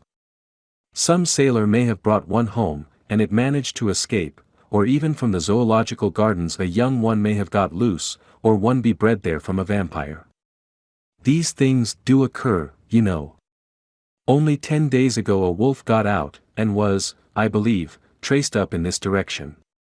For a week after, the children were playing nothing but Red Riding Hood on the heath and in every alley in the place until this bluffer lady scare came along, since when it has been quite a gala time with them. Even this poor little mite, when he woke up today, asked the nurse if he might go away. When she asked him why he wanted to go, he said he wanted to play with the bluffer lady. I hope, said Van Helsing, that when you are sending the child home you will caution its parents to keep strict watch over it. These fancies to stray are most dangerous, and if the child were to remain out another night, it would probably be fatal. But in any case I suppose you will not let it away for some days. Certainly not for a week at least, longer if the wound is not healed. Our visit to the hospital took more time than we had reckoned on, and the sun had dipped before we came out. When Van Helsing saw how dark it was, he said, "There is no hurry. It is more late than I thought. Come, let us seek somewhere that we may eat, and then we shall go on our way." We dined at Jack Straw's Castle, along with a little crowd of bicyclists and others who were genially noisy. About 10 o'clock we started from the inn. It was then very dark, and the scattered lamps made the darkness greater, and we were once outside their individual radius. The professor had evidently noted the road we were to go, for he went on unhesitatingly, but, as for me, I was in quite a mix-up as to locality. As we went further, we met fewer and fewer people, till at last we were somewhat surprised when we met even the patrol of horse police going their usual suburban round. At last we reached the wall of the churchyard, which we climbed over. With some little difficulty, for it was very dark, and the whole place seemed so strange to us. We found the Westerner tomb. The professor took the key, opened the creaky door, and standing back, politely, but quite unconsciously, motioned me to precede him. There was a delicious irony in the offer, in the courtliness of giving preference on such a ghastly occasion. My companion followed me quickly, and cautiously drew the door to, after carefully ascertaining that the lock was a falling, and not a spring, one. In the latter case, we should have been in a bad plight. Then he fumbled in his bag, and taking out a matchbox and a piece of candle, proceeded to make a light.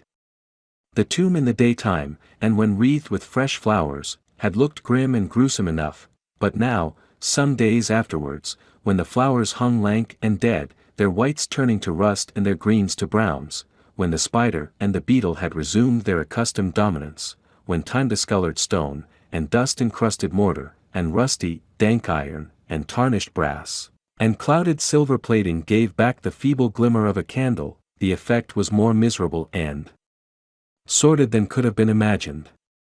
It conveyed irresistibly the idea that life, animal life, was not the only thing which could pass away. Van Helsing went about his work systematically, holding his candle so that he could read the coffin plates, and so holding it that the sperm dropped in white patches which congealed as they touched the metal. He made assurance of Lucy's coffin. Another search in his bag, and he took out a turnscrew. "What are you going to do?" I asked. "To open the coffin. You shall yet be convinced." Straightway he began taking out the screws, and finally lifted off the lid, showing the casing of lead beneath. The sight was almost too much for me. It seemed to be as much an affront to the dead as it would have been to have stripped off her clothing in her sleep whilst living. I actually took hold of his hand to stop him. He only said, "You shall see," and again fumbling in his bag, took out a tiny fretsaw. Striking the turnscrew through the lead with a swift downward stab, which made me wince, he made a small hole, which was, however, big enough to admit the point of the saw. I had expected a rush of gas from the weak old corpse. We doctors, who have had to study our dangers, have to become accustomed to such things, and I drew back towards the door. But the professor never stopped for a moment. He sawed down a couple of feet along one side of the lead coffin, and then across, and down the other side. Taking the edge of the loose flange, he bent it back towards the foot of the coffin, and holding up the candle into the aperture, motioned to me to look. I drew near and looked. The coffin was empty. It was certainly a surprise to me, and gave me a considerable shock, but Van Helsing was unmoved. He was now more sure than ever of his ground, and so emboldened to proceed in his task. "Are you satisfied now, friend John?" he asked. I felt all the dogged argumentativeness of my nature awake within me as I answered him. "I am satisfied that Lucy's body is not in that coffin, but that only proves one thing." "And what is that, friend John?" "That it is not there." "That is good logic," he said, "so far as it goes. But how can you, account for it not being there?" "Perhaps a body snatcher," I suggested. "Some of the undertaker's people may have stolen it." I felt that I was speaking folly, and yet it was the only real cause which I could suggest. The professor sighed. "Ah well," he said, "we must have more proof. Come with me." He put on the coffin lid again, gathered up all his things and placed them in the bag, blew out the light, and placed the candle also in the bag. We opened the door, and went out. Behind us he closed the door and locked it. He handed me the key, saying, "Will you keep it? You had better be assured." I laughed. It was not a very cheerful laugh, I am bound to say, as I motioned him to keep it. "A key is nothing," I said, "there may be duplicates, and anyhow it is not difficult to pick a lock of that kind." He said nothing, but put the key in his pocket. Then he told me to watch at one side of the churchyard whilst he would watch at the other. I took up my place behind a yew tree, and I saw his dark figure move until the intervening headstones and trees hid it from my sight. It was a lonely vigil. Just after I had taken my place I heard a distant clock strike 12, and in time came 1 and 2. I was chilled and unnerved, and angry with the professor for taking me on such an errand and with myself for coming. I was too cold and too sleepy to be keenly observant, and not sleepy enough to betray my trust, so altogether I had a dreary, miserable time. Suddenly, as I turned round, I thought I saw something like a white streak, moving between 2 dark yew trees at the side of the churchyard farthest from the tomb. At the same time a dark mass moved from the professor's side of the ground, and hurriedly went towards it. Then I too moved, but I had to go round headstones and railed off tombs, and I stumbled over graves. The sky was overcast, and somewhere far off an early cock crew.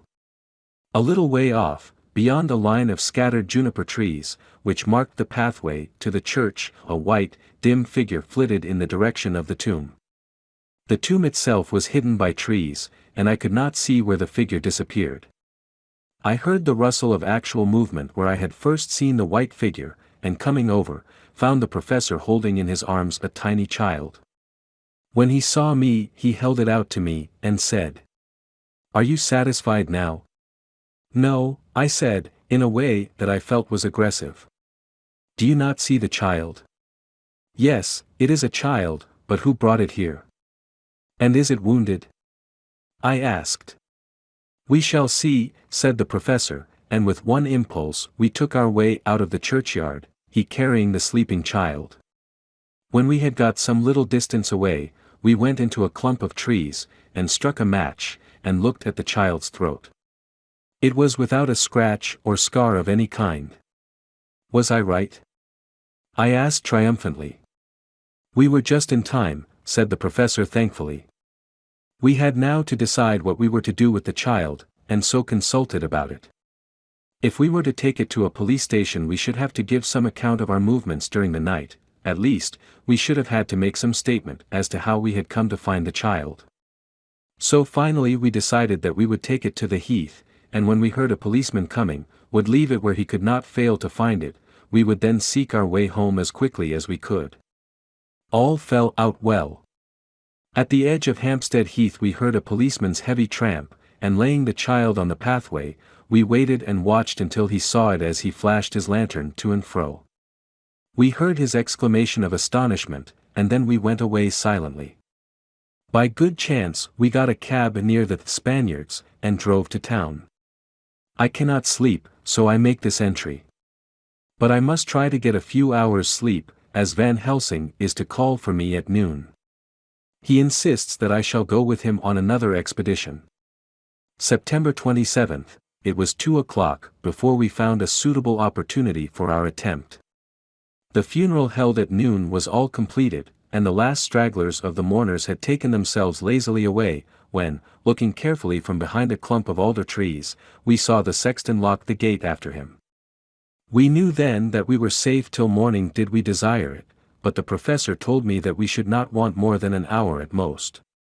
Again I felt that horrid sense of the reality of things, in which any effort of imagination seemed out of place, and I realized distinctly the perils of the law which we were incurring in our unhallowed work. Besides, I felt it was all so useless. Outrageous as it was to open a leaden coffin, to see if a woman dead nearly a week were really dead, it now seemed the height of folly to open the tomb again, when we knew, from the evidence of our own eyesight, that the coffin was empty. I shrugged my shoulders, however, and rested silent, for Van Helsing had a way of going on his own road, no matter who remonstrated. He took the key, opened the vault, and again courteously motioned me to proceed. The place was not so gruesome as last night, but oh, how unutterably mean-looking when the sunshine streamed in. Van Helsing walked over to Lucy's coffin, and I followed. He bent over and again forced back the leaden flange, and then a shock of surprise and dismay shot through me. There lay Lucy, seemingly just as we had seen her the night before her funeral. She was, if possible, more radiantly beautiful than ever, and I could not believe that she was dead. The lips were red, nay redder than before, and on the cheeks was a delicate bloom. "Is this a juggle?" I said to him. "Are you convinced now?" said the professor in response, and as he spoke he put over his hand, and in a way that made me shudder, pulled back the dead lips and showed the white teeth. "See," he went on, "see, they are even sharper than before. With this, and he touched one of the canine teeth and that below it, the little children can be bitten. Are you of belief, now, friend John?" Once more, argumentative hostility woke within me. I could not accept such an overwhelming idea as he suggested, so, with an attempt to argue of which I was even at the moment ashamed, I said, "She may have been placed here since last night." "Indeed?" "That is so, and by whom?" "I do not know. Someone has done it. And yet she has been dead 1 week. Most peoples in that time would not look so." I had no answer for this, so was silent. Van Helsing did not seem to notice my silence. At any rate, he showed neither chagrin nor triumph. He was looking intently at the face of the dead woman, raising the eyelids and looking at the eyes, and once more opening the lips and examining the teeth. Then he turned to me and said, "Here, there is one thing which is different from all recorded. Here is some dual life that is not as the common. She was bitten by the vampire and she was in a trance, sleepwalking. Oh, you start, you do not know that, friend John, but you shall know it all later, and in trance could he best come to take more blood. In trance she died, and in trance she is undead, too. So it is that she differ from all other. Usually when the undead sleep at home," as he spoke he made a comprehensive sweep of his arm to designate what to a vampire was home, "their face show what they are, but this so sweet that was when she not undead she go back to the nothings of the common dead. There is no malign there, see, and so it make hard that I must kill her in her sleep." This turned my blood cold, and it began to dawn upon me that I was accepting Van Helsing's theories, but if she were really dead, what was there of terror in the idea of killing her? He looked up at me, and evidently saw the change in my face, for he said almost joyously, "Ah, you believe now?" I answered, "Do not press me too hard all at once. I am willing to accept." "How will you do this bloody work?" "I shall cut off her head and fill her mouth with garlic, and I shall drive a stake through her body." It made me shudder to think of so mutilating the body of the woman whom I had loved. And yet the feeling was not so strong as I had expected. I was, in fact, beginning to shudder at the presence of this being, this undead, as Van Helsing called it, and to loathe it. Is it possible that love is all subjective, or all objective? I waited a considerable time for Van Helsing to begin, but he stood as if wrapped in thought. Presently, he closed the catch of his bag with a snap, and said, "I have been thinking, and have made up my mind as to what is best. If I did simply follow my inclining I would do now, at this moment, what is to be done, but there are other things to follow, and things that are 1,000 times more difficult in that than we do not know. This is simple. She have yet no life taken, though that is of time, and to act now would be to take danger from her for ever. But then we may have to want Arthur, and how shall we tell him of this? If you, who saw the wounds on Lucy's throat, and saw the wounds so similar on the child's at the hospital, if you, who saw the coffin empty last night and full today with a woman who have not changed only to be more rose and more beautiful in a whole week, after she die, if you know of this and know of the white figure last night that brought the child to the churchyard, and yet of your own senses you did not believe, how, then, can I expect Arthur, who know none of those things, to believe?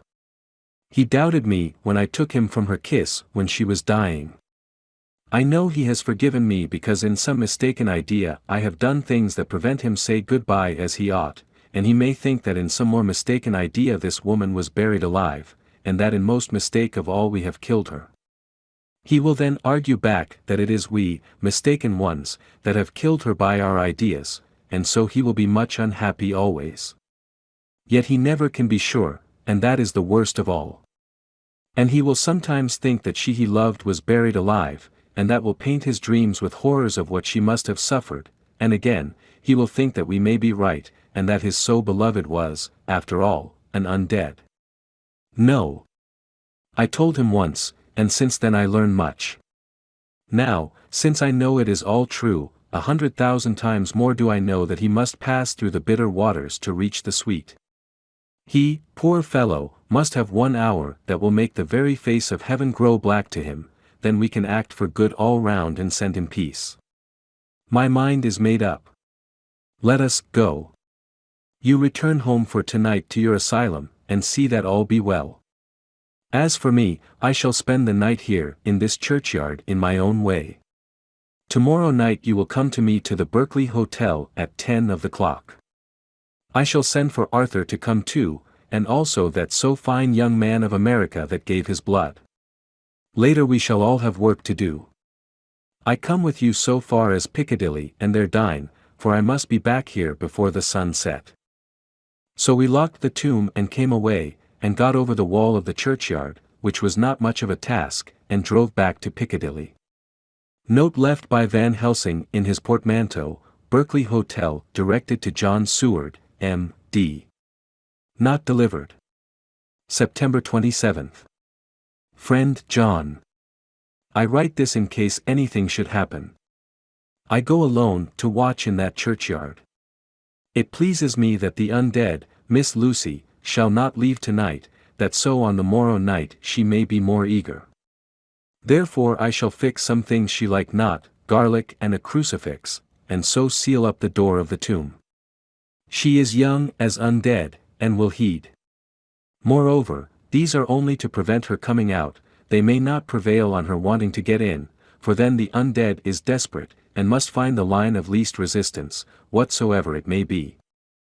I shall be at hand all the night from sunset till after the sunrise, and if there be aught that may be learned I shall learn it. For Miss Lucy or from her, I have no fear, but that other to whom is there that she is undead, he have now the power to seek her tomb and find shelter. He is cunning, as I know from Mr. Jonathan and from the way that all along he have fooled us when he played with us for Miss Lucy's life, and we lost, and in many ways the undead are strong. He have always the strength in his hand of 20 men, even we 4 who gave our strength to Miss Lucy it also is all to him. Besides, he can summon his wolf and I know not what. So if it be that he come thither on this night he shall find me, but none other shall, until it be too late. But it may be that he will not attempt the place. There is no reason why he should, his hunting ground is more full of game than the churchyard where the undead woman sleep, and the one old man watch. Therefore I write this in case.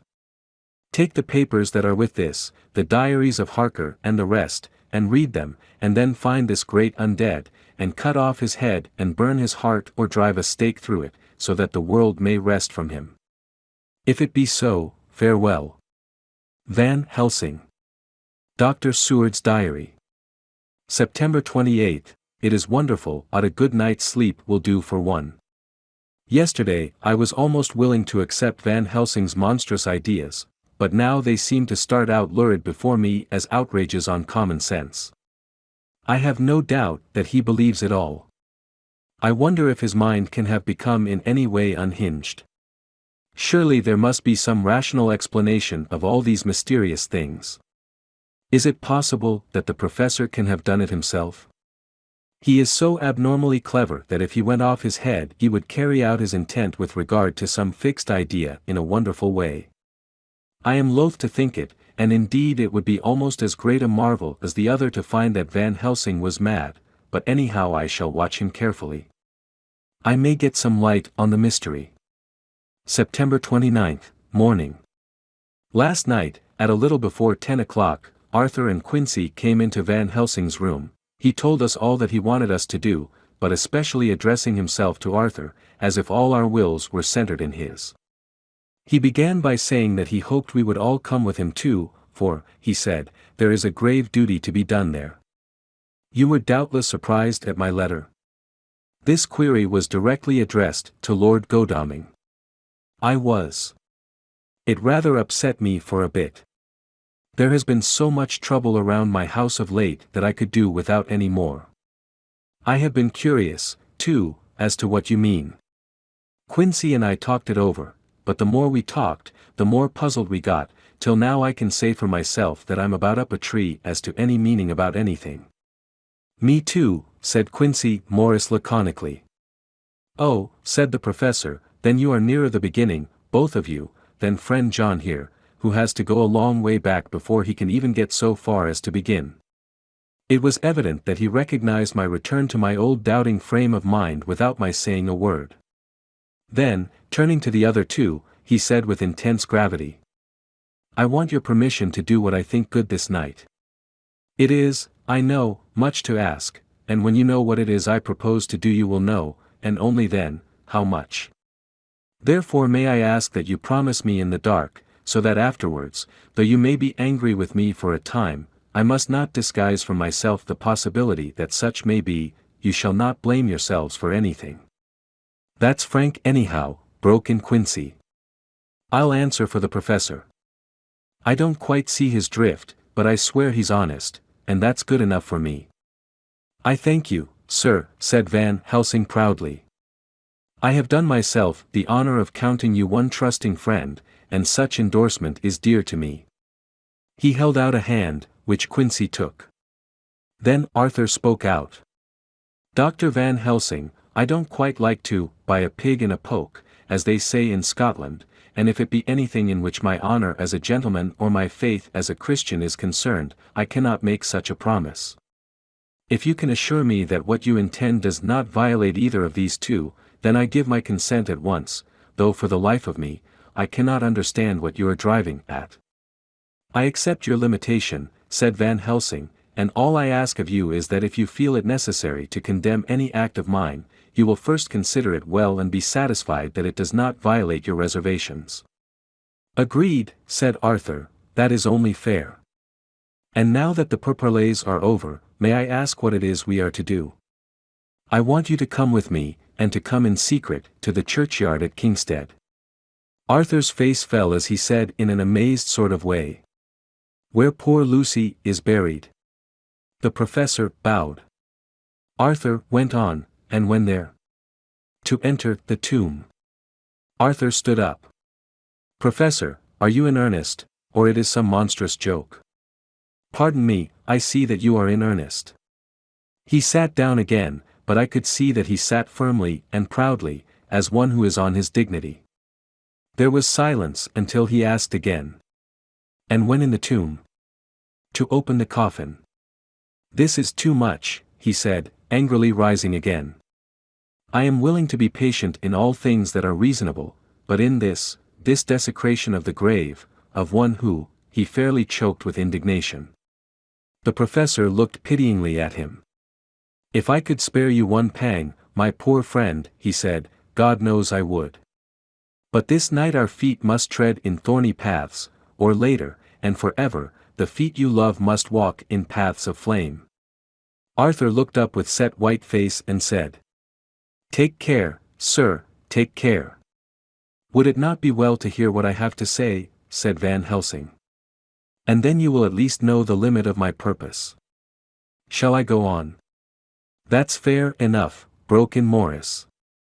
After a pause Van Helsing went on, evidently with an effort. "Miss Lucy is dead, is it not so?" "Yes." "Then there can be no wrong to her." "But if she be not dead?" Arthur jumped to his feet. "Good God," he cried. "What do you mean?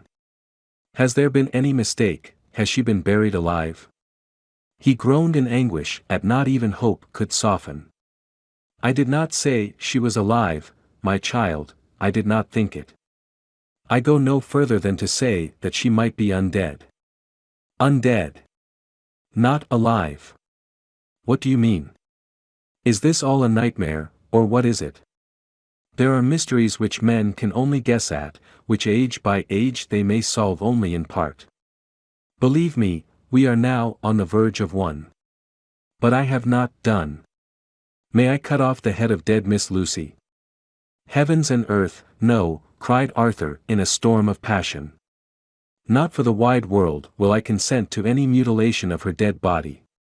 Dr. Van Helsing, you try me too far. What have I done to you that you should torture me so? What did that poor, sweet girl do that you should want to cast such dishonor on her grave? Are you mad to speak such things, or am I mad to listen to them? Don't dare to think more of such a desecration. I shall not give my consent to anything you do. I have a duty to do in protecting her grave from outrage, and, by God, I shall do it." Van Helsing rose up from where he had all the time been seated, and said, gravely and sternly, "My Lord Godalming, I, too, have a duty to do, a duty to others, a duty to you, a duty to the dead, and, by God, I shall do it. All I ask you now is that you come with me, that you look and listen, and if when later I make the same request you do not be more eager for its fulfillment even than I am, then I shall do my duty, whatever it may seem to me. And then, to follow of your lordship's wishes I shall hold myself at your disposal, to render an account to you, when and where you will." His voice broke a little, and he went on with a voice full of pity. "But, I beseech you, do not go forth in anger with me. In a long life of acts which were often not pleasant to do, and which sometimes did wring my heart, I have never had so heavy a task as now. Believe me that if the time comes for you to change your mind towards me, one look from you will wipe away all this so sad hour, for I would do what a man can to save you from sorrow. Just think.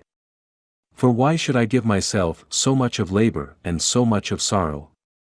I have come here from my own land to do what I can of good, at the first to please my friend John, and then to help a sweet young lady, whom, too, I came to love. For her, I am ashamed to say so much, but I say it in kindness, I gave what you gave, the blood of my veins, I gave it, I, who was not, like you, her lover, but only her physician and her friend. I gave to her my nights and days, before death, after death, and if my death can do her good even now, when she is the dead undead, she shall have it freely." He said this with a very grave, sweet pride, and Arthur was much affected by it. He took the old man's hand and said in a broken voice, "Oh, it is hard to think of it, and I cannot understand, but at least I shall go with you and wait." Chapter 16. Dr. Seward's Diary, continued. It was just a quarter before 12 o'clock when we got into the churchyard over the low wall. The night was dark with occasional gleams of moonlight between the rents of the heavy clouds that scud across the sky. We all kept somehow close together, with Van Helsing slightly in front as he led the way. When we had come close to the tomb I looked well at Arthur, for I feared that the proximity to a place laden with so sorrowful a memory would upset him, but he bore himself well. I took it that the very mystery of the proceeding was in some way a counteractant to his grief. The professor unlocked the door, and seeing a natural hesitation amongst us for various reasons, solved the difficulty by entering first himself. The rest of us followed, and he closed the door. He then lit a dark lantern and pointed to the coffin. Arthur stepped forward hesitatingly. Van Helsing said to me, "You were with me here yesterday. Was the body of Miss Lucy in that coffin?" "It was." The professor turned to the rest saying, "You hear, and yet there is no one who does not believe with me." He took his screwdriver and again took off the lid of the coffin. Arthur looked on, very pale but silent. When the lid was removed he stepped forward. He evidently did not know that there was a leaden coffin, or, at any rate, had not thought of it. When he saw the rent in the lid, the blood rushed to his face for an instant, but as quickly fell away again, so that he remained of a ghastly whiteness. He was still silent. Van Helsing forced back the leaden flange, and we all looked in and recoiled. The coffin was empty. For several minutes, no one spoke a word. The silence was broken by Quincy Morris. "Professor," I answered for you. "Your word is all I want. I wouldn't ask such a thing ordinarily, I wouldn't so dishonor you as to imply a doubt, but this is a mystery that goes beyond any honor or dishonor. Is this your doing? I swear to you by all that I hold sacred that I have not removed nor touched her. What happened was this: 2 nights ago my friend Seward and I came here, with good purpose, believe me. I opened that coffin, which was then sealed up, and we found it, as now, empty. We then waited, and saw something white come through the trees.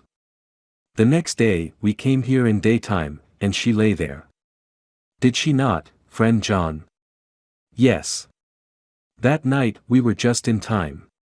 One more so small child was missing, and we find it, thank God, unharmed amongst the graves. Yesterday I came here before sundown, for at sundown the undead can move. I waited here all the night till the sun rose, but I saw nothing. It was most probable that it was because I had laid over the clamps of those doors garlic, which the undead cannot bear, and other things which they shun. Last night there was no exodus, so tonight before the sundown I took away my garlic and other things. And so it is we find this coffin empty. But bear with me. So far there is much that is strange. Wait you with me outside, unseen and unheard, and things much stranger are yet to be. So, here he shut the dark slide of his lantern, now to the outside. He opened the door, and we filed out, he coming last and locking the door behind him. Oh! But it seemed fresh and pure in the night air after the terror of that vault. How sweet it was to see the clouds race by, and the passing gleams of the moonlight between the scudding clouds crossing and passing, like the gladness and sorrow of a man's life. How sweet it was to breathe the fresh air, that had no taint of death and decay, how humanizing to see the red lighting of the sky beyond the hill, and to hear far away the muffled roar that marks the life of a great city. Each in his own way was solemn and overcome. Arthur was silent and was, I could see, striving to grasp the purpose and the inner meaning of the mystery. I was myself tolerably patient, and half inclined again to throw aside doubt and to accept Van Helsing's conclusions. Quincy Morris was phlegmatic in the way of a man who accepts all things, and accepts them in the spirit of cool bravery, with hazard of all he has to stake. Not being able to smoke, he cut himself a good-sized plug of tobacco and began to chew. As to Van Helsing, he was employed in a definite way. First he took from his bag a mass of what looked like thin, wafer-like biscuit, which was carefully rolled up in a white napkin. Next he took out a double handful of some whitish stuff, like dough or putty. He crumbled the wafer up fine and worked it into the mass between his hands. This he then took, and rolling it into thin strips, began to lay them into the crevices between the door and its setting in the tomb. I was somewhat puzzled at this, and being close, asked him what it was that he was doing. Arthur and Quincy drew near also, as they too were curious.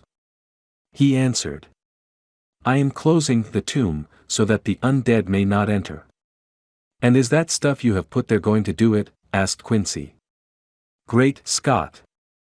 Is this a game?" "It is." "What is that which you are using?" This time the question was by Arthur. Van Helsing reverently lifted his hat as he answered. "The host. I brought it from Amsterdam. I have an indulgence." It was an answer that appalled the most skeptical of us, and we felt individually that in the presence of such earnest purpose as the professor's, a purpose which could thus use the to him most sacred of things, it was impossible to distrust. In respectful silence we took the places assigned to us close round the tomb, but hidden from the sight of any one approaching. I pitied the others, especially Arthur. I had myself been apprenticed by my former visits to this watching horror, and yet I, who had up to an hour ago repudiated the proofs, felt my heart sink within me. Never did tombs look so ghastly white, never did cypress, or yew, or juniper so seem the embodiment of funereal gloom, never did tree or grass wave or rustle so ominously, never did bough creak so mysteriously, and never did the faraway howling of dogs send such a woeful presage through the night. There was a long spell of silence, a big, aching void, and then from the professor a keen, SSSS. He pointed, and far down the avenue of yews we saw a white figure advance, a dim white figure, which held something dark at its breast. The figure stopped, and at the moment a ray of moonlight fell upon the masses of driving clouds and showed in startling prominence a dark-haired woman, dressed in the cerements of the grave. We could not see the face, for it was bent down over what we saw to be a fair-haired child. There was a pause and a sharp little cry, such as a child gives in sleep, or a dog as it lies before the fire and dreams. We were starting forward, but the professor's warning hand, seen by us as he stood behind a yew tree, kept us back, and then as we looked the white figure moved forwards again. It was now near enough for us to see clearly, and the moonlight still held. My own heart grew cold as ice, and I could hear the gasp of Arthur, as we recognized the features of Lucy Westenra. Lucy Westenra, but yet how changed! The sweetness was turned to adamantine, heartless cruelty, and the purity to voluptuous wantonness. Van Helsing stepped out, and, obedient to his gesture, we all advanced too, the four of us ranged in a line before the door of the tomb. Van Helsing raised his lantern and drew the slide. By the concentrated light that fell on Lucy's face we could see that the lips were crimson with fresh blood, and that the stream had trickled over her chin and stained the purity of her long death robe. We shuddered with horror. I could see by the tremulous light that even Van Helsing's iron nerve had failed. Arthur was next to me, and if I had not seized his arm and held him up, he would have fallen. When Lucy, I call the thing that was before us Lucy because it bore her shape, saw us she drew back with an angry snarl, such as a cat gives when taken unawares, then her eyes ranged over us. Lucy's eyes in form and color, but Lucy's eyes unclean and full of hellfire, instead of the pure, gentle orbs we knew. At that moment the remnant of my love passed into hate and loathing. Had she then to be killed, I could have done it with savage delight. As she looked, her eyes blazed with unholy light, and the face became wreathed with a voluptuous smile. Oh, God, how it made me shudder to see it! With a careless motion, she flung to the ground, callous as a devil, the child that up to now she had clutched strenuously to her breast, growling over it as a dog growls over a bone. The child gave a sharp cry, and lay there moaning. There was a cold-bloodedness in the act which wrung a groan from Arthur. When she advanced to him with outstretched arms and a wanton smile he fell back and hid his face in his hands. She still advanced, however, and with a languorous, voluptuous grace, said, "Come to me, Arthur. Leave these others and come to me. My arms are hungry for you. Come, and we can rest together. Come, my husband, come." There was something diabolically sweet in her tones, something of the tingling of glass and struck, which rang through the brains even of us who heard the words addressed to another. As for Arthur, he seemed under a spell. Moving his hands from his face, he opened wide his arms. She was leaping for them, when Van Helsing sprang forward and held between them his little golden crucifix. She recoiled from it, and, with a suddenly distorted face, full of rage, dashed past him as if to enter the tomb. When within a foot or two of the door, however, she stopped, as if arrested by some irresistible force. Then she turned, and her face was shown in the clear burst of moonlight and by the lamp, which had now no quiver from Van Helsing's iron nerves. Never did I see such baffled malice on a face, and never, I trust, shall such ever be seen again by mortal eyes. The beautiful color became livid, the eyes seemed to throw out sparks of hellfire, the brows were wrinkled as though the folds of the flesh were the coils of Medusa's snakes, and the lovely, blood-stained mouth grew to an open square, as in the passion masks of the Greeks and Japanese. If ever a face meant death, if looks could kill, we saw it at that moment. And so for full half a minute, which seemed an eternity, she remained between the lifted crucifix and the sacred closing of her means of entry. Van Helsing broke the silence by asking Arthur, "Answer me, O my friend. Am I to proceed in my work?" Arthur threw himself on his knees, and hid his face in his hands, as he answered, "Do as you will, friend, do as you will. There can be no horror like this ever any more," and he groaned in spirit.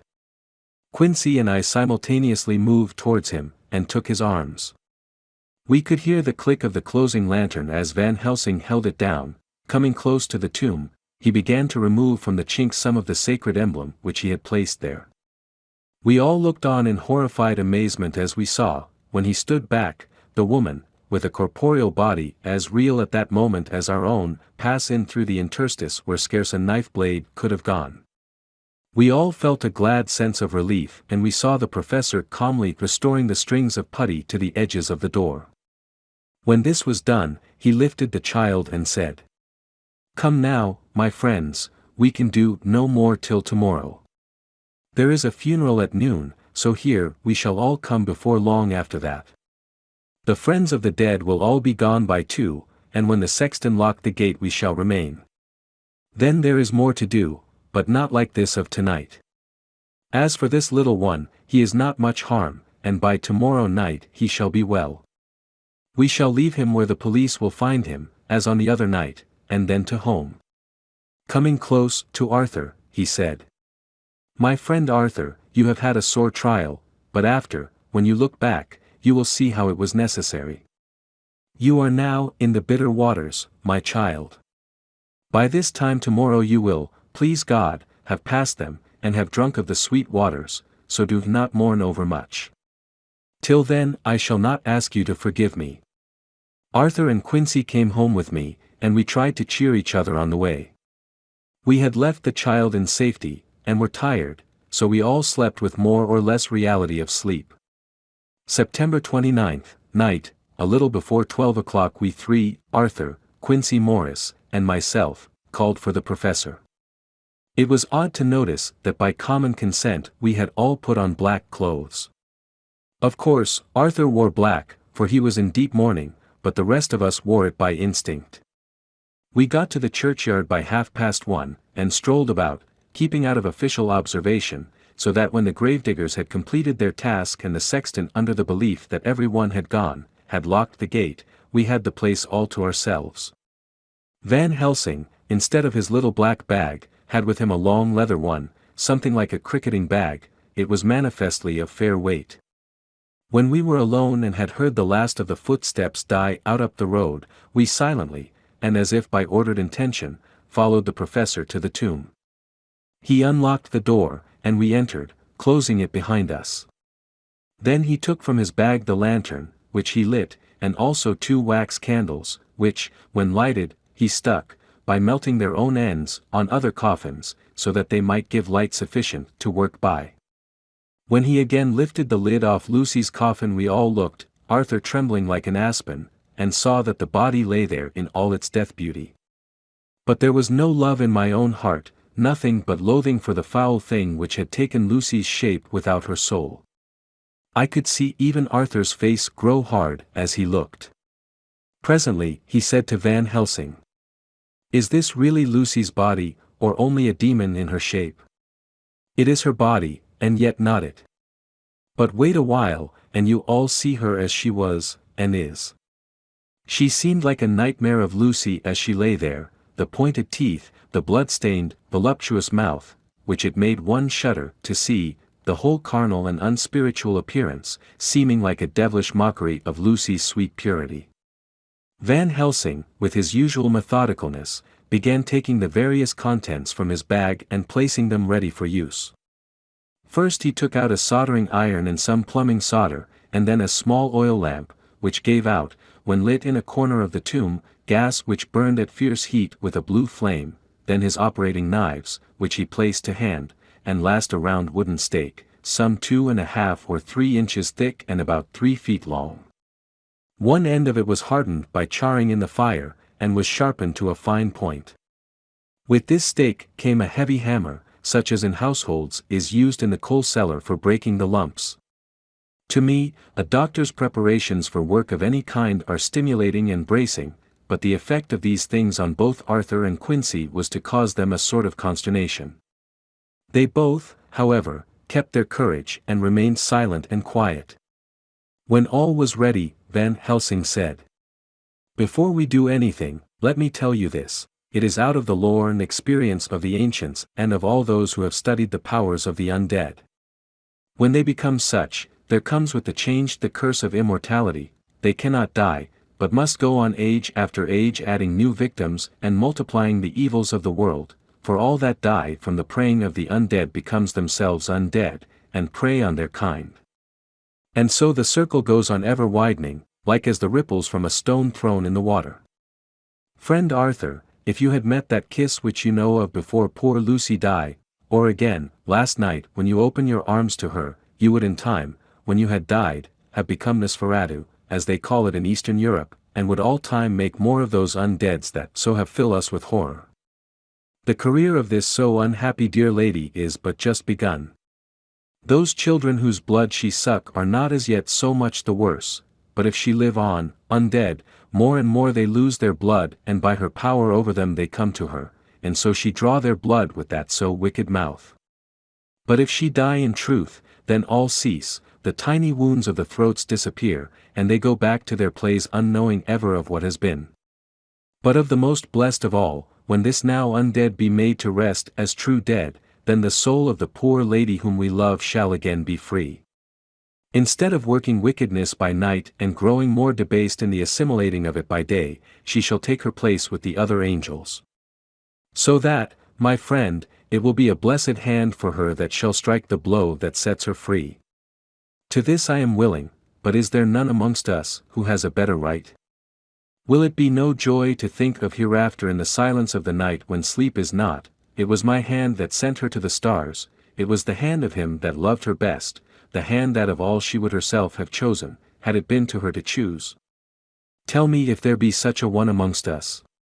We all looked at Arthur.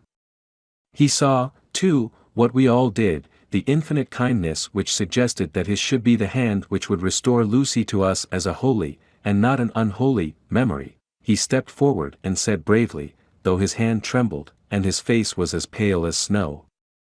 My true friend, from the bottom of my broken heart I thank you. Tell me what I am to do, and I shall not falter. Van Helsing laid a hand on his shoulder, and said, Brave lad! A moment's courage, and it is done. This stake must be driven through her.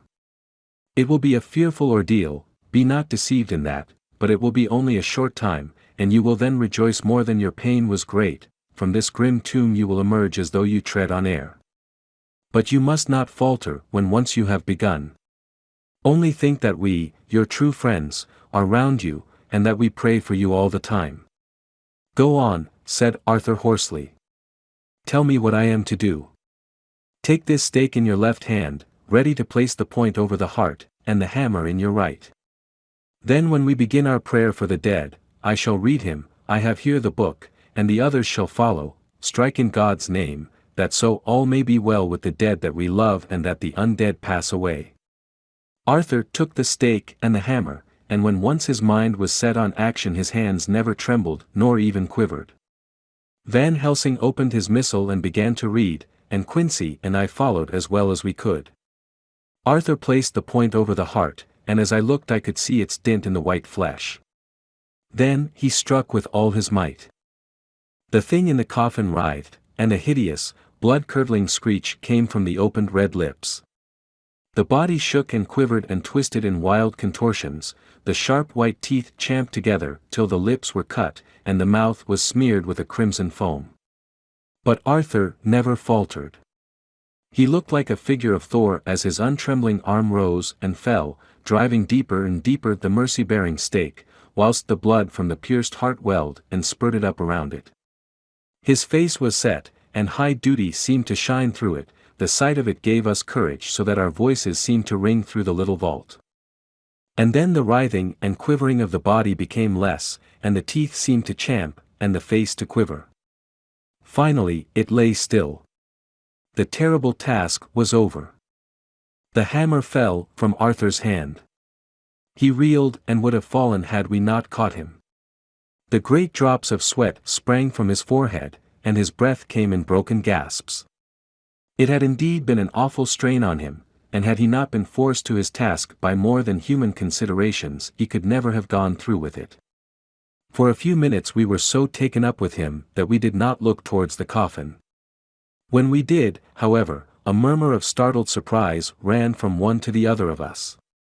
We gazed so eagerly that Arthur rose, for he had been seated on the ground, and came and looked too, and then a glad, strange light broke over his face and dispelled altogether the gloom of horror that lay upon it. There, in the coffin lay no longer the foul thing that we had so dreaded and grown to hate, that the work of her destruction was yielded as a privilege to the one best entitled to it, but Lucy as we had seen her in her life, with her face of unequalled sweetness and purity.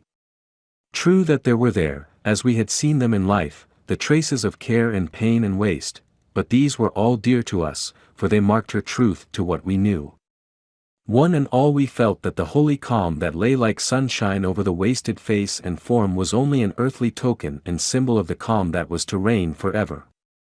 Van Helsing came and laid his hand on Arthur's shoulder, and said to him, "And now, Arthur my friend, dear lad, am I not forgiven?" The reaction of the terrible strain came as he took the old man's hand in his, and raising it to his lips, pressed it, and said, "Forgiven. God bless you that you have given my dear one her soul again, and me peace." He put his hands on the professor's shoulder, and laying his head on his breast, cried for a while silently, whilst we stood unmoving. When he raised his head Van Helsing said to him, "And now, my child, you may kiss her. Kiss her dead lips if you will, as she would have you to, if for her to choose. For she is not a grinning devil now, not any more a foul thing for all eternity. No longer she is the devil's undead. She is God's true dead, whose soul is with him." Arthur bent and kissed her, and then we sent him and Quincy out of the tomb. The professor and I sawed the top off the stake, leaving the point of it in the body. Then we cut off the head and filled the mouth with garlic. We soldered up the leaden coffin, screwed on the coffin lid, and gathering up our belongings, came away. When the professor locked the door, he gave the key to Arthur. Outside the air was sweet, the sun shone, and the birds sang, and it seemed as if all nature were tuned to a different pitch. There was gladness and mirth and peace everywhere, for we were at rest ourselves on one account, and we were glad, though it was with a tempered joy. Before we moved away Van Helsing said, "Now, my friends, one step of our work is done, one the most harrowing to ourselves. But there remains a greater task, to find out the author of all this our sorrow and to stamp him out. I have clues which we can follow, but it is a long task, and a difficult, and there is danger in it, and pain. Shall you not all help me? We have learned to believe, all of us, is it not so? And since so, do we not see our duty? Yes. And do we not promise to go on to the bitter end?" Each in turn, we took his hand, and the promise was made. Then said the professor as we moved off, "2 nights hence you shall meet with me and dine together at 7 of the clock with friend John. I shall entreat 2 others, 2 that you know not as yet, and I shall be ready to all our work show and our plans unfold. Friend John, you come with me home, for I have much to consult about, and you can help me. Tonight I leave for Amsterdam, but shall return tomorrow night. And then begins our great quest. But first I shall have much to say, so that you may know what is to do and to dread. Then our promise shall be made to each other anew, for there is a terrible task before us, and once our feet are on the plowshare we must not draw back." Chapter 17. Dr. Seward's Diary, continued. When we arrived at the Berkeley Hotel, Van Helsing found a telegram waiting for him. "A.M. coming up by train. Jonathan at Whitby. Important news, Mina Harker." The professor was delighted. "Ah, that wonderful Madam Mina," he said, "pearl among women. She arrive, but I cannot stay. She must go to your house, friend John. You must meet her at the station. Telegraph her en route, so that she may be prepared." When the wire was dispatched he had a cup of tea. Over it he told me of a diary kept by Jonathan Harker when abroad, and gave me a typewritten copy of it, as also of Mrs. Harker's diary at Whitby. "Take these," he said, "and study them well. When I have returned you will be master of all the facts, and we can then better enter on our inquisition. Keep them safe, for there is in them much of treasure. You will need all your faith, even you who have had such an experience as that of today. What is here told," he laid his hand heavily and gravely on the packet of papers as he spoke, "may be the beginning of the end to you and me and many another, or it may sound the knell of the undead who walk the earth. Read all, I pray you, with the open mind, and if you can add in any way to the story here told do so, for it is all important. You have kept diary of all these so strange things, is it not so?" "Yes. Then we shall go through all these together when we meet. He then made ready for his departure, and shortly after drove off to Liverpool Street. I took my way to Paddington, where I arrived about 15 minutes before the train came in. The crowd melted away, after the bustling fashion common to arrival platforms, and I was beginning to feel uneasy, lest I might miss my guest, when a sweet-faced, dainty-looking girl stepped up to me and, after a quick glance, said, "Dr. Seward, is it not? And you are Mrs. Harker?" I answered at once, whereupon she held out her hand. "I knew you from the description of poor dear Lucy," but, she stopped suddenly, and a quick blush overspread her face. The blush that rose to my own cheeks somehow set us both at ease, for it was a tacit answer to her own. I got her luggage, which included a typewriter, and we took the Underground to Fenchurch Street, after I had sent a wire to my housekeeper to have a sitting room and bedroom prepared at once for Mrs. Harker. In due time we arrived. She knew, of course, that the place was a lunatic asylum, but I could see that she was unable to repress a shudder when we entered. She told me that, if she might, she would come presently to my study, as she had much to say. So here I am finishing my entry in my phonograph diary whilst I await her. As yet I have not had the chance of looking at the papers which Van Helsing left with me, though they lie open before me. I must get her interested in something, so that I may have an opportunity of reading them. She does not know how precious time is, or what a task we have in hand. I must be careful not to frighten her. Here she is. Mina Harker's Journal.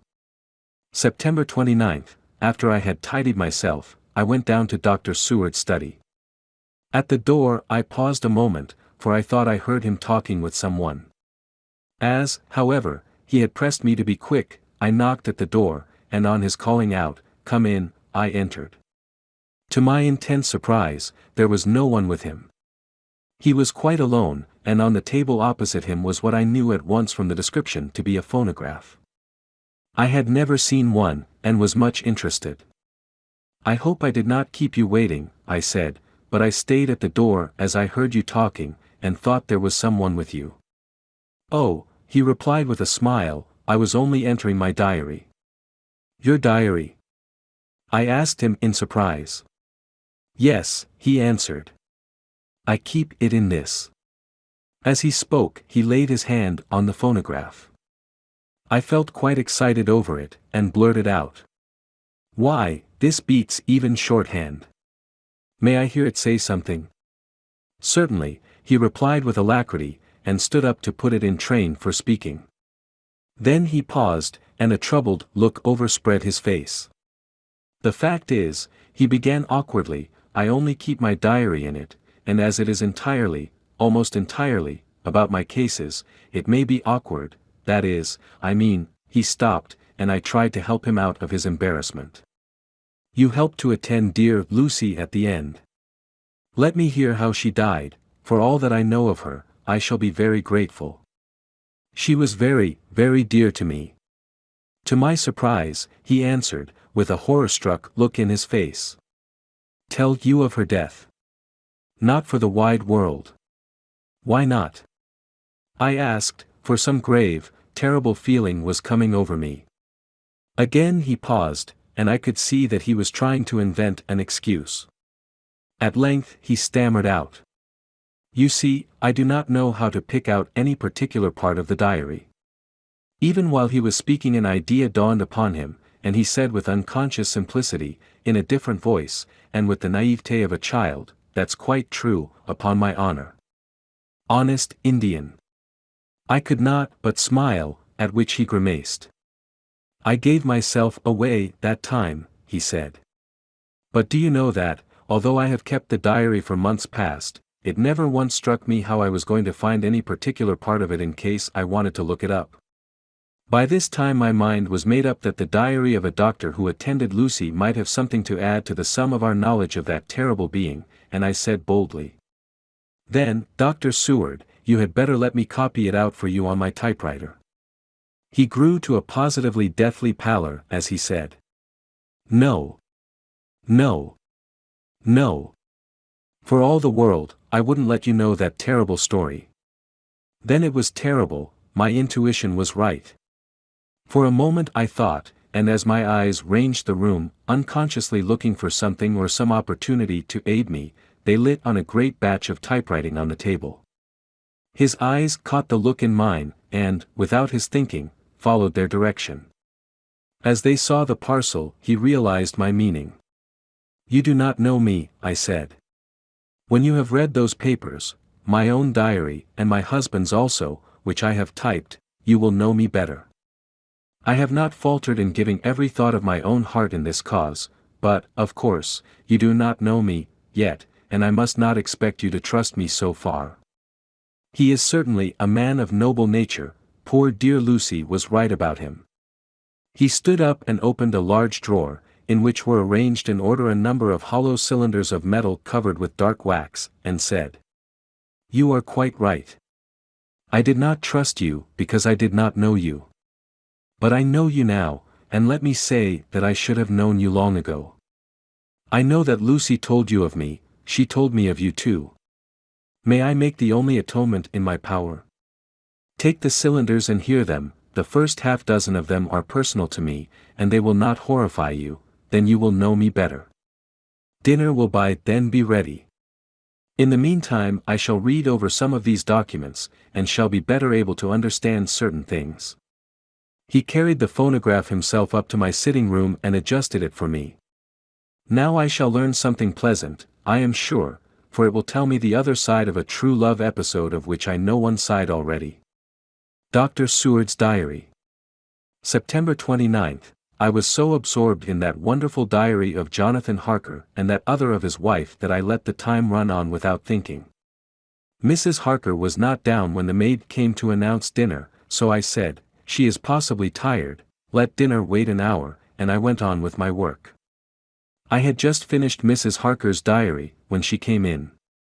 She looked sweetly pretty, but very sad, and her eyes were flushed with crying. This somehow moved me much. Of late I have had cause for tears, God knows. But the relief of them was denied me, and now the sight of those sweet eyes, brightened with recent tears, went straight to my heart. So I said as gently as I could, "I greatly fear I have distressed you." "Oh, no, not distressed me," she replied, "but I have been more touched than I can say by your grief." That is a wonderful machine, but it is cruelly true. It told me, in its very tones, the anguish of your heart. It was like a soul, crying out to Almighty God. No one must hear them spoken ever again. See, I have tried to be useful. I have copied out the words on my typewriter, and none other need now hear your heart beat, as I did. No one need ever know, shall ever know, I said in a low voice. She laid her hand on mine and said very gravely, "Ah, but they must." "Must? But why?" I asked. "Because it is a part of the terrible story, a part of poor dear Lucy's death and all that led to it, because in the struggle which we have before us to rid the earth of this terrible monster we must have all the knowledge and all the help which we can get. I think that the cylinders which you gave me contained more than you intended me to know, but I can see that there are in your record many lights to this dark mystery. You will let me help, will you not? I know all up to a certain point, and I see already, though your diary only took me to September 7th, how poor Lucy was beset, and how her terrible doom was being wrought out. Jonathan and I have been working day and night since Professor Van Helsing saw us. He is gone to Whitby to get more information, and he will be here tomorrow to help us. We need have no secrets amongst us, working together and with absolute trust, we can surely be stronger than if some of us were in the dark." She looked at me so appealingly, and at the same time manifested such courage and resolution in her bearing, that I gave in at once to her wishes. "You shall," I said, "do as you like in the matter. God forgive me if I do wrong. There are terrible things yet to learn of, but if you have so far traveled on the road to poor Lucy's death, you will not be content, I know, to remain in the dark. Nay, the end, the very end, may give you a gleam of peace. Come, there is dinner. We must keep one another strong for what is before us. We have a cruel and dreadful task. When you have eaten you shall learn the rest, and I shall answer any questions you ask, if there be anything which you do not understand, though it was apparent to us who were present. Mina Harker's Journal. September 29th, after dinner I came with Dr. Seward to his study. He brought back the phonograph from my room, and I took my typewriter. He placed me in a comfortable chair, and arranged the phonograph so that I could touch it without getting up, and showed me how to stop it in case I should want to pause. Then he very thoughtfully took a chair, with his back to me, so that I might be as free as possible, and began to read. I put the forked metal to my ears and listened. When the terrible story of Lucy's death, and all that followed, was done, I lay back in my chair powerless. Fortunately, I am not of a fainting disposition. When Dr. Seward saw me he jumped up with a horrified exclamation, and hurriedly taking a case bottle from a cupboard, gave me some brandy, which in a few minutes somewhat restored me. My brain was all in a whirl, and only that there came through all the multitude of horrors, the holy ray of light that my dear Lucy was at last at peace. I do not think I could have borne it without making a scene. It is all so wild, and mysterious, and strange that if I had not known Jonathan's experience in Transylvania, I could not have believed. As it was, I didn't know what to believe, and so got out of my difficulty by attending to something else. I took the cover off my typewriter, and said to Dr. Seward, "Let me write this all out now. We must be ready for Dr. Van Helsing when he comes. I have sent a telegram to Jonathan to come on here and he arrives in London from Whitby. In this matter dates are everything, and I think that if we get all our material ready, and have every item put in chronological order, we shall have done much. You tell me that Lord Godalming and Mr. Morris are coming too. Let us be able to tell him when they come." He accordingly set the phonograph at a slow pace, and I began to typewrite from the beginning of the 7th cylinder. I used manifold, and so took 3 copies of the diary, just as I had done with all the rest. It was late when I got through, but Dr. Seward went about his work of going his round of the patients. When he had finished he came back and sat near me, reading, so that I did not feel too lonely whilst I worked. How good and thoughtful he is. The world seems full of good men, even if there are monsters in it. Before I left him I remembered what Jonathan put in his diary of the professor's perturbation at reading something in an evening paper at the station at Exeter. Seeing that Dr. Seward keeps his newspapers, I borrowed the files of the Westminster Gazette and the Pall Mall Gazette, and took them to my room. I remember how much the Daily Graph and the Whitby Gazette, of which I had made cuttings, helped us to understand the terrible events at Whitby when Count Dracula landed, so I shall look through the evening papers since then, and perhaps I shall get some new light. I am not sleepy, and the work will help to keep me quiet. Dr. Seward's Diary. September 30th, Mr. Harker arrived at 9 o'clock. He had got his wife's wire just before starting. He is uncommonly clever, if one can judge from his face, and full of energy.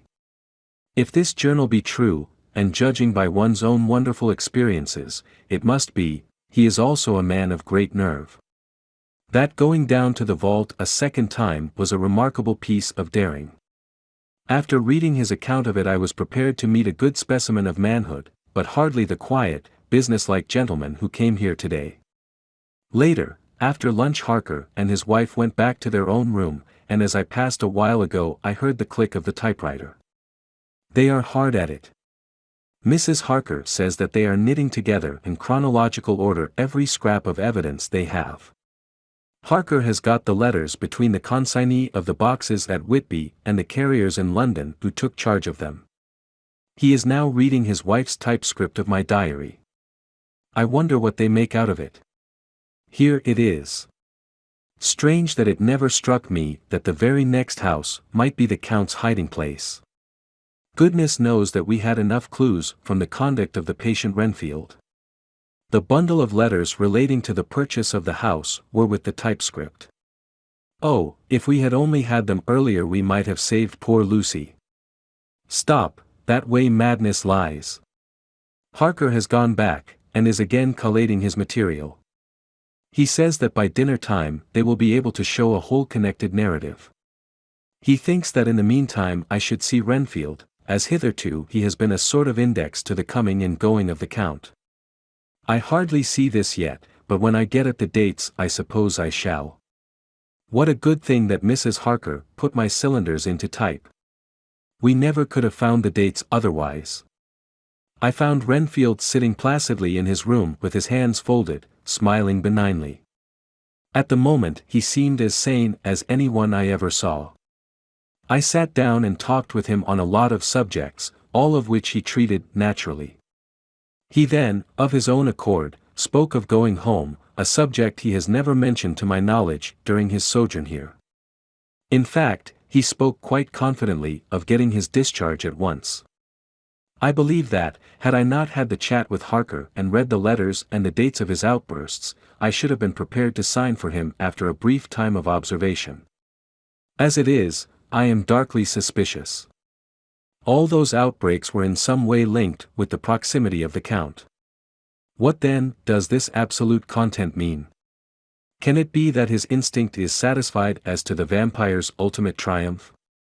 Stay, he is himself zoophagous, and in his wild ravings outside the chapel door of the deserted house he always spoke of Master.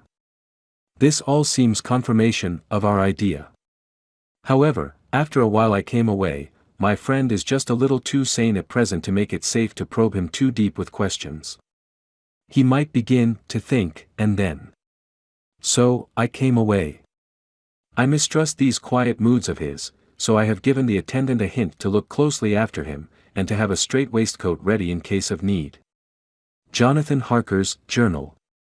September 29th, in train to London, when I received Mr. Billington's courteous message that he would give me any information in his power, I thought it best to go down to Whitby and make, on the spot, such inquiries as I wanted. It was now my object to trace that horrid cargo of the Count's to its place in London. Later, we may be able to deal with it. Billington Jr., a nice lad, met me at the station, and brought me to his father's house, where they had decided that I must stay the night.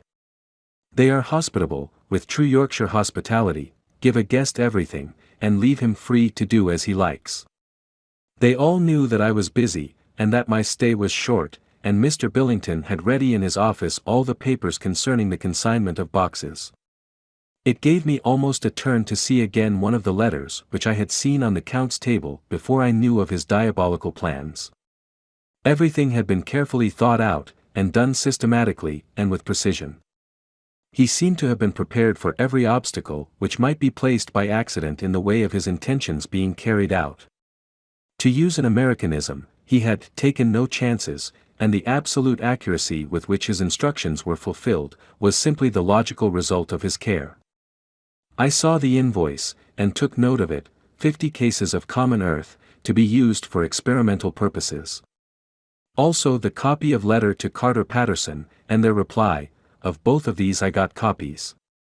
This was all the information Mr. Billington could give me, so I went down to the port and saw the coastguards, the customs officers and the harbour master.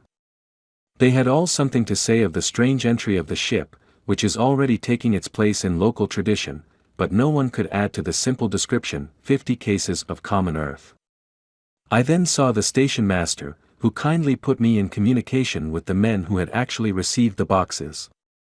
Their tally was exact with the list, and they had nothing to add except that the boxes were main and mortal heavy, and that shifting them was dry work. One of them added that it was hard lines, that there wasn't any gentleman, such like as yourself, squire, to show some sort of appreciation of their efforts in a liquid form. Another put in a writer that the thirst then generated was such that even the time which had elapsed had not completely allayed it. Needless to add, I took care, before leaving, to lift, for ever and adequately, this source of reproach. September 30th, the station master was good enough to give me a line to his old companion the station master at King's Cross, so that when I arrived there in the morning I was able to ask him about the arrival of the boxes. He, too, put me at once in communication with the proper officials, and I saw that their tally was correct with the original invoice. The opportunities of acquiring an abnormal thirst had been here limited, a noble use of them had, however, been made, and again I was compelled to deal with the result in an ex post facto manner. From thence I went on to Carter Patterson's central office, where I met with the utmost courtesy. They looked up the transaction in their daybook and letterbook, and at once telephoned to their King's Cross office for more details. By good fortune, the men who did the teaming were waiting for work, and the official at once sent them over, sending also by one of them the waybill and all the papers connected with the delivery of the boxes at Carfax. Here again I found the tally agreeing exactly. The carrier's men were able to supplement the paucity of the written words with a few details. These were, I shortly found, connected almost solely with the dusty nature of the job, and of the consequent thirst engendered in the operators. On my affording an opportunity, through the medium of the currency of the realm, of the allaying, at a later period, this beneficial evil, one of the men remarked. "That there ooze, governor, is the rummiest I ever was in. Blime. But it ain't been touched since 100 years. There was dust that thick in the place that you might have slept on it without hurtin' of your bones, and the place was that neglected that you might ave smelled old Jerusalem in it. But the old chapel, that took the psych, that did. Me and my mate, we thort we wouldn't never get out quick enough. Lor, I wouldn't take less nor a quid a moment to stay there arter dark." Having been in the house, I could well believe him, but if he knew what I know, he would, I think, have raised his terms. Of one thing I am now satisfied, that all the boxes which arrived at Whitby from Varna in the Demeter are safely deposited in the old chapel at Carfax. There should be 50 of them there, unless any have since been removed, as from Dr. Seward's diary I fear. I shall try to see the carter who took away the boxes from Carfax when Renfield attacked them. By following up this clue we may learn a good deal. Later, Mina and I have worked all day, and we have put all the papers into order. Mina Harker's Journal. September 30th, I am so glad that I hardly know how to contain myself. It is, I suppose, the reaction from the haunting fear which I have had, that this terrible affair and the reopening of his old wound might act detrimentally on Jonathan. I saw him leave for Whitby with as brave a face as I could, but I was sick with apprehension. The effort has, however, done him good. He was never so resolute, never so strong, never so full of volcanic energy, as at present. It is just as that dear, good Professor Van Helsing said, he is true grit, and he improves under strain that would kill a weaker nature. He came back full of life and hope and determination. We have got everything in order for tonight. I feel myself quite wild with excitement. I suppose one ought to pity anything so hunted as is the Count. That is just it, this thing is not human, not even beast. To read Dr. Seward's account of poor Lucy's death, and what followed, is enough to dry up the springs of pity in one's heart. Later, Lord Godalming and Mr. Morris arrived earlier than we expected. Dr. Seward was out on business, and had taken Jonathan with him, so I had to see them. It was to me a painful meeting, for it brought back all poor dear Lucy's hopes of only a few months ago. Of course they had heard Lucy speak of me, and it seemed that Dr. Van Helsing, too, has been quite blowing my trumpet, as Mr. Morris expressed it. Poor fellows, neither of them is aware that I know all about the proposals they made to Lucy. They did not quite know what to say or do, as they were ignorant of the amount of my knowledge, so they had to keep on neutral subjects. However, I thought the matter over, and came to the conclusion that the best thing I could do would be to post them in affairs right up to date. I knew from Dr. Seward's diary that they had been at Lucy's death, her real death, and that I need not fear to betray any secret before the time. So I told them, as well as I could, that I had read all the papers and diaries, and that my husband and I, having typewritten them, had just finished putting them in order. I gave them each a copy to read in the library. When Lord Godalming got his and turned it over, "It does make a pretty good pile," he said. "Did you write all this, Mrs. Harker?" I nodded, and he went on. "I don't quite see the drift of it, but you people are all so good and kind, and have been working so earnestly and so energetically, that all I can do is to accept your ideas blindfold and try to help you. I have had one lesson already in accepting facts that should make a man humble for the last hour of his life. Besides, I know you loved my poor Lucy." Here he turned away and covered his face with his hands. I could hear the tears in his voice. Mr. Morris, with instinctive delicacy, just laid a hand for a moment on his shoulder, and then walked quietly out of the room. I suppose there is something in woman's nature that makes a man free to break down before her and express his feelings on the tender or emotional side without feeling it derogatory to his manhood, for when Lord Godalming found himself alone with me he sat down on the sofa and gave way utterly and openly. I sat down beside him and took his hand. I hope he didn't think it forward of me, and that if he ever thinks of it afterwards he never will have such a thought. There I wrong him, I know he never will, he is too true a gentleman. I said to him, for I could see that his heart was breaking. I loved dear Lucy, and I know what she was to you, and what you were to her. She and I were like sisters, and now she is gone, will you not let me be like a sister to you in your trouble? I know what sorrows you have had, though I cannot measure the depth of them. If sympathy and pity can help in your affliction, won't you let me be of some little service, for Lucy's sake?" In an instant the poor dear fellow was overwhelmed with grief. It seemed to me that all that he had of late been suffering in silence found a vent at once. He grew quite hysterical, and raising his open hands, beat his palms together in a perfect agony of grief. He stood up and then sat down again, and the tears rained down his cheeks. I felt an infinite pity for him, and opened my arms unthinkingly. With a sob he laid his head on my shoulder and cried like a wearied child, whilst he shook with emotion.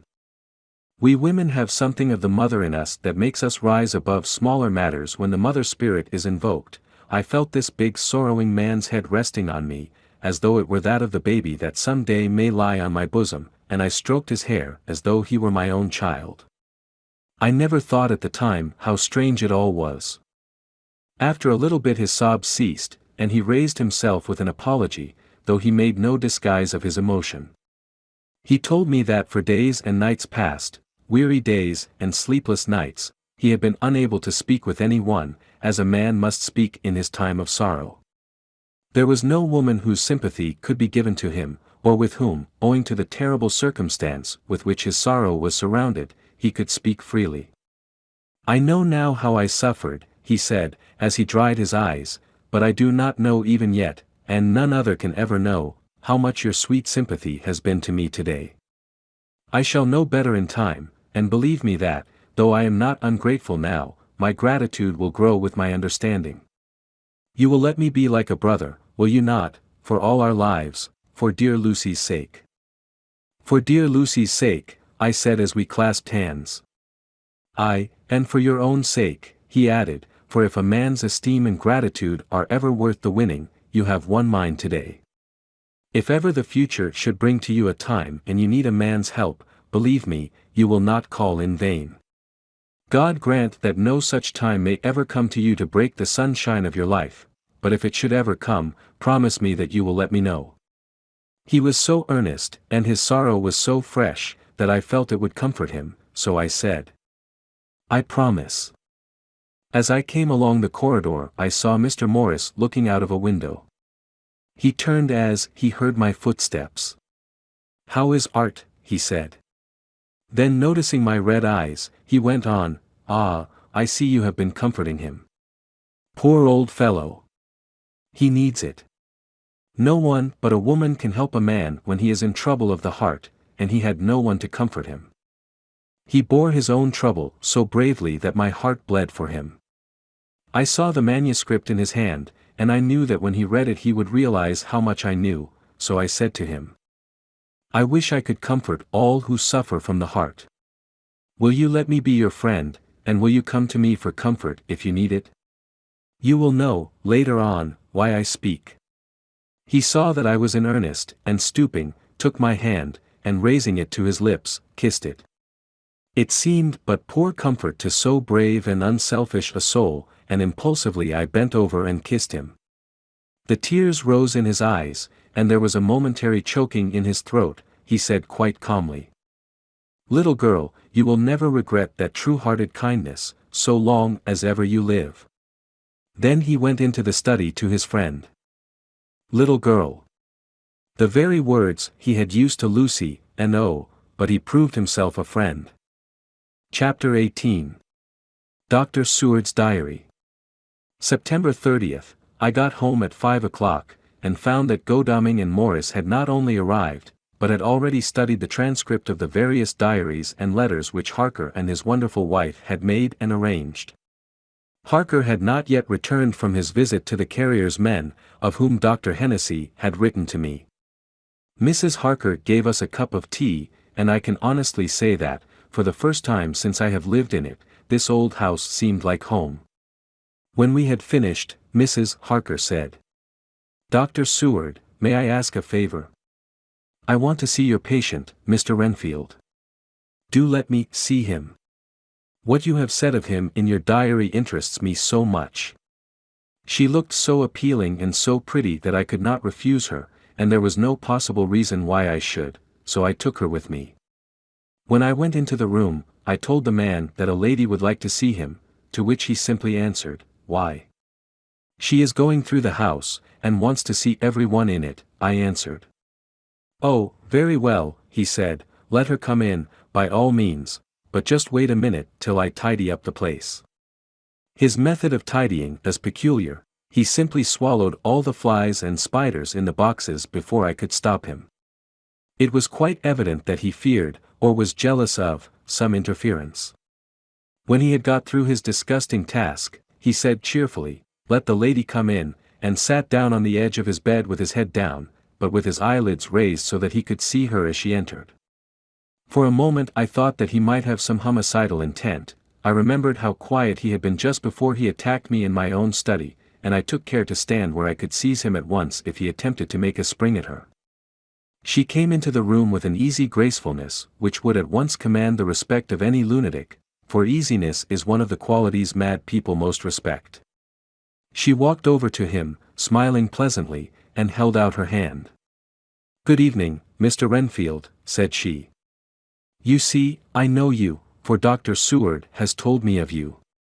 He made no immediate reply, but eyed her all over intently with a set frown on his face. This look gave way to one of wonder, which merged in doubt. Then, to my intense astonishment, he said, "You're not the girl the doctor wanted to marry, are you? You can't be, you know, for she's dead." Mrs. Harker smiled sweetly as she replied, "Oh no.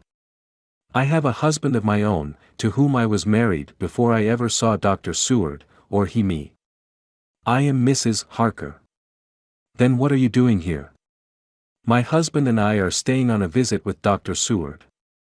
"Then, don't stay." "But why not?"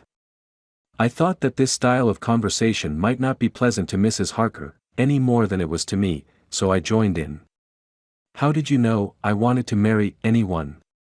His reply was simply contemptuous, given in a pause in which he turned his eyes from Mrs. Harker to me, instantly turning them back again. "What an asinine question!"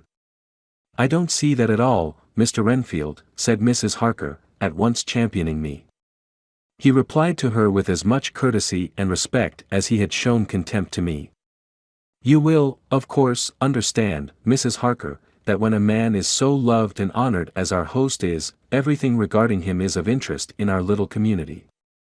Dr. Seward is loved not only by his household and his friends, but even by his patients, who, being some of them hardly in mental equilibrium, are appointment to distort causes and effects. Since I myself have been an inmate of a lunatic asylum, I cannot but notice that the sophistic tendencies of some of its inmates lean towards the errors of non causa and ignoratio elenchi. I positively opened my eyes at this new development. Here was my own pet lunatic, the most pronounced of his type that I had ever met with, talking elemental philosophy, and with the manner of a polished gentleman. I wonder if it was Mrs. Harker's presence which had touched some chord in his memory. If this new phase was spontaneous, or in any way due to her unconscious influence, she must have some rare gift or power. We continued to talk for some time, and, seeing that he was seemingly quite reasonable, she ventured, looking at me questioningly as she began, to lead him to his favorite topic. I was again astonished, for he addressed himself to the question with the impartiality of the completest sanity. He even took himself as an example when he mentioned certain things. Why, I myself am an instance of a man who had a strange belief. Indeed, it was no wonder that my friends were alarmed, and insisted on my being put under control. I used to fancy that life was a positive and perpetual entity, and that by consuming a multitude of live things, no matter how low in the scale of creation, one might indefinitely prolong life. At times I held the belief so strongly that I actually tried to take human life.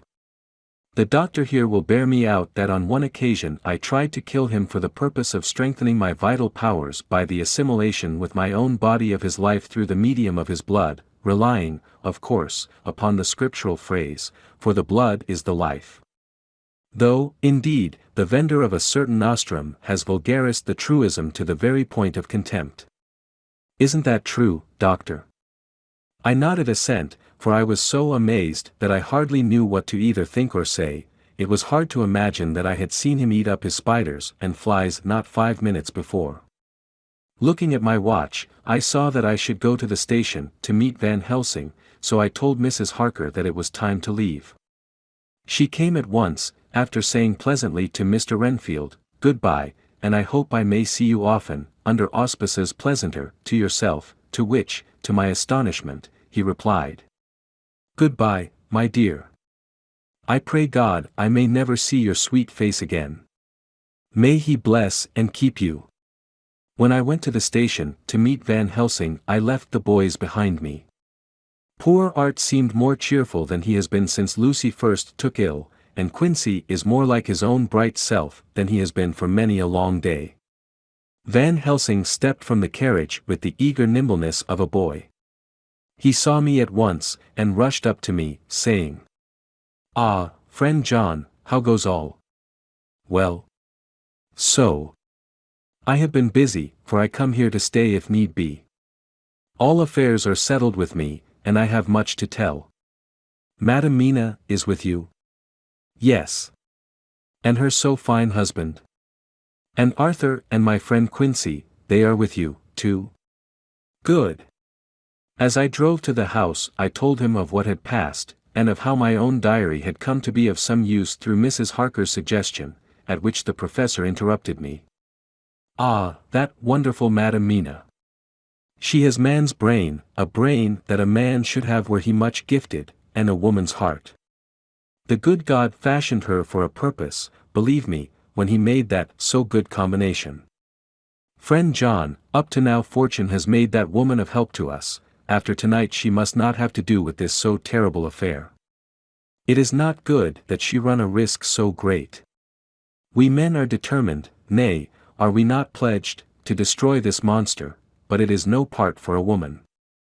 Even if she be not harmed, her heart may fail her in so much and so many horrors, and hereafter she may suffer, both in waking, from her nerves, and in sleep, from her dreams. And, besides, she is young woman and not so long married, there may be other things to think of some time, if not now. You tell me she has wrote all, then she must consult with us, but tomorrow she say goodbye to this work, and we go alone." I agreed heartily with him, and then I told him what we had found in his absence, that the house which Dracula had bought was the very next one to my own. He was amazed, and a great concern seemed to come on him. "Oh, that we had known it before," he said, "for then we might have reached him in time to save poor Lucy. However, the milk that is spilt cries not out afterwards, as you say. We shall not think of that, but go on our way to the end." Then he fell into a silence that lasted till we entered my own gateway. Before we went to prepare for dinner, he said to Mrs. Harker, "I am told, Madam Mina, by my friend John that you and your husband have put up in exact order all things that have been, up to this moment." "Not up to this moment, Professor," she said impulsively, "but up to this morning." "But why not up to now? We have seen hitherto how good light all the little things have made. We have told our secrets, and yet no one who has told is the worse for it. Mrs. Harker began to blush, and taking a paper from her pockets, she said, "Dr. Van Helsing, will you read this, and tell me if it must go in? It is my record of today. I too have seen the need of putting down at present everything, however trivial, but there is little in this except what is personal. Must it go in?" The professor read it over gravely, and handed it back, saying, "It need not go in if you do not wish it, but I pray that it may. It can but make your husband love you the more, and all us, your friends, more honor you, as well as more esteem and love." She took it back with another blush and a bright smile. "And so now, up to this very hour, all the records we have are complete and in order. The professor took away one copy to study after dinner, and before our meeting, which is fixed for 9 o'clock. The rest of us have already read everything, so when we meet in the study we shall all be informed as to facts, and can arrange our plan of battle with this terrible and mysterious enemy." Mina Harker's Journal. September 30th, when we met in Dr. Seward's study 2 hours after dinner, which had been at 6 o'clock, we unconsciously formed a sort of board or committee. Professor Van Helsing took the head of the table, to which Dr. Seward motioned him as he came into the room. He made me sit next to him on his right, and asked me to act as secretary. Jonathan sat next to me. Opposite us were Lord Godalming, Dr. Seward, and Mr. Morris, Lord Godalming being next the professor, and Dr. Seward in the center. The professor said, "I may, I suppose, take it that we are all acquainted with the facts that are in these papers." We all expressed assent, and he went on. "Then it were, I think, good that I tell you something of the kind of enemy with which we have to deal. I shall then make known to you something of the history of this man, which has been ascertained for me. So we then can discuss how we shall act, and can take our measure according. There are such beings as vampires, some of us have evidence that they exist. Even had we not the proof of our own unhappy experience, the teachings and the records of the past give proof enough for sane peoples. I admit that at the first I was skeptic. Were it not that through long years I have trained myself to keep an open mind, I could not have believed until such time as that fact thunder on my ear. See. I prove. Alas! Had I known at the first what now I know, nay, had I even guessed at him, one so precious life had been spared to many of us who did love her. But that is gone, and we must so work, that other poor souls perish not, whilst we can save. The Nosferatu do not die like the bee when he sting once. He is only stronger, and being stronger, have yet more power to work evil.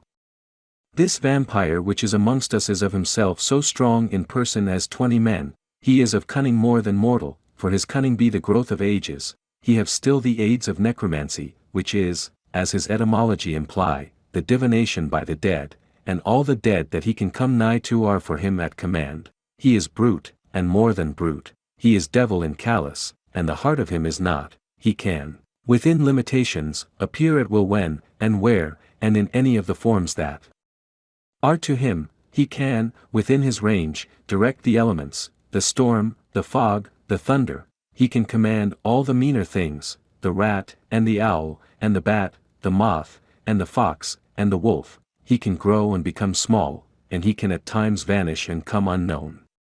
How then are we to begin our strike to destroy him? How shall we find his where, and having found it, how can we destroy? My friends, this is much. It is a terrible task that we undertake, and there may be consequence to make the brave shudder. For if we fail in this our fight he must surely win, and then where end we? Life is nothing's, I heed him not. But to fail here, is not mere life or death. It is that we become as him, that we henceforward become foul things of the night like him, without heart or conscience, preying on the bodies and the souls of those we love best. To us forever are the gates of heaven shut, for who shall open them to us again? We go on for all time abhorred by all, a blot on the face of God's sunshine, an arrow in the side of him who died for man. But we are face to face with duty, and in such case must we shrink? For me, I say, no, but then I am old, and life, with his sunshine, his fair places, his song of birds, his music and his love, lie far behind. You others are young. Some have seen sorrow, but there are fair days yet in store. What say you? Whilst he was speaking, Jonathan had taken my hand. I feared, oh so much, that the appalling nature of our danger was overcoming him when I saw his hand stretch out, but it was life to me to feel its touch, so strong, so self-reliant, so resolute. A brave man's hand can speak for itself, it does not even need a woman's love to hear its music. When the professor had done speaking, my husband looked in my eyes, and I in his. There was no need for speaking between us. I answer for Mina and myself, he said. Count me in, Professor, said Mr. Quincy Morris, laconically as usual. I am with you, said Lord Godalming, for Lucy's sake, if for no other reason. Dr. Seward simply nodded. The professor stood up and, after laying his golden crucifix on the table, held out his hand on either side. I took his right hand, and Lord Godalming his left. Jonathan held my right with his left and stretched across to Mr. Morris. So as we all took hands our solemn compact was made. I felt my heart icy cold, but it did not even occur to me to draw back. We resumed our places, and Dr. Van Helsing went on with a sort of cheerfulness which showed that the serious work had begun. It was to be taken as gravely, and in as businesslike a way, as any other transaction of life. Well, you know what we have to contend against, but we, too, are not without strength. We have on our side power of combination, a power denied to the vampire kind, we have sources of science, we are free to act and think, and the hours of the day and the night are ours equally. In fact, so far as our powers extend, they are unfettered, and we are free to use them. We have self-devotion in a cause, and an end to achieve which is not a selfish one. These things are much.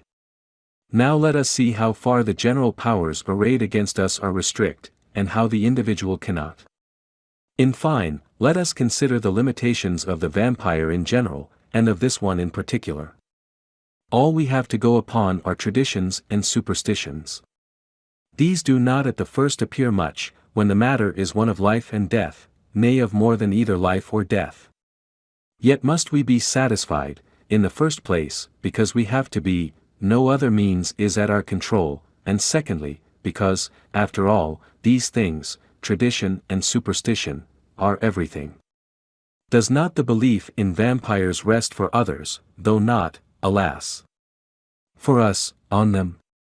A year ago which of us would have received such a possibility, in the midst of our scientific, skeptical, matter-of-fact 19th century?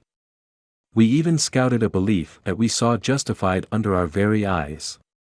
Take it, then, that the vampire, and the belief in his limitations and his cure, rest for the moment on the same base. For, let me tell you, he is known everywhere that men have been. In old Greece, in old Rome, he flourished in Germany all over, in France, in India, even in the Chernassees, and in China, so far from us in all ways, there even is he, and the peoples fear him at this day. He have followed the wake of the Berserker Icelander, the devil-begotten Hun, the Slav, the Saxon, the Magyar. So far, then, we have all we may act upon, and let me tell you that very much of the beliefs are justified by what we have seen in our own so unhappy experience. The vampire live on, and cannot die by mere passing of the time, he can flourish when that he can fatten on the blood of the living.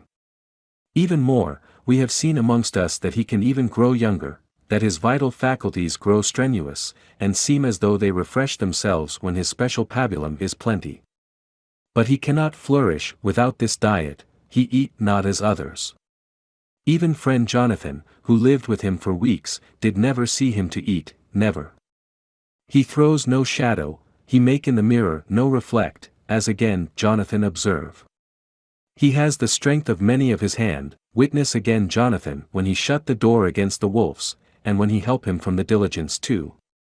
He can transform himself to wolf, as we gather from the ship arrival in Whitby, when he tear open the dog, he can be as bat, as Madam Mina saw him on the window at Whitby, and as friend John saw him fly from this so near house, and as my friend Quincy saw him at the window of Miss Lucy.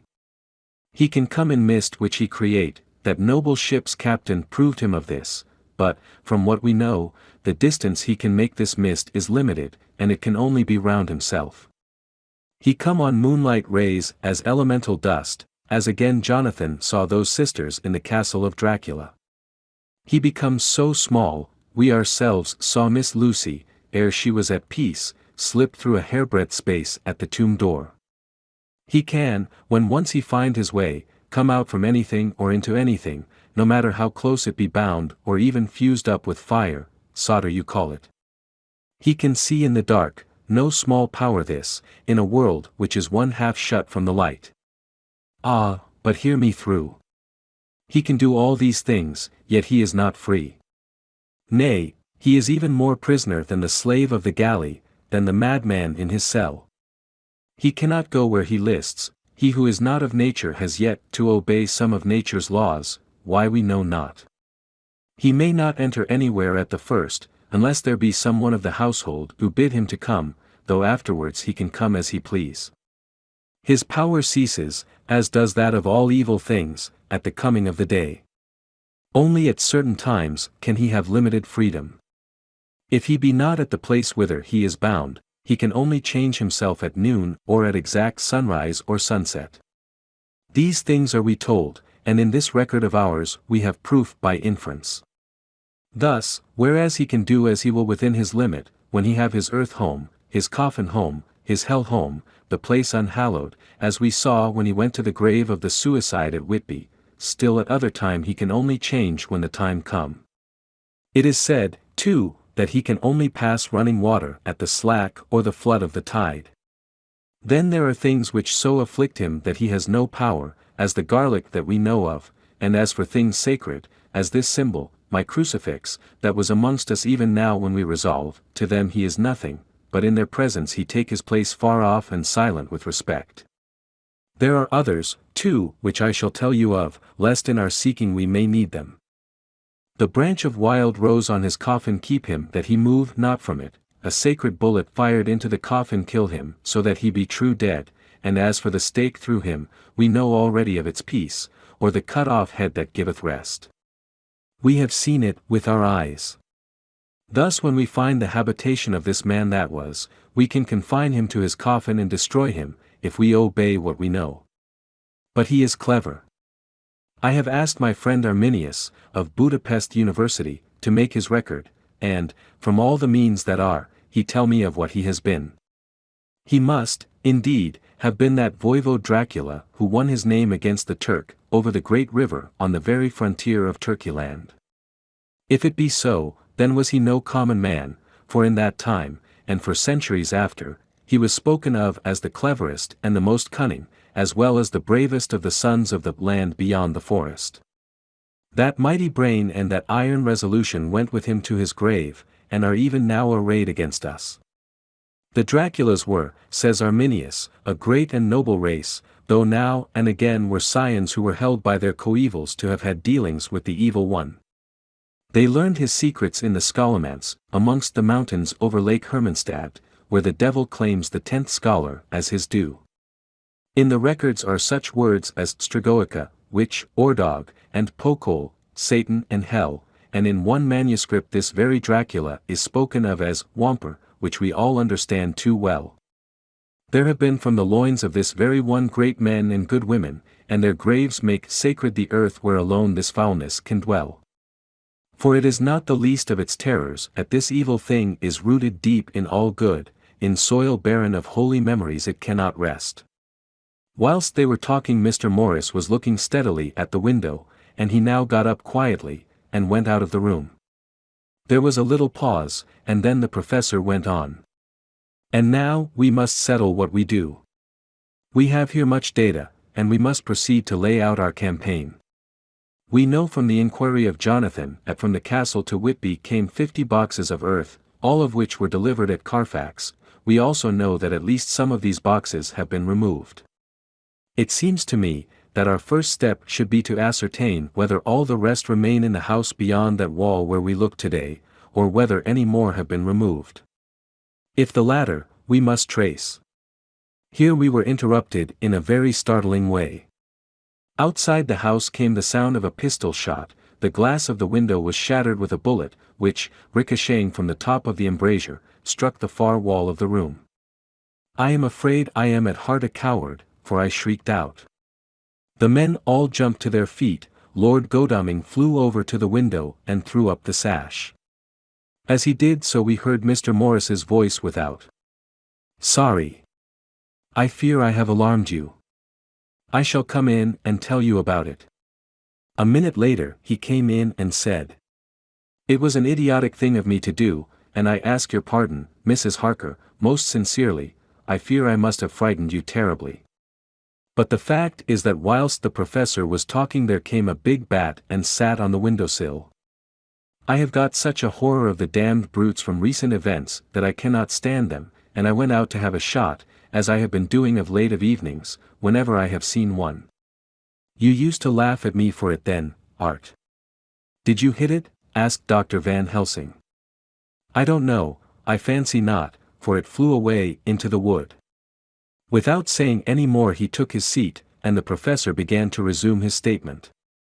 "We must trace each of these boxes, and when we are ready, we must either capture or kill this monster in his lair, or we must, so to speak, sterilize the earth, so that no more he can seek safety in it. Thus in the end we may find him in his form of man between the hours of noon and sunset, and so engage with him when he is at his most weak. And now for you, Madam Mina, this night is the end until all be well. You are too precious to us to have such risk. When we part tonight, you no more must question. We shall tell you all in good time. We are men and are able to bear, but you must be our star and our hope, and we shall act all the more free that you are not in the danger, such as we are." All the men, even Jonathan, seemed relieved, but it did not seem to me good that they should brave danger and, perhaps, lessen their safety, strength being the best safety, through care of me, but their minds were made up, and, though it was a bitter pill for me to swallow, I could say nothing, save to accept their chivalrous care of me. Mr. Morris resumed the discussion. "As there is no time to lose, I vote we have a look at his house right now. Time is everything with him, and swift action on our part may save another victim."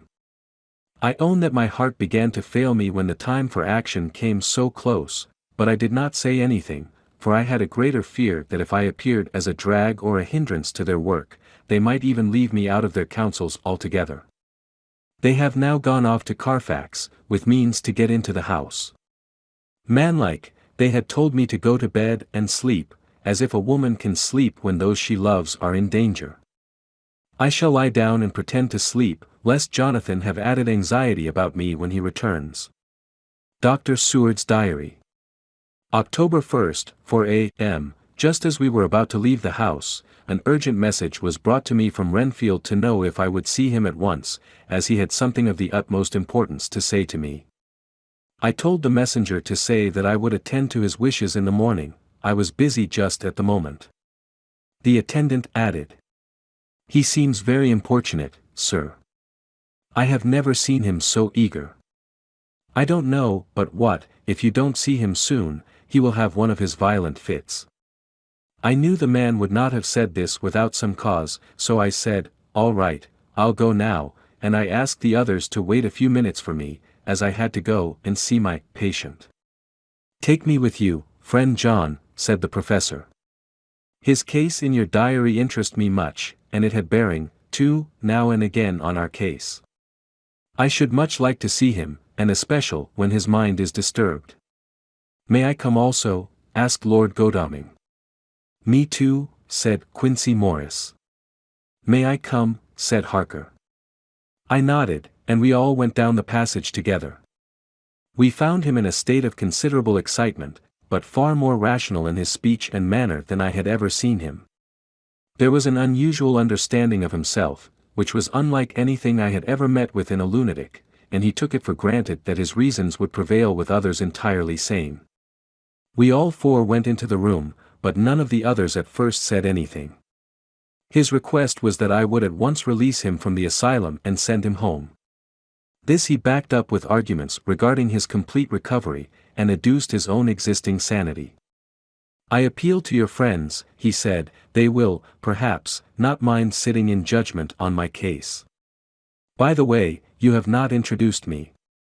I was so much astonished, that the oddness of introducing a madman in an asylum did not strike me at the moment, and, besides, there was a certain dignity in the man's manner, so much of the habit of equality, that I at once made the introduction: Lord Godalming, Professor Van Helsing, Mr. Quincy Morris, of Texas, Mr. Renfield. He shook hands with each of them, saying in turn, "Lord Godalming, I had the honor of seconding your father at the Wyndham. I grieve to know, by your holding the title, that he is no more. He was a man loved and honored by all who knew him, and in his youth was, I have heard, the inventor of a burnt rum punch, much patronized on Derby night. Mr. Morris, you should be proud of your great state. Its reception into the Union was a precedent which may have far-reaching effects hereafter, when the pole and the tropics may hold alliance to the stars and stripes. The power of treaty may yet prove a vast engine of enlargement, when the Monroe Doctrine takes its true place as a political fable. What shall any man say of his pleasure at meeting Van Helsing? Sir, I make no apology for dropping all forms of conventional prefix. When an individual has revolutionized therapeutics by his discovery of the continuous evolution of brain matter, conventional forms are unfitting, since they would seem to limit him to one of a class. You, gentlemen, who by nationality, by heredity, or by the possession of natural gifts, are fitted to hold your respective places in the moving world, I take to witness that I am as sane as at least the majority of men who are in full possession of their liberties. And I am sure that you, Dr. Seward, humanitarian and medico-jurist as well as scientist, will deem it a moral duty to deal with me as one to be considered as under exceptional circumstances. He made this last appeal with a courtly air of conviction which was not without its own charm. I think we were all staggered. For my own part, I was under the conviction, despite my knowledge of the man's character and history, that his reason had been restored, and I felt under a strong impulse to tell him that I was satisfied as to his sanity, and would see about the necessary formalities for his release in the morning. I thought it better to wait, however, before making so grave a statement, for of old I knew the sudden changes to which this particular patient was liable. So I contented myself with making a general statement that he appeared to be improving very rapidly, that I would have a longer chat with him in the morning, and would then see what I could do in the direction of meeting his wishes. This did not at all satisfy him, for he said quickly, "But I fear, Dr. Seward, that you hardly apprehend my wish. I desire to go at once, here, now, this very hour, this very moment, if I may. Time presses, and in our implied agreement with the old scytheman it is of the essence of the contract. I am sure it is only necessary to put before so admirable a practitioner as Dr. Seward so simple, yet so momentous a wish, to ensure its fulfillment." He looked at me keenly, and seeing the negative in my face, turned to the others, and scrutinized them closely. Not meeting any sufficient response, he went on. "Is it possible that I have erred in my supposition?" "You have," I said frankly, but at the same time, as I felt, brutally. There was a considerable pause, and then he said slowly, "Then I suppose I must only shift my ground of request. Let me ask for this concession, boon, privilege, what you will. I am content to implore in such a case, not on personal grounds, but for the sake of others. I am not at liberty to give you the whole of my reasons, but you may, I assure you, take it from me that they are good ones, sound and unselfish, and spring from the highest sense of duty. Could you look, sir, into my heart, you would approve to the full the sentiments which animate me. Nay, more, you would count me amongst the best and truest of your friends." Again, he looked at us all keenly. I had a growing conviction that this sudden change of his entire intellectual method was but yet another form or phase of his madness, and so determined to let him go on a little longer, knowing from experience that he would, like all lunatics, give himself away in the end. Van Helsing was gazing at him with a look of utmost intensity, his bushy eyebrows almost meeting with the fixed concentration of his look. He said to Renfield in a tone which did not surprise me at the time, but only when I thought of it afterwards, for it was as of one addressing an equal. Can you not tell frankly your real reason for wishing to be free tonight? I will undertake that if you will satisfy even me, a stranger, without prejudice, and with the habit of keeping an open mind, Dr. Seward will give you, at his own risk and on his own responsibility, the privilege you seek. He shook his head sadly, and with a look of poignant regret on his face. The professor went on. Come, sir, bethink yourself. You claim the privilege of reason in the highest degree, since you seek to impress us with your complete reasonableness. You do this, whose sanity we have reason to doubt, since you are not yet released from medical treatment for this very defect. If you will not help us in our effort to choose the wisest course, how can we perform the duty which you yourself put upon us? Be wise, and help us, and if we can we shall aid you to achieve your wish. He still shook his head as he said. Dr. Van Helsing, I have nothing to say. Your argument is complete, and if I were free to speak I should not hesitate a moment, but I am not my own master in the matter. I can only ask you to trust me. If I am refused, the responsibility does not rest with me. I thought it was now time to end the scene, which was becoming too comically grave, so I went towards the door, simply saying, Come, my friends, we have work to do. Good night. As, however, I got near the door, a new change came over the patient. He moved towards me so quickly that for the moment I feared that he was about to make another homicidal attack. My fears, however, were groundless, for he held up his two hands imploringly, and made his petition in a moving manner. As he saw that the very excess of his emotion was militating against him, by restoring us more to our old relations, he became still more demonstrative. I glanced at Van Helsing, and saw my conviction reflected in his eyes, so I became a little more fixed in my manner, if not more stern, and motioned to him that his efforts were unavailing. I had previously seen something of the same constantly growing excitement in him when he had to make some request of which at the time he had thought much, such, for instance, as when he wanted a cat, and I was prepared to see the collapse into the same sullen acquiescence on this occasion. My expectation was not realized, for, when he found that his appeal would not be successful, he got into quite a frantic condition. He threw himself on his knees, and held up his hands, wringing them in plaintive supplication, and poured forth a torrent of entreaty, with the tears rolling down his cheeks, and his whole face and form expressive of the deepest emotion. Let me entreat you, Dr. Seward, oh, let me implore you, to let me out of this house at once. Send me away how you will and where you will, send keepers with me with whips and chains, let them take me in a strait waistcoat, manacled and leg-ironed, even to a jail, but let me go out of this. You don't know what you do by keeping me here. I am speaking from the depths of my heart, of my very soul. You don't know whom you wrong, or how, and I may not tell. Woe is me! I may not tell. By all you hold sacred, by all you hold dear, by your love that is lost, by your hope that lives, for the sake of the Almighty, take me out of this and save my soul from guilt. Can't you hear me, man? Can't you understand? Will you never learn? Don't you know that I am sane and earnest now, that I am no lunatic in a mad fit, but a sane man fighting for his soul? Oh, hear me! Hear me! Let me go! Let me go! Let me go! I thought that the longer this went on the wilder he would get, and so would bring on a fit, so I took him by the hand and raised him up. Come, I said sternly, no more of this, we have had quite enough already. Get to your bed and try to behave more discreetly. He suddenly stopped and looked at me intently for several moments. Then, without a word, he rose and moving over, sat down on the side of the bed. The collapse had come, as on former occasion, just as I had expected. When I was leaving the room, last of our party, he said to me in a quiet, well-bred voice.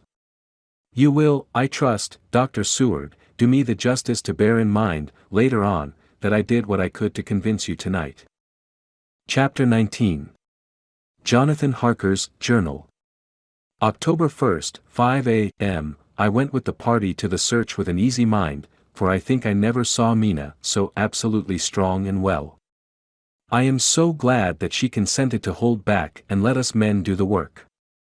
Somehow, it was a dread to me that she was in this fearful business at all, but now that her work is done, and that it is due to her energy and brains and foresight that the whole story is put together in such a way that every point tells, she may well feel that her part is finished, and that she can henceforth leave the rest to us.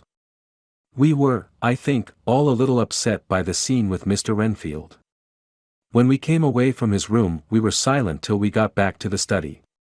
Then Mr. Morris said to Dr. Seward, "Say, Jack, if that man wasn't attempting a bluff, he is about the sanest lunatic I ever saw. I'm not sure, but I believe that he had some serious purpose, and if he had, it was pretty rough on him not to get a chance." Lord Godalming and I were silent, but Dr. Van Helsing added, "Friend John, you know more of lunatics than I do, and I'm glad of it, for I fear that if it had been to me to decide I would before that last hysterical outburst have given him free. But we live and learn, and in our present task we must take no chance, as my friend Quincy would say. All is best as they are." Dr. Seward seemed to answer them both in a dreamy kind of way. "I don't know, but that I agree with you. If that man had been an ordinary lunatic I would have taken my chance of trusting him, but he seems so mixed up with the Count in an indexy kind of way that I am afraid of doing anything wrong by helping his fads. I can't forget how he prayed with almost equal fervor for a cat, and then tried to tear my throat out with his teeth. Besides, he called the Count Lord and Master, and he may want to get out to help him in some diabolical way. That horrid thing has the wolves and the rats and his own kind to help him, so I suppose he isn't above trying to use a respectable lunatic. He certainly did seem earnest, though. I only hope we have done what is best. These things, in conjunction with the wild work we have in hand, help to unnerve a man." The professor stepped over, and laying his hand on his shoulder, said in his grave, kindly way, "Friend John, have no fear. We are trying to do our duty in a very sad and terrible case. We can only do as we deem best. What else have we to hope for, except the pity of the good God?" Lord Godalming had slipped away for a few minutes, but now he returned. He held up a little silver whistle, as he remarked, "That old place may be full of rats, and if so, I've got an antidote on call." Having passed the wall, we took our way to the house, taking care to keep in the shadows of the trees on the lawn when the moonlight shone out. When we got to the porch the professor opened his bag and took out a lot of things, which he laid on the step, sorting them into 4 little groups, evidently one for each. Then he spoke. "My friends, we are going into a terrible danger, and we need arms of many kinds. Our enemy is not merely spiritual. Remember that he has the strength of 20 men, and that, though our necks or our windpipes are of the common kind, and therefore breakable or crushable, his are not amenable to mere strength. A stronger man, or a body of men more strong in all than him, can at certain times hold him, but they cannot hurt him as we can be hurt by him. We must, therefore, guard ourselves from his touch. Keep this near your heart." As he spoke he lifted a little silver crucifix and held it out to me. I being nearest to him, "Put these flowers round your neck." Here he handed to me a wreath of withered garlic blossoms, "For other enemies more mundane, this revolver and this knife, and for aid in all, these so small electric lamps, which you can fasten to your breast, and for all, and above all at the last, this, which we must not desecrate needless."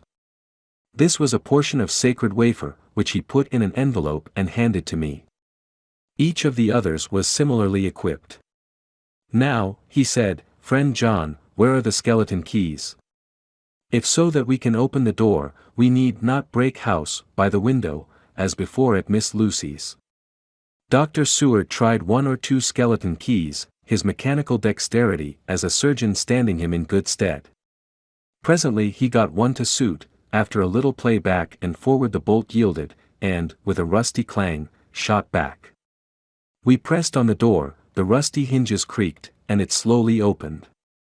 It was startlingly like the image conveyed to me in Dr. Seward's diary of the opening of Miss Westenra's tomb, I fancy that the same idea seemed to strike the others, for with one accord they shrank back.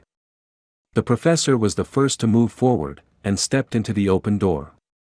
In manus tuas, Domini, he said, crossing himself as he passed over the threshold.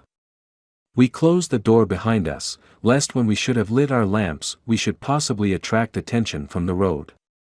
The professor carefully tried the lock, lest we might not be able to open it from within should we be in a hurry making our exit. Then we all lit our lamps and proceeded on our search. The light from the tiny lamps fell in all sorts of odd forms, as the rays crossed each other, or the opacity of our bodies threw great shadows.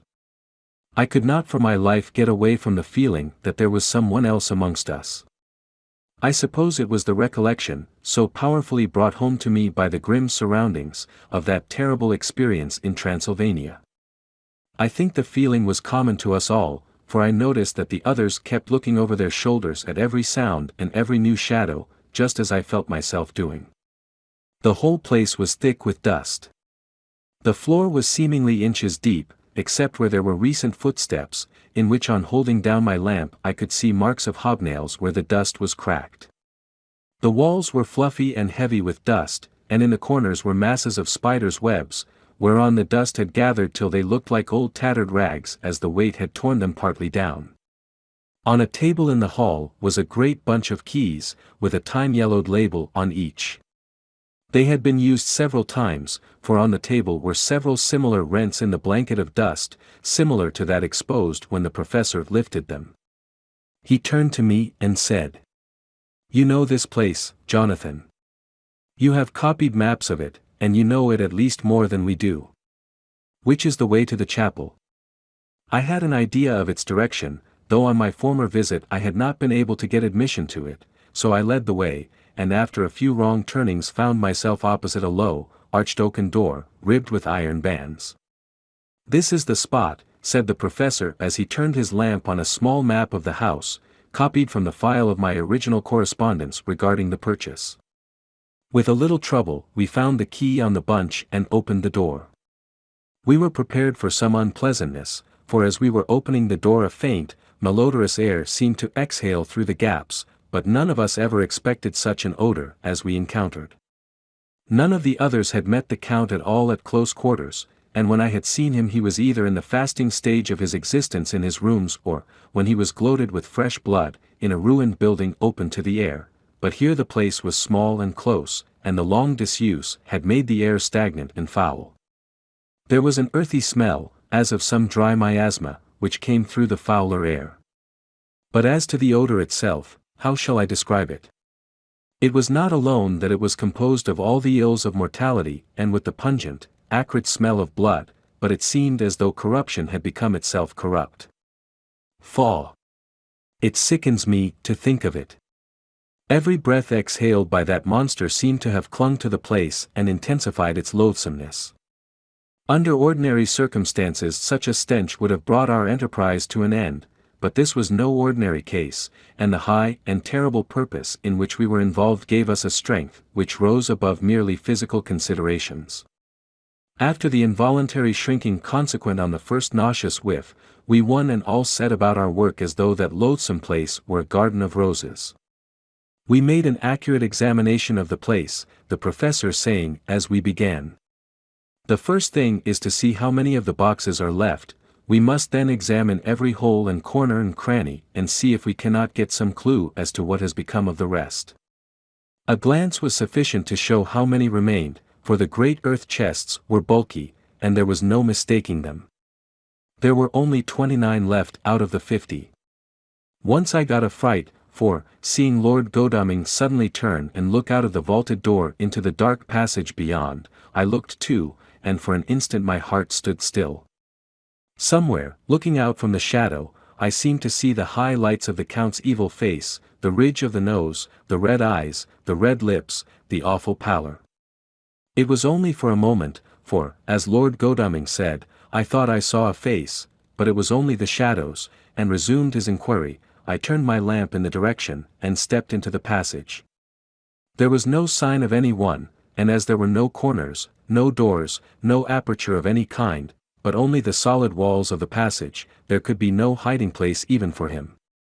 I took it that fear had helped imagination, and said nothing. A few minutes later I saw Morris step suddenly back from a corner, which he was examining. We all followed his movements with our eyes, for undoubtedly some nervousness was growing on us, and we saw a whole mass of phosphorescence, which twinkled like stars. We all instinctively drew back. The whole place was becoming alive with rats. For a moment or two we stood appalled, all save Lord Godalming, who was seemingly prepared for such an emergency. Rushing over to the great iron-bound oaken door, which Dr. Seward had described from the outside, and which I had seen myself, he turned the key in the lock, drew the huge bolts, and swung the door open. Then, taking his little silver whistle from his pocket, he blew a low, shrill call. It was answered from behind Dr. Seward's house, by the yelping of dogs, and after about a minute 3 terriers came dashing round the corner of the house. Unconsciously we had all moved towards the door, and as we moved I noticed that the dust had been much disturbed. The boxes which had been taken out had been brought this way. But even in the minute that had elapsed the number of the rats had vastly increased. They seemed to swarm over the place all at once, till the lamplight, shining on their moving dark bodies and glittering, baleful eyes, made the place look like a bank of earth set with fireflies. The dogs dashed on, but at the threshold suddenly stopped and snarled, and then, simultaneously lifting their noses, began to howl in most lugubrious fashion. The rats were multiplying in thousands, and we moved out. Lord Godalming lifted one of the dogs, and carrying him in, placed him on the floor. The instant his feet touched the ground he seemed to recover his courage, and rushed at his natural enemies. They fled before him so fast that before he had shaken the life out of a score, the other dogs, who had by now been lifted in the same manner, had but small prey ere the whole mass had vanished. With their going it seemed as if some evil presence had departed, for the dogs frisked about and barked merrily as they made sudden darts at their prostrate foes, and turned them over and tossed them in the air with vicious shakes. We all seemed to find our spirits rise. Whether it was the purifying of the deadly atmosphere by the opening of the chapel door, or the relief which we experienced by finding ourselves in the open I know not, but most certainly the shadow of dread seemed to slip from us like a robe, and the occasion of our coming lost something of its grim significance, though we did not slacken a whit in our resolution. We closed the outer door and barred and locked it, and bringing the dogs with us, began our search of the house. We found nothing throughout except dust in extraordinary proportions, and all untouched save for my own footsteps when I had made my first visit. Never once did the dogs exhibit any symptom of uneasiness, and even when we returned to the chapel they frisked about as though they had been rabbit hunting in a summer wood. The morning was quickening in the east when we emerged from the front. Dr. Van Helsing had taken the key of the hall door from the bunch, and locked the door in orthodox fashion, putting the key into his pocket when he had done. So far, he said, our night has been eminently successful. No harm has come to us such as I feared might be, and yet we have ascertained how many boxes are missing. More than all do I rejoice that this, our first, and perhaps our most difficult and dangerous, step has been accomplished without the bringing thereinto our most sweet Madam Mina or troubling her waking or sleeping thoughts with sights and sounds and smells of horror which she might never forget. One lesson, too, we have learned, if it be allowable to argue a particulari, that the brute beasts which are to the Count's command are yet themselves not amenable to his spiritual power, for look, these rats that would come to his call, just as from his castle top he summoned the wolves to your going and to that poor mother's cry, though they come to him, they run pell-mell from the so little dogs of my friend Arthur. We have other matters before us, other dangers, other fears, and that monster, he has not used his power over the brute world for the only or the last time tonight. So be it that he has gone elsewhere. Good.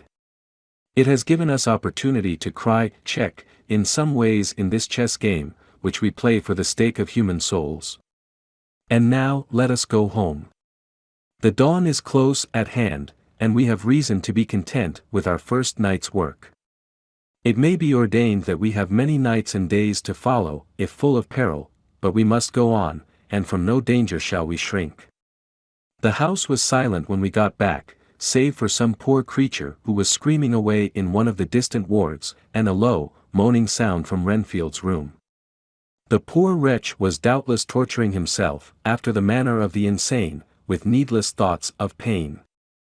I came tiptoe into our own room, and found Mina asleep, breathing so softly that I had to put my ear down to hear it. She looks paler than usual.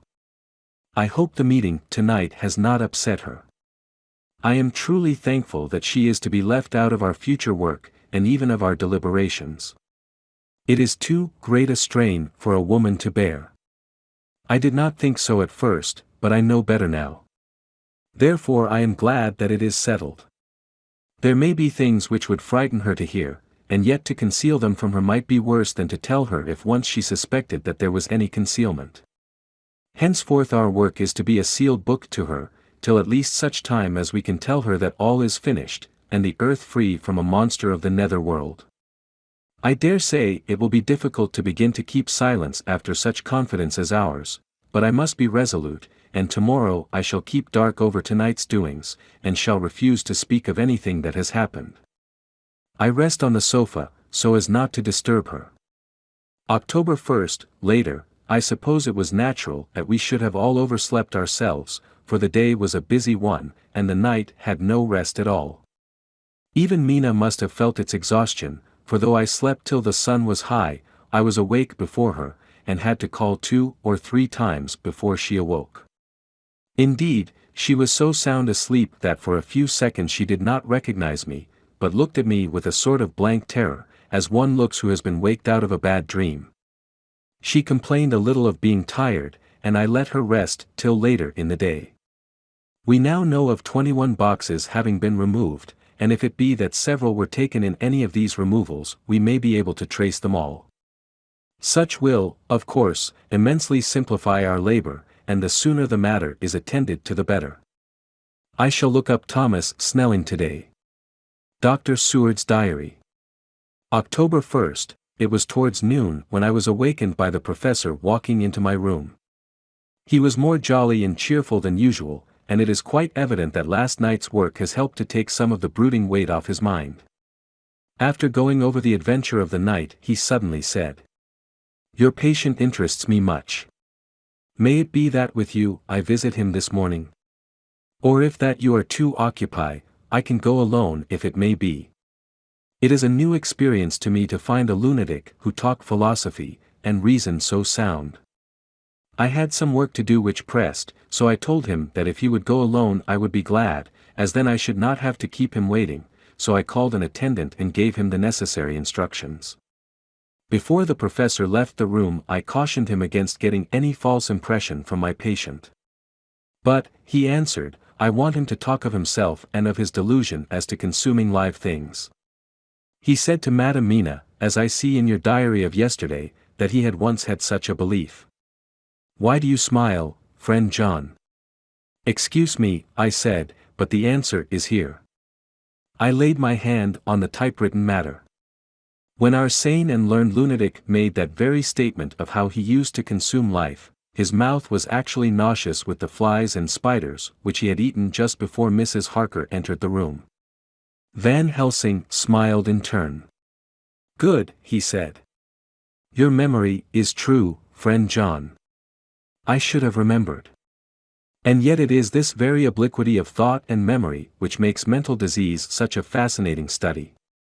Perhaps I may gain more knowledge out of the folly of this madman than I shall from the teaching of the most wise. Who knows? I went on with my work, and before long was through that in hand. It seemed that the time had been very short indeed, but there was Van Helsing back in the study. Do I interrupt? He asked politely as he stood at the door. Not at all, I answered. Come in. My work is finished, and I am free. I can go with you now, if you like. It is needless, I have seen him. Well? I fear that he does not appraise me at much. Our interview was short. When I entered his room he was sitting on a stool in the center, with his elbows on his knees, and his face was the picture of sullen discontent. I spoke to him as cheerfully as I could, and with such a measure of respect as I could assume. He made no reply whatever. "Don't you know me?" I asked. His answer was not reassuring. "I know you well enough, you are the old fool Van Helsing.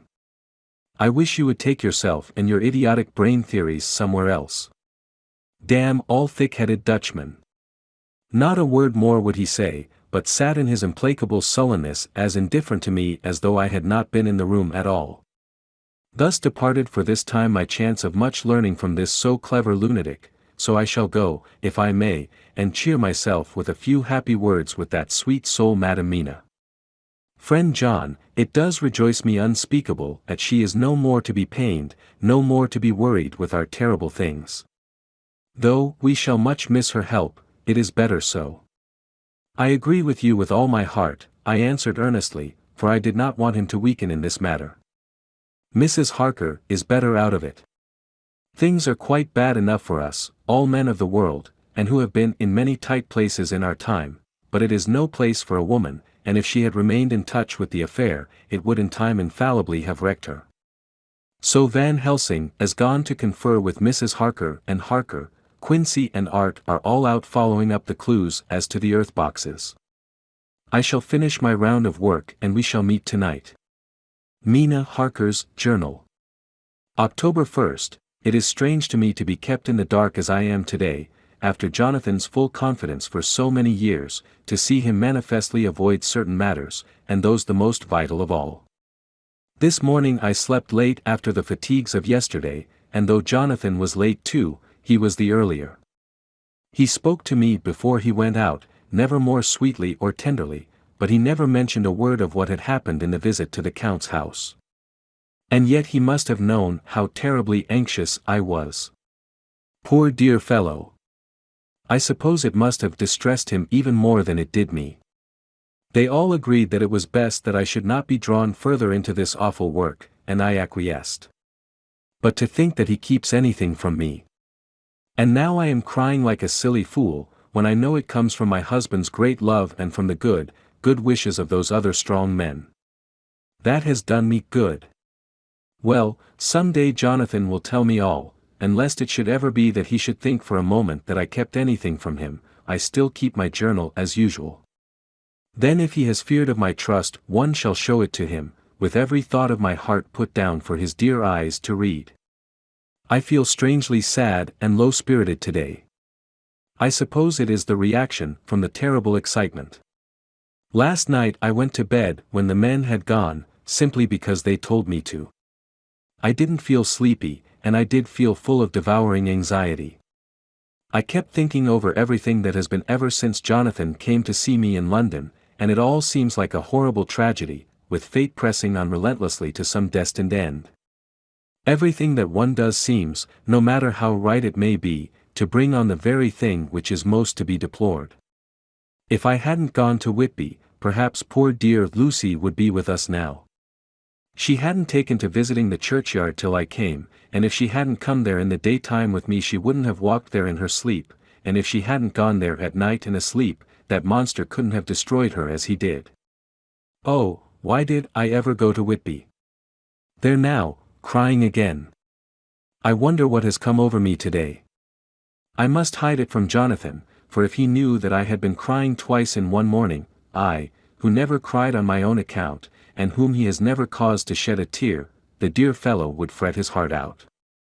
I shall put a bold face on, and if I do feel weepy, he shall never see it. I suppose it is one of the lessons that we poor women have to learn. I can't quite remember how I fell asleep last night. I remember hearing the sudden barking of the dogs and a lot of queer sounds, like praying on a very tumultuous scale, from Mr. Renfield's room, which is somewhere under this. And then there was silence over everything, silence so profound that it startled me, and I got up and looked out of the window. All was dark and silent, the black shadows thrown by the moonlight seeming full of a silent mystery of their own. Not a thing seemed to be stirring, but all to be grim and fixed as death or fate, so that a thin streak of white mist, that crept with almost imperceptible slowness across the grass towards the house, seemed to have a sentience and a vitality of its own. I think that the digression of my thoughts must have done me good, for when I got back to bed I found a lethargy creeping over me. I lay a while, but could not quite sleep, so I got out and looked out of the window again. The mist was spreading, and was now close up to the house, so that I could see it lying thick against the wall, as though it were stealing up to the windows. The poor man was more loud than ever, and though I could not distinguish a word he said, I could in some way recognize in his tones some passionate entreaty on his part. Then there was the sound of a struggle, and I knew that the attendants were dealing with him. I was so frightened that I crept into bed, and pulled the clothes over my head, putting my fingers in my ears. I was not then a bit sleepy, at least so I thought, but I must have fallen asleep, for, except dreams, I do not remember anything until the morning, when Jonathan woke me. I think that it took me an effort and a little time to realize where I was, and that it was Jonathan who was bending over me. My dream was very peculiar, and was almost typical of the way that waking thoughts become merged in, or continued in, dreams. I thought that I was asleep, and waiting for Jonathan to come back. I was very anxious about him, and I was powerless to act. My feet, and my hands, and my brain were weighted, so that nothing could proceed at the usual pace. And so I slept uneasily, and thought. Then it began to dawn upon me that the air was heavy, and dank, and cold. I put back the clothes from my face, and found, to my surprise, that all was dim around. The gaslight which I had left lit for Jonathan, but turned down, came only like a tiny red spark through the fog, which had evidently grown thicker and poured into the room. Then it occurred to me that I had shut the window before I had come to bed. I would have got out to make certain on the point, but some leaden lethargy seemed to chain my limbs and even my will. I lay still and endured, that was all. I closed my eyes, but could still see through my eyelids. It is wonderful what tricks our dreams play us, and how conveniently we can imagine. The mist grew thicker and thicker, and I could see now how it came in, for I could see it like smoke, or with the white energy of boiling water, pouring in, not through the window, but through the joinings of the door. It got thicker and thicker, till it seemed as if it became concentrated into a sort of pillar of cloud in the room, through the top of which I could see the light of the gas shining like a red eye. Things began to whirl through my brain just as the cloudy column was now whirling in the room, and through it all came the scriptural words, a pillar of cloud by day and of fire by night. Was it indeed some such spiritual guidance that was coming to me in my sleep? But the pillar was composed of both the day and the night guiding, for the fire was in the red eye, which at the thought got a new fascination for me, till, as I looked, the fire divided, and seemed to shine on me through the fog like two red eyes, such as Lucy told me of in her momentary mental wandering when, on the cliff, the dying sunlight struck the windows of St. Mary's Church. Suddenly the horror burst upon me that it was thus that Jonathan had seen those awful women growing into reality through the whirling mist in the moonlight, and in my dream I must have fainted, for all became black darkness. The last conscious effort which imagination made was to show me a livid white face bending over me out of the mist. I must be careful of such dreams, for they would unseat one's reason if there were too much of them. I would get Dr. Van Helsing or Dr. Seward to prescribe something for me which would make me sleep, only that I fear to alarm them. Such a dream at the present time would become woven into their fears for me. Tonight I shall strive hard to sleep naturally. If I do not, I shall tomorrow night get them to give me a dose of chloral, that cannot hurt me for once, and it will give me a good night's sleep. Last night tired me more than if I had not slept at all. October 2nd, 10 p.m. Last night I slept, but did not dream. I must have slept soundly, for I was not waked by Jonathan coming to bed, but the sleep has not refreshed me, for today I feel terribly weak and spiritless. I spent all yesterday trying to read, or lying down dozing. In the afternoon Mr. Renfield asked if he might see me. Poor man, he was very gentle, and when I came away he kissed my hand and bade God bless me. Some way it affected me much. I am crying when I think of him. This is a new weakness, of which I must be careful. Jonathan would be miserable if he knew I had been crying. He and the others were out till dinner time, and they all came in tired. I did what I could to brighten them up, and I suppose that the effort did me good, for I forgot how tired I was. After dinner they sent me to bed, and all went off to smoke together, as they said, but I knew that they wanted to tell each other of what had occurred to each during the day. I could see from Jonathan's manner that he had something important to communicate. I was not so sleepy as I should have been, so before they went I asked Dr. Seward to give me a little opiate of some kind, as I had not slept well the night before. He very kindly made me up a sleeping draught, which he gave to me, telling me that it would do me no harm, as it was very mild. I have taken it, and am waiting for sleep, which still keeps aloof. I hope I have not done wrong, for as sleep begins to flirt with me, a new fear comes, that I may have been foolish in thus depriving myself of the power of waking. I might want it. Here comes sleep. Good night. Chapter 20. Jonathan Harker's Journal. October 1st, evening, I found Thomas Snelling in his house at Bethnal Green, but unhappily he was not in a condition to remember anything. The very prospect of beer which my expected coming had opened to him had proved too much, and he had begun too early on his expected debauch. I learned, however, from his wife, who seemed a decent, poor soul, that he was only the assistant to Smollett, who of the two mates was the responsible person. So off I drove to Walworth, and found Mr. Joseph Smollett at home and in his shirt-sleeves, taking a late tea out of a saucer. He is a decent, intelligent fellow, distinctly a good, reliable type of workman, and with a headpiece of his own. He remembered all about the incident of the boxes, and from a wonderful dog's-eared notebook, which he produced from some mysterious receptacle about the seat of his trousers, and which had hieroglyphical entries in thick, half-obliterated pencil, he gave me the destinations of the boxes. There were, he said, 6 in the cartload which he took from Carfax and left at 197, Chicksand Street, Mile End New Town, and another 6 which he deposited at Jamaica Lane, Bermondsey. If then the Count meant to scatter these ghastly refuges of his over London, these places were chosen as the first of delivery, so that later he might distribute more fully. The systematic manner in which this was done made me think that he could not mean to confine himself to 2 sides of London. He was now fixed on the far east of the northern shore, on the east of the southern shore, and on the south. The north and west were surely never meant to be left out of his diabolical scheme, let alone the city itself and the very heart of fashionable London in the southwest and west. I went back to Smollett, and asked him if he could tell us if any other boxes had been taken from Carfax.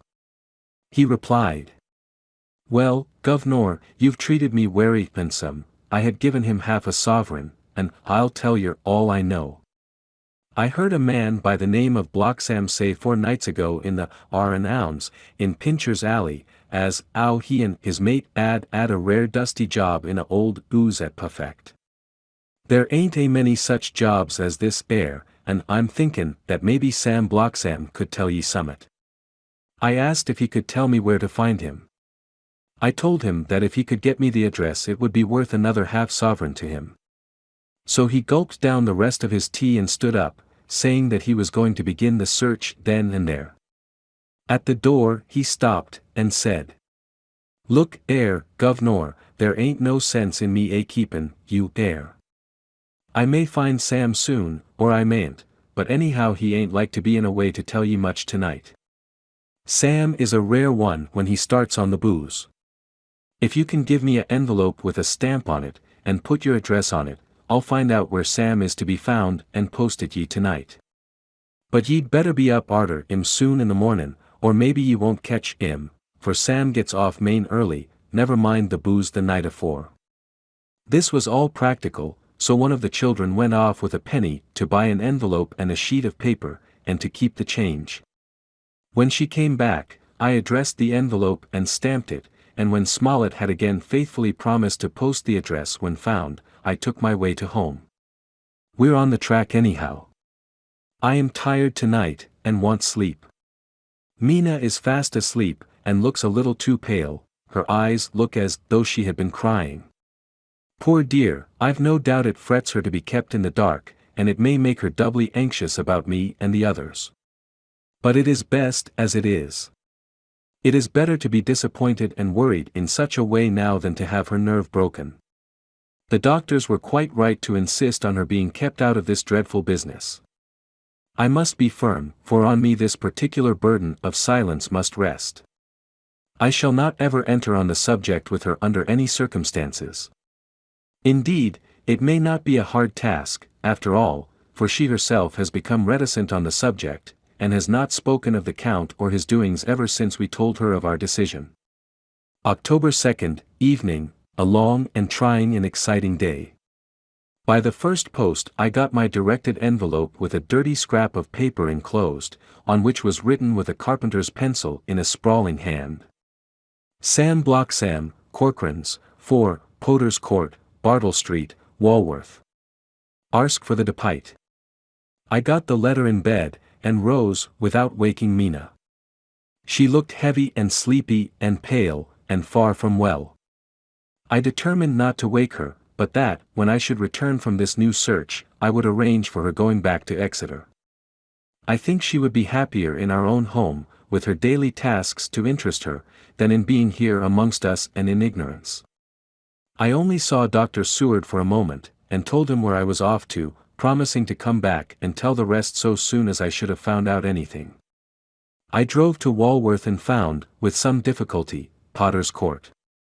Mr. Smollett's spelling misled me, as I asked for Potter's Court instead of Potter's Court. However, when I had found the court, I had no difficulty in discovering Corcoran's lodging-house. When I asked the man who came to the door for the Depite, he shook his head, and said, "I dunno 'im. There ain't no such a person 'ere, I never 'eard of 'im in all my bloomin' days. Don't believe there ain't nobody of that kind livin', 'ere or anywheres." I took out Smollett's letter, and as I read it seemed to me that the lesson of the spelling of the name of the court might guide me. "What are you?" I asked. "I'm the deputy," he answered.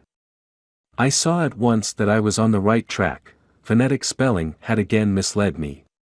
A half-crown tip put the deputy's knowledge at my disposal, and I learned that Mr. Bloxam, who had slept off the remains of his beer on the previous night at Corcoran's, had left for his work at Poplar at 5 o'clock that morning. He could not tell me where the place of work was situated, but he had a vague idea that it was some kind of a newfangled warehouse, and with this slender clue I had to start for Poplar.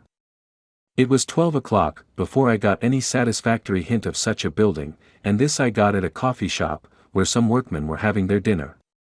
One of these suggested that there was being erected at Cross Angel Street a new, cold storage, building, and as this suited the condition of a newfangled warehouse, I at once drove to it.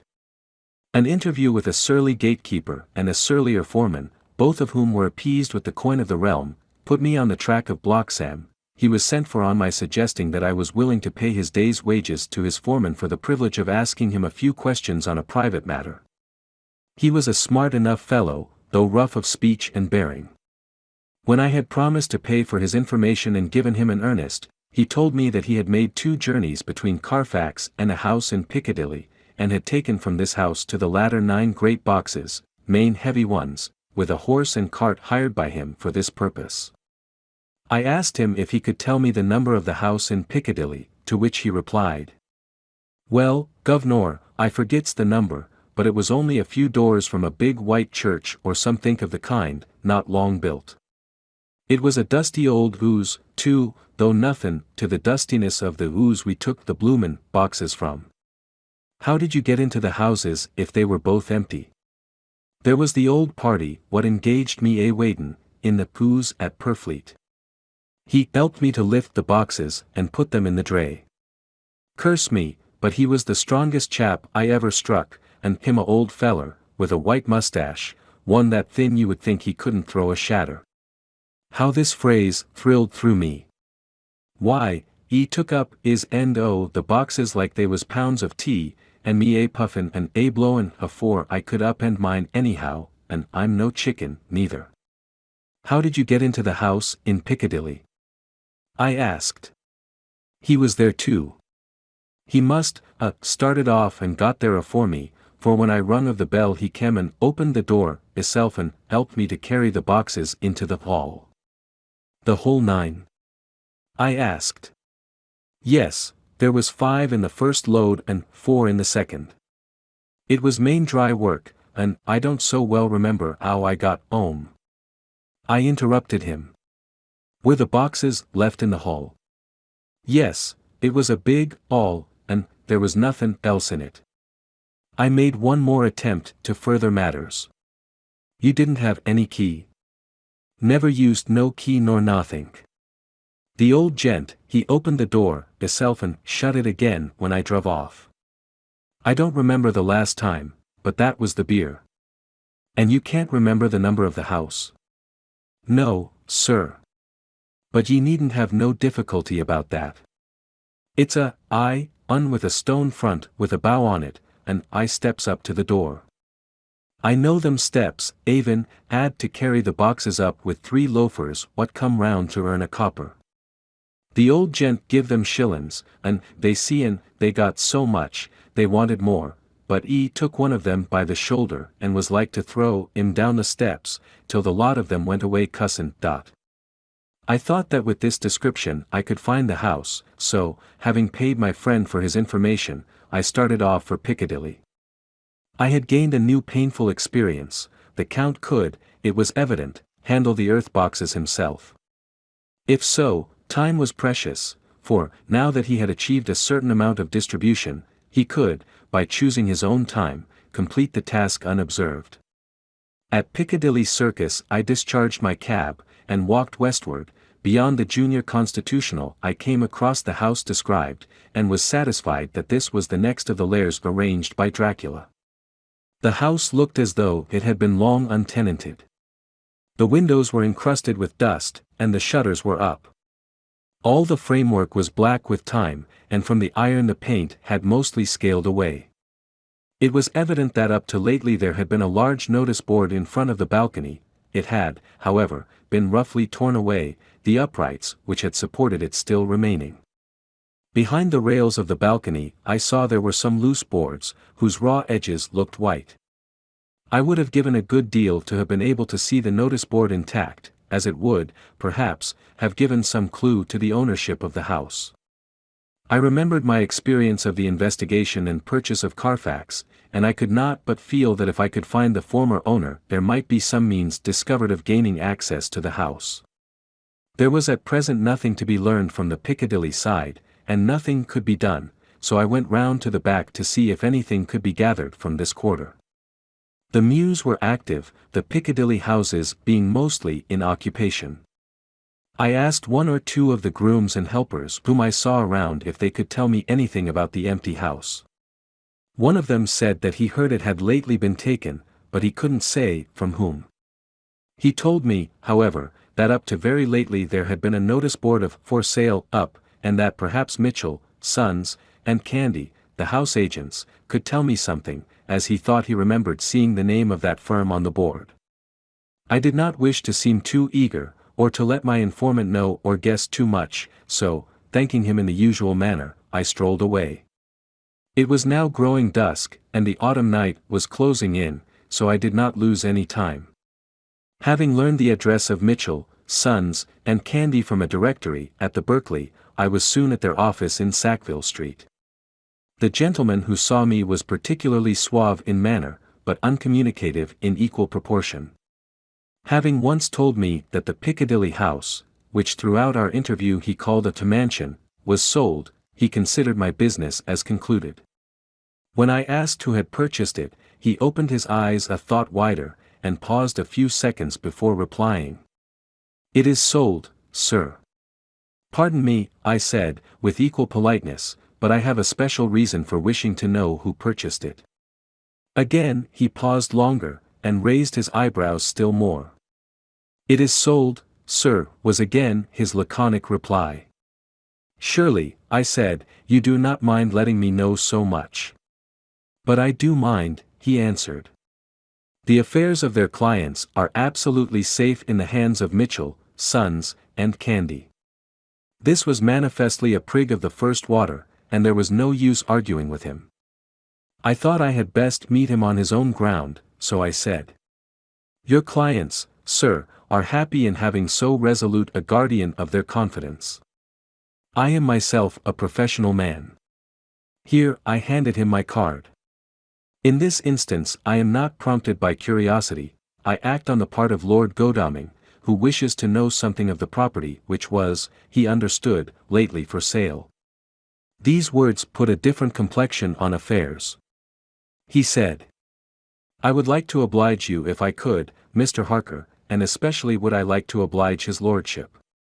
We once carried out a small matter of renting some chambers for him when he was the Honourable Arthur Holmwood. If you will let me have his lordship's address I will consult the house on the subject, and will, in any case, communicate with his lordship by tonight's post. It will be a pleasure if we can so far deviate from our rules as to give the required information to his lordship."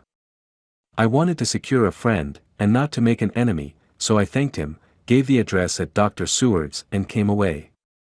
It was now dark, and I was tired and hungry.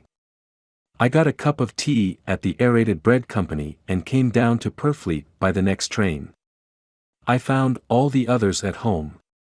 Mina was looking tired and pale, but she made a gallant effort to be bright and cheerful. It wrung my heart to think that I had had to keep anything from her and so caused her inquietude.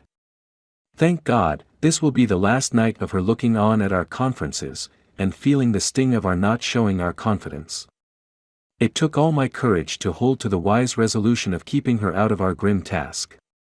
She seems somehow more reconciled, or else the very subject seems to have become repugnant to her, for when any accidental allusion is made she actually shudders. I am glad we made our resolution in time, as with such a feeling as this, our growing knowledge would be torture to her. I could not tell the others of the day's discovery till we were alone, so after dinner, followed by a little music to save appearances even amongst ourselves, I took Mina to her room and left her to go to bed.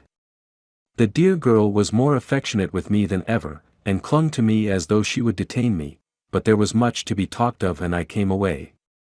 Thank God, the ceasing of telling things has made no difference between us. When I came down again I found the others all gathered round the fire in the study. In the train I had written my diary so far, and simply read it off to them as the best means of letting them get abreast of my own information. When I had finished, Van Helsing said, "This has been a great day's work, friend Jonathan. Doubtless, we are on the track of the missing boxes. If we find them all in that house, then our work is near the end. But if there be some missing, we must search until we find them. Then shall we make our final coup, and hunt the wretch to his real death." We all sat silent a while, and all at once Mr. Morris spoke. "Say, how are we going to get into that house?" "We got into the other," answered Lord Godalming quickly. "But, Art, this is different. We broke house at Carfax, but we had night and a walled park to protect us. It will be a mighty different thing to commit burglary in Piccadilly either by day or night. I confess I don't see how we are going to get in unless that agency duck can find us a key of some sort. Perhaps we shall know when you get his letter in the morning." Lord Godalming's brows contracted, and he stood up and walked about the room. By and by he stopped and said, turning from one to another of us. "Quincy's head is level. This burglary business is getting serious. We got off once all right, but we have now a rare job on hand, unless we can find the Count's key basket. As nothing could well be done before morning, and as it would be at least advisable to wait till Lord Godalming should hear from Mitchell's, we decided not to take any active step before breakfast time. For a good while we sat and smoked, discussing the matter in its various lights and bearings. I took the opportunity of bringing this diary right up to the moment. I am very sleepy and shall go to bed. Just a line. Mina sleeps soundly and her breathing is regular. Her forehead is puckered up into little wrinkles, as though she thinks even in her sleep. She is still too pale, but does not look so haggard as she did this morning. Tomorrow will, I hope, mend all this. She will be herself at home in Exeter. Oh, but I am sleepy. Dr. Seward's Diary. October 1st, I am puzzled afresh about Renfield. His moods change so rapidly that I find it difficult to keep touch of them, and as they always mean something more than his own well-being, they form a more than interesting study. This morning, when I went to see him after his repulse of Van Helsing, his manner was that of a man commanding destiny. He was, in fact, commanding destiny, subjectively. He did not really care for any of the things of mere earth, he was in the clouds and looked down on all the weaknesses and wants of us poor mortals. I thought I would improve the occasion and learn something, so I asked him, "What about the flies these times?" He smiled on me in quite a superior sort of way, such a smile as would have become the face of Malvolio, as he answered me. "The fly, my dear sir, has one striking feature: its wings are typical of the aerial powers of the psychic faculties. The ancients did well when they typified the soul as a butterfly." I thought I would push his analogy to its utmost logically, so I said quickly, "Oh, it is a soul you are after now, is it?" His madness foiled his reason, and a puzzled look spread over his face as, shaking his head with a decision which I had but seldom seen in him, he said, "Oh no, oh no. I want no souls. Life is all I want." Here he brightened up. "I am pretty indifferent about it at present. Life is all right, I have all I want. You must get a new patient, doctor, if you wish to study zoophagy." This puzzled me a little, so I drew him on. "Then you command life, you are a god, I suppose?" He smiled with an ineffably benign superiority. "Oh no. Far be it from me to arrogate to myself the attributes of the deity. I am not even concerned in his especially spiritual doings. If I may state my intellectual position, I am, so far as concerns things purely terrestrial, somewhat in the position which Enoch occupied spiritually." This was a poser to me.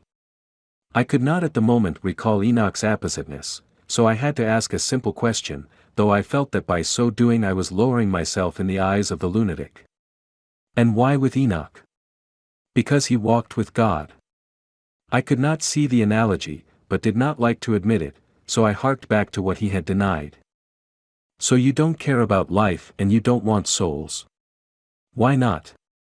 I put my question quickly and somewhat sternly, on purpose to disconcert him.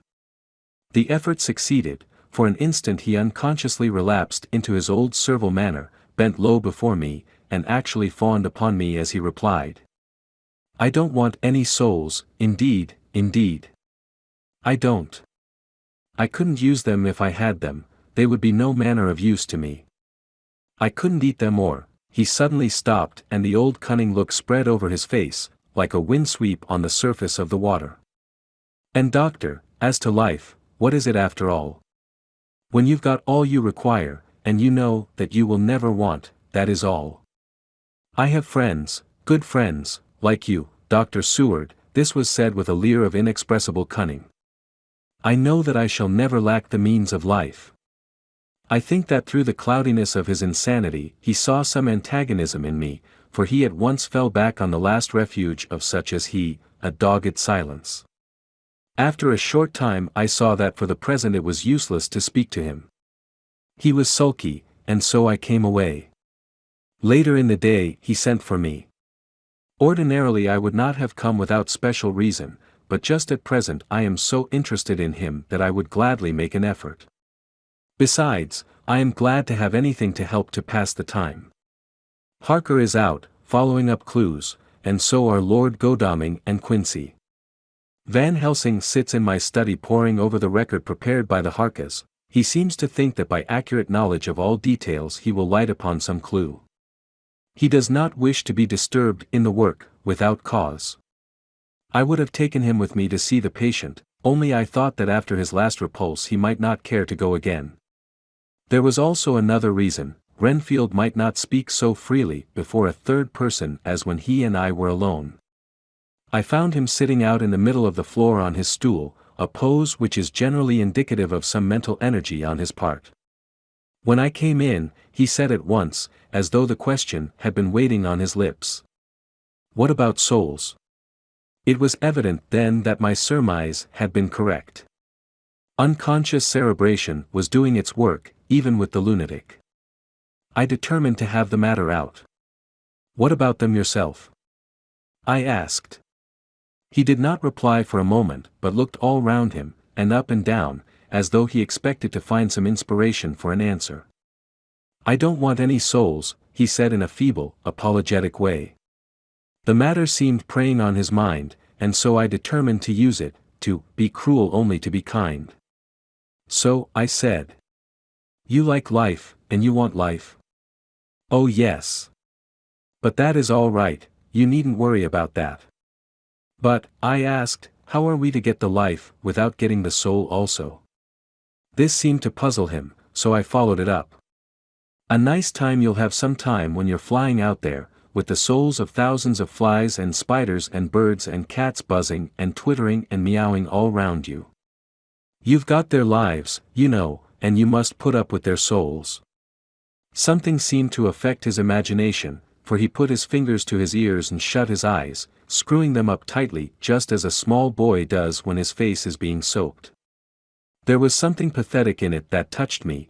It also gave me a lesson, for it seemed that before me was a child, only a child, though the features were worn, and the stubble on the jaws was white.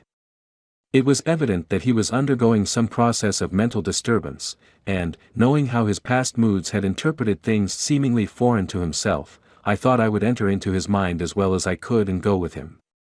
The first step was to restore confidence, so I asked him, speaking pretty loud so that he would hear me through his closed ears, "Would you like some sugar to get your flies round again?" He seemed to wake up all at once, and shook his head. With a laugh, he replied, "Not much. Flies are poor things, after all." After a pause he added, "But I don't want their souls buzzing round me, all the same." "Or spiders?" I went on. "Blow spiders. What's the use of spiders? There isn't anything in them to eat or—" He stopped suddenly, as though reminded of a forbidden topic. So. I thought to myself, this is the second time he has suddenly stopped at the word drink. What does it mean? Renfield seemed himself aware of having made a lapse, for he hurried on, as though to distract my attention from it. "I don't take any stock at all in such matters. Rats and mice and such small deer, as Shakespeare has it, chicken feed of the larder, they might be called. I'm past all that sort of nonsense. You might as well ask a man to eat molecules with a pair of chopsticks, as to try to interest me about the lesser carnivora, when I know of what is before me." "I see," I said. "You want big things that you can make your teeth meet in. How would you like to breakfast on elephant?" "What ridiculous nonsense you are talking." He was getting too wide awake, so I thought I would press him hard. "I wonder," I said reflectively, "what an elephant's soul is like." The effect I desired was obtained, for he at once fell from his high horse and became a child again. "I don't want an elephant's soul, or any soul at all," he said. For a few moments he sat despondently. Suddenly he jumped to his feet, with his eyes blazing and all the signs of intense cerebral excitement. "To hell with you and your souls," he shouted. "Why do you plague me about souls? Haven't I got enough to worry, and pain, and distract me already, without thinking of souls?" He looked so hostile that I thought he was in for another homicidal fit, so I blew my whistle.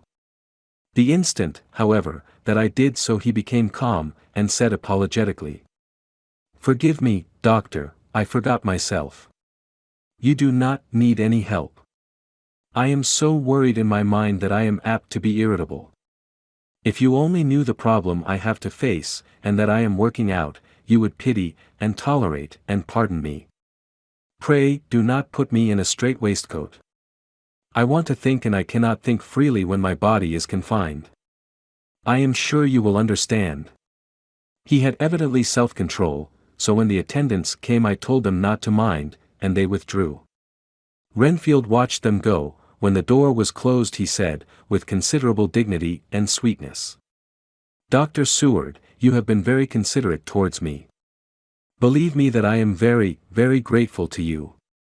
I thought it well to leave him in this mood, and so I came away. There is certainly something to ponder over in this man's state. Several points seem to make what the American interviewer calls a story, if one could only get them in proper order. Here they are. Will not mention drinking. Fears the thought of being burdened with the soul of anything. Has no dread of wanting life in the future. Despises the meaner forms of life altogether, though he dreads being haunted by their souls. Logically, all these things point one way. He has assurance of some kind that he will acquire some higher life. He dreads the consequence, the burden of a soul. Then it is a human life he looks to. And the assurance. Merciful God! The Count has been to him, and there is some new scheme of terror afoot. Later, I went after my round to Van Helsing and told him my suspicion. He grew very grave, and, after thinking the matter over for a while, asked me to take him to Renfield. I did so. As we came to the door we heard the lunatic within singing gaily, as he used to do in the time which now seems so long ago. When we entered we saw with amazement that he had spread out his sugar as of old. The flies, lethargic with the autumn, were beginning to buzz into the room. We tried to make him talk of the subject of our previous conversation, but he would not attend. He went on with his singing, just as though we had not been present. He had got a scrap of paper and was folding it into a notebook. We had to come away as ignorant as we went in. His is a curious case indeed. We must watch him tonight. Letter, Mitchell, Sons and Candy, to Lord Godalming. October 1st. My Lord. We are at all times only too happy to meet your wishes. We beg, with regard to the desire of your Lordship, expressed by Mr. Harker on your behalf, to supply the following information concerning the sale and purchase of number 347, Piccadilly. The original vendors are the executors of the late Mr. Archibald Winter Suffield. The purchaser is a foreign nobleman, Count de Ville, who effected the purchase himself, paying the purchase money in notes over the counter, if your Lordship will pardon us using so vulgar an expression. Beyond this we know nothing whatever of him. We are, my lord, your Lordship's humble servants. Mitchell, Sons and Candy. Dr. Seward's Diary. October 2nd, I placed a man in the corridor last night, and told him to make an accurate note of any sound he might hear from Renfield's room, and gave him instructions that if there should be anything strange he was to call me. After dinner, when we had all gathered round the fire in the study, Mrs. Harker having gone to bed, we discussed the attempts and discoveries of the day. Harker was the only one who had any result, and we are in great hopes that his clue may be an important one. Before going to bed I went round to the patient's room and looked in through the observation trap. He was sleeping soundly, and his heart rose and fell with regular respiration. This morning the man on duty reported to me that a little after midnight he was restless and kept saying his prayers somewhat loudly. I asked him if that was all. He replied that it was all he heard. There was something about his manner so suspicious that I asked him point blank if he had been asleep. He denied sleep, but admitted to having dozed for a while. It is too bad that men cannot be trusted unless they are watched. Today Harker is out following up his clue, and Art and Quincy are looking after horses. Godalming thinks that it will be well to have horses always in readiness, for when we get the information which we seek there will be no time to lose. We must sterilize all the imported earth between sunrise and sunset. We shall thus catch the Count at his weakest, and without a refuge to fly to. Van Helsing is off to the British Museum looking up some authorities on ancient medicine. The old physicians took account of things which their followers do not accept, and the professor is searching for witch and demon cures which may be useful to us later. I sometimes think we must be all mad and that we shall wake to sanity in strait waistcoats. Later, we have met again. We seem at last to be on the track, and our work of tomorrow may be the beginning of the end. I wonder if Renfield's quiet has anything to do with this. His moods have so followed the doings of the Count, that the coming destruction of the monster may be carried to him in some subtle way. If we could only get some hint as to what passed in his mind, between the time of my argument with him today and his resumption of fly-catching, it might afford us a valuable clue. He is now seemingly quiet for a spell. Is he? That wild yell seemed to come from his room. The attendant came bursting into my room and told me that Renfield had somehow met with some accident. He had heard him yell, and when he went to him found him lying on his face on the floor, all covered with blood. I must go at once.